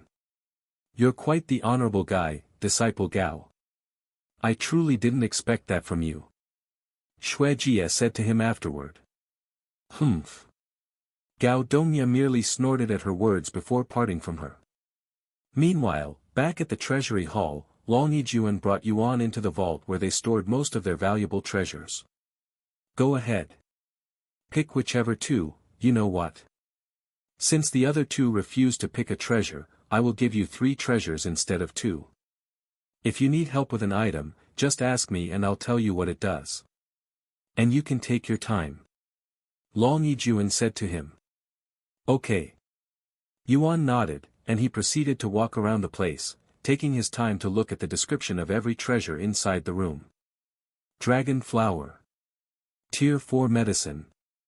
Description: a flower that resembles the shape of a dragon. Grants immense strength to the user for 15 minutes. Dragon ginseng. Tier 4 medicine. Description: requires 100 years to fully mature. Mostly used as an ingredient in alchemy. Dragon bough. Grade: earth. Quality: high. Physical strength required: 8,000. Mental strength required: 12,000. Description: a luxurious longbow made of spirit wood and dragon silk. As one would expect from a sect with the word dragon in it, there were a lot of treasures related to dragons. However, even after looking at every single treasure in the treasury hall, Yuan was unable to pick a treasure. Though, it was not because there were no treasures that caught his attention. In fact, there were too many choices and he couldn't just pick 1 or 2 out of thousands. I already have enough treasure, and none of the ones in here are better than the ones I already have. I should pick these treasures with Meishio and Yuro in mind since they don't have much. Yuan thought to himself. And with that in mind, Yuan went through the treasures in the room. However, instead of thinking about what he wanted, he looked at the treasures as though he was choosing presents for Meishio and Yuro. Xiao Hua, Feng Feng, Yingying, which of these treasures do you think would be suitable for Meishio and Yuro? Yuan decided to turn to the experts for help. Not only were they more experienced than him when it comes to treasures, but they were also females. Brother Yuan, what about that earth-grade treasure that looks like a fan? Yuro uses a fan, right? It might fit her. Xiao Hua was the first to give him advice. That fan, huh? Hearing that, Yuan went to look at the treasure again. Dragon fan. Grade: earth. Quality: high. Physical strength required: 5,000. Mental strength required: 10,000. Description: 150% increased damage. Lowers the cost of chi for all techniques when using this weapon by 30%. Indeed, this might be the perfect treasure for Yuro. Thanks, Xiao Hua. He then turned to look at Long Yijuan standing at the entrance and said, Sect Master, for my first pick, I want this dragon fan. Dragon fan? Long Yijuan raised his eyebrows. He was puzzled as to why Yuan would pick such an uncommon weapon. Does he use the fan as well as the sword and dagger? If that's your choice, go ahead and take it. The dragon fan has been sitting in this vault for many years now because nobody really uses the fan nowadays. Long Yijuan said a moment later. Really? Why? Yuan couldn't help but ask. Well, most cultivators view the fan that is normally small and fragile-looking as a weapon for the weak. Its elegant and graceful appearance also doesn't help because most cultivators would rather pick something powerful or popular weapons like swords. I see. That makes sense. But my sister likes the fan, so I am getting it for her. You have a sister? Long Yijuan was surprised to hear this for the first time. Yes. He nodded. She's lucky to have a brother like you. Long Yijuan smiled. No, it's the other way around. I am lucky to have a caring sister like her. If not for her, I wouldn't be here right now. Yuan said calmly. Is that so? Long Yijuan was speechless, and he wondered what kind of person she was. After all, the sister of such a genius surely must be quite the genius herself. After picking the first treasure, Yuan continued to look around. What about Meishio? What kind of treasure would fit her? Yuan asked the experts. Unfortunately, none of them knew Meishio enough. Young master, we don't know much about Meishio. You should know what she wants much better than us. Feng Yuxiang said to him. While it is true that I have known her for a very long time, I don't actually know her very well, as she's usually very silent in the way that she doesn't talk much about her own desires. Because Meishio was trained to be a servant, even if Yuan asked her what she wanted, she probably wouldn't be able to answer him. After all, as a professional servant, Meishio was only taught to care for her masters, not herself. Guess I will look around one more time. Yuan mumbled to himself as he walked around the vault for the third time. Yuan suddenly stopped at the end of the room when he noticed a red flicker in the corner of his eyes. He approached this red light to see a silver ring with a red crystal sitting inside a small red box. Dragon Ruby Ring. Grade, Heaven. Quality, Medium. Description, increases the user's base mental strength and mental defense by 30%. 50,000 increase limit. Sect Master, I think I want to choose this ring for my second treasure, Yuan said to him, feeling a strong urge to take this ring that he had somehow managed to miss 2 times. Oh, the Dragon Ruby Ring. It will greatly boost one's mental strength and defenses. It's a great treasure that even has a legend behind it according to the expert that appraised it. Legend? What kind? Yuan asked, his interest piqued. Well, legend has it that it once belonged to the royal family of a certain dragon clan, and that red crystal was forged with a drop of dragon's blood, hence the red color despite that type of material not existing in red. Oh, it was also found by the founder when he ventured inside the dragon temple. In fact, most of these treasures were found inside the dragon temple. Long Yijuan said. The dragon temple, huh? My anticipation for that place just went up even more. Yuan said. Yes, look forward to it when you enter in 4 days. Long Yijuan said with a smile. A few moments later, Yuan returned to look for the third treasure. Both Meishio and Yuro have a treasure now, but I still have one treasure to pick. What should I pick? Yuan wondered inwardly. He then asked the experts, do any of you want something from this place? Xiaohua doesn't need anything. Xiaohua said. I also don't need anything, but thank you for the offer, young master. Feng Yuxian said. What about you, Yingying? I am also fine without anything, she said. Suddenly, Long Yijuan said, if you cannot pick your last treasure, may I give you a recommendation? Okay. Yuan nodded. Long Yijuan then went to pick a treasure and showed it to Yuan. You have soul weapons, right? This bottle right here contains a special liquid called soul liquid. If you pour some of it on your soul weapons, it will increase its growth rate until it levels up. Oh, this does sound quite useful, Yuan said. Okay, I will choose this as my third treasure. Thank you, Sect Master. Yuan said to him. Haha.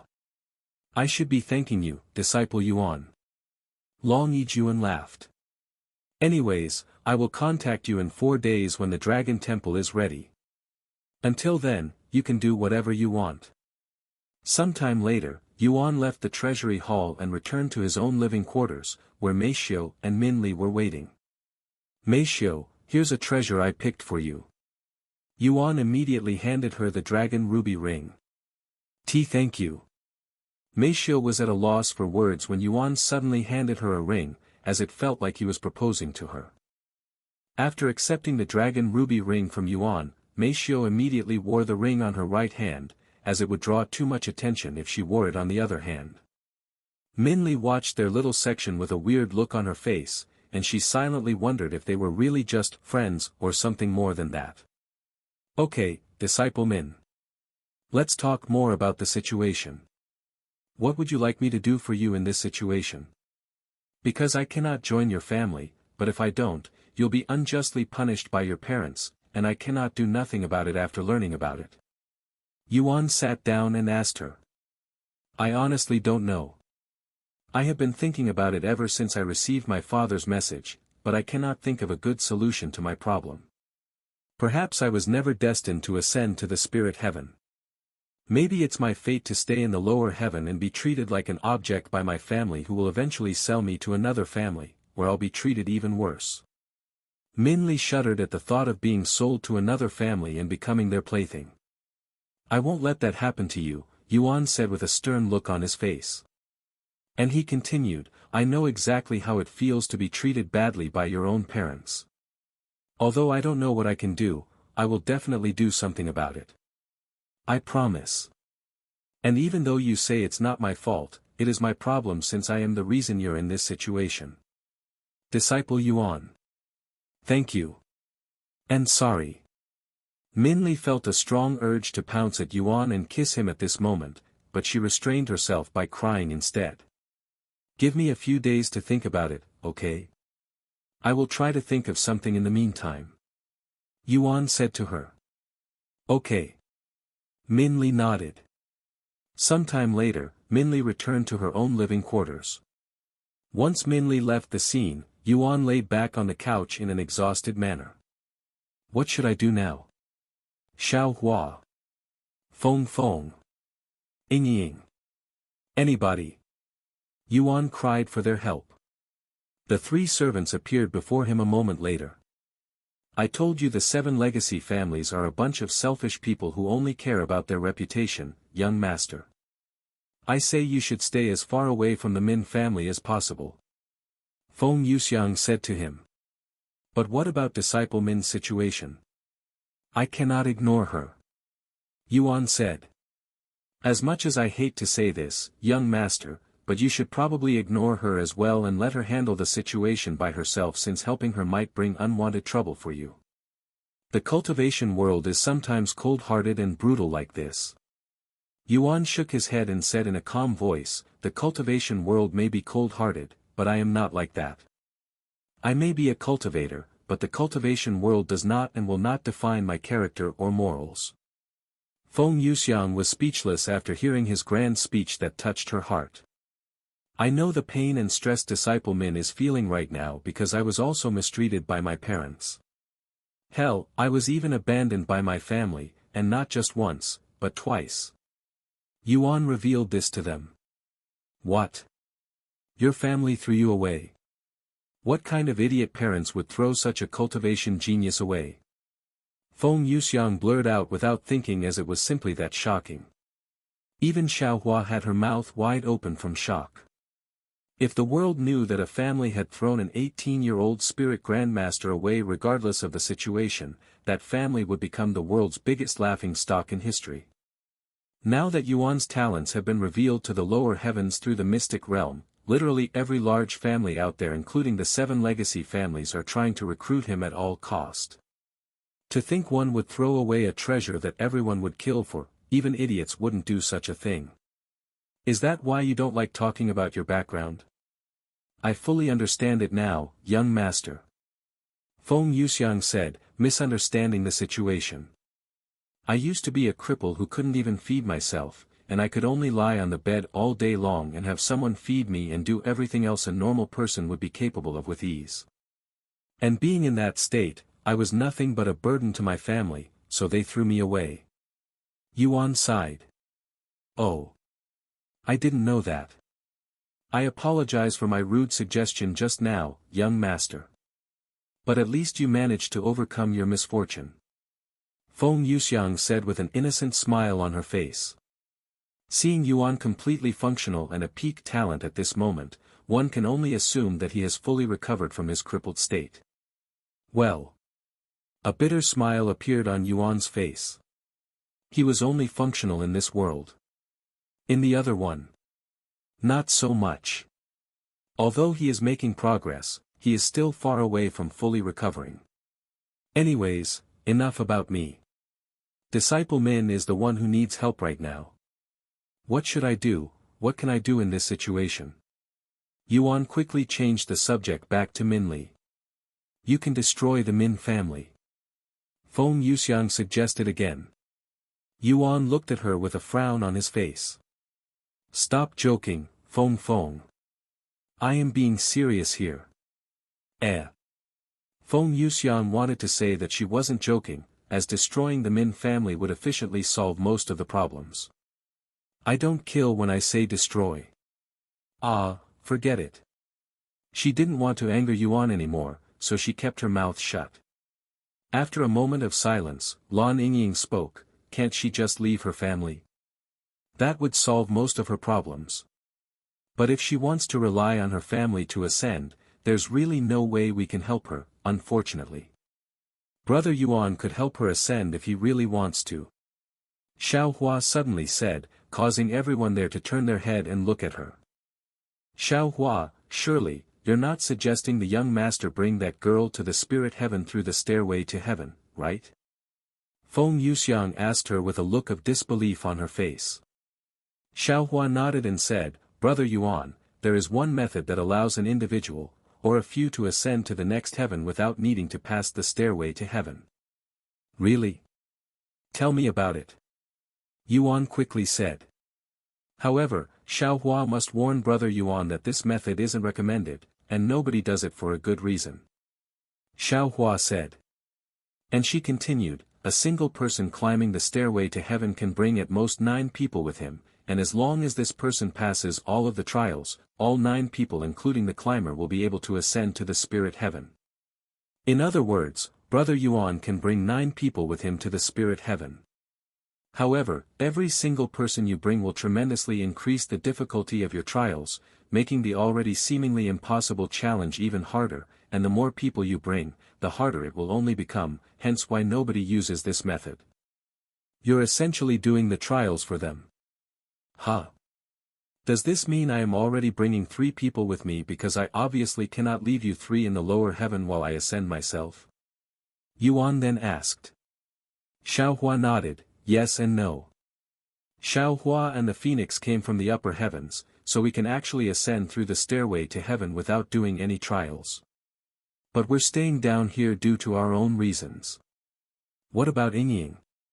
She was born in the mystic realm that is in the lower heaven.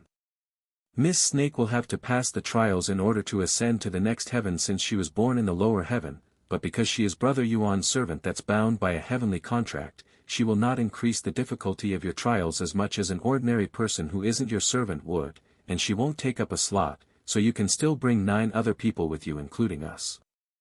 Xiao Hua explained to him. I see. Indeed, I can use this method to bring disciple Min to the spirit heaven, allowing her to leave her family since she will no longer have to rely on them to ascend. Furthermore, I can even bring Yu Rou and Meishio with me. Yuan mumbled as he turned to look at Meishio. Of course, he wouldn't leave them behind while he personally ascends. Everyone there turned to look at Meishio. Feng Yuxiang then spoke, while I understand it if the young master wants to support Meishio and Yu Rou, I don't think I like the idea of bringing Minli because a single person will already increase the difficulty of your trials, much less 3. And what if you decide to help another person in the future? That's even more of a burden on you, young master. I think I will be fine even if I support 3 people.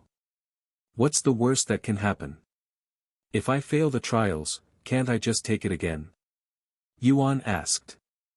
Well. You can. But you can only challenge the stairway to heaven once every 4 years if you fail. And wasting 4 whole years in the lower heaven when you can be improving your cultivation base in a place with better resources. It's truly a waste of time and talent, especially in your case, young master. In my opinion, 4 years of your time is worth as much as 40,000 years to others if not even more. Feng Yuxiang said. Xiao Hua agrees with the phoenix.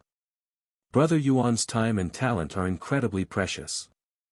You cannot afford to waste 4 years down here.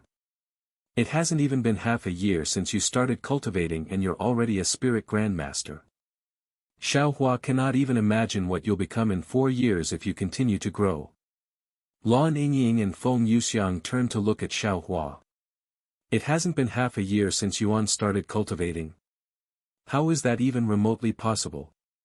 Maybe it might be possible in the upper heavens where the spiritual energy is much better, but in the lower heavens, such abnormal growth shouldn't be possible.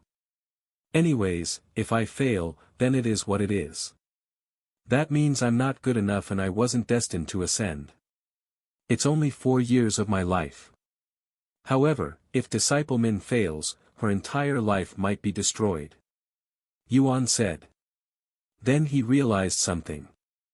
Oh, right. What if I ascend to spirit heaven alone and then come down to the lower heaven like Senior Nya, bringing people with me to the spirit heaven that way? Yuan asked. That might not work. Xiaohua shook her head. Why not? In order to come down to the lower heaven, or descending from any heaven, one must acquire the permission to do so by the Lord of that heaven, and that is not something you can easily obtain, especially if you just enter the spirit heaven. Feng Yuxiang said to him. Lord of each heaven. Like a ruler? Xiaohua nodded. In each heaven, besides the lower heaven, there is a true ruler who oversees the entire world.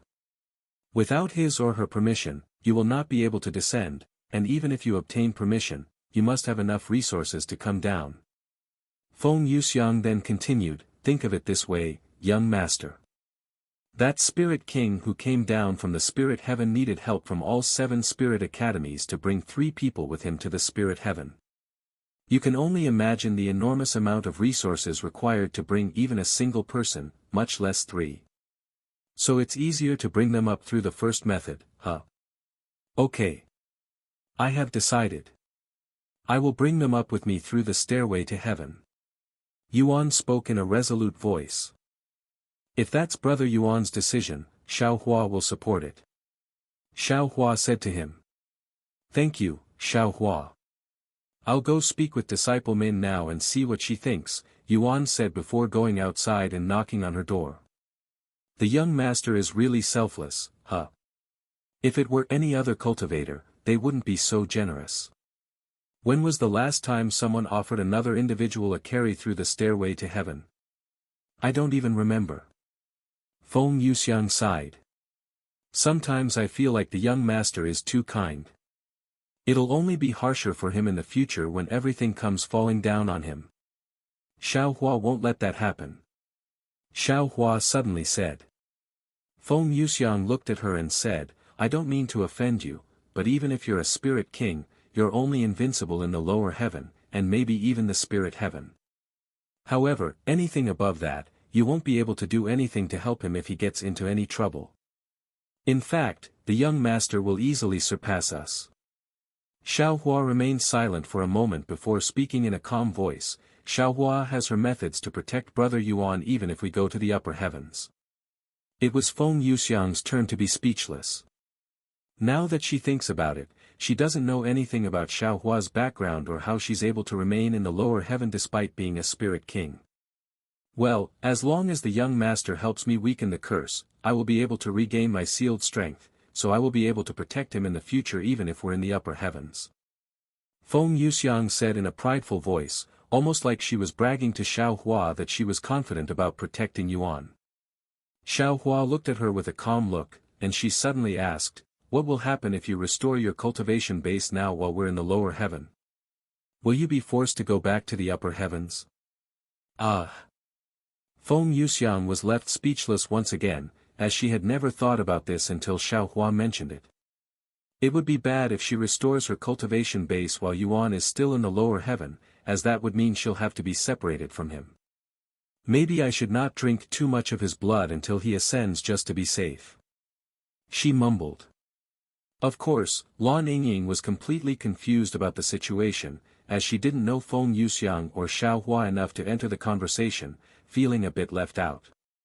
Meanwhile, outside Min Li's living quarters, Yuan knocked on her doors. Disciple Yuan.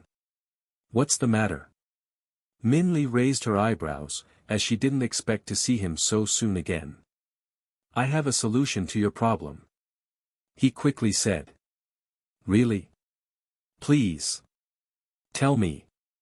Min Li's eyes flickered with anticipation. I think you should leave that family. Yuan gave it to her straight and without beating around the bush. Huh? Min Li's eyes immediately widened. You want me to leave the Min family? If I do that, I won't be able to ascend to the spirit heaven. At least that is my best chance of doing so. She said. It's okay, you can rely on me. Yuan then said, dumbfounding her even more. What do you mean? She asked. I will help you ascend to spirit heaven, he quickly responded. How? She mumbled in a dazed voice. I will be taking you with me through the stairway to heaven, he said. Why you will? But won't that make your trials much harder? Are you sure you want to bring me with you? Min Li asked. Yuan nodded, yes, I don't mind. This is the only solution I can think of that will help your situation. I cannot join the Min family, so your family will definitely punish you for it, meaning your chances of ascending will probably be 0. However, if you leave that family, you'll have a greater chance of ascending with me. I cannot promise you that we are guaranteed to ascend successfully, but I will definitely try my best to take all of us to the spirit heaven. All of us? Will there be others coming with us? Yes. I also want to bring my sister and Meishio with me to spirit heaven. Yuan nodded. That's 3 people. Are you sure you can take all of us through the stairway to heaven?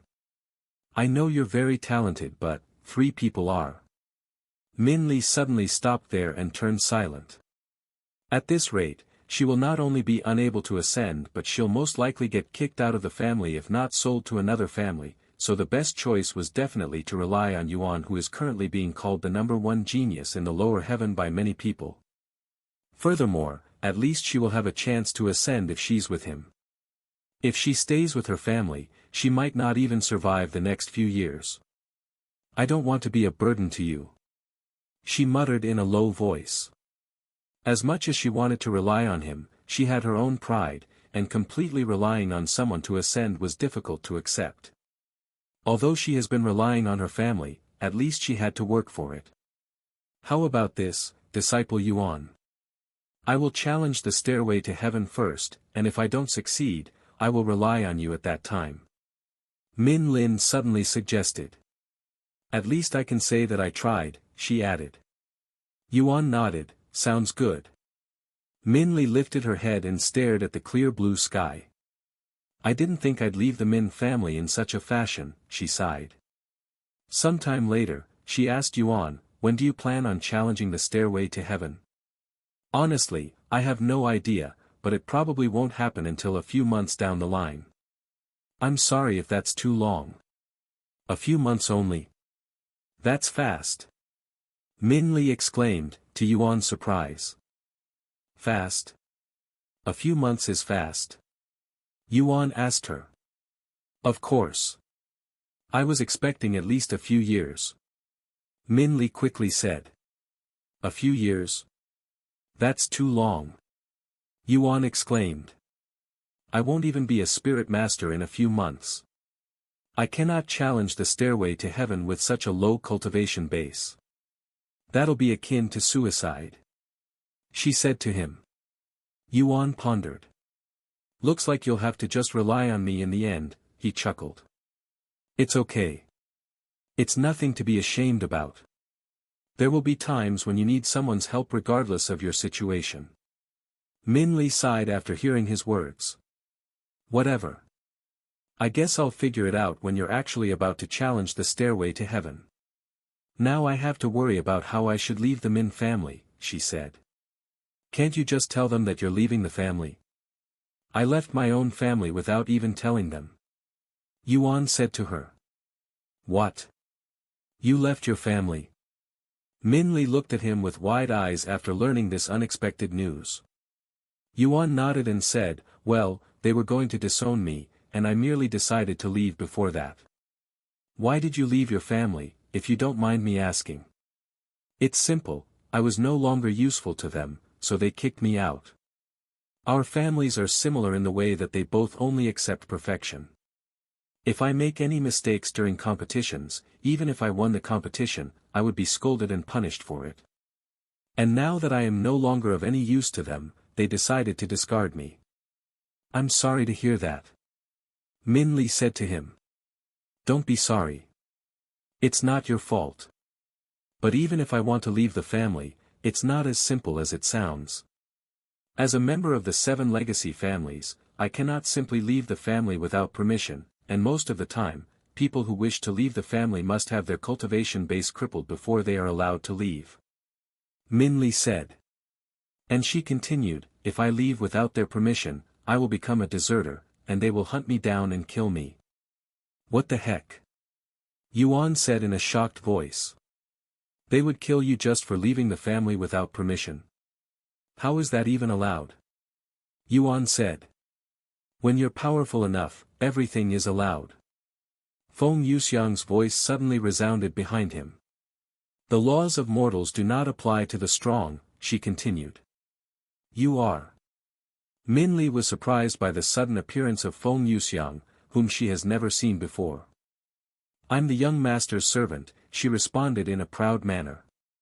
Servant? Min Li mumbled in a dazed voice. Anyways, I have a suggestion, young master. Feng Yuxiang said.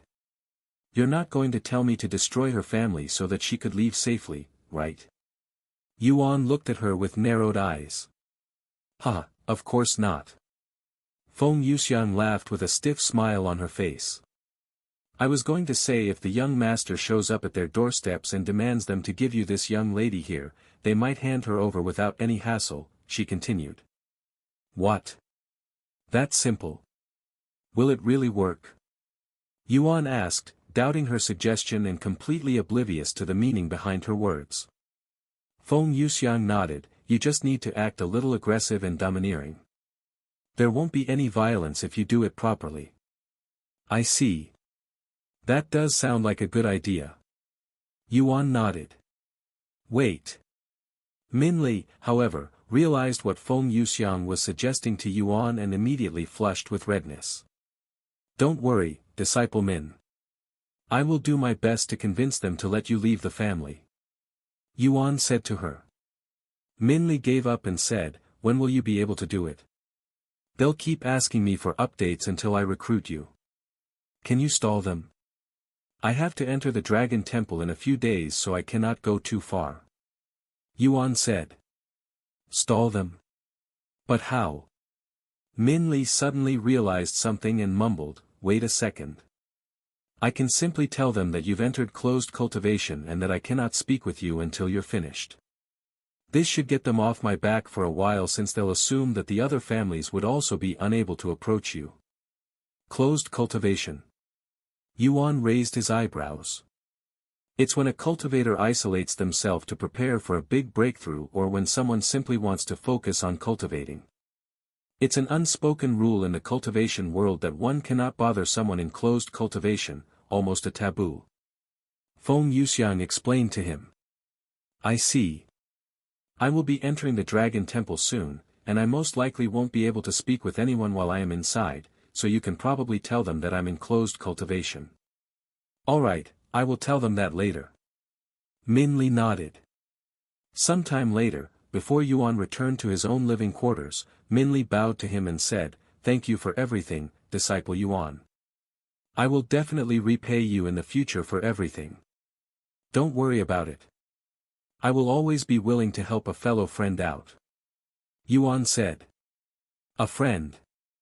Min Li mumbled to herself as she watched Yuan return to his home. Once the day was coming to an end, Min Li messaged her family and told them about Yuan's closed cultivation. Although her family was unhappy about it at first, they were not completely unreasonable and did not ask Min Li to disturb Yuan's closed cultivation to recruit him, as that would definitely have the opposite effect. Therefore, they reluctantly accepted the situation and said to her, just because he's in closed cultivation doesn't mean you can slack off. Use this time to prepare yourself and think about what you need to say to him. If you cannot think of anything to say, just let your body do all of the talking. He may be a cultivation prodigy, but he's also a man. You were blessed with your mother's good looks, so put it to good use. Yes, father. Min Li responded with a calm look on her face.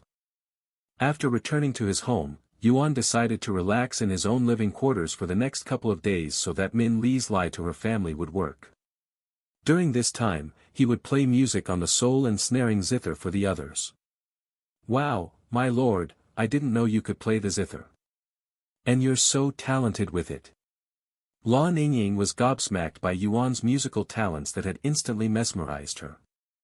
And the more she listened, the more she craved. No matter how many times I listen to it, it'll never get old. Feng Yuxiang mumbled. Meanwhile, Mei Xiao stared at Yuan playing the zither with a profound look on her face. It was such an odd feeling to see Yuan playing the instrument again, almost like she had suddenly traveled to the past where Yuan would play some music for her whenever she felt down. Thus, for the next few days, Yuan would play the zither while surrounded by beauties on all sides. One day before the Dragon Temple opens, Yuan heard a knock on the door. Xian Wuhan. Yuan was greeted by her at the door. Hey, Yuan. I got some free time so I'm here to congratulate you. I know it's a little late, but congratulations on winning first place for the Mystic Realm and obtaining the Obsidian Dragon Medallion. Thank you. Anyways, did you get to speak with Disciple Min? She was looking for you before, and she even came knocking on my door to see if I knew where you were. Yes, I have spoken with her. Yuan nodded. Is everything okay? If you need my help, just let me know. Everything is fine for now. That's good to hear. By the way, do you have any plans tomorrow or the day after? Want to hang out? She then asked him. Sorry, but I will be entering the Dragon Temple tomorrow, so I won't be able to play with you, Yuan said with an apologetic smile on his face. What? The Dragon Temple? How lucky, but it's not unexpected, considering your contributions to the sect. I hope you'll find some good treasures inside. Sometime later, Xian Wuhan left his place. I'll see you after the Dragon Temple, Yuan, she said to him before leaving. The following day, Long Yijuan summoned Yuan through the communication jade slip. Welcome, Disciple Yuan. Are you ready to enter the Dragon Temple? Long Yijuan asked him. I am ready. Yuan immediately nodded. Good. Follow me. Long Yijuan proceeded to take Yuan to an isolated area in the Dragon Essence Temple. This is an earth fissure. Yuan was surprised by the location, as they stood before a massive earth fissure that was miles long and was so deep that one couldn't see the ground from the top. This is the Dragon Fissure, and somewhere at the bottom is the Dragon Temple. However, before you are allowed to go inside, you must have a pass. Long Yijuan then brought him to this small hut that was a couple of minutes away. Inside this small hut was completely empty besides a golden magic circle on the ground.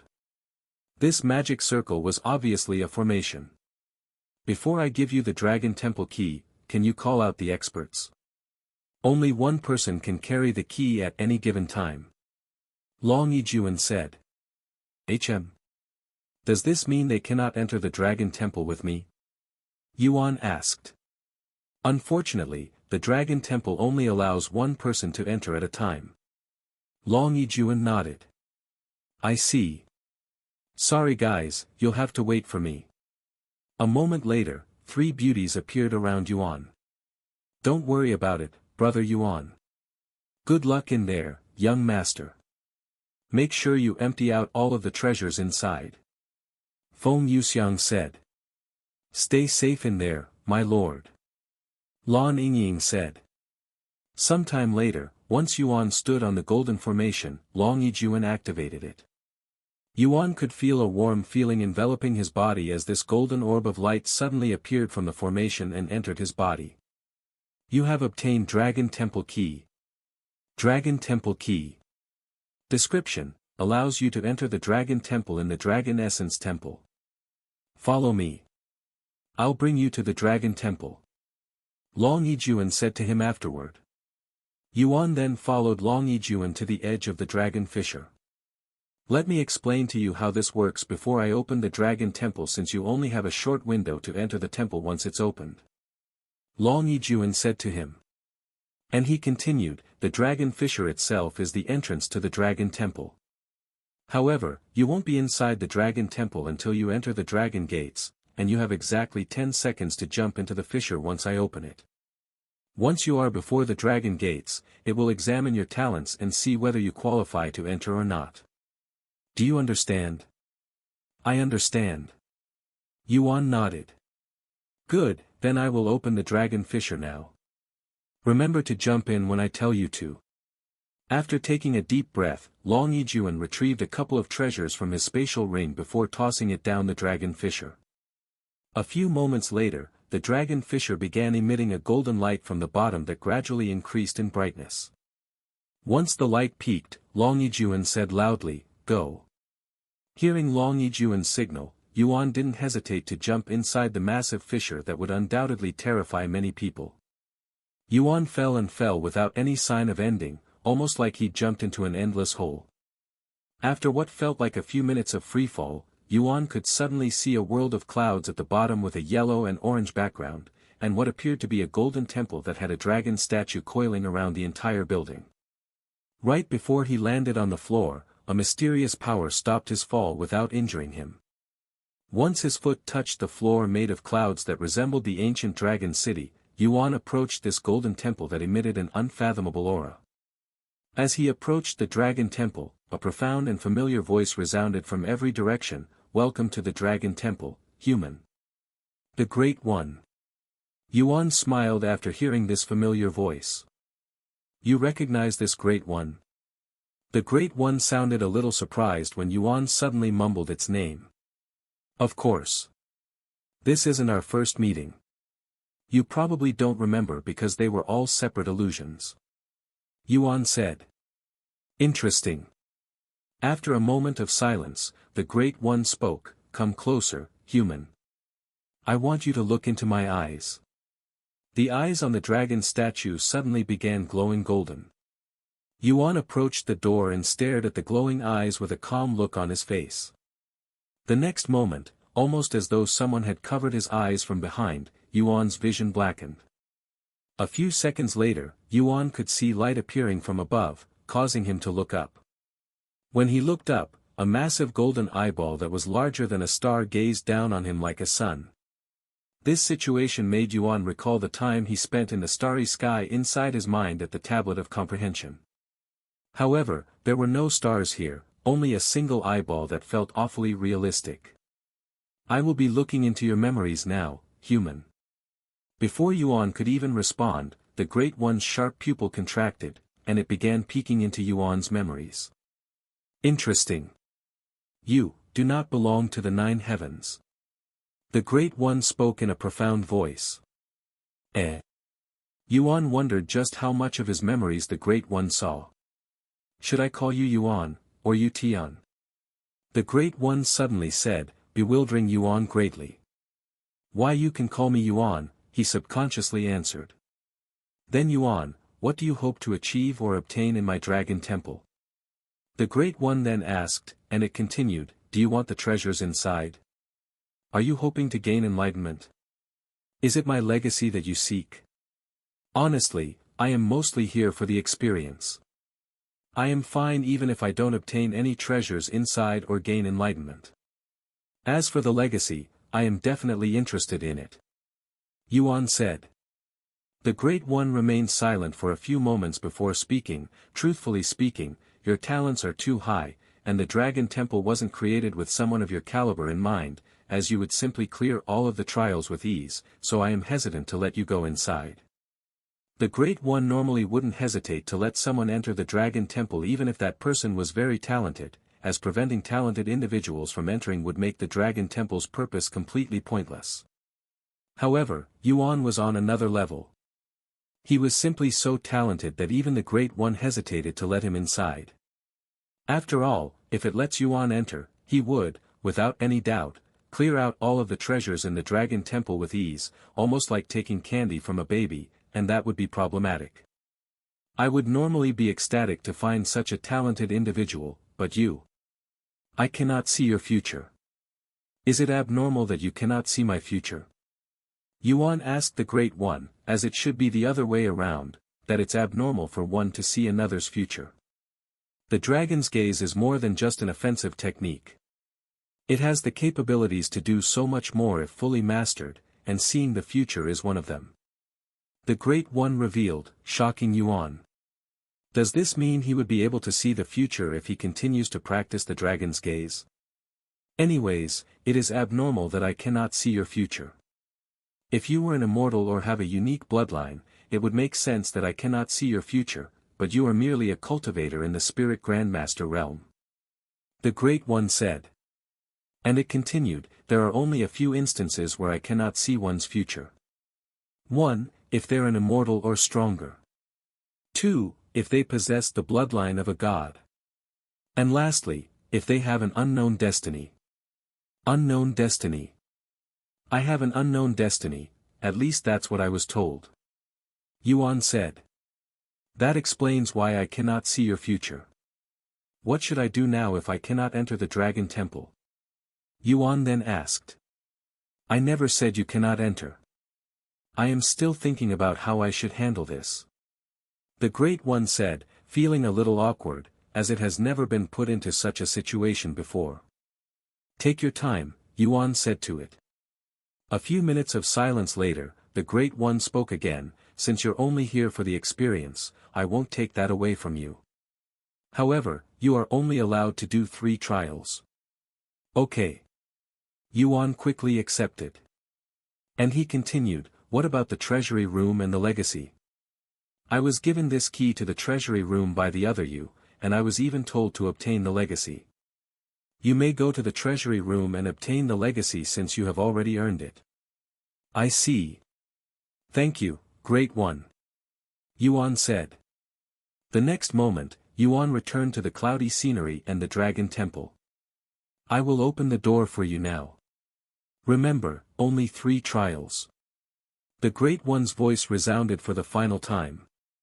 Once the door opened, Yuan was greeted by a portal on the other side. Yuan didn't think too much and stepped into this portal, disappearing from the place. Meanwhile, somewhere in the 9 heavens, 2 figures sat before a xiangqi board.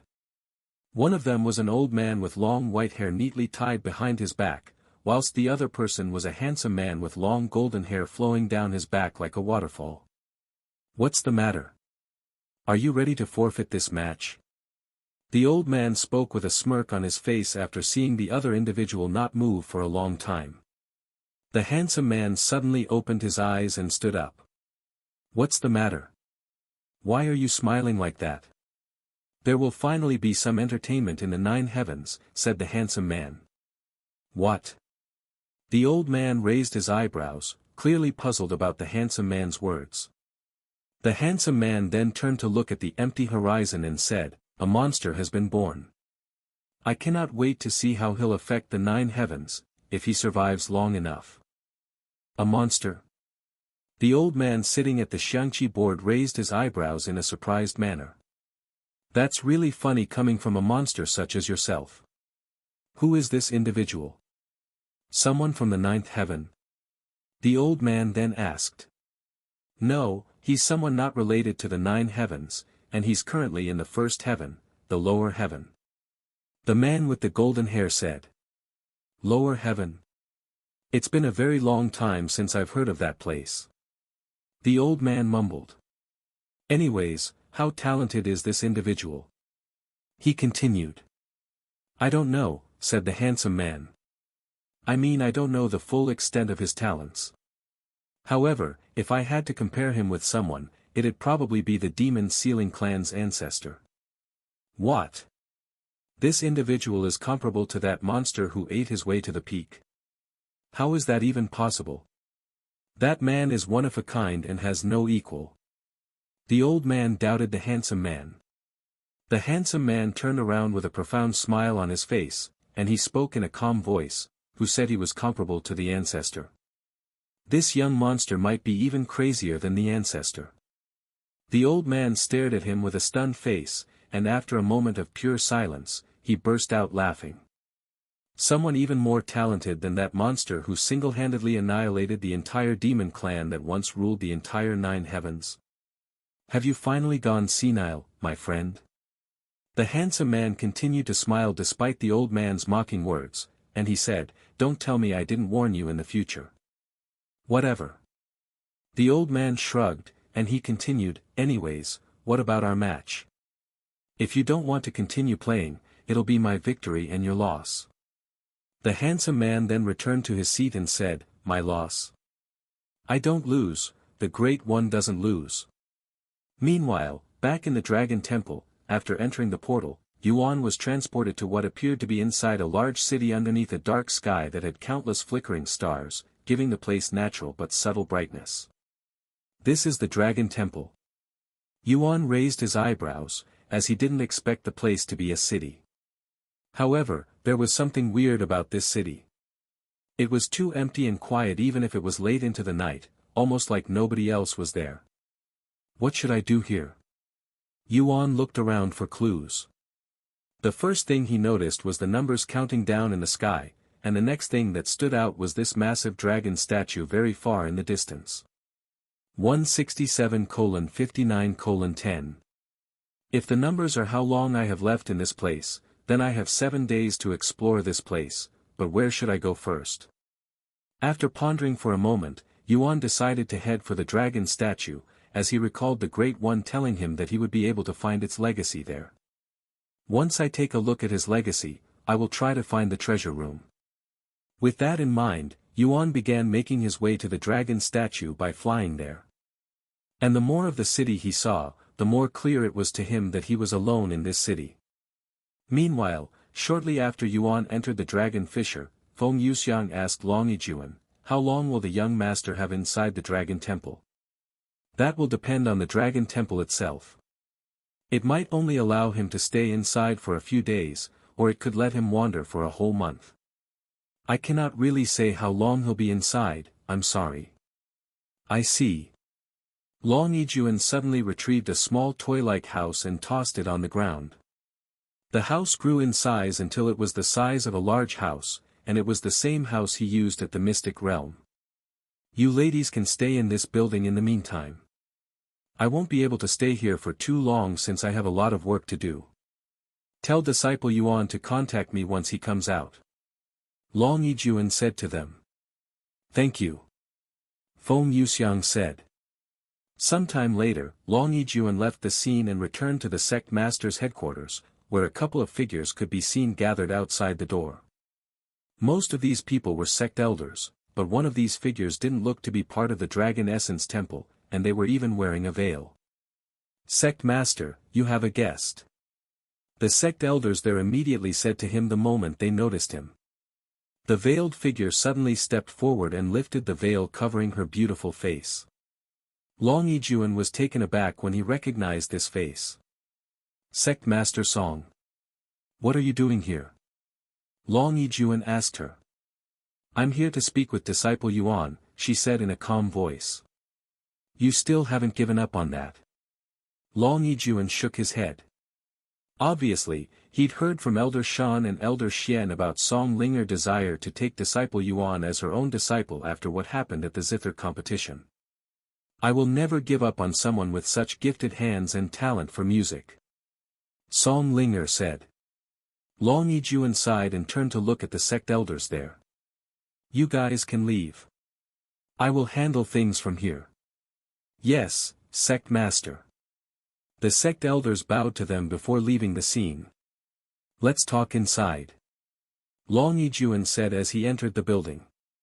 "I don't want to talk to you. I want to talk to disciple Yuan. You may be the sect master, but disciple Yuan's decision is what matters the most," Song Linger said to him. "Well, unfortunately for you, disciple Yuan isn't available right now, so you'll have to speak with me instead," Long Yijuan said. "Where is he then? I can go to him instead." "That's impossible since he's technically not in the sect." Long Yijuan shrugged. "What? Then where'd he go?" "Who knows?" Che. Song Linger sucked her teeth before following Long Yijuan inside the building.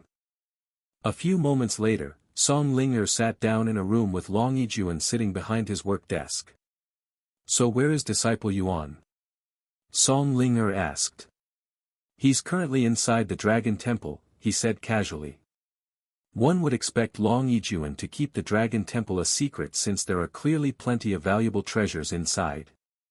However, the Dragon Temple has been widespread knowledge for ages now. "The Dragon Temple? Since when?"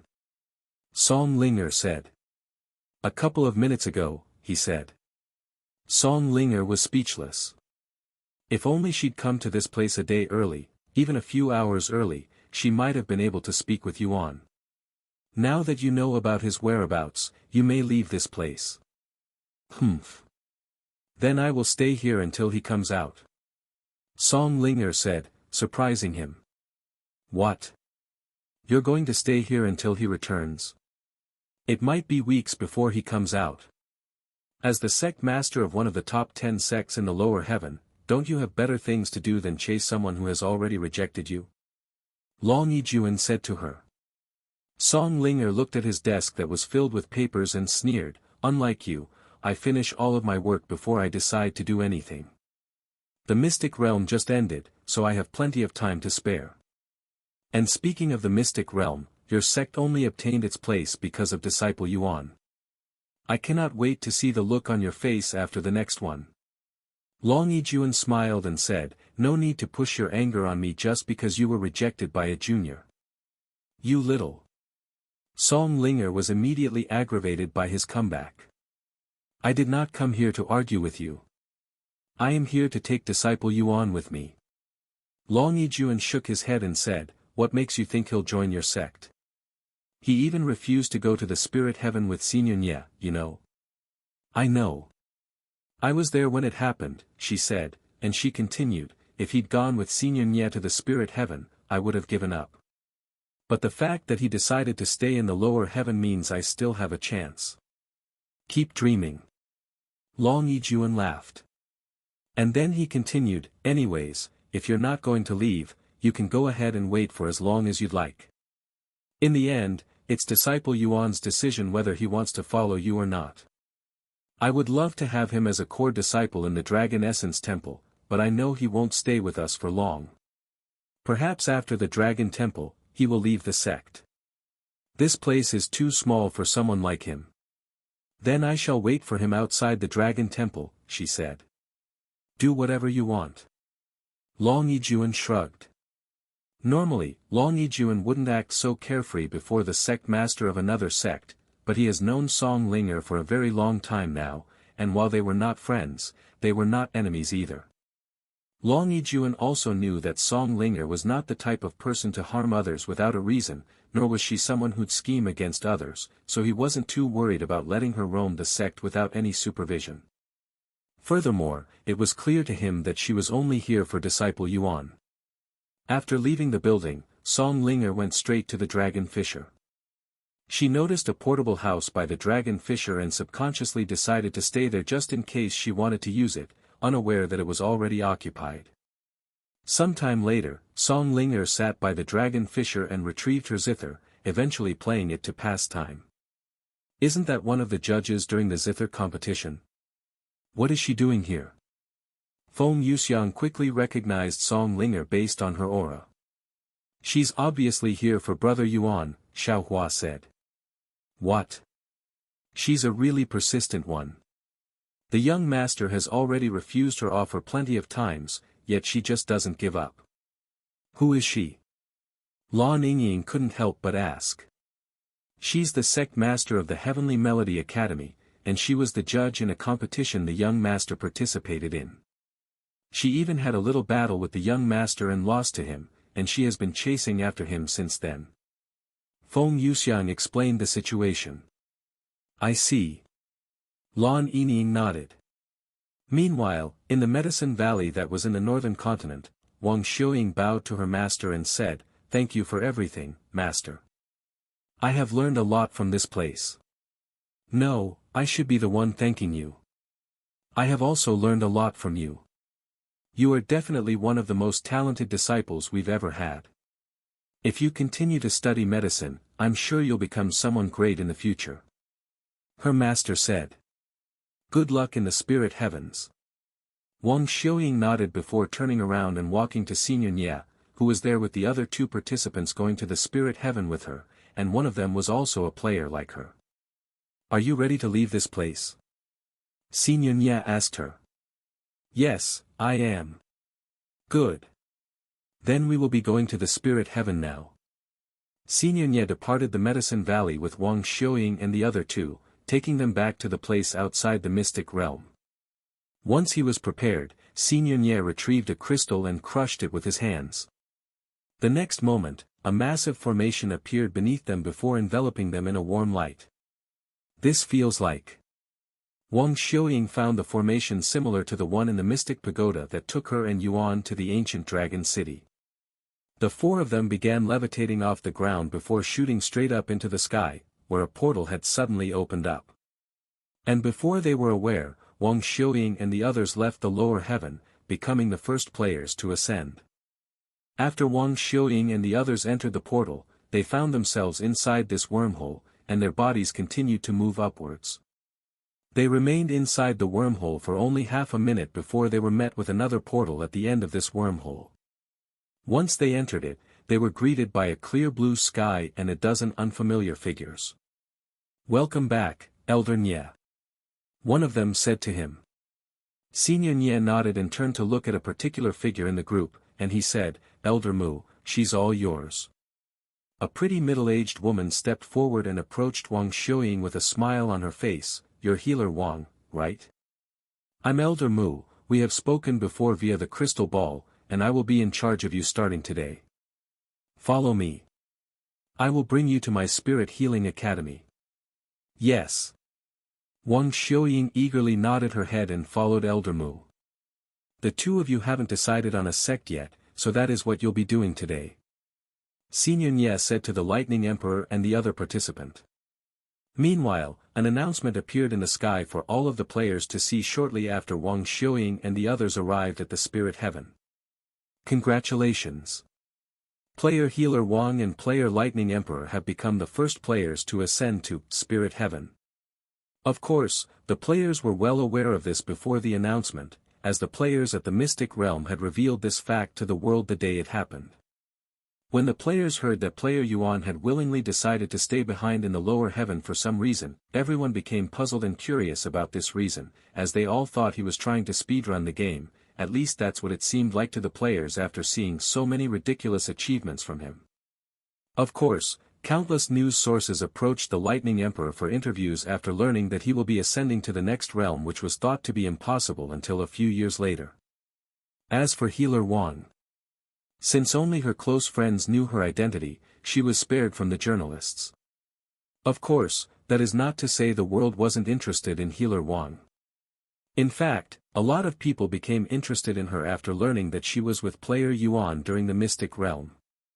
This made people wonder whether Healer Wang knew player Yuan's identity or not. If she did, she would become their biggest clue to player Yuan's mysterious identity, if not the key to it. Thus, many people switched from trying to find player Yuan's identity to finding player Healer Wang's identity. Meanwhile, inside the Dragon Temple, Yuan had just reached the dragon statue after flying for almost the entire day. Why is the sky still dark? It should be morning by now. Yuan wondered to himself after realizing that the night wasn't turning into day. Since he cannot tell the time of the day, Yuan decided to log off early, as he'd rather be safe than sorry. After logging off and not smelling anything delicious, Yuan proceeded to spend his time cultivating until Meishio finished preparing dinner. Once dinner was prepared, Meishio fed it to Yuan. "Do you know how long you'll be staying inside the Dragon Temple?" Xiao Hua and the others are curious. Meishio asked him after dinner. "I have 7 days inside the Dragon Temple," he said. "A week, huh? Okay, I will let them know." "Thank you." Sometime later, Meishio said, "Oh, right. Wang Xiuying wanted me to let you know that she has ascended to the spirit heaven successfully, and she said the world up there is very different compared to the lower heaven. She's making me want to hurry up and go to the spirit heaven to see what's up there." Yuan smiled. "Also, I think there's someone waiting for you to come out of the Dragon Temple, besides Xiao Hua and the others," Meishio added. "Who?" Yuan asked. "I don't know her, but according to Feng Feng, she used to be a judge for the zither competition you participated in." Sect Master Song. "I thought she gave up on trying to recruit me since I haven't seen her since the competition," Yuan said. After a moment of silence, Meishio asked, "Why did you refuse her offer?" You don't want to play the instrument anymore. But you were having so much fun when you played the zither just the other day. It's not that I don't want to play the instrument. As you'd said, I enjoy playing them. However, I don't want instruments to be my focus, and if I had accepted her offer, I'd have to play the instrument seriously again. Yuan said. I see. Meishio mumbled, as she personally wanted to see Yuan play the instrument again seriously since she felt that Yuan had left the stage too abruptly and far too soon, and it was his musical talents that first captured her heart. Sometime later, Yuan returned to the Dragon Temple and proceeded to see how he could obtain the Great One's legacy from it. Meishio went to sleep after cleaning the dishes and taking a shower. In the midst of the night, unbeknownst to Yuan or Meishio, on the most popular Cultivation Online forum, a topic that would become an instant sensation overnight was created, and this single post would change their world forever and bring forth a new era. Cultivation in the real world is possible. Although the title of this topic was incredibly simple, it instantly attracted the attention of everyone that saw it, and within mere minutes, the post had amassed tens of thousands of views. The cultivation techniques from Cultivation Online actually work in the real world. After many weeks of effort, I have finally become a cultivator. Once the people read the post, they would either laugh at the person who made the post or try it for themselves. And while the results greatly differed from each individual, there was no doubt that some people have succeeded in breaking their mortal shackles, becoming cultivators in the real world as well. After returning to the Dragon Temple, Yuan immediately began walking around the massive dragon statue trying to find a way to activate it. However, even after circling around the thing for a few minutes and finding nothing, Yuan took a seat in front of the statue and began pondering. Oh, right. The Great One mentioned using the dragon's gaze on it. Once he'd realized this, Yuan quickly stood up again and activated his dragon's gaze before walking around the statue again. However, to his surprise, he wasn't able to find it even with the dragon's gaze activated. Nothing's happening. Maybe I need to increase the strength of the dragon's gaze. Thinking that, Yuan pushed his dragon's gaze to its limits. It didn't work. Yuan gasped for air a few minutes later, as the dragon's gaze consumed an insane amount of spiritual energy when used at its full power.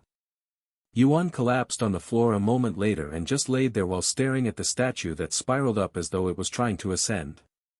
Wait a second. What if the reason I cannot find the thing is because it's at the top of the statue? With this in mind, after taking a few minutes to recover his spiritual energy, Yuan flew into the air until he was even higher than the dragon statue, where he activated the dragon's gaze once again. Almost instantly after he activated his dragon's gaze, Yuan noticed a golden glow inside the dragon's mouth. That should be it. Yuan approached the dragon statue with excitement. However, even though he could see a golden light inside the dragon's mouth, he wasn't sure what to do with it, and putting his hands inside didn't feel right. After pondering for a moment, Yuan decided to poke the inside of the dragon's mouth with the Empyrean Overlord just to make sure it was safe. A few taps later, the dragon statue suddenly began rumbling. The rumbling quickly spread to the city, and within just moments, it seemed as if the entire world was shaking. I hope nothing bad happens. Yuan mumbled to himself as he helplessly watched the entire world shake violently. The earthquake eventually stopped after a few minutes, and Yuan looked around to make sure everything was okay. However, he quickly noticed a change in the scenery. Although the skies were still dark, there were subtle lights coming from the ground around the city that gradually grew clearer and brighter. If one looked closely, one would see that an enormous magical circle had suddenly appeared around the city. Furthermore, this formation appeared to be only half complete, as some symbols and patterns looked incomplete. What a massive formation! How am I supposed to activate something like this? Yuan mumbled in a dazed voice. Suddenly, a notification appeared before him. The Great One's seal of approval is reacting to the surroundings. The Great One's seal of approval has activated. The next moment, a golden orb of light the size of a baby's fist appeared from his forehead. This golden orb of light then dropped towards the ground, acting almost like a drop of water under gravity. A few seconds later, the golden orb of light reached the ground and created a ripple effect in the formation before disappearing into the ground like a drop of water in a calm pond. The formation that surrounded the city began to change, and the incomplete symbols and patterns began fixing themselves until they looked complete. However, this process didn't finish in just a few minutes, and by the looks of it, it might take hours, even days before the formation becomes complete again. After waiting around for a few hours without anything happening, Yuan decided to log off for breakfast. Hopefully, it'll be done by the time he returns, but he wasn't feeling very hopeful. Meanwhile, in the real world, Meishio slowly opened her eyes 5 minutes before the alarm in her phone began ringing. After taking a moment to fight through her morning grogginess, Meishio stretched her body on the bed before sitting up. Once she could open her eyes fully, Meishio looked at the time on her phone. Seeing that it was only a few minutes before her alarm, she went to turn off the alarm before getting off the bed. However, right as she prepared to leave her room to go to the bathroom, her phone suddenly began ringing. A phone call? Who's calling me this early in the morning? Meishio mumbled to herself as she went to pick up her phone again. Yuro. What's the matter? Meishio answered the phone after seeing the caller. Meishio. Are you seeing the news? Yuro immediately asked her in a loud and excited voice. It was so loud that Meishio subconsciously moved the phone away from her sensitive ears. The news? Why would the news be on? It's barely sunrise. And I just woke up. Meishio said a moment later. Don't mind the minor details. Hurry up and look at the news. It doesn't matter which channel you pick. Just hurry. This is massive.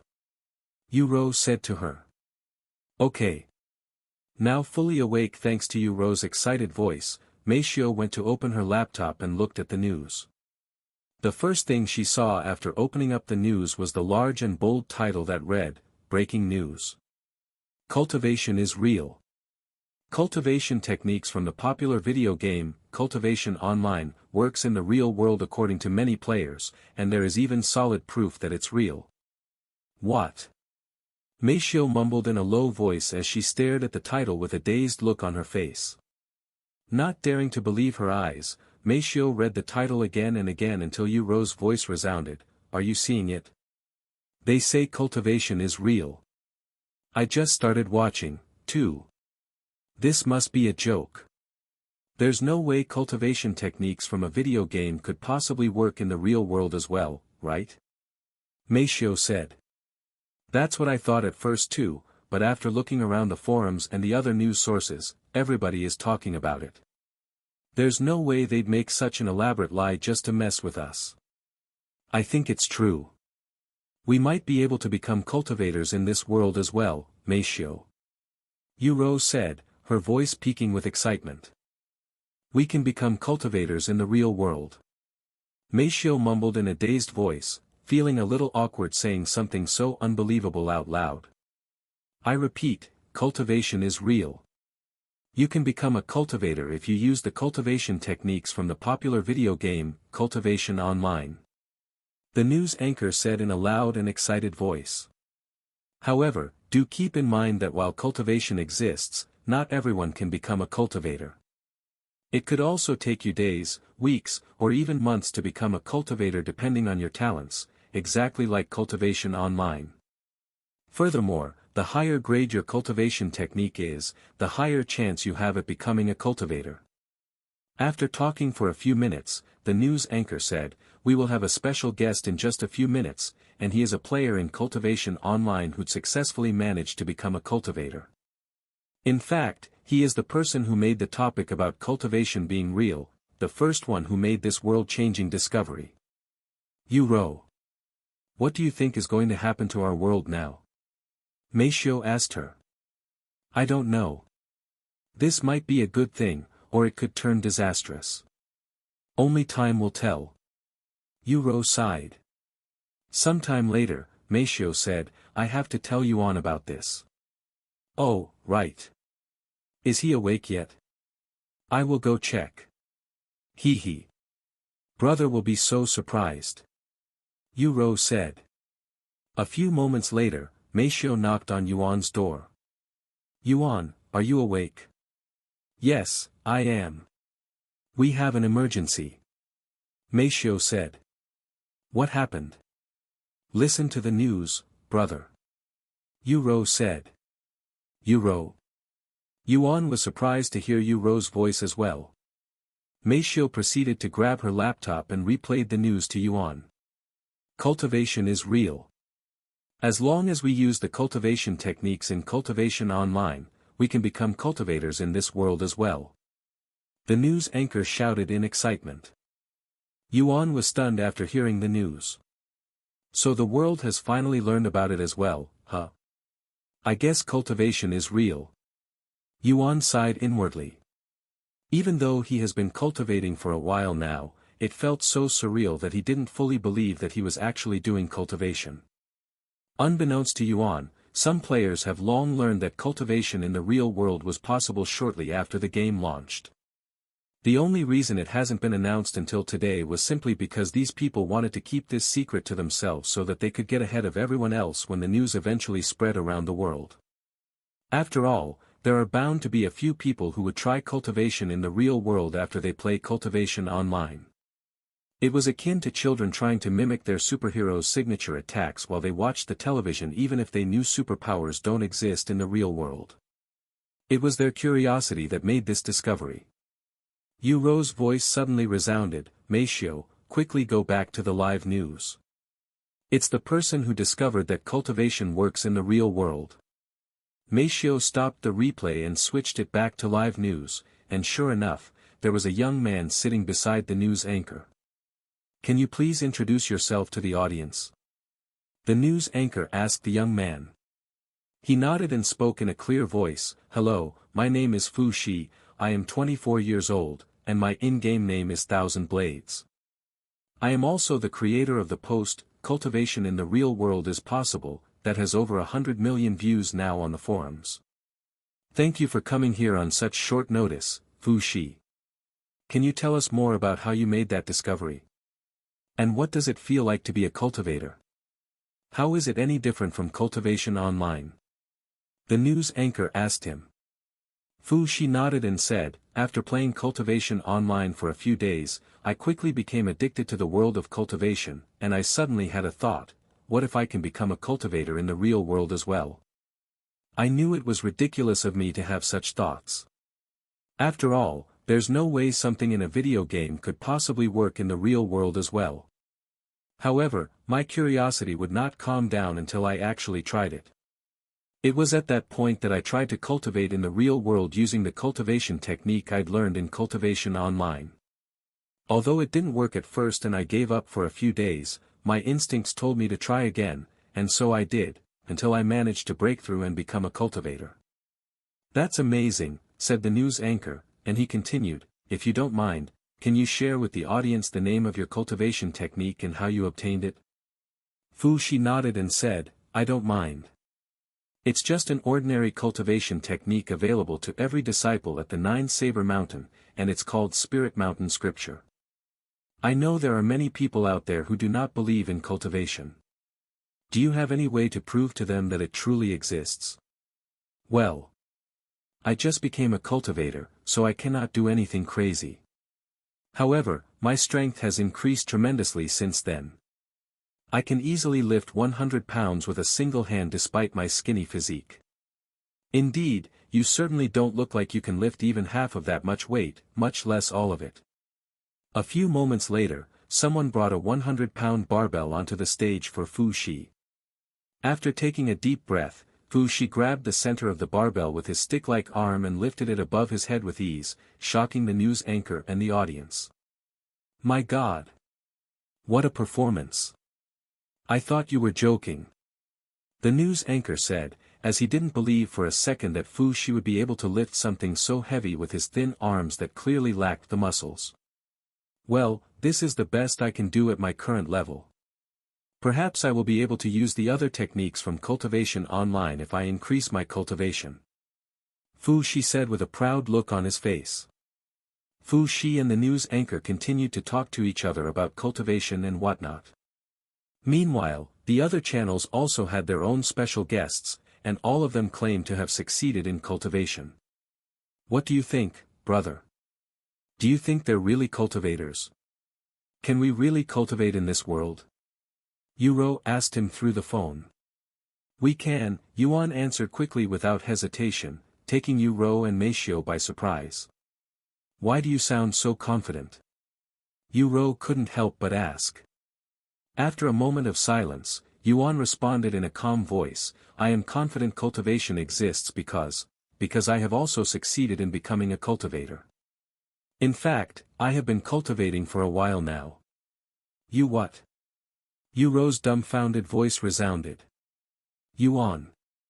Meishio stared at him with her eyes wide with disbelief, almost as though she couldn't believe her ears. I'm sorry for keeping this a secret until now, but I didn't want you to see me as someone crazy. And I was worried that all of this cultivation thing might only be inside my head, an illusion I made for myself. Yuan sighed. After a moment of dead silence, Yuro asked him, Brother, you're not crazy. How long have you been cultivating for? It's been a while since I started, so I cannot really remember, but I started cultivating even before I got kicked out of the Yu family.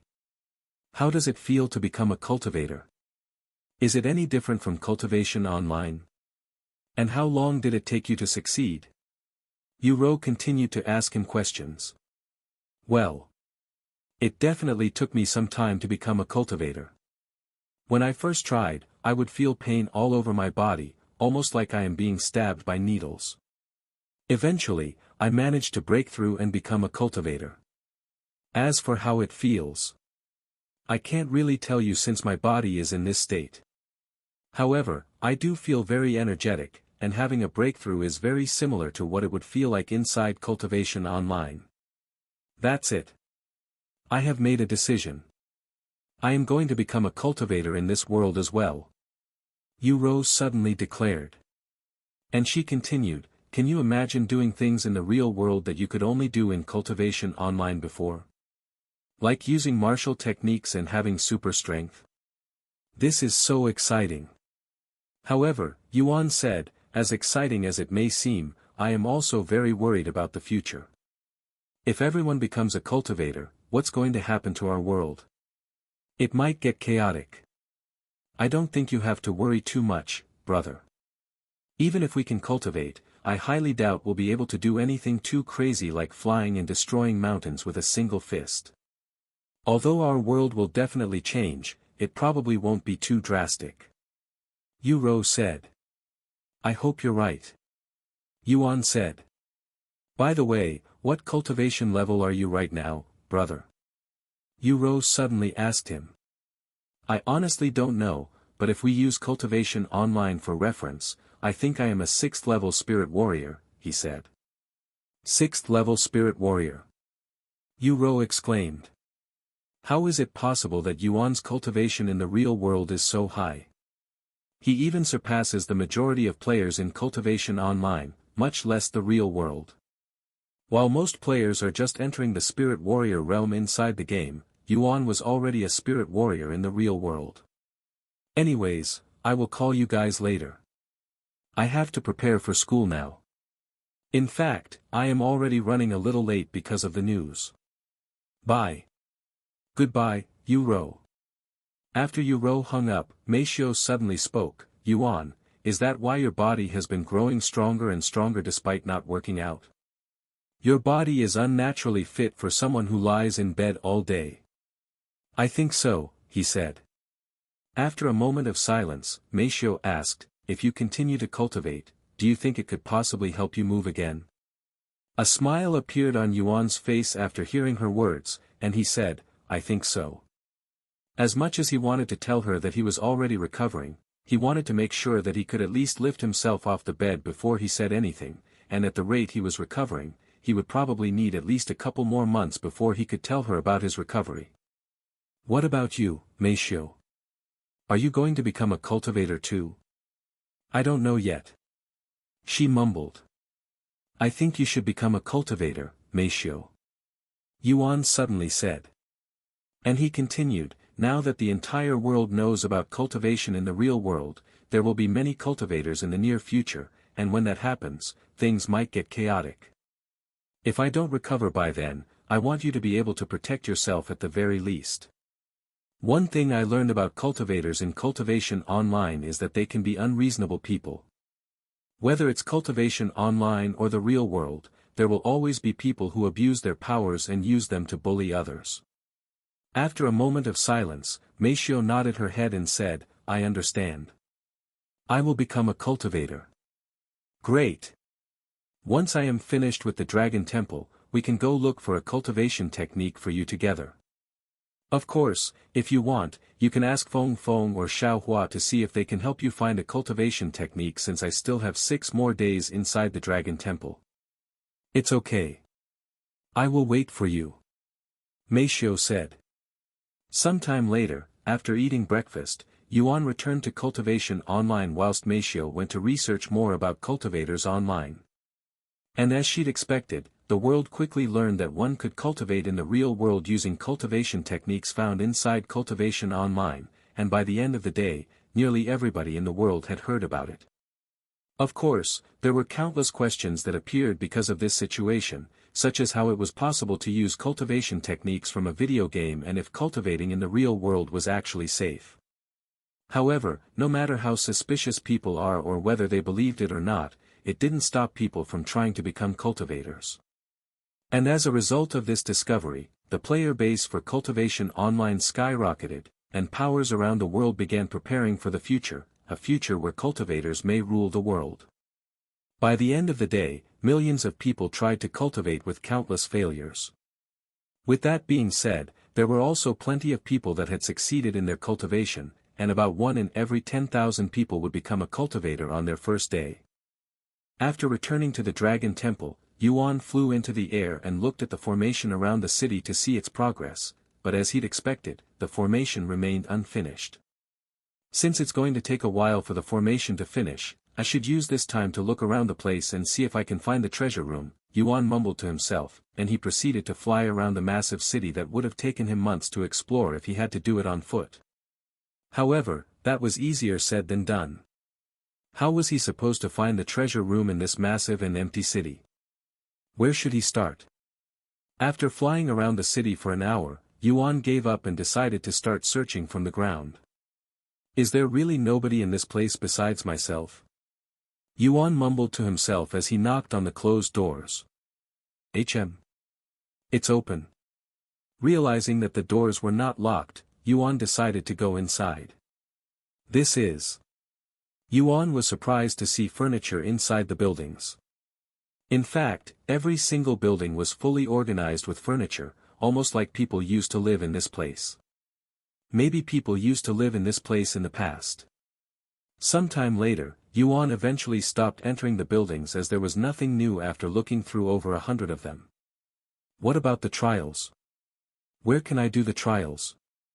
After pondering for some time, Yuan flew back into the air once again and activated his dragon's gaze, and instead of using it on the dragon statue, he scanned the city with it. And to his surprise, he could see some of the buildings glowing a faint golden color, almost like they were surrounded by fireflies, and some buildings were glowing brighter than the others. And just like how bright lights affected moths, Yuan went for the brightest building he saw. A few minutes later, he knocked on the door just in case it was occupied. When nobody answered, Yuan opened the door and entered the building. The interior of the building looked almost the same as the other buildings, but there was an addition there, a small dragon statue placed directly in the center of the room. Yuan ignored the other things in the room and approached the dragon statue. The moment he got close enough to the statue, it suddenly began glowing, and the doors behind him closed. Although he was startled, Yuan didn't panic or run away. A few seconds later, the dark room began brightening despite the lack of light sources in the room. Furthermore, the room also expanded, almost like the world itself was being stretched. Is this an illusion? Yuan wondered to himself. The expansion of the room wouldn't stop until all of the furniture disappeared into the horizon. Suddenly, a notification appeared before Yuan. The Great One's trial has begun. You have a new challenge. Defeat as many enemies as you can within the time limit. The more you defeat, the stronger the enemies become and the better your rewards. Difficulty has been adjusted based on your talents. Ding! 3 hours 59 minutes and 59 seconds. The moment the countdown started, Yuan could see human-like figures wearing armor that resembled the armor worn by the guards in the ancient dragon city appearing on the horizon, and there were tens if not hundreds of them appearing at once. Furthermore, they were all wielding different weapons. Some of them had swords while others had spears. There were even some weapons that Yuan had never seen before. Fortunately for him, they appeared pretty far in the distance, giving him some time to prepare. Their aura. First-level Spirit Masters. Yuan quickly retrieved his Empyrean Overlord and the Starry Abyss. And not waiting for these armored figures to get close, Yuan used the Starry Abyss to attack them in the distance. Boom! The Starry Abyss easily tore holes in their bodies, and after killing 100 of them, the surviving armored figures' aura suddenly grew stronger, almost like they'd leveled up or something, and they were now at the second-level Spirit Master realm. Yuan continued to slay these armored figures, and this challenge reminded him of the challenge on the 100th floor of the Carp leaping over Dragon's Gate Tower. However, compared to the challenge on the 100th floor, there were not as many enemies, but they were certainly stronger, much stronger. Second level, third level, fourth level. The armored figures continued to grow stronger as Yuan destroyed them, and in just an hour, these armored figures entered the Spirit Grandmaster level. Heaven-splitting sword strike. Yuan unleashed a devastating attack that instantly destroyed over 100 of these armored figures, increasing their strength once again to the second-level Spirit Grandmaster. Since this challenge required him to slay as many armored figures as he could in what little time he was given, Yuan spared no effort destroying as many of them as he could. Yuan's spiritual energy depleted at an insane rate that would exhaust anyone with a similar cultivation base, but because of his skill-perfect regeneration and the 9 dragon symbols inside his body continuously absorbed the surrounding chi as quickly as he used them, keeping Yuan from exhaustion. Furthermore, once the armored figures had reached Spirit Grandmaster, fewer of them were being summoned, and their silver armor also changed to a golden color. While Yuan continued his challenge inside Cultivation Online, the real world became rowdier and rowdier as more people woke up and learned about cultivation. Sister Ro. Have you heard the news? Apparently, cultivation is real and there are already cultivators in our world. Xiao Jingyi approached Yu Ro at school. Yu Ro smiled and said, "Everybody and their mother have been talking about it since I woke up. How can I possibly not have heard about it by now? What do you think about it?" I am filled with excitement. In fact, I am going to start cultivating when I get home today. What about you? Are you going to cultivate? Xia Jingyi said. I am also going to become a cultivator. Yu Ro nodded. Ding! You have completed the Great One's trial. Total kills, 7,945. Congratulations. You have set a new record. You have been awarded a golden dragon gift box. After the timer had reached 0, Yuan was given a golden box for his efforts. HAA. Yuan laid on the floor in a tired manner as his surroundings returned to normal. The Great One said it'd be easy. What a joke. I nearly died fighting so many Spirit Grandmaster armored figures at once. Yuan sighed out loud. Fortunately for Yuan, the armored figures had their cultivation bases peaked at the 9th level Spirit Grandmaster or he would have been in real trouble. Once he'd rested enough, Yuan opened the golden dragon gift box to see what was inside. This is a necklace. Yuan retrieved a golden necklace from the golden dragon gift box. Refined dragon necklace. Grade, divine. Quality, peak. Mental strength required, 100,000. Soul strength required, 30,000. Description: a powerful necklace refined by the Great One. Deflects all spiritual techniques below heaven grade. Enhances the strength of one's own spiritual attacks by 50%. Wow, this is quite a powerful treasure. Yuan wore the treasure around his neck alongside the necklace Xiao Hua gave him, and he immediately felt safer. Wait. Spiritual attacks. Does the dragon's gaze count as a spiritual attack? Yuan wondered to himself. Sometime later, Yuan left the building to look at the formation around the city. The moment he left the building, another notification appeared. 1/3 Great One's trials completed. After taking a quick look at the formation to make sure it wasn't completed, Yuan went to look for another trial to do. This time, he went for the building with the dimmest light. The Great One's trial has begun. You have a new challenge. Withstand the pressure for 3 hours. Difficulty has been adjusted based on your talents. Ding! 2 hours 59 minutes and 59 seconds. The moment the trial began, Yuan could feel an invisible pressure bearing down on him. However, this pressure wasn't very strong in his opinion. In fact, he barely felt it. After 10 minutes, the pressure grew stronger, yet it still wasn't enough for Yuan. An hour later, the pressure was finally strong enough for Yuan to feel its effects, but it wasn't anything too strong, and he was still able to stand properly. It only felt like he was carrying a heavy backpack filled with rocks. After another hour, the pressure was strong enough to make Yuan feel uncomfortable if he continued standing, so he took a seat on the cold floor. The last hour was the most difficult. If it had been another cultivator, they would feel like they're being crushed by an entire mountain on their shoulders. However, for Yuan, who was a spirit grandmaster, that mountain felt like a large boulder. Of course, while boulders aren't anything to scoff at and could crush even a spirit warrior in an instant, Yuan was a spirit grandmaster.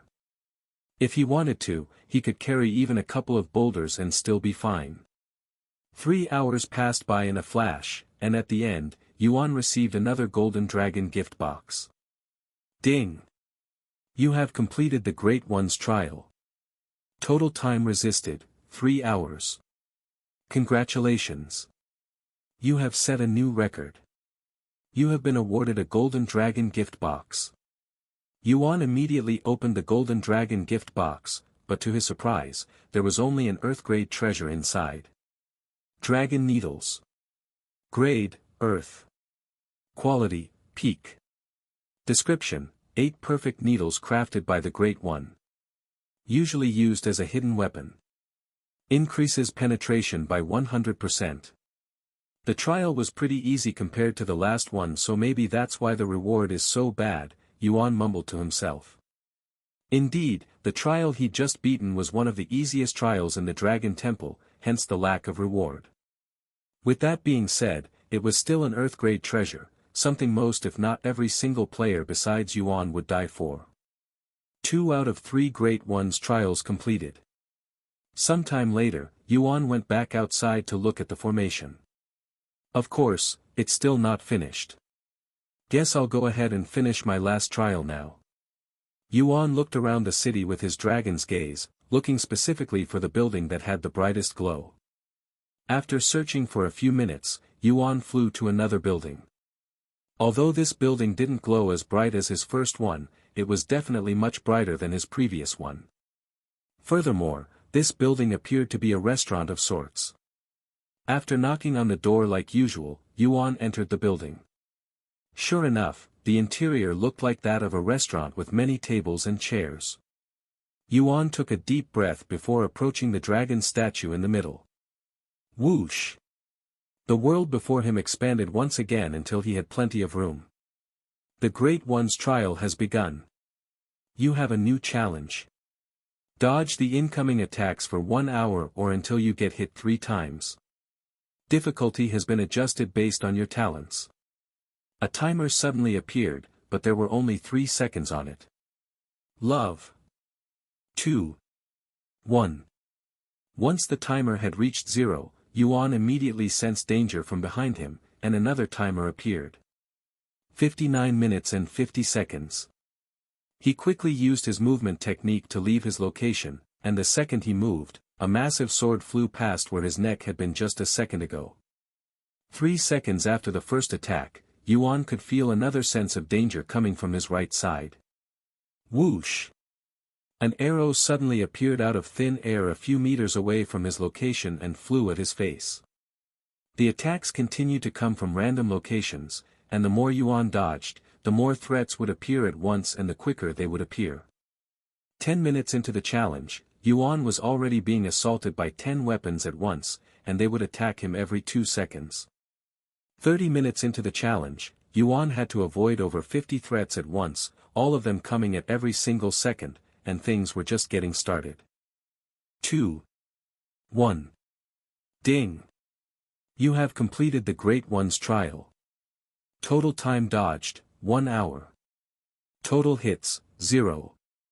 Congratulations. You have set a new record. You have been awarded a Golden Dragon gift box. Yuan collapsed on the floor after he saw the notification. If I didn't level up the movement technique at the ancient dragon city, I might not have been able to pass this trial without getting hit a few times. Yuan sighed in an exhausted manner. Towards the end, he had to dodge over 100 attacks from every direction, and the attacks would come at every second, leaving him almost no room to breathe. Fortunately for him, the movement technique he'd learned from Feng Yuxiang was truly as powerful as she had claimed. A few moments later, once the world returned to normal and he had rested enough, Yuan opened the Golden Dragon gift box to see what was inside. You have obtained Dragon Temple Treasure Key. Wait a minute. Yuan was dumbfounded when he saw the notification. I already have the Dragon Temple Treasure Key. Yuan exclaimed. He remembers obtaining the same thing at the Carp Leaping Over Dragon's Gate Tower after reaching the 100th floor. What is he going to do with this extra key?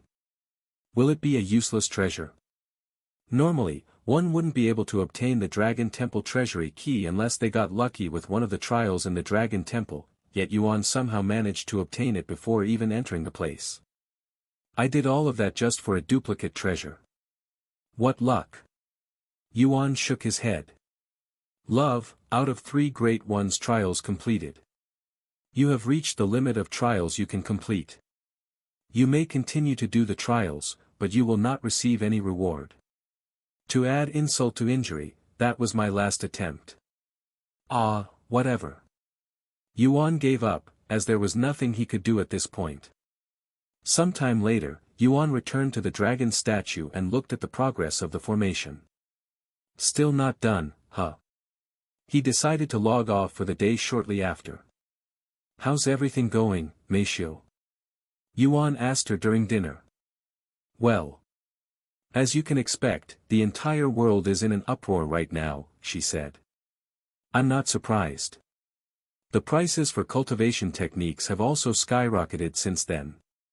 Even a mortal-grade cultivation technique could go for tens of thousands of dollars, she added.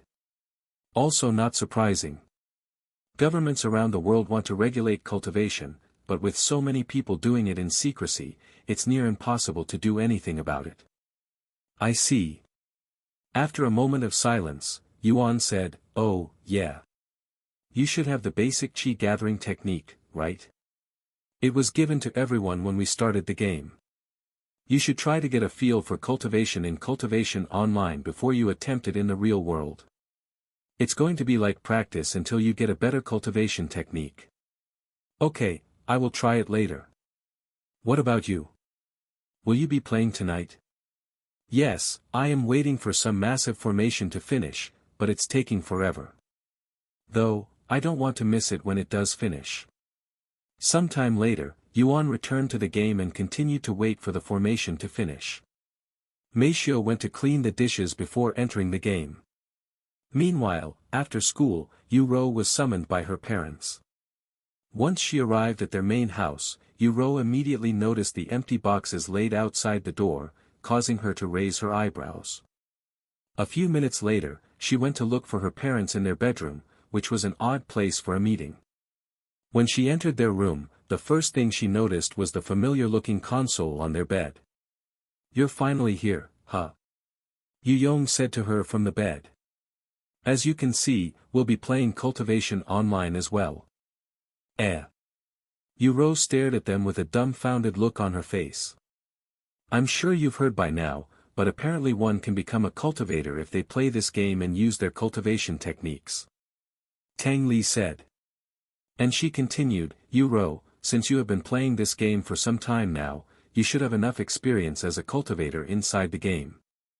The other families have already started cultivating, and some of their children have even succeeded in cultivating. Therefore, you're going to become a cultivator as well. I understand. Yu mumbled in a dazed voice. Although she was already planning on becoming a cultivator, it was still shocking to hear it from her parents' mouths.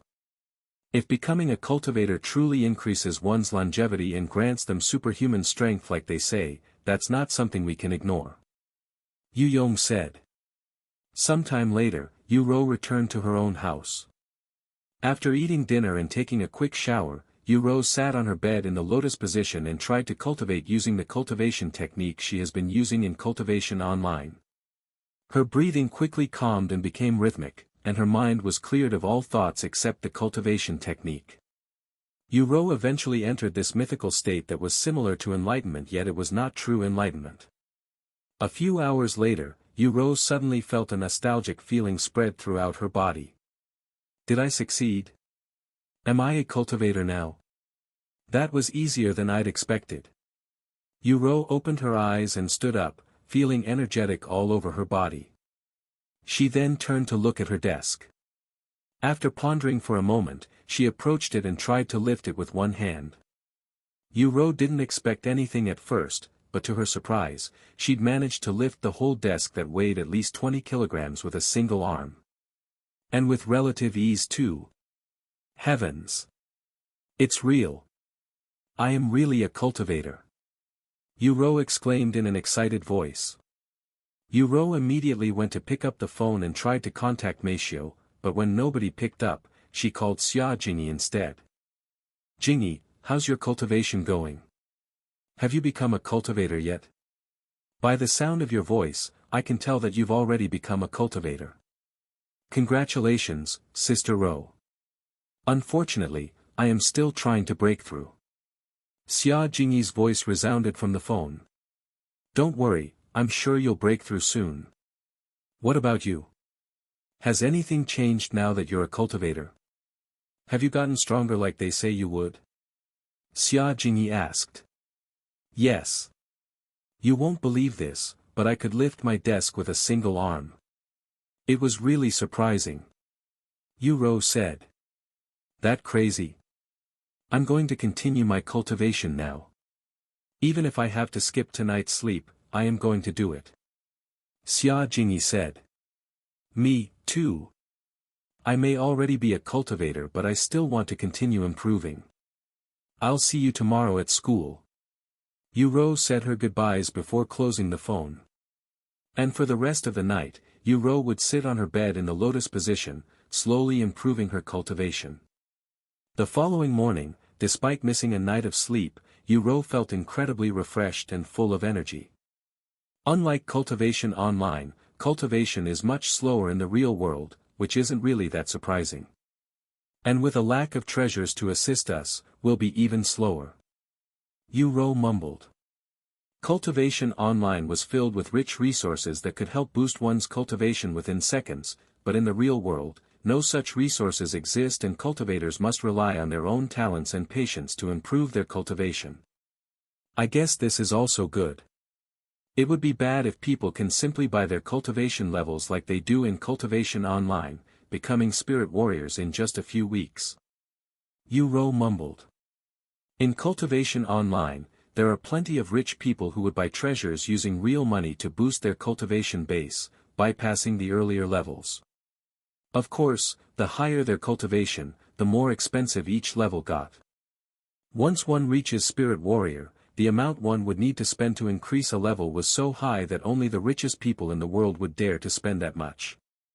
Now that one cannot simply buy their way to the top, everyone, regardless of their status or wealth, will have a chance to become a top cultivator in the real world. Meanwhile, brother is already nearing Spirit Master. If he could move his body, how powerful would he be in this world? Yu wondered to herself as she prepared for school. Sometime later, Yu arrived at school, and to her surprise, the place looked even more empty than usual. "Where is everybody?" Xia Jingyi asked the teacher. The teacher showed a bittersweet smile and said, "Because of the cultivation craze, everybody is staying home to cultivate."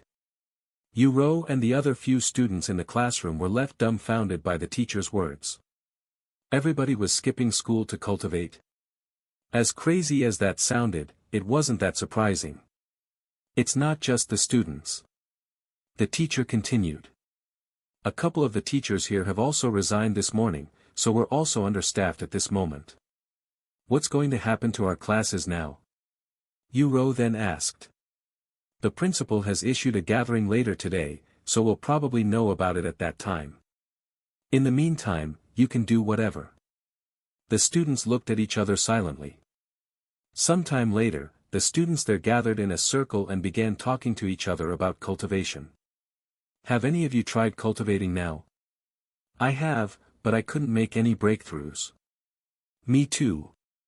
It feels like there's something blocking me and I cannot move forward. I have that feeling as well. I actually managed to have a breakthrough this morning right before school. Xia Jingyi said with a smile on her face. Whoa. So you're a cultivator now, right? Show us what you can do. The other students immediately looked at her with admiration. Haha, compared to Sister Rou, I am nothing. She became a cultivator last night. Xia Jingyi said. As expected of Miss Yu. You're not only talented in music but even in cultivation. Yu Rou showed a stiff smile. If only they knew what her brother was capable of. A few moments later, Yu Rou and Xia Jingyi showed off to the other students their new profound strength by lifting desks and chairs and treating them as though they're weightless. My God! I have been skeptical this entire time, but after seeing it with my own eyes, I cannot do anything but believe it. About an hour later, Yu Rou and the others in her class went to the auditorium where the principal, teachers, and other students in the school were gathered. Ahem. Thank you for coming here. As most of you, if not all of you already know by now, we're missing more than just a few students, and this is all because of the cultivation craze since yesterday. After speaking with your parents, we have agreed to close the school even earlier than anticipated. Although the place was dead silent, all of the students were filled with excitement and had an urge to start screaming. The principal continued, while I don't know when we'll reopen, it probably won't be anytime soon, and depending on how this cultivation thing changes our world, we might never open again. I apologize for any inconvenience this may have caused you, and if you plan on becoming a cultivator, I wish you the best of luck. Do any of you have questions? This is your last chance to ask them. After spending a couple of minutes answering the students' and teachers' questions, the principal dismissed everyone. What are you going to do now, Sister Rou? Xia Jingyi asked her once they left the school. I am going to focus on improving my cultivation, she said. What about Cultivation Online? Are you going to continue playing? Of course. Yu Rou quickly responded. And she continued, I will play Cultivation Online in the morning and cultivate at night. A perfect balance if I say so myself. After breakfast, Mei Xiu laid on her bed and returned to Cultivation Online. Once she was in the game, she took a seat on the cold floor in the lotus position and tried to cultivate using the basic qi gathering technique she'd obtained at the beginning of the game.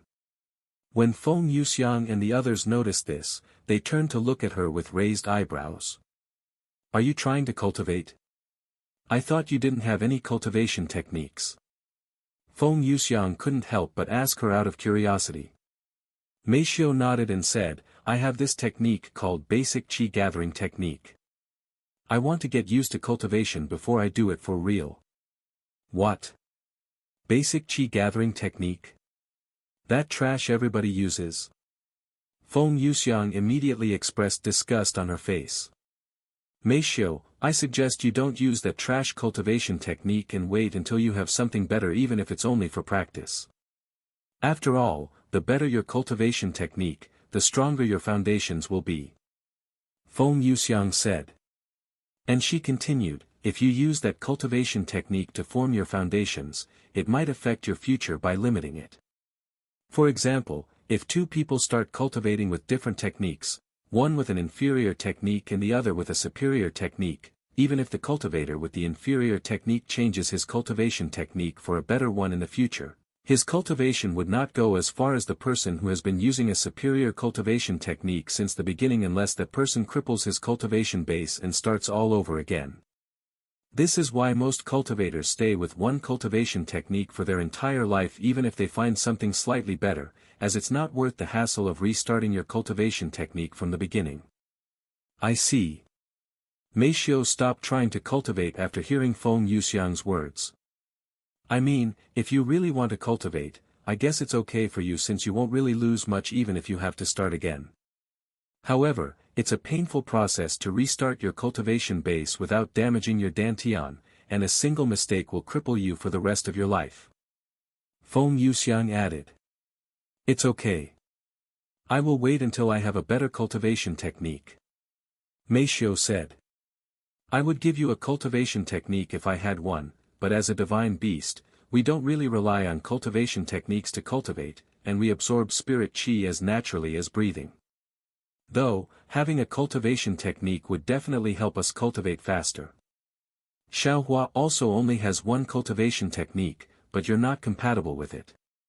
What about you, Lan Yingying? You got something that could help her out? Feng Yuxiang turned to ask her. Lan Yingying shook her head and said, unfortunately, I don't have any techniques.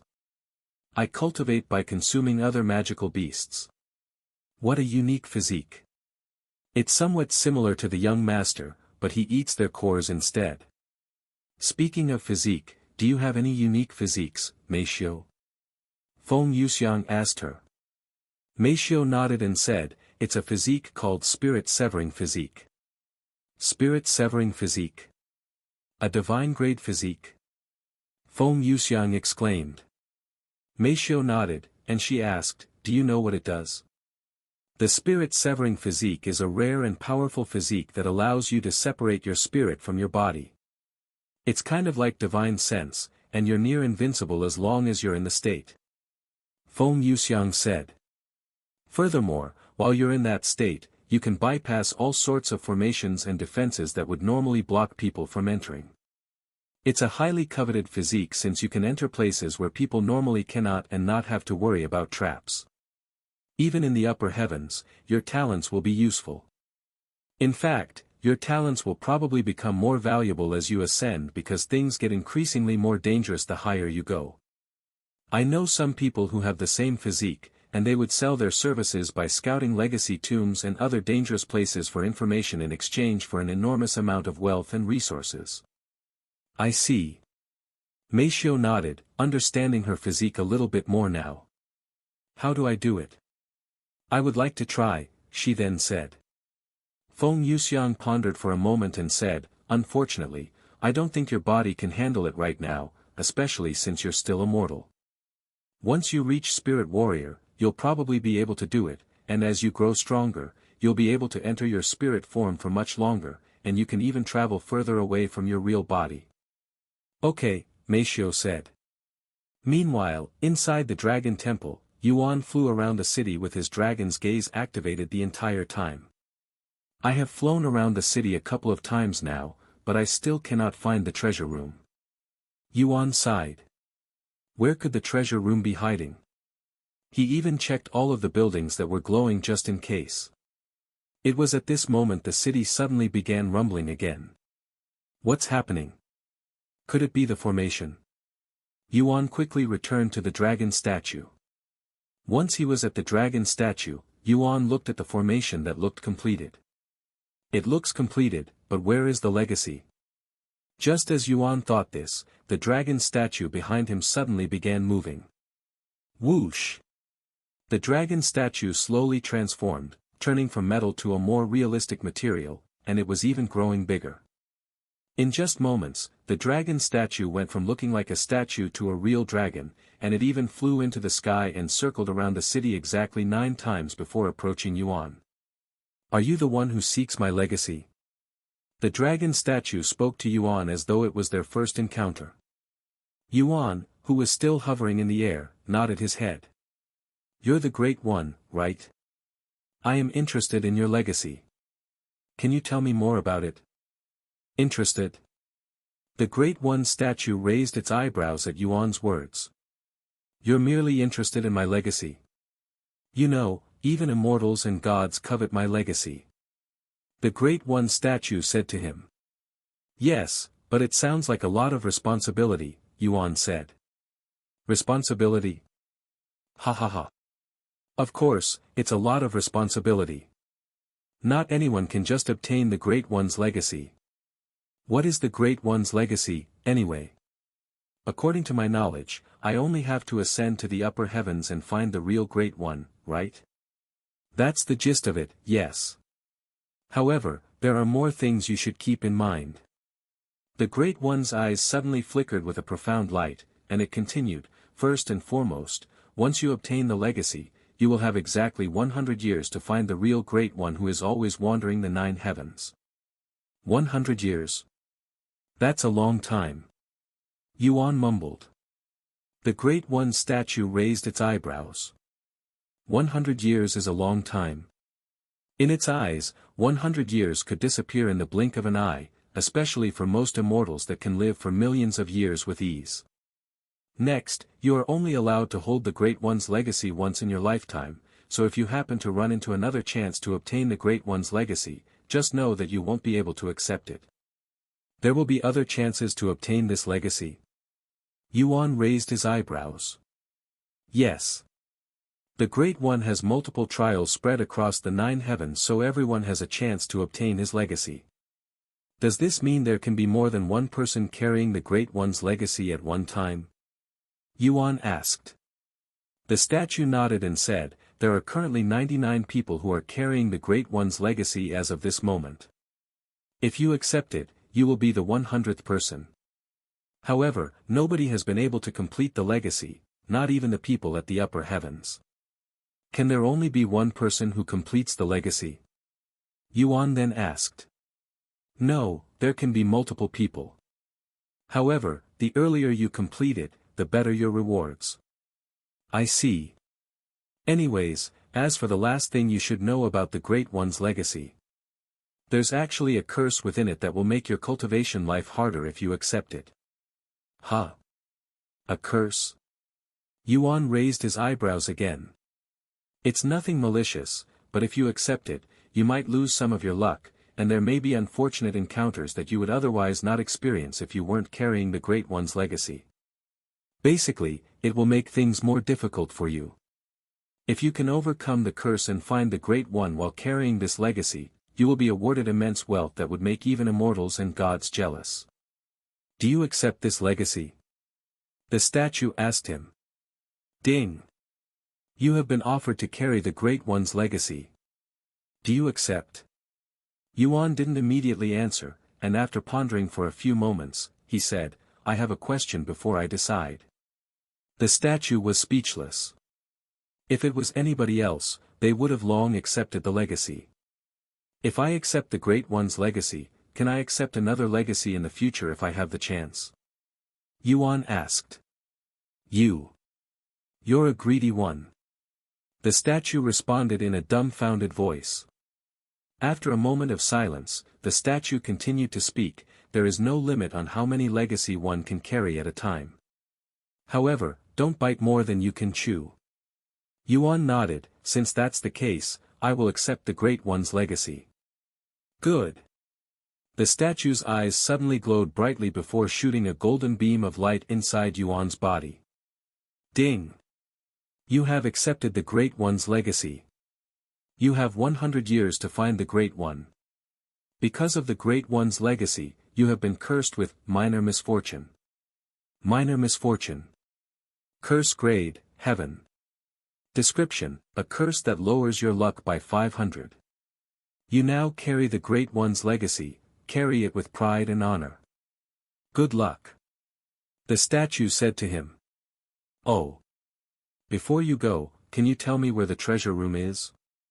I looked everywhere but still couldn't find it. Even a little hint is good enough. Yuan suddenly said to it. The statue didn't say anything, but its gaze turned to look in a certain direction for a good moment before it flew around the city 9 times before returning to its original place and turning back into a metal statue. Thank you. Yuan bowed to the statue before flying towards the direction it had hinted. Sometime later, Yuan reached the end of the city, yet he still couldn't find the treasure room. He then decided to fly back and forth this same path a few more times just in case he missed something, but alas, the treasure room still remained nowhere to be seen. Yuan decided to stop and ponder for some time. A few minutes later, he turned to look at the area outside the city, which was only a desolate land that had no signs of life. Maybe the treasure room is outside the city and somewhere in this desolate land? Yuan mumbled to himself. After taking a deep breath, Yuan decided to leave the city and enter the desolate land. The moment Yuan left the city, he could feel an ominous feeling looming around him, almost like there were people looking at him from every direction. Furthermore, the spiritual energy was completely different compared to inside the city, it was more chaotic and impure. I sure hope this is the right way and the statue wasn't just playing with me. Yuan swallowed nervously. After flying straight for an hour, Yuan suddenly felt a chill down his spine, causing him to turn around. When he turned around, he was greeted by a massive shadowy figure that resembled a dragon following a few miles behind him. However, because of its massive and long size, it looked like it was right behind him. What the heck is that? Yuan felt his heart skip a beat after seeing this unknown entity suddenly behind him. Human. The shadowy entity following behind Yuan mumbled in a ghastly voice. Yuan's body shuddered even more after hearing this unknown entity's voice, and its glowing red eyes that emitted bloodlust didn't help either. What are you? And what do you want from me? Yuan shouted at it while he increased his flying speed. However, the dark entity ignored his questions and merely continued to mumble in a ghastly voice that was devoid of all emotions, human, human. When it noticed Yuan increasing his speed, the unknown entity also increased its speed. After being chased for a few minutes, Yuan could see small glowing red dots around him in the distance. Oh, the Great One. I really hope you're not messing with me now and that the treasure room is really this way. Yuan cried out loud as he increased his flying speed even more. Human, human. More and more shadowy figures began emerging from the darkness, and in just half an hour, there were over a dozen shadowy entities following Yuan. Seeing this, Yuan decided to attack these entities with the starry abyss, but the dagger went straight through these entities' bodies. Human. The dark entities suddenly screamed, causing Yuan to tremble from fright. I probably shouldn't have done that.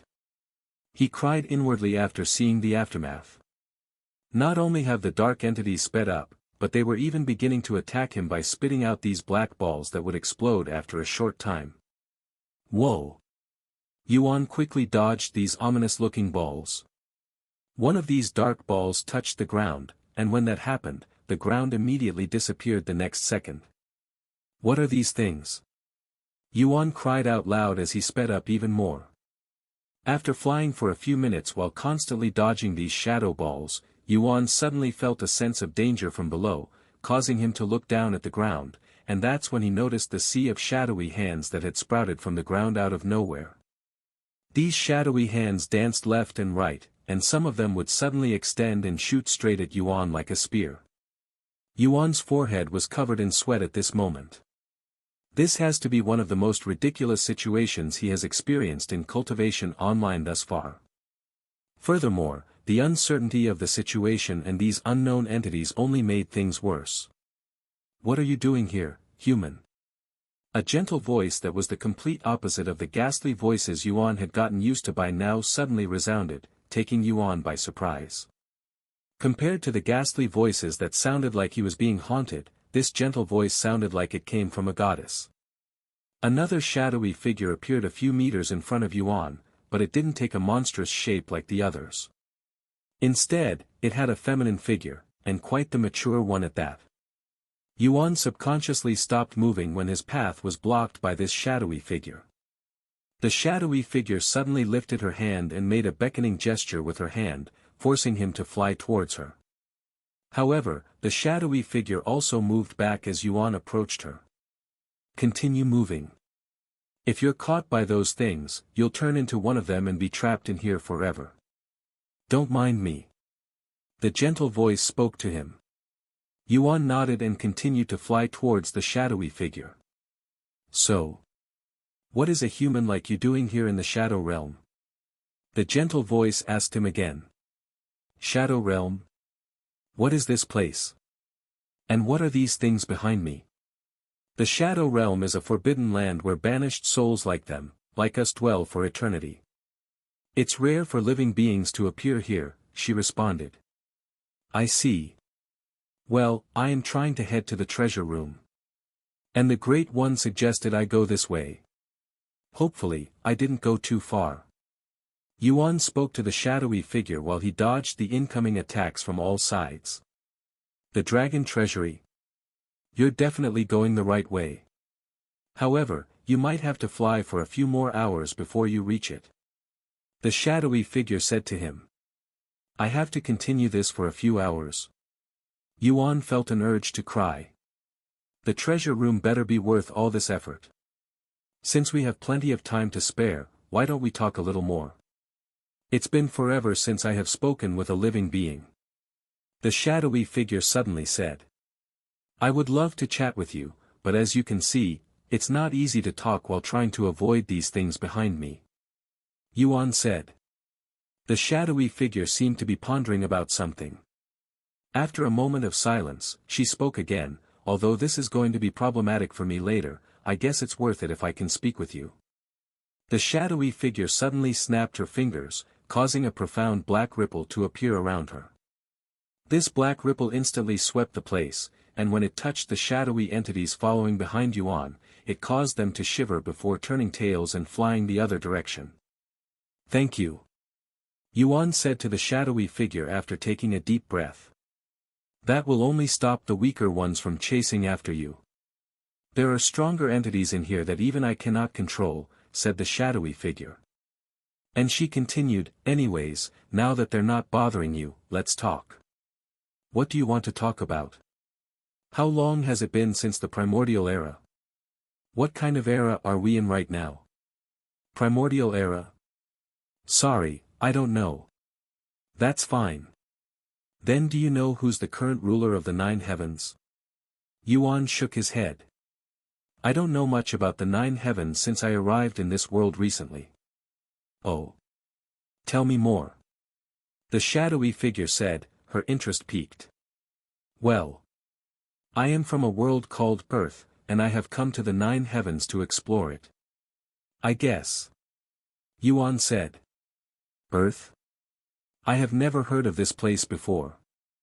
It must be some kind of minor world outside the 9 heavens.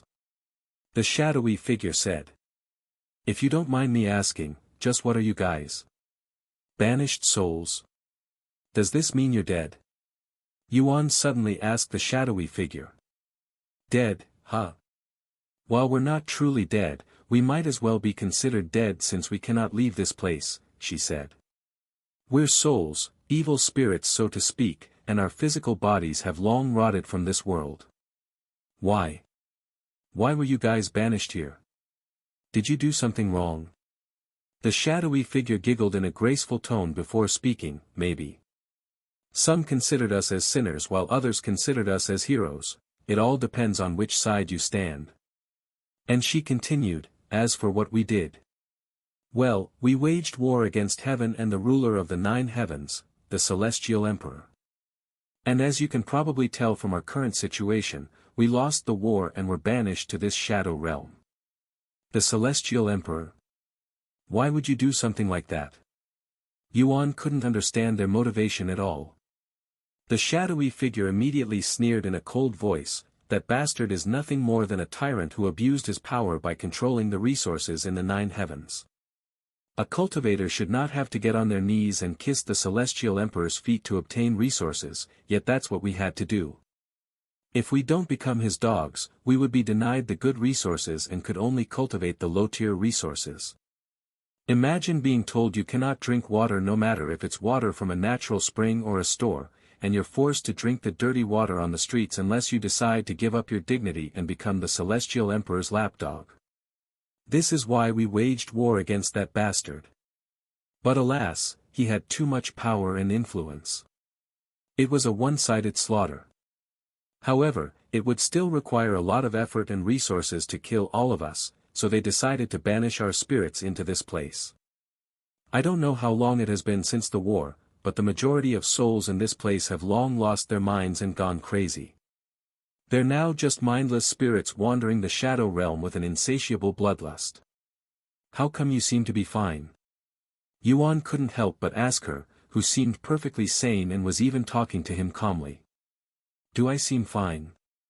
It might not seem like it, but I am actually trying my best to not consume you even now. Yuan immediately stopped moving when he heard her words, and he stared at her figure with a dumbfounded look on his face. The shadowy figure suddenly burst out laughing after she saw Yuan's reaction. I'm just joking. You should have seen your face just now. Really?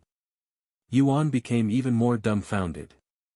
Although most of the spirits in this place have long lost their mind, there are still some who are completely rational and sane, and they all used to be incredibly powerful immortals. Of course, I am one of these individuals. The shadowy figure pointed at herself. Although she didn't have any facial features on her face besides two glowing red eyes, Yuan could somehow see a prideful expression on her face right now. Do you know why? She suddenly asked. No. Why? Because I have hoped that I will be able to leave this place one day, she said, taking him by surprise. I thought you were trapped here for eternity. And how can you leave without a body? Having a physical body is the least of my worries. As an immortal, even if my physical body is destroyed, I won't die as long as my soul remains unharmed.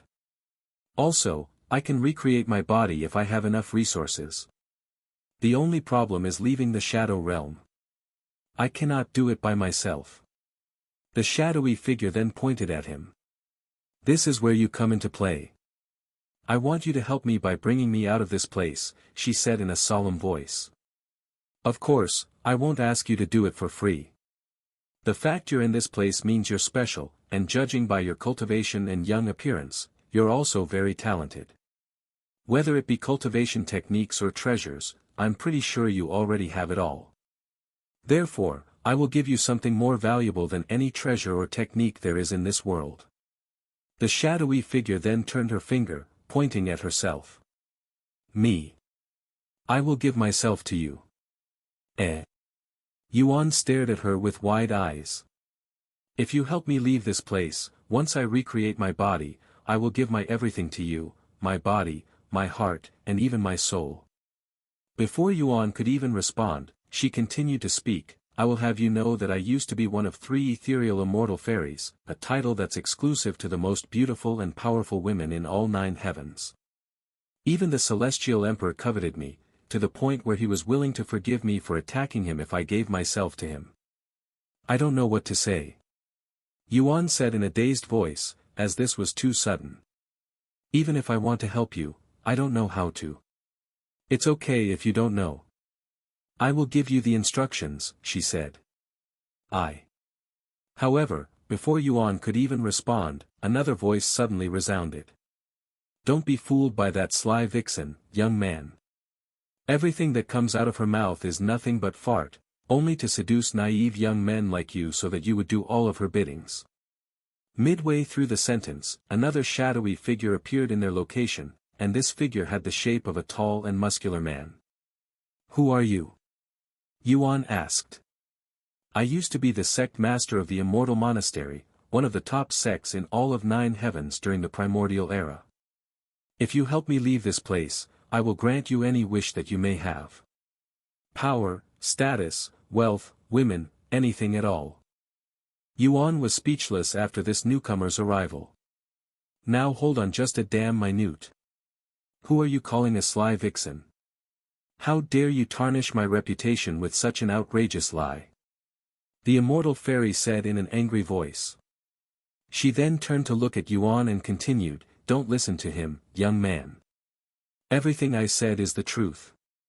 As much as I want to get out of this place, I won't lower myself to such a standard to do so, unlike someone over here.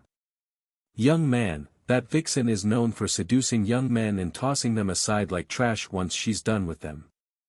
I cannot count how many young men she had ruined in the past," said the sect master. And he continued, "Vixen, why don't you tell him your other title besides the ethereal immortal fairy? Or are you scared that it might reveal your true self? Here, let me help you then. Besides ethereal immortal fairy, you're also known as the deceitful blood empress." Wah! That stupid title was given to me by those losers I'd rejected. That has nothing to do with me being deceitful. The immortal fairy refuted. And she continued to defend herself, as one of the top beauties in the 9 heavens, it's only natural that I would have countless admirers. However, whenever I would reject someone, they would spread lies to get back at me. Young man, you have to believe me. I am innocent. This man, on the other hand, is known for manipulating people. People also called him Devil Hand Madman back in the primordial era. If it's anyone you should be careful about, it's him. The immortal fairy and the sect master began pointing fingers at each other. It was a weird sight to witness for Yuan. Yuan suddenly interrupted them and asked, "What do you guys plan on doing if you do leave this place? Continue fighting the Celestial Emperor?" The two of them stopped fighting each other and turned to look at Yuan in silence. After a moment of silence, they laughed, "Ha ha ha. Of course, not. We have already lost the war, there's no point in fighting anymore. Furthermore, what can one or two of us do against the Celestial Emperor when an entire army has failed to defeat him?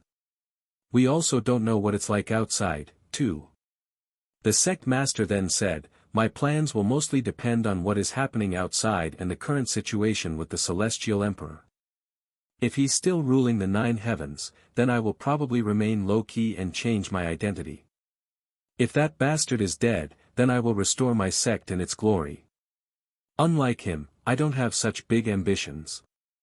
I am simply so bored of this place that I don't care what I do outside as long as I'm not stuck in this dump." The immortal fairy said. Yuan was relieved to hear that they didn't want revenge or anything too crazy, as he pitied their situation and wanted to help them. While they could also be tricking him, he didn't sense any malice coming from them. "Then can you tell me how I can help you leave this place? I hope you're not going to say something like, 'I will need to borrow your body.'" Yuan said to them. "Borrow your body? We're not ghosts. Although it's possible, it's not very practical, and it's not very convenient for us either." The immortal fairy laughed. "Then how?" "It's really simple, actually," the sect master said, and he continued, "One of us will occupy your treasure until we can recreate our body." Yuan pondered for a moment and said, "Since it's that easy, why are you guys fighting over who I should help, even trying to bash the other person?" "Well, because even though it may sound simple, it actually requires a lot of your soul strength to keep us safe inside the treasure, and it's not possible for someone at your level to help 2 of us at once. However, the biggest issue is that the treasure we can occupy is limited to soul weapons, and people normally can only wield one at a time." The sect master said. "You have a soul weapon, right? I saw you use it, hence why I even asked you to help me." The immortal fairy said. "Well, I do have a soul weapon. In fact, I have 2, so I might be able to help both of you." Yuan said. "What? You have 2 soul weapons?" They both exclaimed in a surprised voice. Even during the primordial era that gave birth to the most talented geniuses the 9 heavens has seen to date, it was incredibly rare for someone to wield 2 soul weapons at once. "Ha! This is great. This means both of us can leave," the sect master shouted in a blissful voice. "If he has enough soul strength to wield 2 soul weapons, he'll most likely have enough soul strength to help both of us. However, his cultivation is still lacking severely."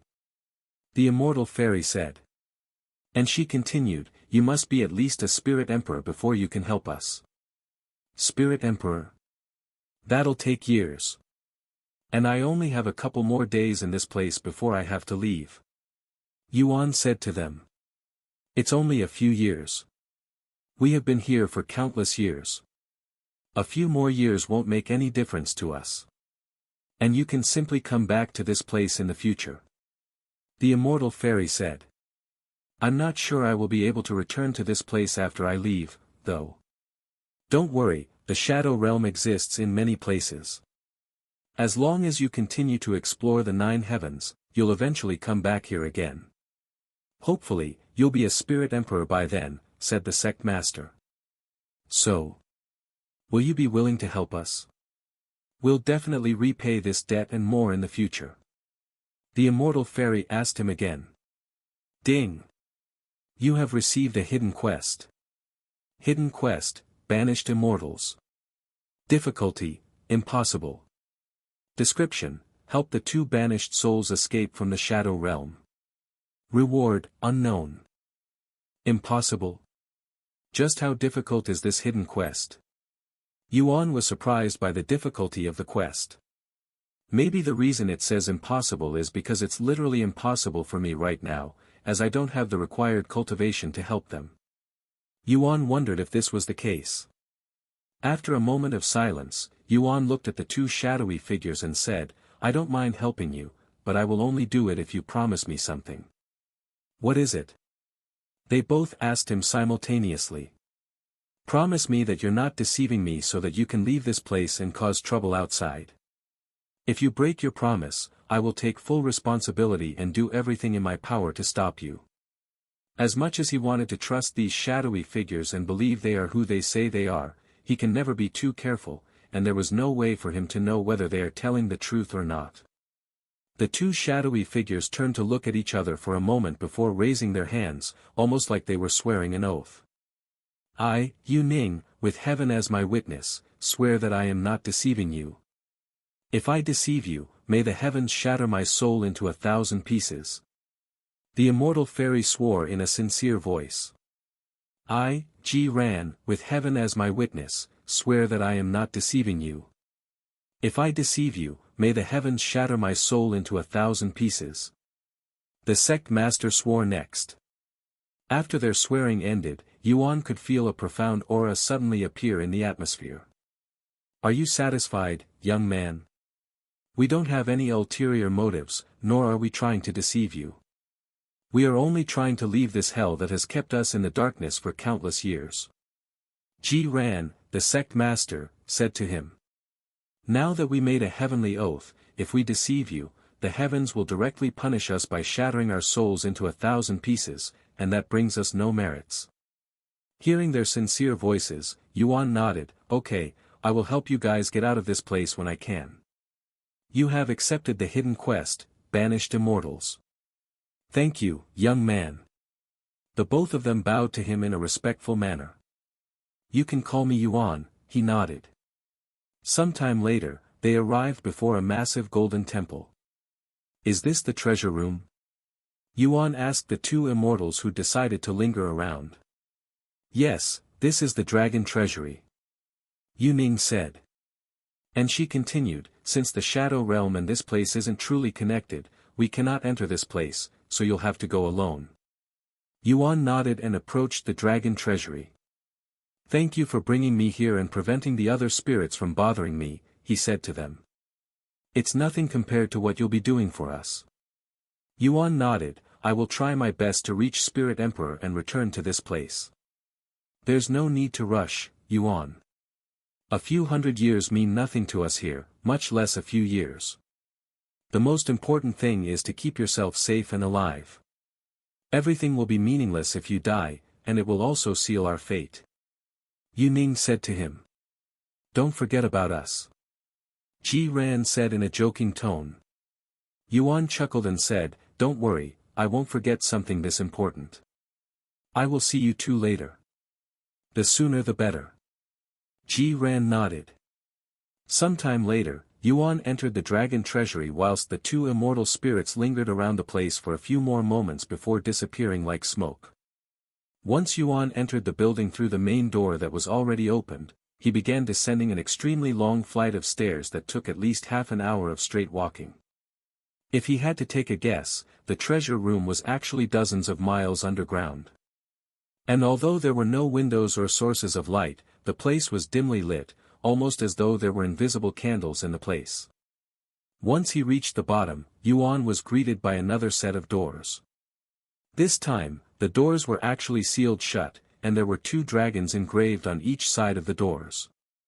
Yuan took a deep breath and approached the doors, and he tried to push it open. However, the doors remained tightly shut. How do I enter this place? I should have the key, 2 of them at that. Yuan mumbled to himself. It was at this moment one of the dragon engravings suddenly shot out a golden beam from its eyes, landing directly on Yuan's body. The beam only lasted for a few seconds. Once it disappeared, the doors suddenly began rumbling, and they slowly opened the next moment. When the rumbling stopped, Yuan took another deep breath and entered the bright room ahead. The air inside the room was unnaturally cool, almost like there was an air conditioner inside, and the room was smaller than Yuan had expected.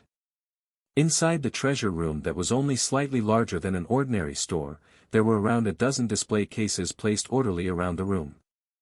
This scenery reminded him of Feng Yuxiang's store before she closed it down. Yuan immediately walked around the room and looked at the treasures in the display cases. Bloody Dragon Spear. Grade, Ancient. Quality, Peak. Physical strength required, 200,000. Mental strength required, 350,000. Description, a powerful spear refined with dragon blood. Increases damage by 500%. Increases weapon penetration by 1000%. What a powerful treasure. Yuan subconsciously went to open the display case to take a closer look at the spear. However, a notification appeared in front of him when he touched the display case. Would you like to use 1x Dragon Temple treasure key to open the display case? What? Does this mean I can only take 1 treasure for every key I have? Yuan mumbled in a dazed voice, feeling lucky that he'd obtained a second key now, as this meant he could obtain an extra treasure in this place. Once he realized that he could only pick 2 treasures from the dozen in the treasure room, Yuan proceeded to look at every single treasure carefully before making a decision. Oh. This looks like. Yuan narrowed his eye when he saw a glass bottle that contained a single drop of blood inside. Dragon blood. Description, a priceless treasure that will increase one's lifespan by 100,000 years and has the ability to awaken one's bloodline. As he'd expected, it was dragon blood. However, Yuan wasn't very excited about this drop of blood that would start a war in the cultivation world if known, and it was mostly because of the dragon ancestor's blood essence that's already in his possession. Not only was the dragon ancestor's blood essence much more powerful than this ordinary blood, but he has also already awakened his bloodline, so unless he really wanted that 100,000 years of longevity on top of the 50,000 longevity he'd obtained from Feng Yuxiang's blood, this dragon blood was essentially useless to him. Thus, after spending a few seconds on the dragon blood, Yuan moved on to the next treasure, which appeared to be a semi-transparent cloak. Invisible Dragon Cloak. Grade, Ancient. Mental strength required, 200,000. Soul strength required, 200,000. Quality, Peak. Description, a powerful cloak that turns completely invisible when worn. Increases base physical defenses by 100%. Negates all physical damage from cultivators below Spirit King. Deflects all physical damage from treasures below Ancient Grade. Oh, this is a very good treasure. As long as I have this, I don't have to worry about getting hit by physical attacks. Yuan mumbled to himself, putting this invisible dragon cloak at the top of his list. The next treasure displayed was a single scale. Ancient Dragon Scale. Description, a near indestructible material that can be used to forge or refine ancient-grade treasures. Next in line was a cultivation technique that Yuan was very familiar with. Dragon's Gaze. Description, a technique created by the Great One. A single gaze will cause immortals to bow and the heavens to tremble in fear. Used by royal families of the dragon race. Dragon's gaze? I would have probably picked this if I didn't already know it. Yuan sighed. The next treasure was also a cultivation technique. Relentless dragon overwhelms the 9 heavens. Rank, ancient. Description, a single fist to shatter the stars, another to rule the heavens. Consumes half of your overall spiritual energy to unleash a heaven-destroying attack with your fists. What a powerful sounding technique. Kind of reminds me of Feng Yuxiang's movement technique. It might come in handy when I cannot use my treasures. Yuan mumbled to himself. He has already encountered multiple situations where he is restricted to using his fists, and he cannot rely on his weapons forever, so getting a fist technique might help him in the future. The other treasures in the room were weapons and armors, but compared to the invisible dragon cloak, they weren't too impressive, and Yuan wasn't in need of weapons or armors. Okay, I have decided. I am going to take the invisible dragon cloak and the relentless dragon overwhelms the 9 heavens technique. Would you like to use 1x Dragon Temple treasure key to open the display case? Yes. A Dragon Temple treasure key has been consumed. After opening the display case that contained the invisible dragon cloak, Yuan immediately wore it on his body like a cape. Ding! Due to the invisible dragon cloak, your physical defense has increased by 100%. Physical defense, 467,420. The cloak disappeared the moment Yuan wore it, almost like it no longer exists. However, Yuan could still feel its presence as the owner of the treasure. After wearing the cloak, Yuan went to open the second display case. Would you like to use 1x Dragon Temple treasure key to open the display case? Yes. A Dragon Temple treasure key has been consumed. Yuan picked up the scroll that had been sitting inside the display case for God knows how long and immediately stored it inside his spatial ring. What should I do now? I reached the limit of trials I can do, I have received the Great One's legacy, and I even went to the treasure room. There's literally nothing left for me to do in here, and I still have a couple of days left in this place. Can I leave this place before the time limit? Yuan was already prepared to leave the Dragon Temple, but he wasn't too hasty and wanted to make sure that he wasn't missing anything in the treasure room. Thus, he began looking around the place again, searching every nook and cranny with the dragon's gaze activated. When he was satisfied, Yuan shouted out loud, "Great One! Can you hear me? I would like to leave the Dragon Temple." A few moments of silence later, a profound voice suddenly resounded in the treasure room. Are you sure? Once you leave, you won't be able to return. Yes, I am sure. I have already done everything here. Yuan said. Everything, huh? A grayish cloud suddenly appeared in the air a few meters away from Yuan before transforming into an eye. So you have received my legacy. The Great One could immediately tell at glance. And you even reached the treasure room that hasn't been opened since I created this place. Not bad, but not unexpected. I can take you outside if you wish, but before you leave, tell me one thing. The Great One said. And it continued, what do you plan on doing after you leave this place? I don't really know. I guess I'll explore the lower heavens some more with my friends before I decide to challenge the stairway to heaven. I see.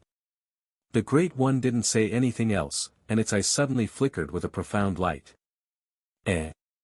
Before he'd even realized, Yuan had been teleported outside the Dragon Temple, returning to the Dragon Fisher at the Dragon Essence Temple.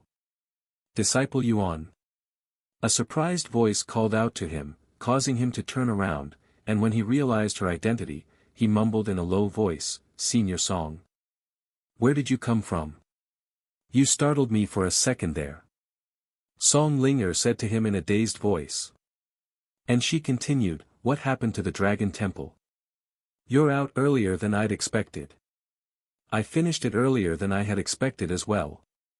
Yuan nodded. Well, this makes things much easier for me, anyway. Song Linger proceeded to store the zither into her storage ring. And she continued afterward, you should know why I'm here, so I won't beat around the bush. I'm here to recruit you to the Heavenly Melody Academy. Join my sect. I'm sorry, but I cannot join your sect.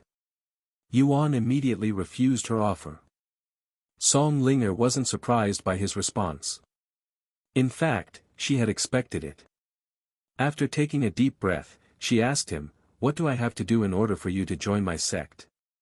I'm sorry, but I don't intend on joining another sect while I am in the lower heavens, and I plan on leaving this place in the near future, Yuan said. Song Linger sighed after hearing his words, and she said afterward, I understand. However, she suddenly stopped in the middle of her speech, and she narrowed her eyes at him. You. Why are you emitting the aura of a spirit grandmaster? Song Linger suddenly realized this fact that even Yuan and the others had missed because they were unable to detect Yuan's cultivation base, who was a spirit grandmaster, whilst being a spirit master unless they really focused on him.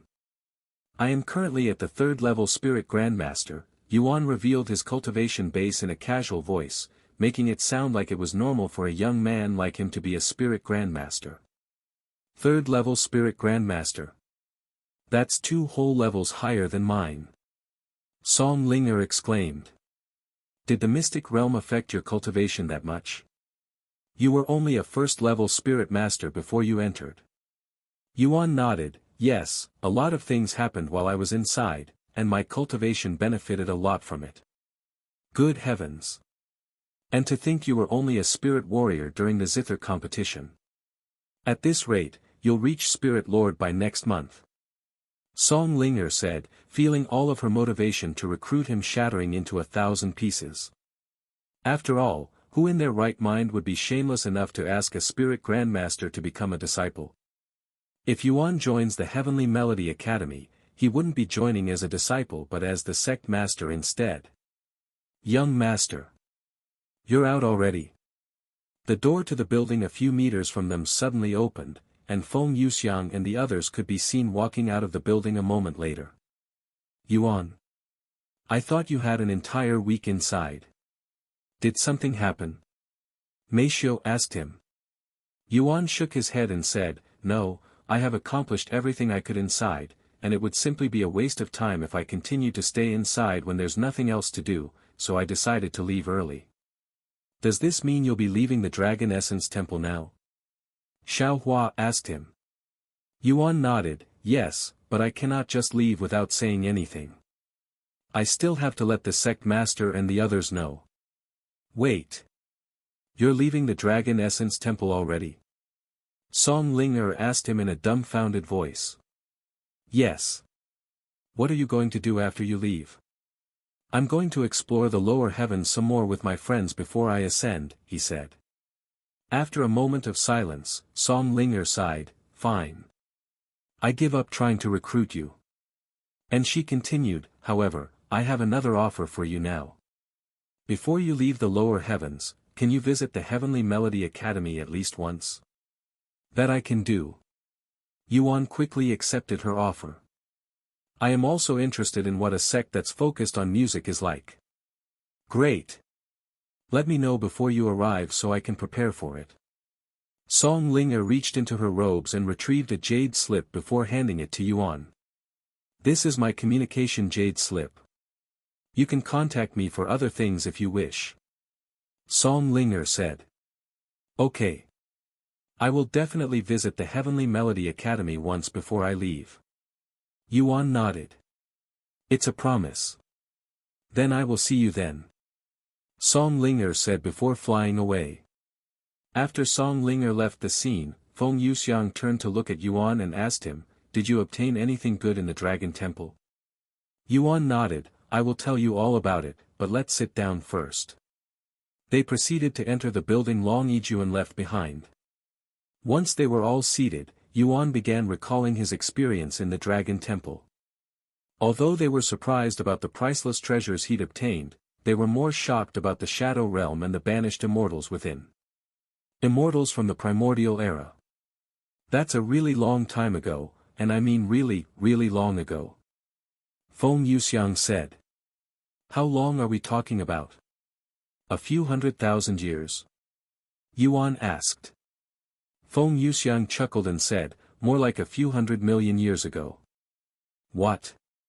That long? Yuan was greatly shocked to learn this. Does this mean the banished immortals had been living in that hell for at least a few 100 million years? His pity for them grew even more.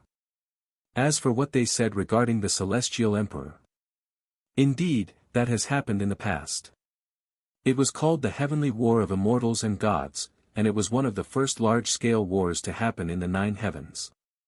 Tens of thousands of immortals and many gods perished during that war. Though, I don't know much about it besides what I just said since it had happened really long ago. Feng Yuxiang said. As for whether they can be trusted or not. I really can't tell you that since I don't know either of them. Ethereal Immortal Fairy and the Sect Master of the Immortal Monastery. I have never heard of them before, but if you go to the upper heavens, you might find more information about them. After recalling his experience to them, Yuan showed off his newly acquired treasure. What? You had that on you the entire time? I didn't even notice it. Feng Yuxiang was surprised when Yuan suddenly removed the invisible dragon cloak from his body, allowing the others to see it. An ancient grade treasure. As expected of the Great One. He's known for having the biggest collection of treasures in the 9 heavens.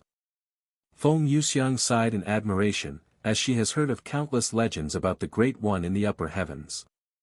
Sometime later, Yuan said, okay, I am going to speak with the sect master now regarding my departure. After the others returned to his body, Yuan and Meishio returned to the Dragon Essence Temple. Sect Master, are you there? Yuan knocked on the sect master's headquarters. Disciple Yuan. I'm a little busy right now, but you can enter. I'll be with you after I'm done here. Long Yijuan's voice resounded a moment later. Yuan proceeded to open the door and enter the building, and to his surprise, there were many people gathered inside at this moment. Elder Xian and Elder Shang were also there alongside 4 unfamiliar faces. However, it was clear to Yuan at a glance that the atmosphere was an unpleasant one. That's Disciple Yuan. The person who opened the Mystic Pagoda and refused to ascend with Senior Nye. One of the people Yuan didn't recognize mumbled in a surprised voice. Disciple Yuan, you can take a seat over there for now. This won't take long. Long Yijuan said to them. And then he returned to the 4 individuals and said, anyways, back to our topic. I am willing to return the divine grade treasures you'd lost to our Dragon Essence Temple during the bet, but it won't be for free. 100,000 spirit stones. That is the amount I am willing to sell it for, no more, no less. 100,000 spirit stones. Are you out of your damn mind, Long Yijuan? That's 1 billion gold. Even divine grade treasures aren't worth that much. One of the guests there said. That's right. The last time a divine grade treasure was sold, it was sold for around 600 million gold. Another one said. While that is true, it is also true that these divine grade treasures are of the peak quality and an inheritance treasure for your sections. Surely, they must be worth more than an ordinary divine grade treasure sold in an auction house. Am I right?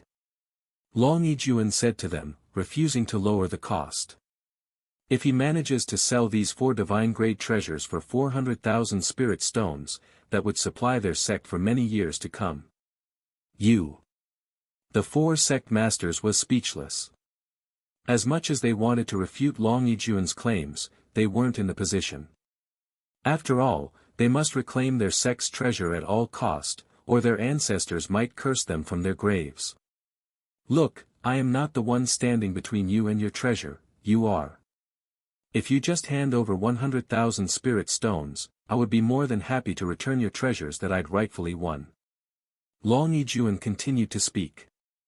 In fact, there are many people who are eyeing these treasures at this moment, and they'd be more than willing to pay 100,000 spirit stones for them. I am giving you guys the opportunity to reclaim them first since I am a kind man. If you don't want them, I will have no choice but to sell them to other people. When the four sect masters heard Long Yijuan's shameless words, they nearly coughed up a mouthful of blood from anger. However, they managed to refrain themselves from doing so, and after a long moment of silence, one of them said, "Fine. I will pay 100,000 spirit stones. Give me 3 days to prepare the money." Once one of them surrendered, the others began surrendering as well, as they didn't want to risk Long Yijuan selling their treasures to other sects, something they were certain he was shameless enough to do. "Thank you all for your business." The four sect masters left the place shortly after, whilst Long Yijuan kept a wide smile on his face even after they left. "Ha ha ha. A bunch of idiots." Long Yijuan laughed out loud after they left. He then turned to look at Yuan and said, "You're out earlier than I'd expected. Did something happen?" He repeated what Meishio said not long ago. "Nothing happened. I just finished faster than anticipated." "That's all," he said. "If that's the case, then I hope you have obtained some good treasures whilst inside." "Of course, you don't have to tell me anything," Long Yijuan said to him. "Anyways, do you have anything else for me?" Yuan nodded and said, "I'm here to announce my departure from the Dragon Essence Temple." Eh? Everyone in the room looked at him with widened eyes, their expressions filled with surprise. "You're going to leave the sect? Why? Did we do something wrong? Or did someone offend you again?" Elder Shan was the first to snap out of her daze and asked him. Yuan shook his head and said, "No, the sect didn't do anything wrong. It's just that I think I have experienced enough of what it's like to be a disciple, and that it's about time I leave." After a moment of silence, Long Yijuan sighed, "I see. So it's that time, huh? I knew you wouldn't stay in the sect for long, but to think that day would come so soon. Of course, I won't even try to convince you to stay. As much as I want you to stay here, we are well aware that you don't belong to this place. It's simply too small for someone like you. I'm glad you decided to leave after the mystic realm. What do you plan on doing after you leave?" Long Yijuan gave up rather quickly and asked him. "I plan on exploring the lower heaven some more with my friends before I challenge the stairway to heaven," said Yuan after Long Yijuan asked for his plans. "The stairway to heaven, huh? Well, there's no doubt that you would be able to overcome this challenge that over 99% can't surpass." Long Yijuan nodded.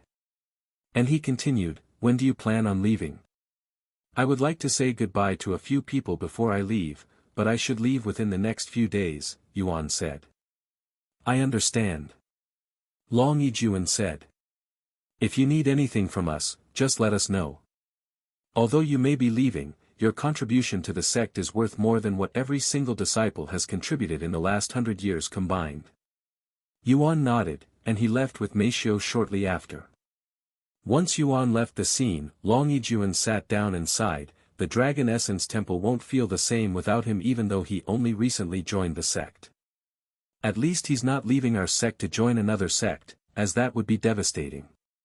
Elder Shan said. "I'm honestly surprised that he lasted this long, especially with how the others have treated him. If I was him, I would have probably left a long time ago." Elder Xian said. "Are we going to tell the disciples?" Elder Shan suddenly asked.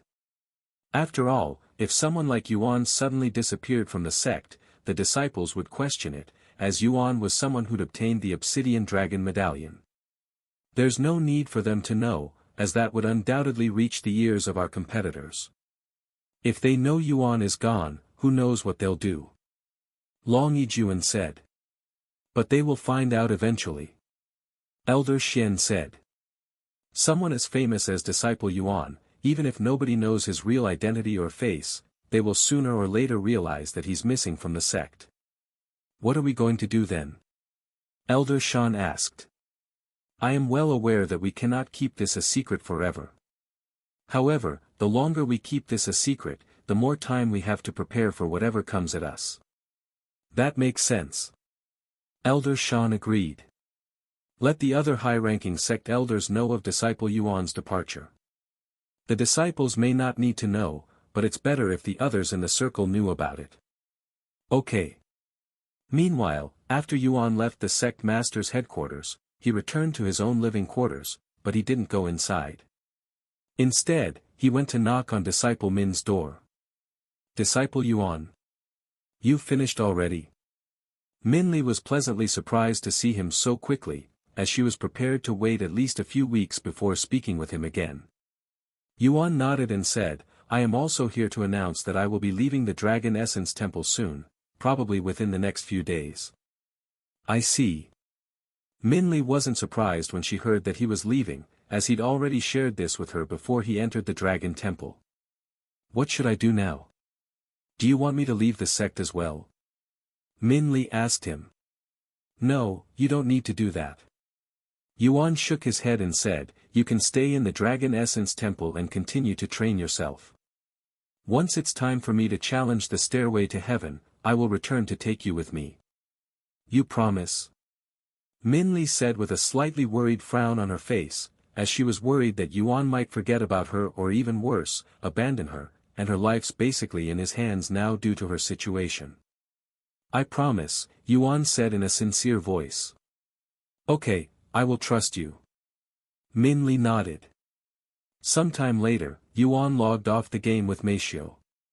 After dinner, Yuan began cultivating for the night. "Yuan, I am curious. What does cultivating in the real world look like? Do you think I can watch you cultivate a little tonight?" Meishio suddenly asked him. "Okay. I don't mind," Yuan said. Now that they know about his cultivation in the real world, there was no reason for him to keep hiding it. Thus, Meishio went to Yuan's room and waited for him to cultivate.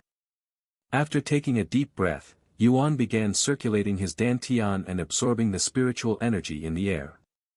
"This is cultivation."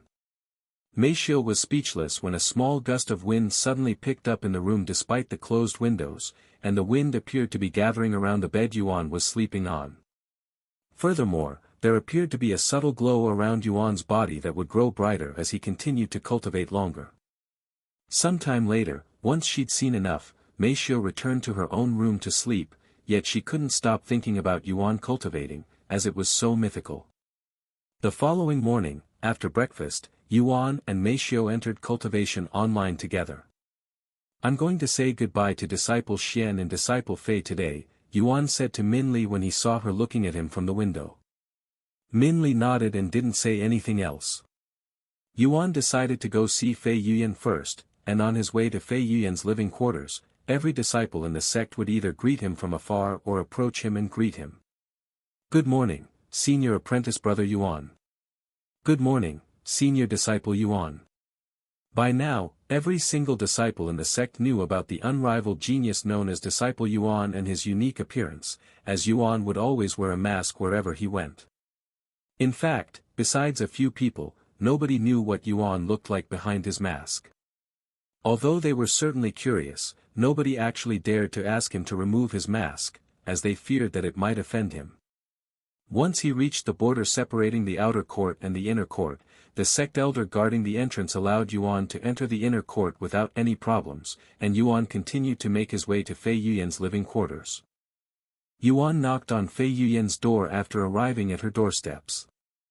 A few moments later, Fei Yuyan opened the door slightly just enough for Yuan to see one of her eyes through the thin crack. "Disciple Yuan." Once Fei Yuyan noticed who it was, she opened the door wider, and Yuan could see her wearing a towel, looking like she'd just gotten out of the bath, her hair still wet. If it was anyone else, Fei Yuyan wouldn't have revealed such an enticing sight, but since it was Yuan, she wanted to act a little bold. I can wait until you're prepared," Yuan said. "It's okay. Come inside," Fei Yuyan said with a slightly rosy face. It was at this moment Fei Yuyan noticed Meishio following behind him. "Who is she?" Fei Yuyan asked, as this was their first meeting. "This is my friend, Meishio." Yuan gave a quick introduction. "I see." Fei Yuyan nodded. "What a beauty. I wonder if they're anything more than just friends." Fei Yuyan wondered inwardly. Once they were inside, Yuan sat on the couch whilst Fei Yuyan sat on the opposite side. Of course, she was still in nothing but her towel, and her bare slender legs were in full view. Meishio was speechless. Either female disciples in the cultivation world are usually this bold or this Fei Yuyan is very special. Have you been practicing the divine grade zither technique? Yuan asked her once he sat down. Fei Yuyan nodded, yes, I have been practicing it every day since I obtained it. Oh, right. I never got to thank you for giving me the technique. Thank you, disciple Yuan. You don't have to thank me. On the other hand, I'm sorry I wasn't able to hand it to you personally. I tried looking for you, but you were in closed cultivation according to Elder Shan. Anyways, let's get to the main reason I'm here today. I'm here to say goodbye. Eh. Fei Yuyan's face immediately froze after hearing his words. At first, she was puzzled, then she was shocked. Goodbye. Are you going somewhere? Fei Yuyan asked him in a trembling voice. Yuan nodded and said, I am going to leave the Dragon Essence Temple soon. What? That's too sudden. Fei Yuyan suddenly stood up from her seat, and because of how fast she stood up, the towel covering her body came loose and dropped onto the ground before she could even react. Yuan's eyes widened as he stared at Fei Yuyan's seemingly peerless naked body that was directly in front of his face. Meishio suddenly lifted her arm and blocked Yuan's view. It was at this moment Fei Yuyan finally realized that she was naked and reacted, and she quickly went to pick up the towel to cover herself again, but it was already too late, as Yuan had seen everything. I'm sorry. I will be right back. Fei Yuyan then rushed to her room to wear her clothes. A few minutes later, Fei Yuyan returned to the living room, but her face was still as red as a tomato. Are you okay? Yuan asked her in a perfectly calm manner. Yeah. I'm sorry you had to see such a sight. Fei Yuyan responded in a mosquito-like voice.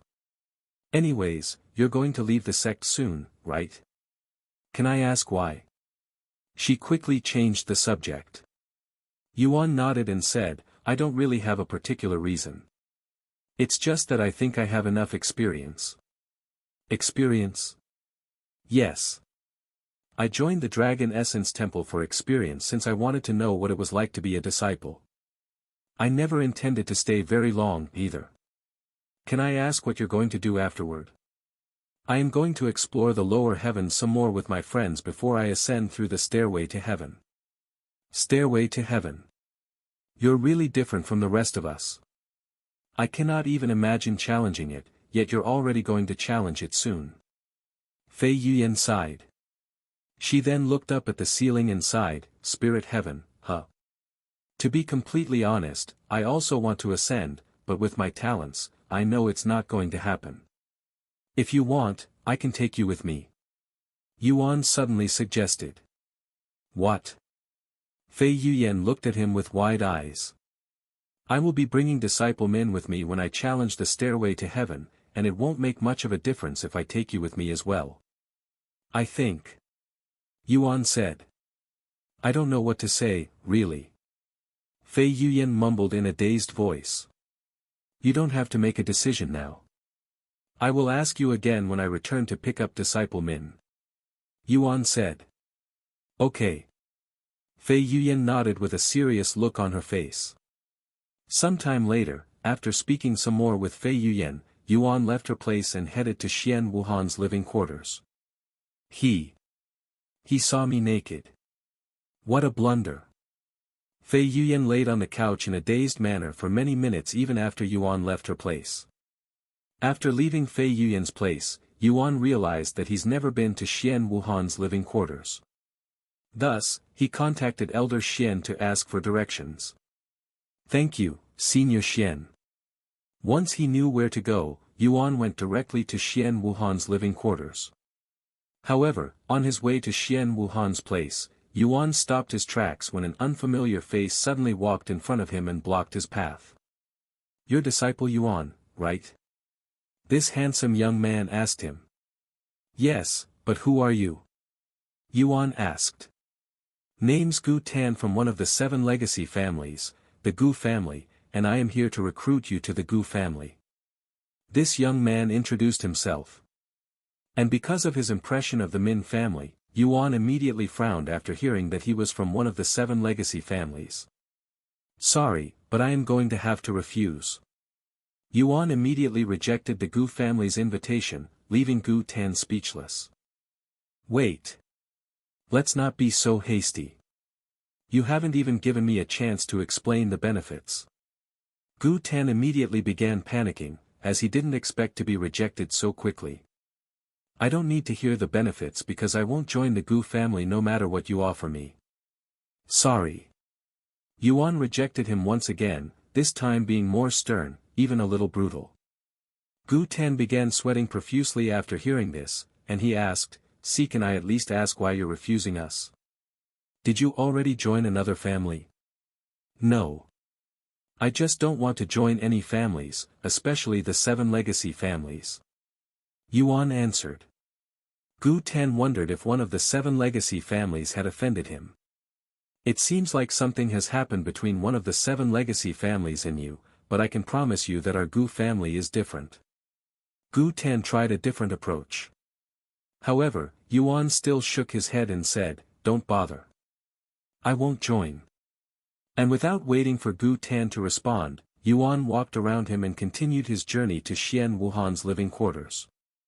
Of course, Gu Tan wasn't willing to give up so easily, as his parents had assigned him to recruit Yuan with his head on the line. Thus, he proceeded to follow Yuan and continue to try and recruit him. What do you desire, disciple Yuan? Do you want wealth? Fame? Power? The Gu family will do everything in their power to fulfill your dreams. If needed, we'll even get the Gu family from the spirit heaven to help. I desire for you to leave me alone now. If you cannot do even such a simple thing, what makes you think you can help me with the other stuff? Yuan said to him. Gu Tan was speechless, and he immediately stopped following Yuan after hearing his response. Looks like I will have to give up for now and ask him again later. Maybe he's just in a bad mood. Gu Tan tried to soothe himself. About 10 minutes after Gu Tan left Yuan alone, another individual blocked his path. This time, it was a pretty young lady around Min Li's age. Hello, are you disciple Yuan? The young lady greeted him with a beautiful smile on her face. I am. How can I help you? I'm Shui Yisin, and I was wondering if you have some time to spare so we can talk. This young lady spoke with an enchanting expression on her face. What do you want to talk about? I'm busy right now, so we'll have to do it later. Are you sure you can't delay it for me? It won't take long. Or it can take as long as you want it to. This young lady then slightly lowered her body whilst spreading the clothes around her neck, revealing 2 large peaks without showing everything. Mei Xiu frowned when she saw this, and she quickly grabbed Yuan's arm before pulling him away. Let's go, Yuan. This girl is a dangerous one, she said to him. When Shui Yisin saw this, she quickly chased after them and said, "Wait. I'm not someone suspicious. I'm from the Shui family, one of the 7 legacy families." Shui Yisin hoped that her background would change the situation, but to her surprise, it only made the situation worse. Sorry, but if you're here to recruit me to the Shui family, I will have to decline. I have already refused to join the Gu family a few minutes ago. My decision won't change now even if you're from a different family. Yuan stopped for a moment to reject her before walking again. The young lady was speechless, and she stood there like a statue with a dazed expression on her face. Sometime later, Yuan finally arrived at Xian Wuhan's living quarters. Knock knock. Yuan patiently waited for Xian Wuhan to appear after knocking on the doors. A few moments later, the door opened. Hello, Yuan. Xian Wuhan greeted him, yet something felt off about it. It was like she had been expecting him. And just as he'd suspected, Xian Wuhan said, I have been expecting you. You're here to say goodbye, right? Yuan nodded in a slightly dazed manner. My grandfather told me about it yesterday, she continued, explaining to him how she found out. Oh, I see. Although you may be leaving soon, I am still glad that you decided to join. Your contribution to the sect has far exceeded my expectations. Thank you, Yuan. Xian Wuhan said with a beautiful smile on her face. I should be thanking you. It was because of your suggestion that I decided to join. If not for you, I would have probably never entered the Dragon Essence Temple or experienced all of the things I had experienced while in the sect. Therefore, thank you. If you need anything, just let me know. If you want to thank me, I have an idea. Xian Wuhan suddenly chuckled. What is it? Before I respond, can I ask you a question? Yuan nodded. Xian Wuhan then turned to look at Meishio who was standing behind him. Is she your girlfriend? She asked, taking Meishio by surprise. No. I am not. Meishio quickly responded. I see, then I guess it's fine. Xian Wuhan mumbled in a low voice before turning to look at Yuan. Can you do me a small favor by closing your eyes for a moment? Yuan nodded and closed his eyes without any questions. The next moment, Xian Wuhan took a step forward with her hands reaching for Yuan's mask. Once Xian Wuhan got a hold of the mask, she removed it slightly before approaching his revealed face with her lips, kissing him on the cheeks a second later.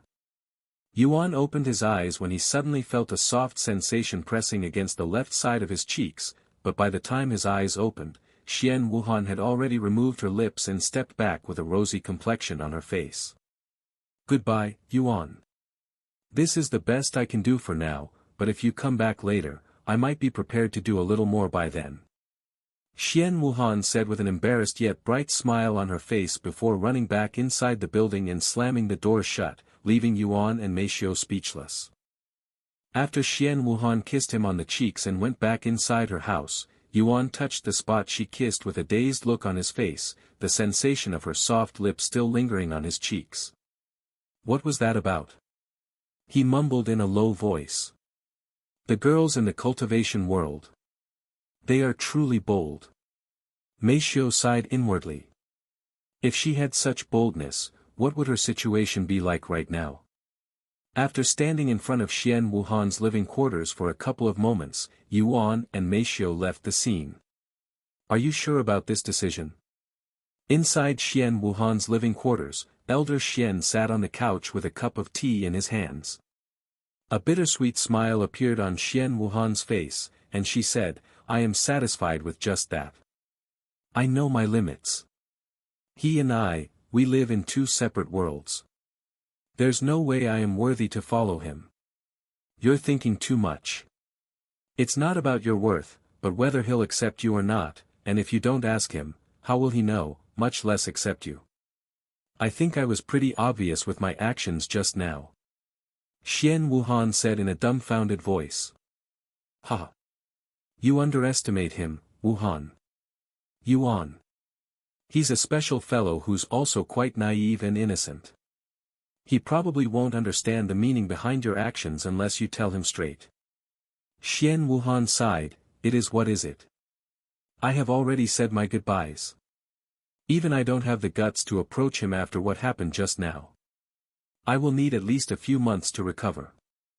Do whatever you want, I guess. Elder Xian said to her, and after finishing his tea, he left her place. Meanwhile, Yuan went to find Elder Shan at the Blossom Peak. Once they arrived, Yuan noticed Elder Shan giving lectures to her disciple right outside her living quarters just like his last visit. I'm sorry to disturb your lecture again, Senior Shan. Yuan approached them. That is. This time, Elder Shan's disciples looked at Yuan in a different light, almost like they were filled with admiration. Disciple Yuan. Do you need anything from me? And you don't have to worry about disturbing us. I'm not really lecturing them, she said to him. Yuan then said, I know you already know this, but I want to say goodbye formally. Thank you for everything, Elder Shan. Yuan lowered his head a little to pay his respects. Why are you thanking me? I barely taught you anything. In fact, I should be the one thanking you. Elder Shan was taken aback. That's not true, Senior Shan. I have learned a lot from you, and it's always a pleasant feeling with you around. Elder Shan couldn't help but smile after hearing Yuan's words, and she spoke in an enchanting voice, "Are you trying to court me before you leave? It's working pretty well. But alas, if only I was a little younger." Yuan was puzzled by her words. What did she mean by courting her? Good luck out there, Yuan, and most importantly, stay safe. Elder Shan said to him. Yuan nodded. I will. Before you go. Elder Shan suddenly stepped forward with her arms spread. The next second, she embraced Yuan tightly. After a few moments of physical contact, Elder Shan released him and stepped back. I hope to see you at least one more time before you leave for the spirit heaven, she said. I will definitely return before I leave, Yuan said. It's a promise. Sometime later, Yuan left the Blossom Peak with Meishio. Master, what was that about? Why did he make it seem like he'll be leaving the sect? One of her disciples asked. Because he is leaving the sect. Elder Shan said. And she quickly followed up with, keep this a secret, though. If I hear that you've opened your mouth about this matter to others, I will disown you as my disciple. I understand, Master. I won't tell a single soul. They all swore with nervous looks on their faces. Elder Shan then turned to look at Yuan's disappearing figure in the distance. If only I had met you earlier. She sighed inwardly. After leaving the Blossom Peak, Yuan went to look for Elder Xian. Here to say goodbye. Elder Xian greeted him with a smile at the door. Yes. I want to thank you for everything you've done for me. Yuan said to him. Ha ha ha. I've only brought you to places, and it was my job. You don't have to thank me. Yuan and Elder Xian proceeded to spend a few minutes chatting with each other. I would give you a farewell gift, but I really don't know what to give you, as anything I give you would become obsolete or worthless very quickly knowing your insane talents and progress, especially once you go to the spirit heavens. You don't need to give me anything. I have already received enough from you and everyone else in this sect. Okay. Then good luck out there and achieve great things. I'm sure I will still hear your name even after you leave. Elder Xian said. Sometime later, Yuan went to visit the other high-ranking sect elders despite spending very little time with them. In the end, Yuan returned to the sect master's headquarters. Enter. Long Yijuan's voice resounded after Yuan knocked on the door. Sect master, I'm here to say my goodbyes and to hand in my disciple uniform. Yuan said as he held his inner court uniform in his hands. Long Yijuan looked at the uniform for a moment before speaking with a smile on his face, keep it. Normally, a disciple would have to hand in their uniform once they leave the sect, but I want you to keep it. In fact, I have even prepared the core disciple's uniform for you, as I will be promoting you to core disciple as of this moment. Long Yijuan said as he retrieved a set of uniforms meant for core disciples and placed it on the table before him. This is. Yuan was at loss for words. I wish you the best of luck outside in the real cultivation world, disciple Yuan. Even though you probably won't need it. Long Yijuan said to him with a smile. Thank you, sect master. Yuan accepted the core disciple's uniform before storing it inside the dragon spatial ring alongside his inner court disciple's uniform. Sometime later, Yuan left the place and proceeded to make his way towards the gates of the sect. Although he could simply fly away, he wanted to leave this place properly. The moment Yuan left the Dragon Essence Temple, Xiaohua appeared from her necklace, and she said, now that Brother Yuan is finally finished with this place, Xiaohua can stop hiding as well. How was your experience, Brother Yuan? Xiaohua asked him. After all, the only reason she hid inside the necklace this entire time was to give Yuan some independence whilst he experienced the life of a disciple in a sect. It was great. I have learned a lot of things about cultivators and the cultivation world in general. Though, I could have probably remained a disciple there for a little longer. However, Xiaohua shook her head and said, once Brother Yuan reached the top of the ranks in the sect, there is no longer any point for you to stay there. It's just how sects work in general. Yuan looked at her and asked, Xiaohua, have you been in a sect before? After a moment of silence, she nodded. What was it like over there? How is it compared to the Dragon Essence Temple? Compared to the Dragon Essence Temple? A slight smile appeared on her face as she said, the Dragon Essence Temple is like a playground for children in comparison. Eh? What do you mean by that? Yuan raised his eyebrows in a puzzled manner, as there could be many meanings behind her words. The Dragon Essence Temple is a lawful and a peaceful place. Although there are some troublemakers, it's not unreasonable or cruel. However, the sect Xiaohua has experienced before is the complete opposite, and there is only one rule, the strong is always right. Yuan was speechless. Just what kind of sect is she talking about? And how come she had to go to such a place at such a young age? Yuan wanted to ask her about her background, but he didn't want to intrude on her privacy.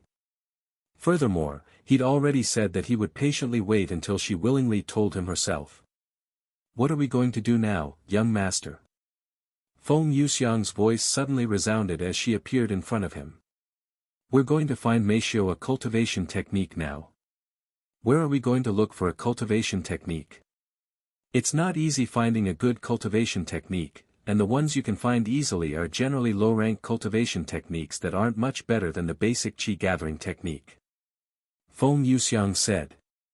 Maybe we can look around auction houses to see if we can find one there. Actually, I know where we can go.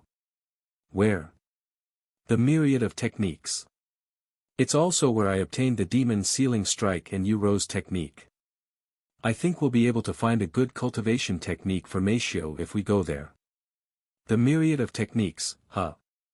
I have always heard good things about them even in the upper heavens. Feng Yuxiang suddenly said. Eh? Wait a second. They exist in the upper heaven as well? Yuan said in a surprised voice. Feng Yuxiang nodded and said, the myriad of techniques is a special shop that exists in many cities across the 9 heavens, and rumor has it they're all owned by a single person.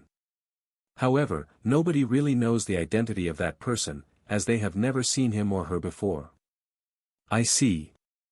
Sometime later, Yuan said, then let's go to Spring City, where the store is. Spring City? Why do we have to go to Spring City? Feng Yuxiang raised her eyebrows. Eh?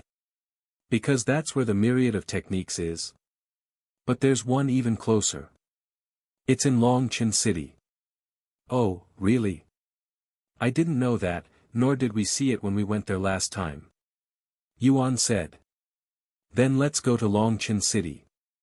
Thus, Yuan proceeded to soar in the sky with the others whilst Feng Yuxiang carried Meishio.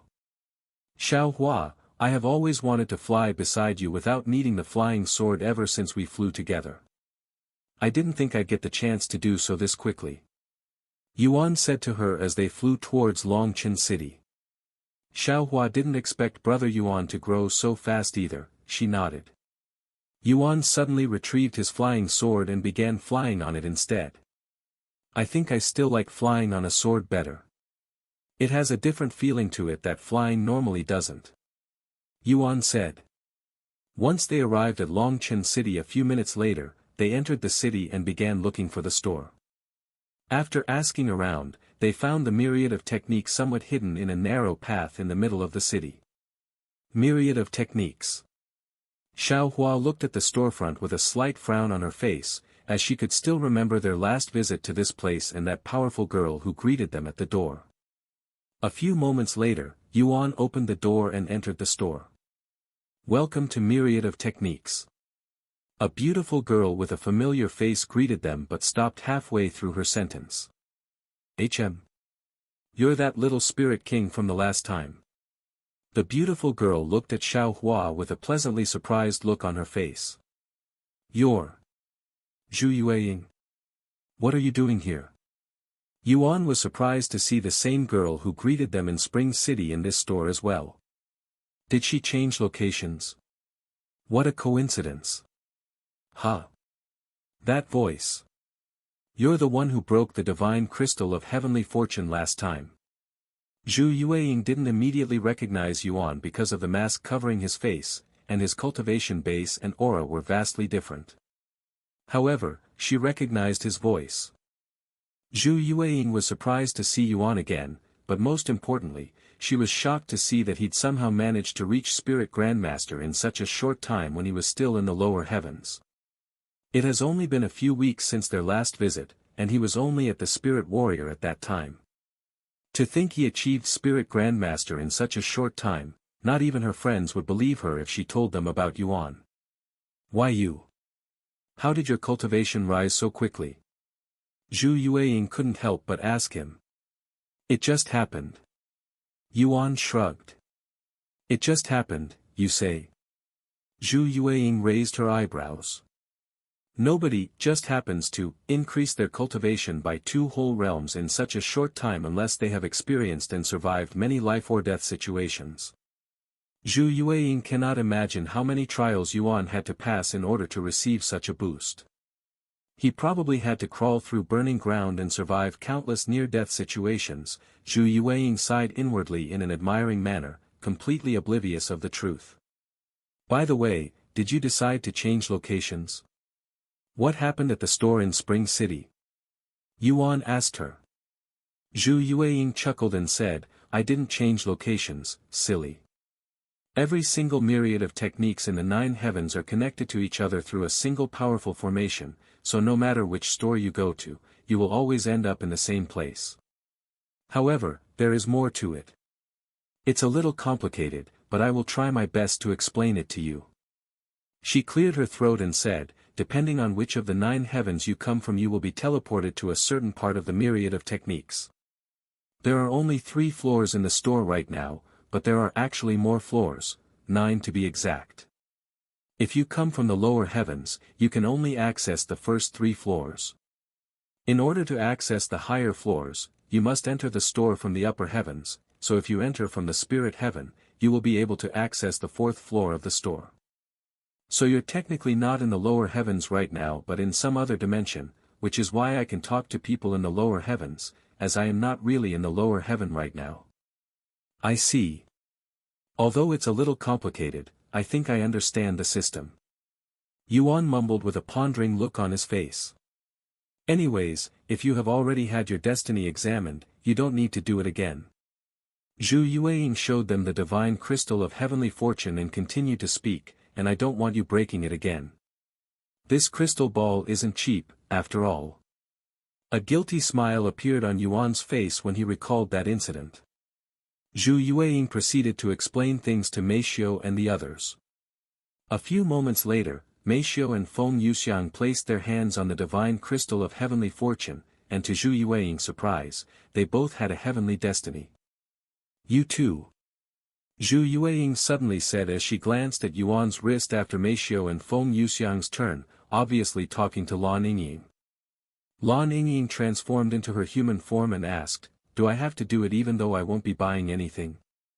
Zhu Yueying nodded, everyone that wants to enter must do it. Okay. Lan Yingying nodded and placed her hand on the crystal ball. Another heavenly destiny. I have never seen so many people with a heavenly destiny together before, she mumbled in a dazed voice. It was almost like everyone in that group had a heavenly destiny. Does this have something to do with him? Zhu Yueying looked at Yuan for a moment. A few moments later, Zhu Yueying asked them, so what are you guys here for today? Who's the one trying to buy a new technique? And what kind? Perhaps I can help you out. We're looking for a cultivation technique for her. Yuan pointed at Meishio. I see. Do you have any special physique or bloodline? They can greatly affect your cultivation speed depending on the cultivation technique you choose. Zhu Yueying asked her. Meishio nodded and said, I have the spirit-severing physique. Spirit-severing physique. What a rare one. No wonder why you have a heavenly destiny. Zhu Yueying mumbled in a shocked voice. And you're too nonchalant about it. There are many people who covet your talents. If I were you, I wouldn't reveal your physique so easily to just anyone. I understand. Thank you for the advice. Meishio nodded. Anyways, I know the perfect technique for you, but unfortunately, it's on the 4th floor. You know what? Give me a few minutes. Zhu Yueying then lifted her head and said, Master, are you busy? A few moments later, a voice resounded in her head, I'm currently speaking with the sect master of the 9 Gods Hall and a few other individuals. Unless this is an emergency, save it for later. Well. That young man who broke the divine crystal of heavenly fortune has returned. I remember you told me to contact you if he ever returns. What? That youngster is back. Really? Senior Bai said in a surprised voice. What does he want this time? He then asked. He's here to pick a cultivation technique for his friend who has the spirit-severing physique. The spirit-severing physique. There should be the perfect technique for that on the 4th floor. I know, but that's the problem. He cannot access the 4th floor yet since he's still in the lower heavens, and I was wondering if I can go to the 4th floor to get the technique for him. After a moment of silence, Senior Bai spoke, Go ahead. Do my friend a favor and get that technique for him. Friend? Zhu Yueying was shocked when Senior Bai addressed Yuan as his friend. Thank you, Master. I will let him know, she said afterward. After receiving permission, Zhu Yueying turned to look at Yuan and said with a smile on her face, Master just gave me the permission to go to the 4th floor to get the cultivation technique, so if you don't mind, give me a couple of minutes to get it for you since you cannot go there. Yuan nodded, Thank you very much. Your master is Senior Bai, right? Please thank him for me as well. I will. You can wait for me in the guest area over there. Zhu Yueying pointed in a certain direction before leaving the scene. However, to everyone's surprise, Zhu Yueying returned a few moments later and said, Yuan, my master said he'd like to speak with you again if you don't mind. I don't mind. Yuan nodded. Great. Do you still remember the way to the 3rd floor? I cannot go with you since I will be going a different way this time. I remember. All right. My master is currently busy, but he will finish things up as soon as possible before coming to you. You can wait for him at the door in the meantime. After saying that, Zhu Yueying left for good this time. I will be right back, Yuan said to the ladies before going to the 3rd floor whilst the others went to the guest area to sit around. Once he reached the staircase to the 3rd floor, the guards there turned to look at him. Only authorized individuals may go up. One of them said to him. Since they were not the same guard as previously and they weren't told by Zhu Yueying about Yuan, they had no idea that Yuan was authorized by Senior Bai to go upstairs. Senior Bai said he'd like to speak with me, Yuan said to them. What? Master Bai? The 2 guards exchanged glances, both filled with shock. They have worked here for hundreds of years yet this is the first time someone was given permission to speak with Senior Bai. Do you have any proof? One of them asked a moment later. I don't think so. Yuan shook his head. As much as I want to let you go up, I don't want to risk it. What if you're lying to me? Our job, no, our lives are on the line here. The guard then said. Yuan was also wearing a mask, which made the guards naturally wary of him. How problematic. Yuan mumbled. Without Zhu Yueying, he didn't know how to speak with Senior Bai. Guess I will just have to wait here until Senior Bai realizes that I am not showing up and let him speak with you too, Yuan said to the guards, and he began standing there. The 2 guards began sweating. If what Yuan had told them was true and they made Senior Bai wait, that would be as bad as listening to Yuan if he lied. Shit. What should we do? Should we play it safe and make him wait or let him go? One of the guards whispered to the other. Why the heck are you asking me? You're the senior one. You decide. Don't pull that bullshit on me. I was here only 3 days earlier than you. While the 2 guards pondered whether they should let Yuan go or wait, Zhu Yueying arrived at the 4th floor. However, she was blocked by the person managing the entrance. "What are you doing on my floor, disciple Zhu?" A pretty young girl with sharp facial features stood before her with a cold expression on her face. "Why do you care, Fei Sini? It's none of your business." Zhu Yueying coldly snorted. "Because this is my floor, and as the boss, I am entitled to know your business here," she responded. "Is that right?" Zhu Yueying remained calm. "That's right. I am here under Master's direction. I think that's the most you need to know." "What? Master?" Fei Sini immediately frowned. "I swear. If you're using the Master as an excuse. If you're doubting me, you can go ahead and ask the Master himself. Anyways, I am going to do my job," Zhu Yueying said before she walked around Fei Sini. "As if I can do that. You know he doesn't like being bothered by insignificant matters," Fei Sini said as she followed Zhu Yueying to see what she was up to. After walking for a few minutes, Zhu Yueying stopped before a certain shelf that was filled with techniques. "Let's see. Ah, here it is." Zhu Yueying reached for the technique when she found it. "You. What are you doing with that technique? Why would the Master need that technique? Something's not right here," Fei Sini said with a frown on her face. Zhu Yueying shrugged her shoulders and said, "I never said this was for the Master. I am only doing something for the Master." "Humph. I don't believe you. I am going to see what you're up to, and if you're up to no good, I am going to complain to the Master." "Do whatever you want." Zhu Yueying shrugged again, and she began making her way back to the first floor but with an additional person. Meanwhile, back at the first floor, while Meishio and the others waited for Yuan, Meishio would stare at Lan Yingying's silently, or more specifically, Lan Yingying's stomach, almost like she wanted to say something.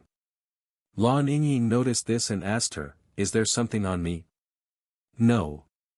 I was just wondering about something." Meishio subconsciously responded, and she continued, "You're pregnant with Yuan's baby, right? How does it feel?" "Pregnancy? Excuse me? Pregnant? Who's pregnant? And whose baby?" Feng Yuxiang suddenly turned to look at them with her eyes as wide as saucers. Even Xiao Hua was staring at them with wide eyes, almost like she was in disbelief. Lan Yingying looked at Feng Yuxiang and explained, "I asked the Lord to impregnate me, and he agreed." Then she returned to Meishio and continued as though it was normal, "Although I have accepted his blood, I am not actually pregnant yet, so I don't feel any different from usual." Feng Yuxiang's jaw dropped to the ground after hearing Lan Yingying's words, and then she recalled Meishio's sudden and confusing question about how divine beasts make babies when Yuan was still in the mystic realm. "Everything makes sense now," she cried inwardly, feeling a huge headache coming. "You asked for the young master's blood. Really?" Despite all of the evidence, Feng Yuxiang still doubted the situation and wanted to be absolutely sure that it was not a misunderstanding. Lan Yingying nodded in a calm manner and said, "Yes. I should give birth in 1,000 years. Good heavens. A divine beast getting impregnated by a human." Feng Yuxiang mumbled in a dazed voice. "Is that wrong?" Lan Yingying couldn't help but ask, as she wasn't aware of how things worked outside the mystic realm, and Feng Yuxiang was the first divine beast she had met besides her own family. "I wouldn't say it's wrong since it's not a taboo or anything, but it's definitely frowned upon by most divine beasts, as they see humans as inferior beings. To be completely honest with you, I also used to look down on humans, but I learned my lesson after meeting the human who cursed my bloodline with the snap of his fingers." Feng Yuxiang sighed. "Cursed?" Lan Yingying tilted her head since this is her first time hearing about her situation. "It's a long story, but I made some mistakes when I was young, and my bloodline got cursed as a result, forcing me to hide in the lower heavens since I cannot increase my cultivation above Spirit Grandmaster." Feng Yuxiang gave a brief explanation. "Anyways, we can talk about my situation later. Most divine beasts loathe humans, so it would be for the best if you kept that a secret. What made you decide to do that with Brother Yuan?"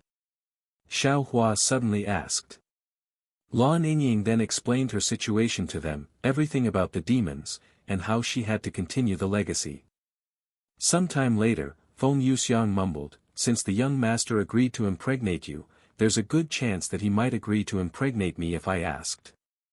Feng Yuxiang suddenly felt a cold gaze staring at her when she said those words, causing her to turn to look at Xiao Hua, who was glaring at her with dangerous-looking eyes. I was joking. It was only a joke. You don't have to look at me like that. Feng Yuxiang quickly said with a stiff smile. I never even thought about having children, and I am still too young to think about those things. By the way, how old are you?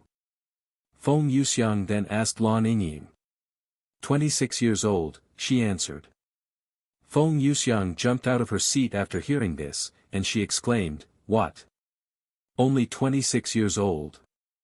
You're practically a baby as a divine beast. And you already have a baby coming? Heavens! You're moving too fast. Really? Lan Yingying was also surprised by Feng Yuxiang's reaction. Take me for example. I am in my 6 digits and I don't even dare think about having a child. Feng Yuxiang said. What? You're at least 100,000 years old. Mei Xiu was surprised to hear this. Feng Yuxiang nodded, 123,200 years to be exact, and I would be considered as a youth in the eyes of the older divine beasts that have lived for millions upon millions of years. If you make it sound like that, 26 years is really nothing. Mei Xiu mumbled. It was at this moment Zhu Yueying returned with the technique in her hands as well as the manager from the 4th floor. Sorry, it took a while. Zhu Yueying then handed the technique to Mei Xiu in a casual manner. Here you go. Thank you. Mei Xiu accepted the technique. Wait. What the hell is going on here? Fei Sini said with a frown on her face. And she continued, You came all the way to the 4th floor to grab a technique for someone in the lower heavens? Are you crazy? There's no way the master authorized this. Oh yeah? Wanna make a bet? If you win, I will do whatever you say for the rest of the week. However, if you lose, you will have to listen to me for the rest of the week. Zhu Yueying glared at her with a serious expression. Che. This is why I hate you. Fei Sini turned around and quickly stomped away. There was no way she'd risk it, and she'd rather die than be Zhu Yueying's dog for an entire week. I hope the master finds out about this and punishes you. Once Fei Sini left, Mei Xiu asked, Is everything okay? Don't worry about it, we're always like this. Anyways, take a look at the technique. It's a divine grade technique specifically for your physique. I hope you like it. Mei Xiu looked at the scroll on her grasp and said, Divine grade? This is a very expensive item, right? I don't have enough money for it. Ha ha ha. Don't worry about the money. It's for free. That was my master's wish as well. Feng Yuxiang and the others were surprised to hear this. Just who is the master of the myriad of techniques? He must be ridiculously generous or loaded to give away a divine-grade technique for free even if he's in the upper heavens. I see. Thank you. Again. Mei Xiu said. Meanwhile, on the 3rd floor, the guards finally came to a decision. Hey, you. You may go up. However, just so you know, if you're lying, death will be the least of your worries. The guard said to Yuan. Yuan nodded and proceeded to head upstairs. Once he reached the door, he opened it and walked into the portal without hesitation. After the falling sensation, Yuan appeared in the middle of the sky again. Of course, since he could fly, he wasn't worried at all that he might fall to his death. Yuan proceeded to fly around until he could see the flying platform from before. After landing, he started waiting for Senior Bai to make his appearance. What a beautiful place. I wonder if there's anything beyond these mountains. Yuan mumbled to himself as he took the time to watch the scenery, something he didn't get the chance to do the previous time he was here. A few minutes later, Yuan could see Senior Bai's figure approaching his location from a distance. However, he was not alone, and flying beside him was another individual, a beautiful woman who could only be described as a goddess. When Yuan saw this goddess, his eyes widened with surprise, as she was the same goddess he met during his character evaluation.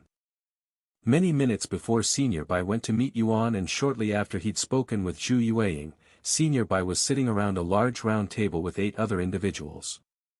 "What's the matter, Elder Bai?" One of the individuals there asked him after noticing that he'd suddenly spaced out. "A little something," he said before turning to look at the goddess sitting at the other side of the table and continuing to speak. "I have been told that he has returned to the myriad of techniques." He. Everyone in the room raised their eyebrows in a puzzled manner. Even the goddess looked confused, so Senior Bai explained, "Do you remember that talk I had with you not long ago? That I'd met him at my store?" The goddess immediately stood up from her seat when she realized what Senior Bai was talking about, and this startled the others, as they usually don't see her act in such a manner. When Senior Bai saw her reaction, he said with a smile, "Should we take a break from the meeting? We've been at it for a while now." Everybody there turned to look at the goddess. "Let's take a break," she said.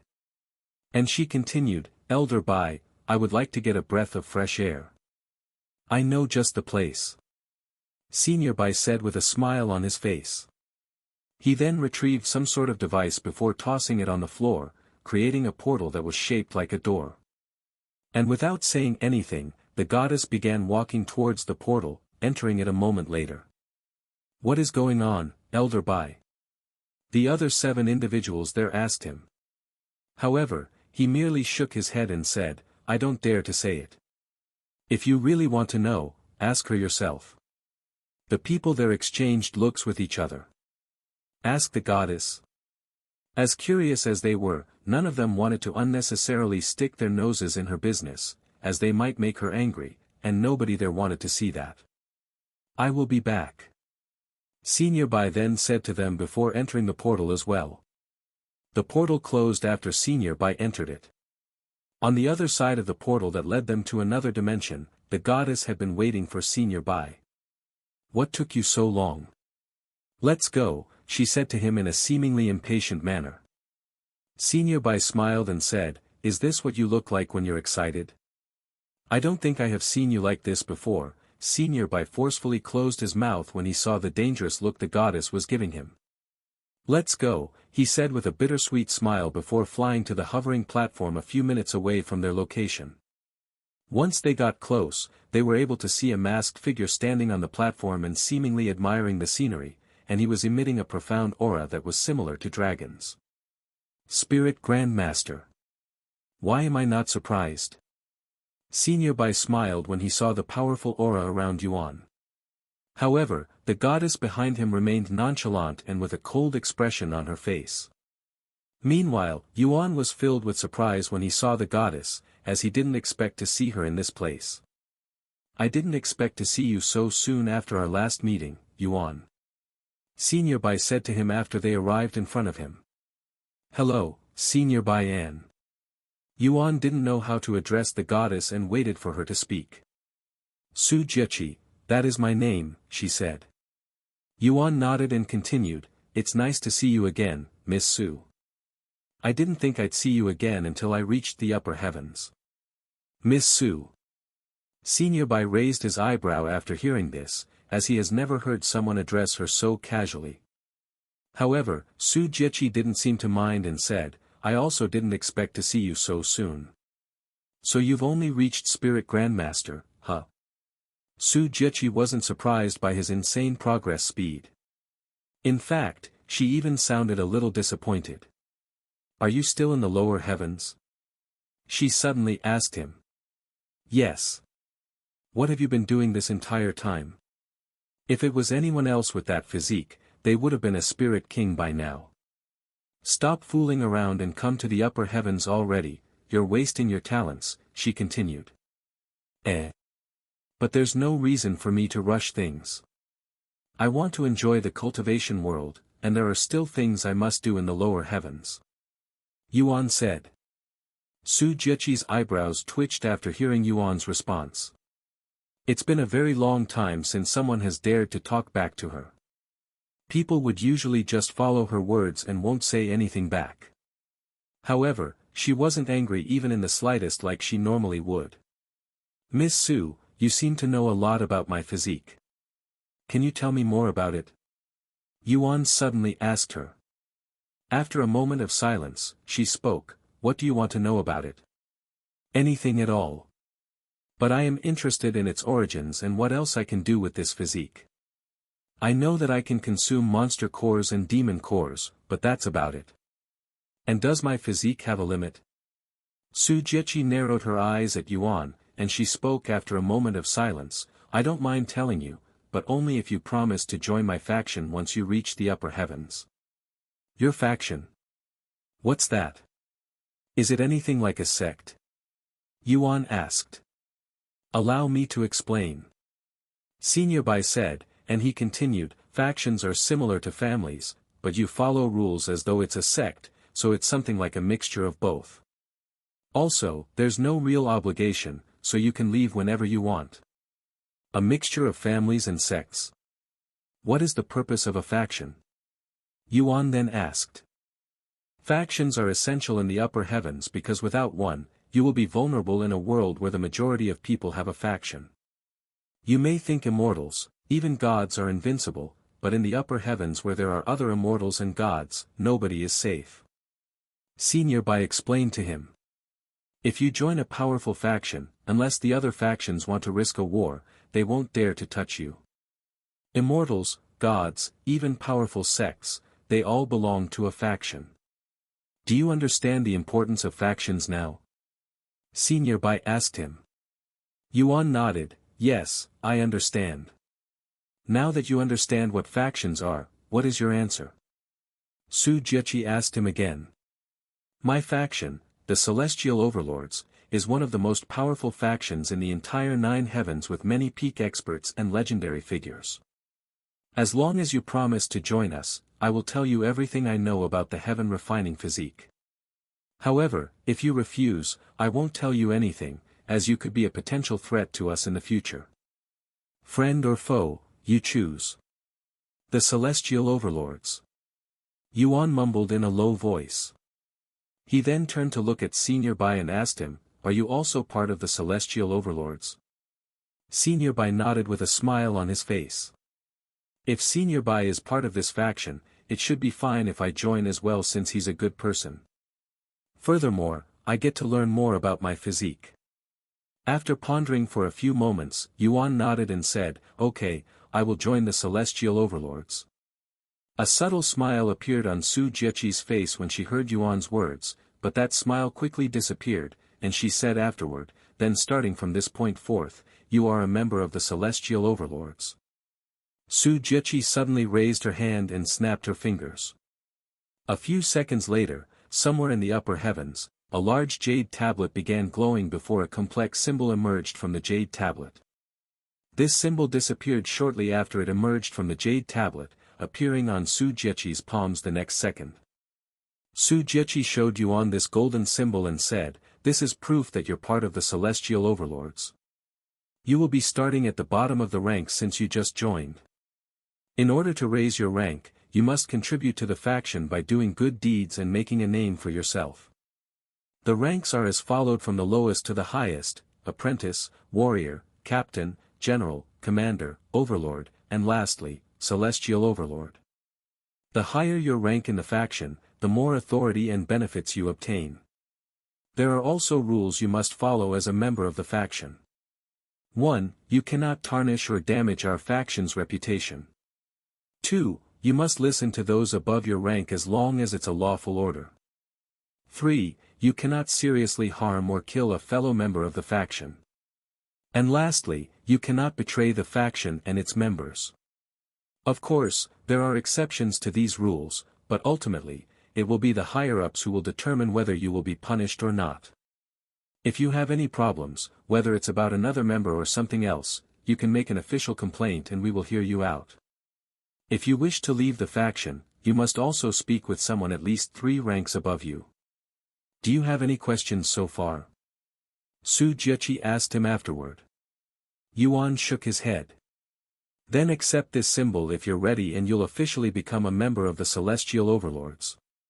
Su Jieqi extended her arms, handing the symbol to Yuan. Yuan took a deep breath and reached for the golden symbol. The moment he touched the symbol, it entered his body and disappeared. Ding! You have unlocked factions. You have joined the faction, Celestial Overlords. Faction, Celestial Overlords. Faction rank, Apprentice. Welcome to the faction, Yuan. Senior Bai said to him with a smile. Thank you, Senior Bai. If you want to reveal your rank and show proof that you're with the Celestial Overlords for anyone that may ask you in the future, you can do so by doing this. Senior Bai flipped his palms, and the symbol Overlord appeared on it. Yuan followed Senior Bai's movements and flipped his palm while imagining his faction rank showing up. The symbol Apprentice appeared on his palm a second later. If you have any problems with the faction or one of its members, you can contact me through the myriad of techniques. There are little to no problems that I cannot solve with my rank. Of course, if anything, there is a Celestial Overlord over here. Senior Bai pointed at Su Jieqi with his gaze. By the way, this is a privilege that not everyone gets, so don't abuse it. I won't. Yuan nodded. Su Jieqi then said, now that you're part of the faction, let me tell you about the heaven refining physique, at least everything I know about it. After taking a deep breath, she said, the heaven refining physique is a heaven-defying physique that, as you already know, allows you to consume monster cores, demon cores, and resources that normal people would not even dare to think about. And as far as I am aware, there have only been 2 other individuals who had the heaven refining physique before you. Of course, only one person can have this physique at a time, so the other 2 are most likely dead. 2 people. Yuan was surprised to hear this, as he was only aware of one. Su Jieqi nodded and said, one of them was the founder of the Demon Sealing Clan, and the other was, the founder of the Celestial Overlords. What? Yuan's eyes widened with surprise. The person who created the faction Celestial Overlords also had the heaven refining physique. No wonder why Su Jieqi wanted him to join her faction.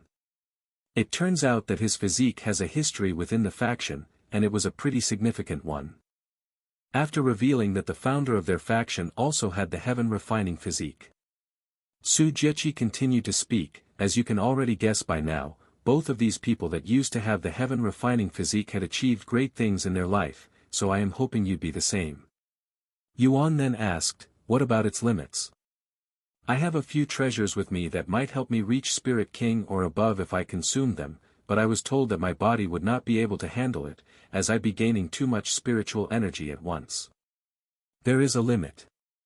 Su Jieqi said, and she continued, the heaven refining physique merely allows you to consume things like monster cores and demon cores, but if you consume too much spiritual energy at once, your body will explode just like any other cultivator. It's just that your limit is higher than others, so don't overestimate yourself and consume only what you can endure. I see. Yuan mumbled, feeling relieved that he'd listened to Feng Yuxiang's advice and didn't consume the dragon ancestor's blood essence. Furthermore, once you reach Spirit King, your heaven refining physique will no longer work. Wait, what? Yuan's eyes widened with shock when he heard this. I mean, it will still work, but it won't be as effective. This is because you haven't unlocked the full potential of the heaven refining physique. Once you evolve it, you will be able to consume treasures above Spirit King. Heaven refining physique's full potential. How do I evolve a physique? I didn't even know that was possible. Su Jieqi shook her head and said, I don't know. The founder never really gave any details, but he once said that he had to evolve his physique before he could further improve his cultivation past Spirit King. The heaven refining physique is an extremely rare and unique physique. There is almost no information out there, but if it's anything like other physiques that can evolve, you'll have to temper your body with some sort of treasure. Temper my body. Okay, I will keep that in mind. I will try to look through some records to see if the founder had left some clues behind, but I cannot promise you anything. Senior Bai said. Thank you. Yuan nodded.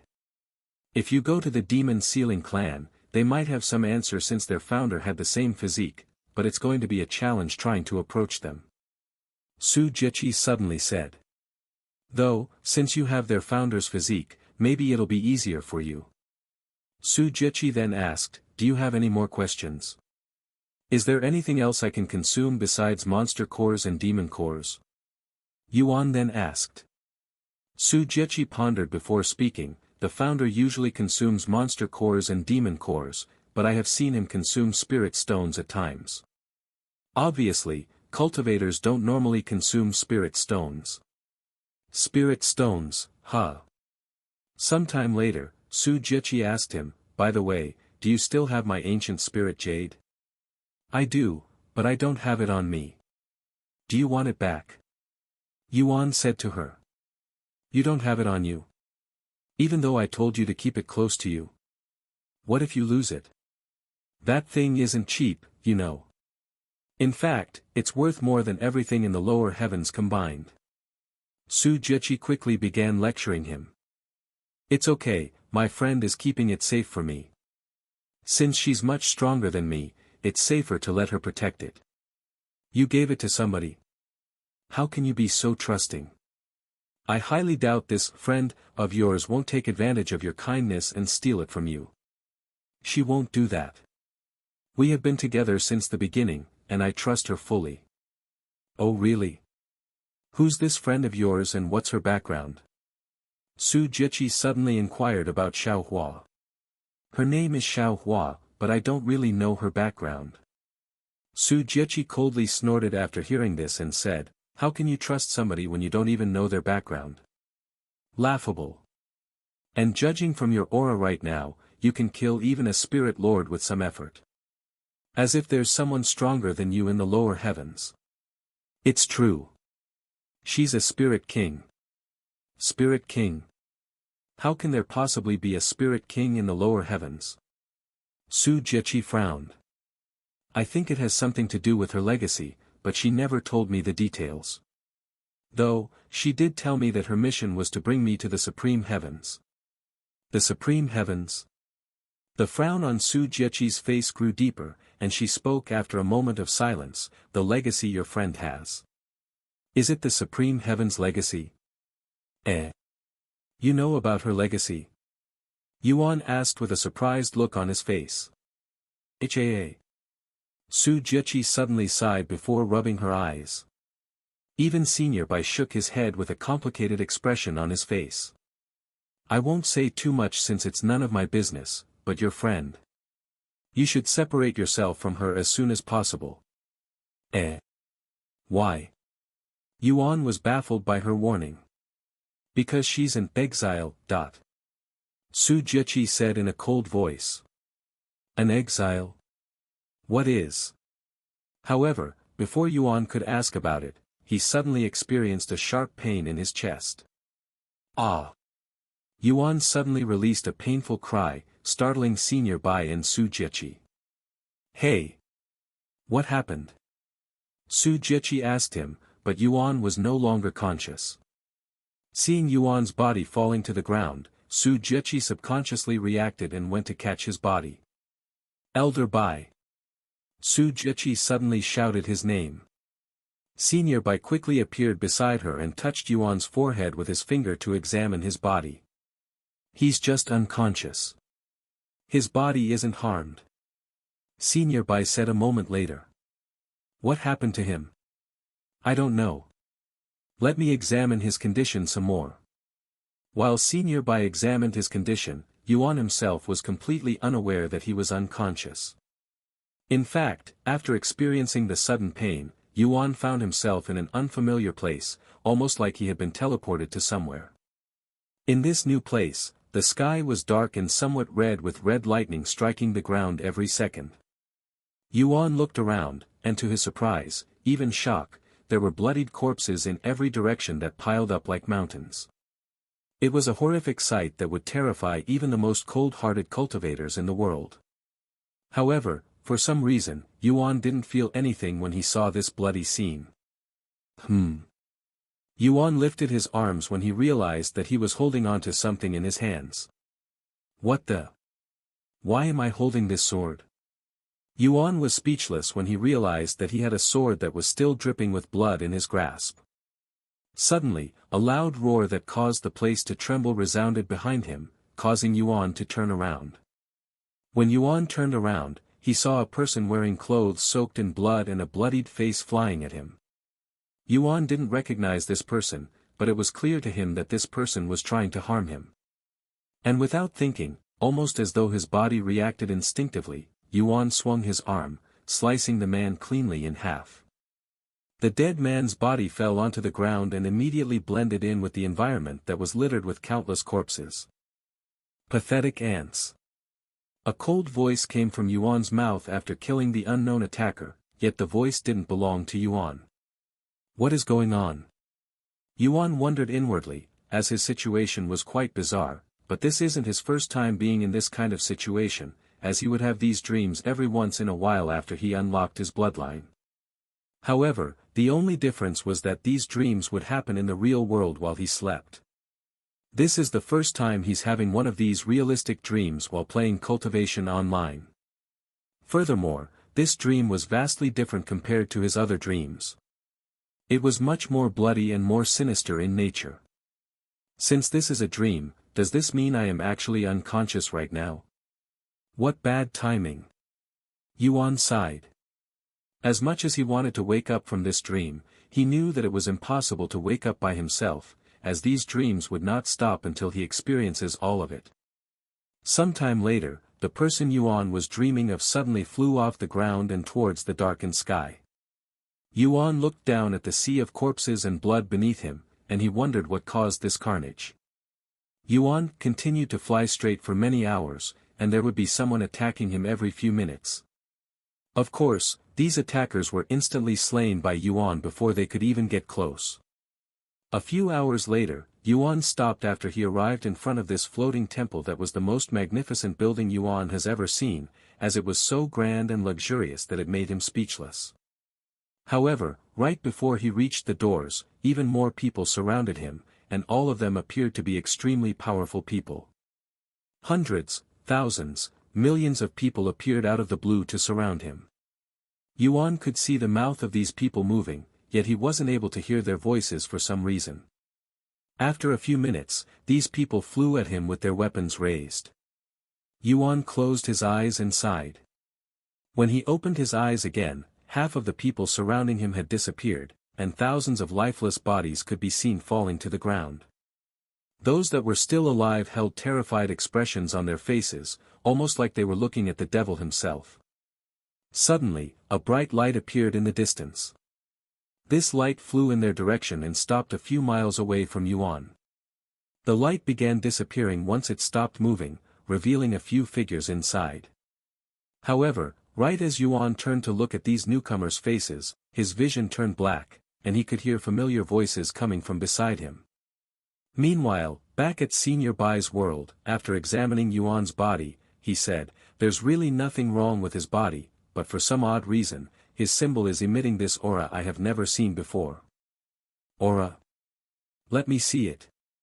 Su Jieqi pulled the Celestial Overlord symbol out of Yuan's body to inspect it. It's reacting to his body. But even I don't know why it's doing this. Su Jieqi said after a moment of silence. It was at this moment Yuan began opening his eyes. Even though he'd spent a couple of hours inside his dream, only a few minutes have passed since he lost consciousness. Yuan. Are you okay? Senior Bai asked him after noticing that he was waking up. Yes, I am okay. What happened just now? Su Jieqi then asked. I don't know. I felt this pain in my body and then I began having this weird dream the next moment, he said after sitting up. Don't worry, I have these dreams often. Dreams? Su Jieqi raised her eyebrow, yet she didn't think too much of it. Anyways, as long as you're okay. Sometime later, once they were certain Yuan was fine, Su Jieqi said, it's about time we return. And she continued, as for the ancient spirit jade, you can keep it. It's a gift for joining the faction. Yuan nodded, thank you for everything. I will try my best to contribute to the faction. I will send you out now. If you need to speak with me, you know where to go. Senior Bai said to Yuan before sending him to the portal. Once Yuan was gone, Senior Bai smiled and said, the others will be very jealous if they learn that you'd personally recruited someone, and he's even someone from the lower heavens. However, Su Jiechi didn't say anything and merely stood there in silence, seemingly in a daze. He reminds me of someone, she suddenly said. Yuan. Who? Senior Bai asked. The founder. Senior Bai was dumbfounded after hearing this. Really? I have never met the founder, so I can't really say. What's similar between them? Their demeanor or aura? His eyes. Su Jiechi said, and she continued, the more I look at his eyes, the more I get this feeling. Sometime later, they returned to the table where the others were. You're finally back. One of them said when they saw their return. Did something happen? Senior Bai asked them after noticing the weird atmosphere. You didn't feel that just now. Where did the two of you go? Another one said. What happened? Su Jiechi asked them in a solemn voice. The entire world shook for a good minute just now. What? Senior Bai's eyes widened. The ninth heaven shook. Su Jiechi was also surprised to hear this. Yeah. Hopefully, it's nothing to be worried about. The last time the ninth heaven shook, the first celestial emperor was murdered. Senior Bai said. The place turned silent after Senior Bai said such a sentence. Meanwhile, Yuan returned to the myriad of techniques after leaving Senior Bai's world. When the guards saw him return safely, they both released a sigh of relief, as it meant that they get to keep their job and life. A few minutes later, Yuan returned to the first floor where everyone was waiting. Welcome back, Yuan. The first person to notice his presence was Zhu Yueying. How was your visit with my master? It went better than I'd expected, he said. That's great to hear. Anyways, I gave your friend the perfect cultivation technique, but if you need anything else, just let me know. Really? How much will it cost? Yuan asked, expecting to pay for it. My master said it's for free, so you don't have to pay a single gold. Free again? I kind of feel bad now. A bittersweet smile appeared on Yuan's face. Don't worry about it. My master has plenty of techniques, and it's only a divine rank technique. If he cannot afford to give away techniques, he wouldn't be doing it in the first place. All right. Yuan nodded. Sometime later, Yuan and the others prepared to leave the myriad of techniques. See you again next time, Yuan.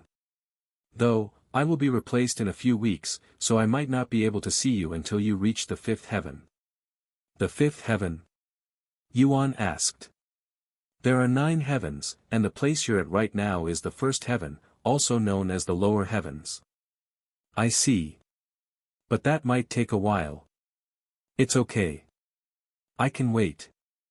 Zhu Yueying said with a bright smile on her face. A few minutes later, Yuan and the others left the store, and they returned to Longqin City. What are we going to do now, young master? Feng Yuxiang asked him. Let's find a place where Meishio can cultivate in peace, he said. Is there a cultivator's haven in this city? I think so. Feng Yuxiang nodded. Okay, let's go. Feng Yuxiang and Lan Yingying returned to his body to make traveling more convenient, but Xiaohua decided to stay with Yuan and Meishio. Are you okay, brother Yuan? Xiaohua asked him when she noticed him staring at her. Yes, I am fine. Yuan nodded. Although Su Jiechi warned him about Xiaohua, even telling him to separate from her, he still trusted her. An exile, huh? I never got to ask them about it. Though, it doesn't matter. Xiaohua is still Xiaohua no matter what background she has. Yuan thought to himself. Sometime later, Yuan asked the pedestrians about the cultivator's haven. Once he had the directions, they began making their way towards the place. About half an hour later, they arrived before a tall building that looked very familiar to Yuan, as the place resembled the one in Spring City. "Welcome to Cultivator's Haven. How may I help you today?" A pretty lady asked them from behind the desk. "I'd like to borrow one room from the highest floor for 7 days, Yuan said to her. "You seem like you've been with us before. Do you have a key?" The worker asked him. "No, I don't." "That's okay, we can give you a new one. For 7 days, it will cost you 7,000 gold coins." It was at this moment Yuan realized that he had no money besides the spirit stones given to him by Shimeli. "Actually, can you make it 10 days instead of 7? I will pay with a spirit stone. It is worth 10,000 gold, right?" "Spirit stones? If you pay with spirit stones, you get bonus time, so you'll actually get 15 days instead of 10. That sounds great." Yuan nodded and handed one spirit stone to the worker behind the desk. After accepting the spirit stone, the lady went to the back to prepare his key. A few minutes later, she returned with the key and handed it to him. Once they had the key, Yuan went upstairs with the others until they reached the top floor. "How do I cultivate this technique? I have never cultivated before." Meishio asked him after they entered the room. "You basically read whatever is in the technique and recite it until you comprehend the technique. Once you comprehend it, you can practice it and begin absorbing the spiritual energy in the air and cultivate."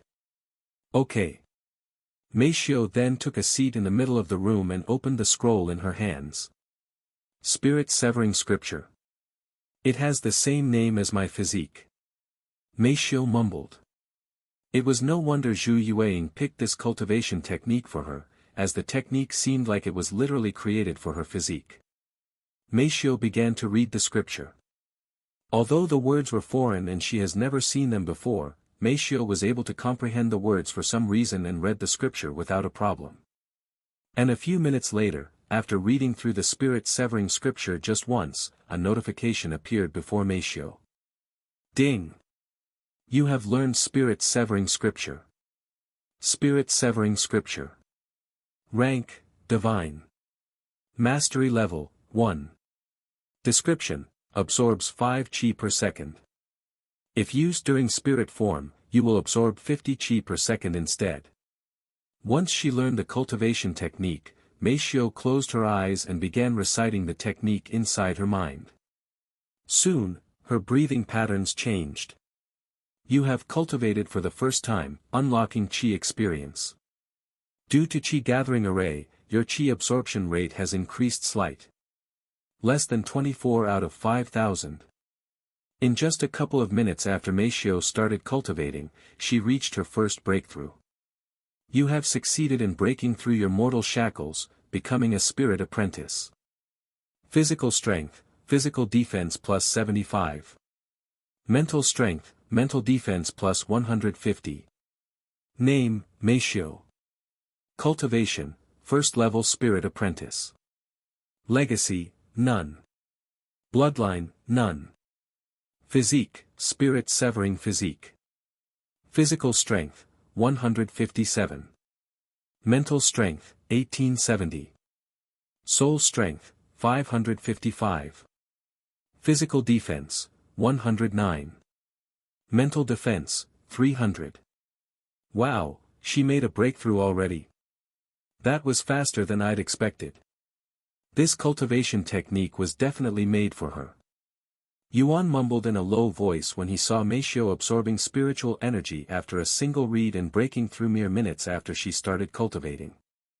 Although she was assisted by the Qi gathering array in the cultivator's haven, Meishio still managed to break through faster than Yuan when he first started cultivating.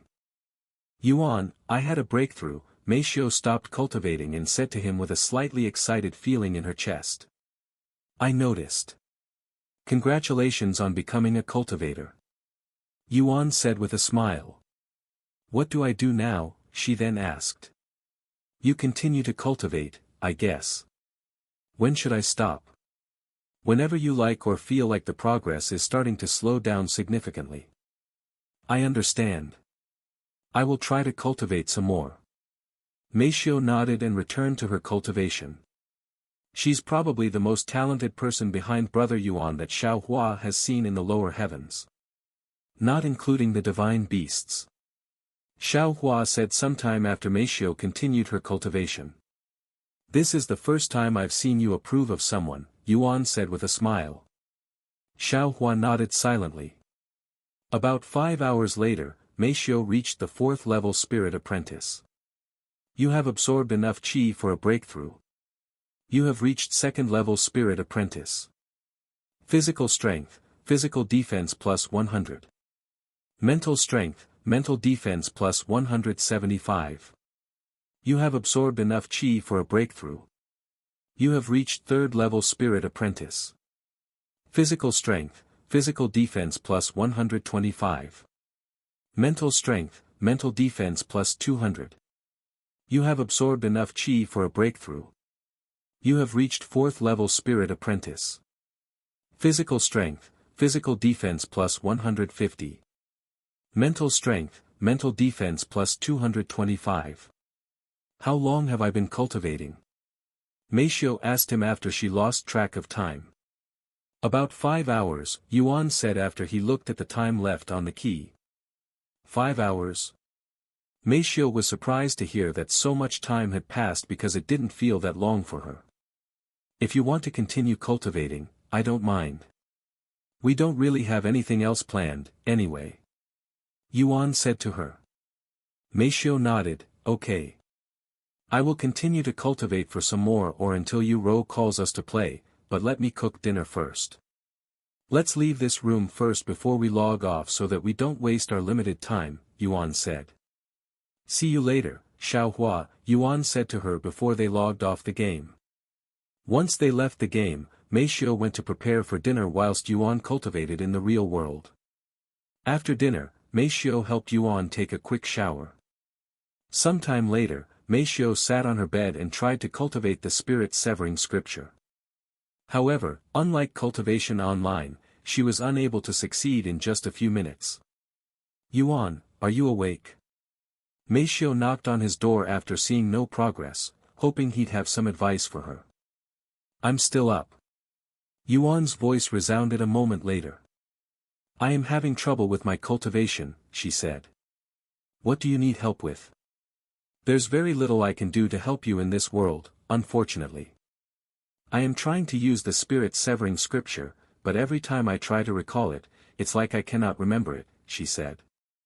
Oh, that is probably because you've only just learned the technique today. Try cultivating the technique inside Cultivation Online for a few more days. Yuan advised her. Okay. Meishio returned to her room shortly after and went back inside Cultivation Online to continue cultivating for the rest of the night. In the morning, she stopped cultivating to cook breakfast for Yuan. After breakfast, they both entered the game together. I managed to reach the 5th level last night. It's taking much longer to break through with each level. Meishio said to him. Although it only took her 5 hours to reach the 4th level, it took her the entire night, 8 hours of straight cultivation to reach the next level. Of course, her progression was still much faster than most of the players in Cultivation Online at this moment. Welcome to Cultivation, Meishio. Once you reach my level, it'll take you days if not weeks to increase even a single level. Yuan laughed. Xiaohua looked at him and said, and if Brother Yuan was an ordinary cultivator, it'd take him 100 times longer. Sometime later, Yuan asked Meishio, you're going to continue cultivating, right? Yes. Then I'll go check out the restaurants in the meantime unless you want to come as well. It's okay.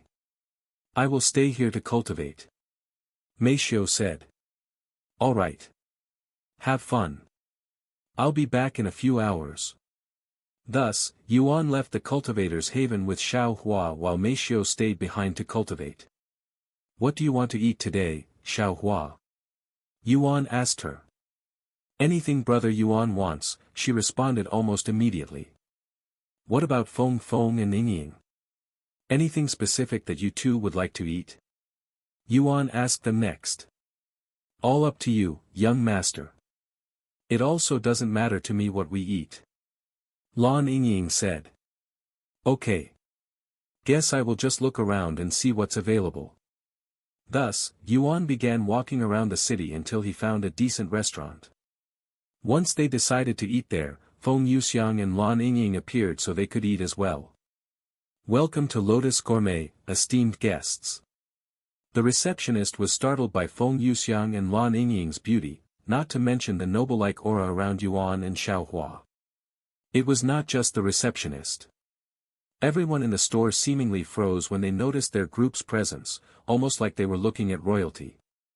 4 of us, Yuan said to the receptionist. Right away. The receptionist brought them straight to the best table in the restaurant inside a private room. I will be here whenever you need me.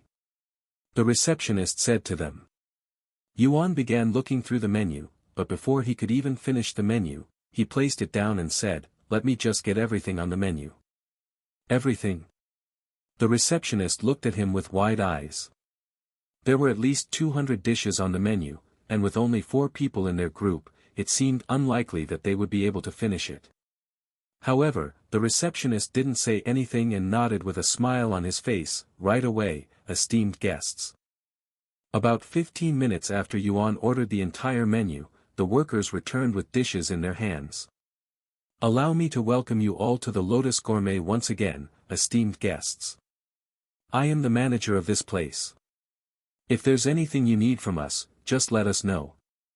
Although none of the workers there recognized Yuan and the others' identity, it was clear as day that they were important people just by their noble appearance, not to mention their unfathomable aura. While the workers were not cultivators, the manager was a peak spirit apprentice, and he could feel an invisible aura that made him feel like he was lacking air whenever he got close to Yuan's group. Unbeknownst to him, they were all above spirit master. If he'd known that, the manager would probably be speaking on his knees right now. The moment the dishes were placed on the table, Yuan began moving his hands and mouth. Xiaohua and the others were used to Yuan's eating habits by now, so they didn't react when they saw him gobbling down the food like a food monster. The workers, however, had never seen anything like this before and were greatly shocked by the speed at which the food was disappearing from the table. Not even a minute after the dish was placed on the table, it would be cleared out by Yuan, who didn't even need to look at the dish, as he was subconsciously using divine sense. Of course, Yuan made sure to leave some food for the others, and he would eventually slow down his consumption speed. About half an hour into their meal, Yuan could suddenly hear a small commotion coming from the outside. What? You don't have your best room available? Then make it available. Do you know who we are? An arrogant voice resounded. When Yuan heard this voice, his eyebrows raised, as it sounded very familiar for some reason. A few moments later, Yuan could hear heavy footsteps approaching their private room. I don't care who's eating in here right now, scram for me. The Du family will be eating here now. A young man with an arrogant look appeared and forcefully opened the door before walking inside while shouting. However, when this young man noticed the beauties sitting around the table, he immediately stopped talking and stared at them with a dazed look on his face. Since Yuan had his back facing the door, the loud young man didn't notice Yuan's presence at first. It was at this moment Yuan turned around to look at the young man. Indeed, he was one of the Du brothers that Yuan had an altercation with shortly after he became a spirit warrior. Young Master Du Bai, please slow down. Suddenly, another figure appeared behind him, and it was the spirit master that was in charge of protecting the Du brothers. The spirit master's gaze subconsciously turned to look at Xiaohua for some reason, and when he saw her cute and innocent face, he jumped back and said, What are you doing here? Why are you shouting like that? Who is? It was at this moment Du Bai snapped out of his daze and turned to look at Xiaohua and Yuan. Why, you're that bastard from the auction house. What are you doing here? Du Bai finally recognized Yuan. As you can see, I am eating here, at least I was until you came barging in here. What do you want? Yuan said to him with a frown on his face. Did he not learn his lesson from their previous confrontation? Dubai suddenly pointed at Yuan and laughed with an ugly smile on his face. Ha ha ha. I have been looking everywhere for you, you damn bastard. Did you think I would forget about you or that humiliation I experienced on that day? Not a chance. My parents will be here any minute now, and when they do, I will make you regret ever being born. Then Dubai pointed at Feng Yuxiang and Lan Yingying. I don't know who you are, but you should follow me starting today instead of this loser. My Du family is a top family in the lower heavens. My parents are also spirit masters. The Du family, huh? Feng Yuxiang mumbled in a nonchalant manner. A moment later, Du Hai, Dubai's brother, entered the restaurant alongside a pair of couples and two other families and their children. Du Hai. Come look at what we have here. Dubai shouted to him. What is it? I know you want to reserve the seats, but did you have to run all the way here? Du Hai sighed as he approached the private room. His eyes widened when he saw Yuan's handsome face. It's you. Are you two looking for a beating again? Yuan said to them after wiping his hands and mouth with a wet cloth. Ha ha ha. Beat us? I would love to see you try. The Du brothers stood there with their chest proudly puffed. What's going on here? Where are our seats, Dubai? A middle-aged man suddenly approached them from behind, and the others soon followed. Father. I found us something even better. Do you remember that time we went to an auction house and returned with a bruised body? This is the bastard that assaulted us on that day. We finally found him. Dubai ran to his father before pointing at Yuan. What? The Du brothers' father and the others there turned to look at Yuan and his table. However, their eyes didn't linger on Yuan for more than a second because something else had caught their attention, the beautiful young woman sitting across from Yuan. Madame Feng. What are you doing here? The middle-aged man exclaimed in a shocked voice when he saw Feng Yuxiang sitting there with a frown on her face. Du Wei, you dare come in here and question me when your children disturbed my peace and even worse, insulted my young master. Are you looking to die today? Feng Yuxiang said to him in a cold voice before standing up and glaring at them in an oppressive manner, sending shivers down their spine.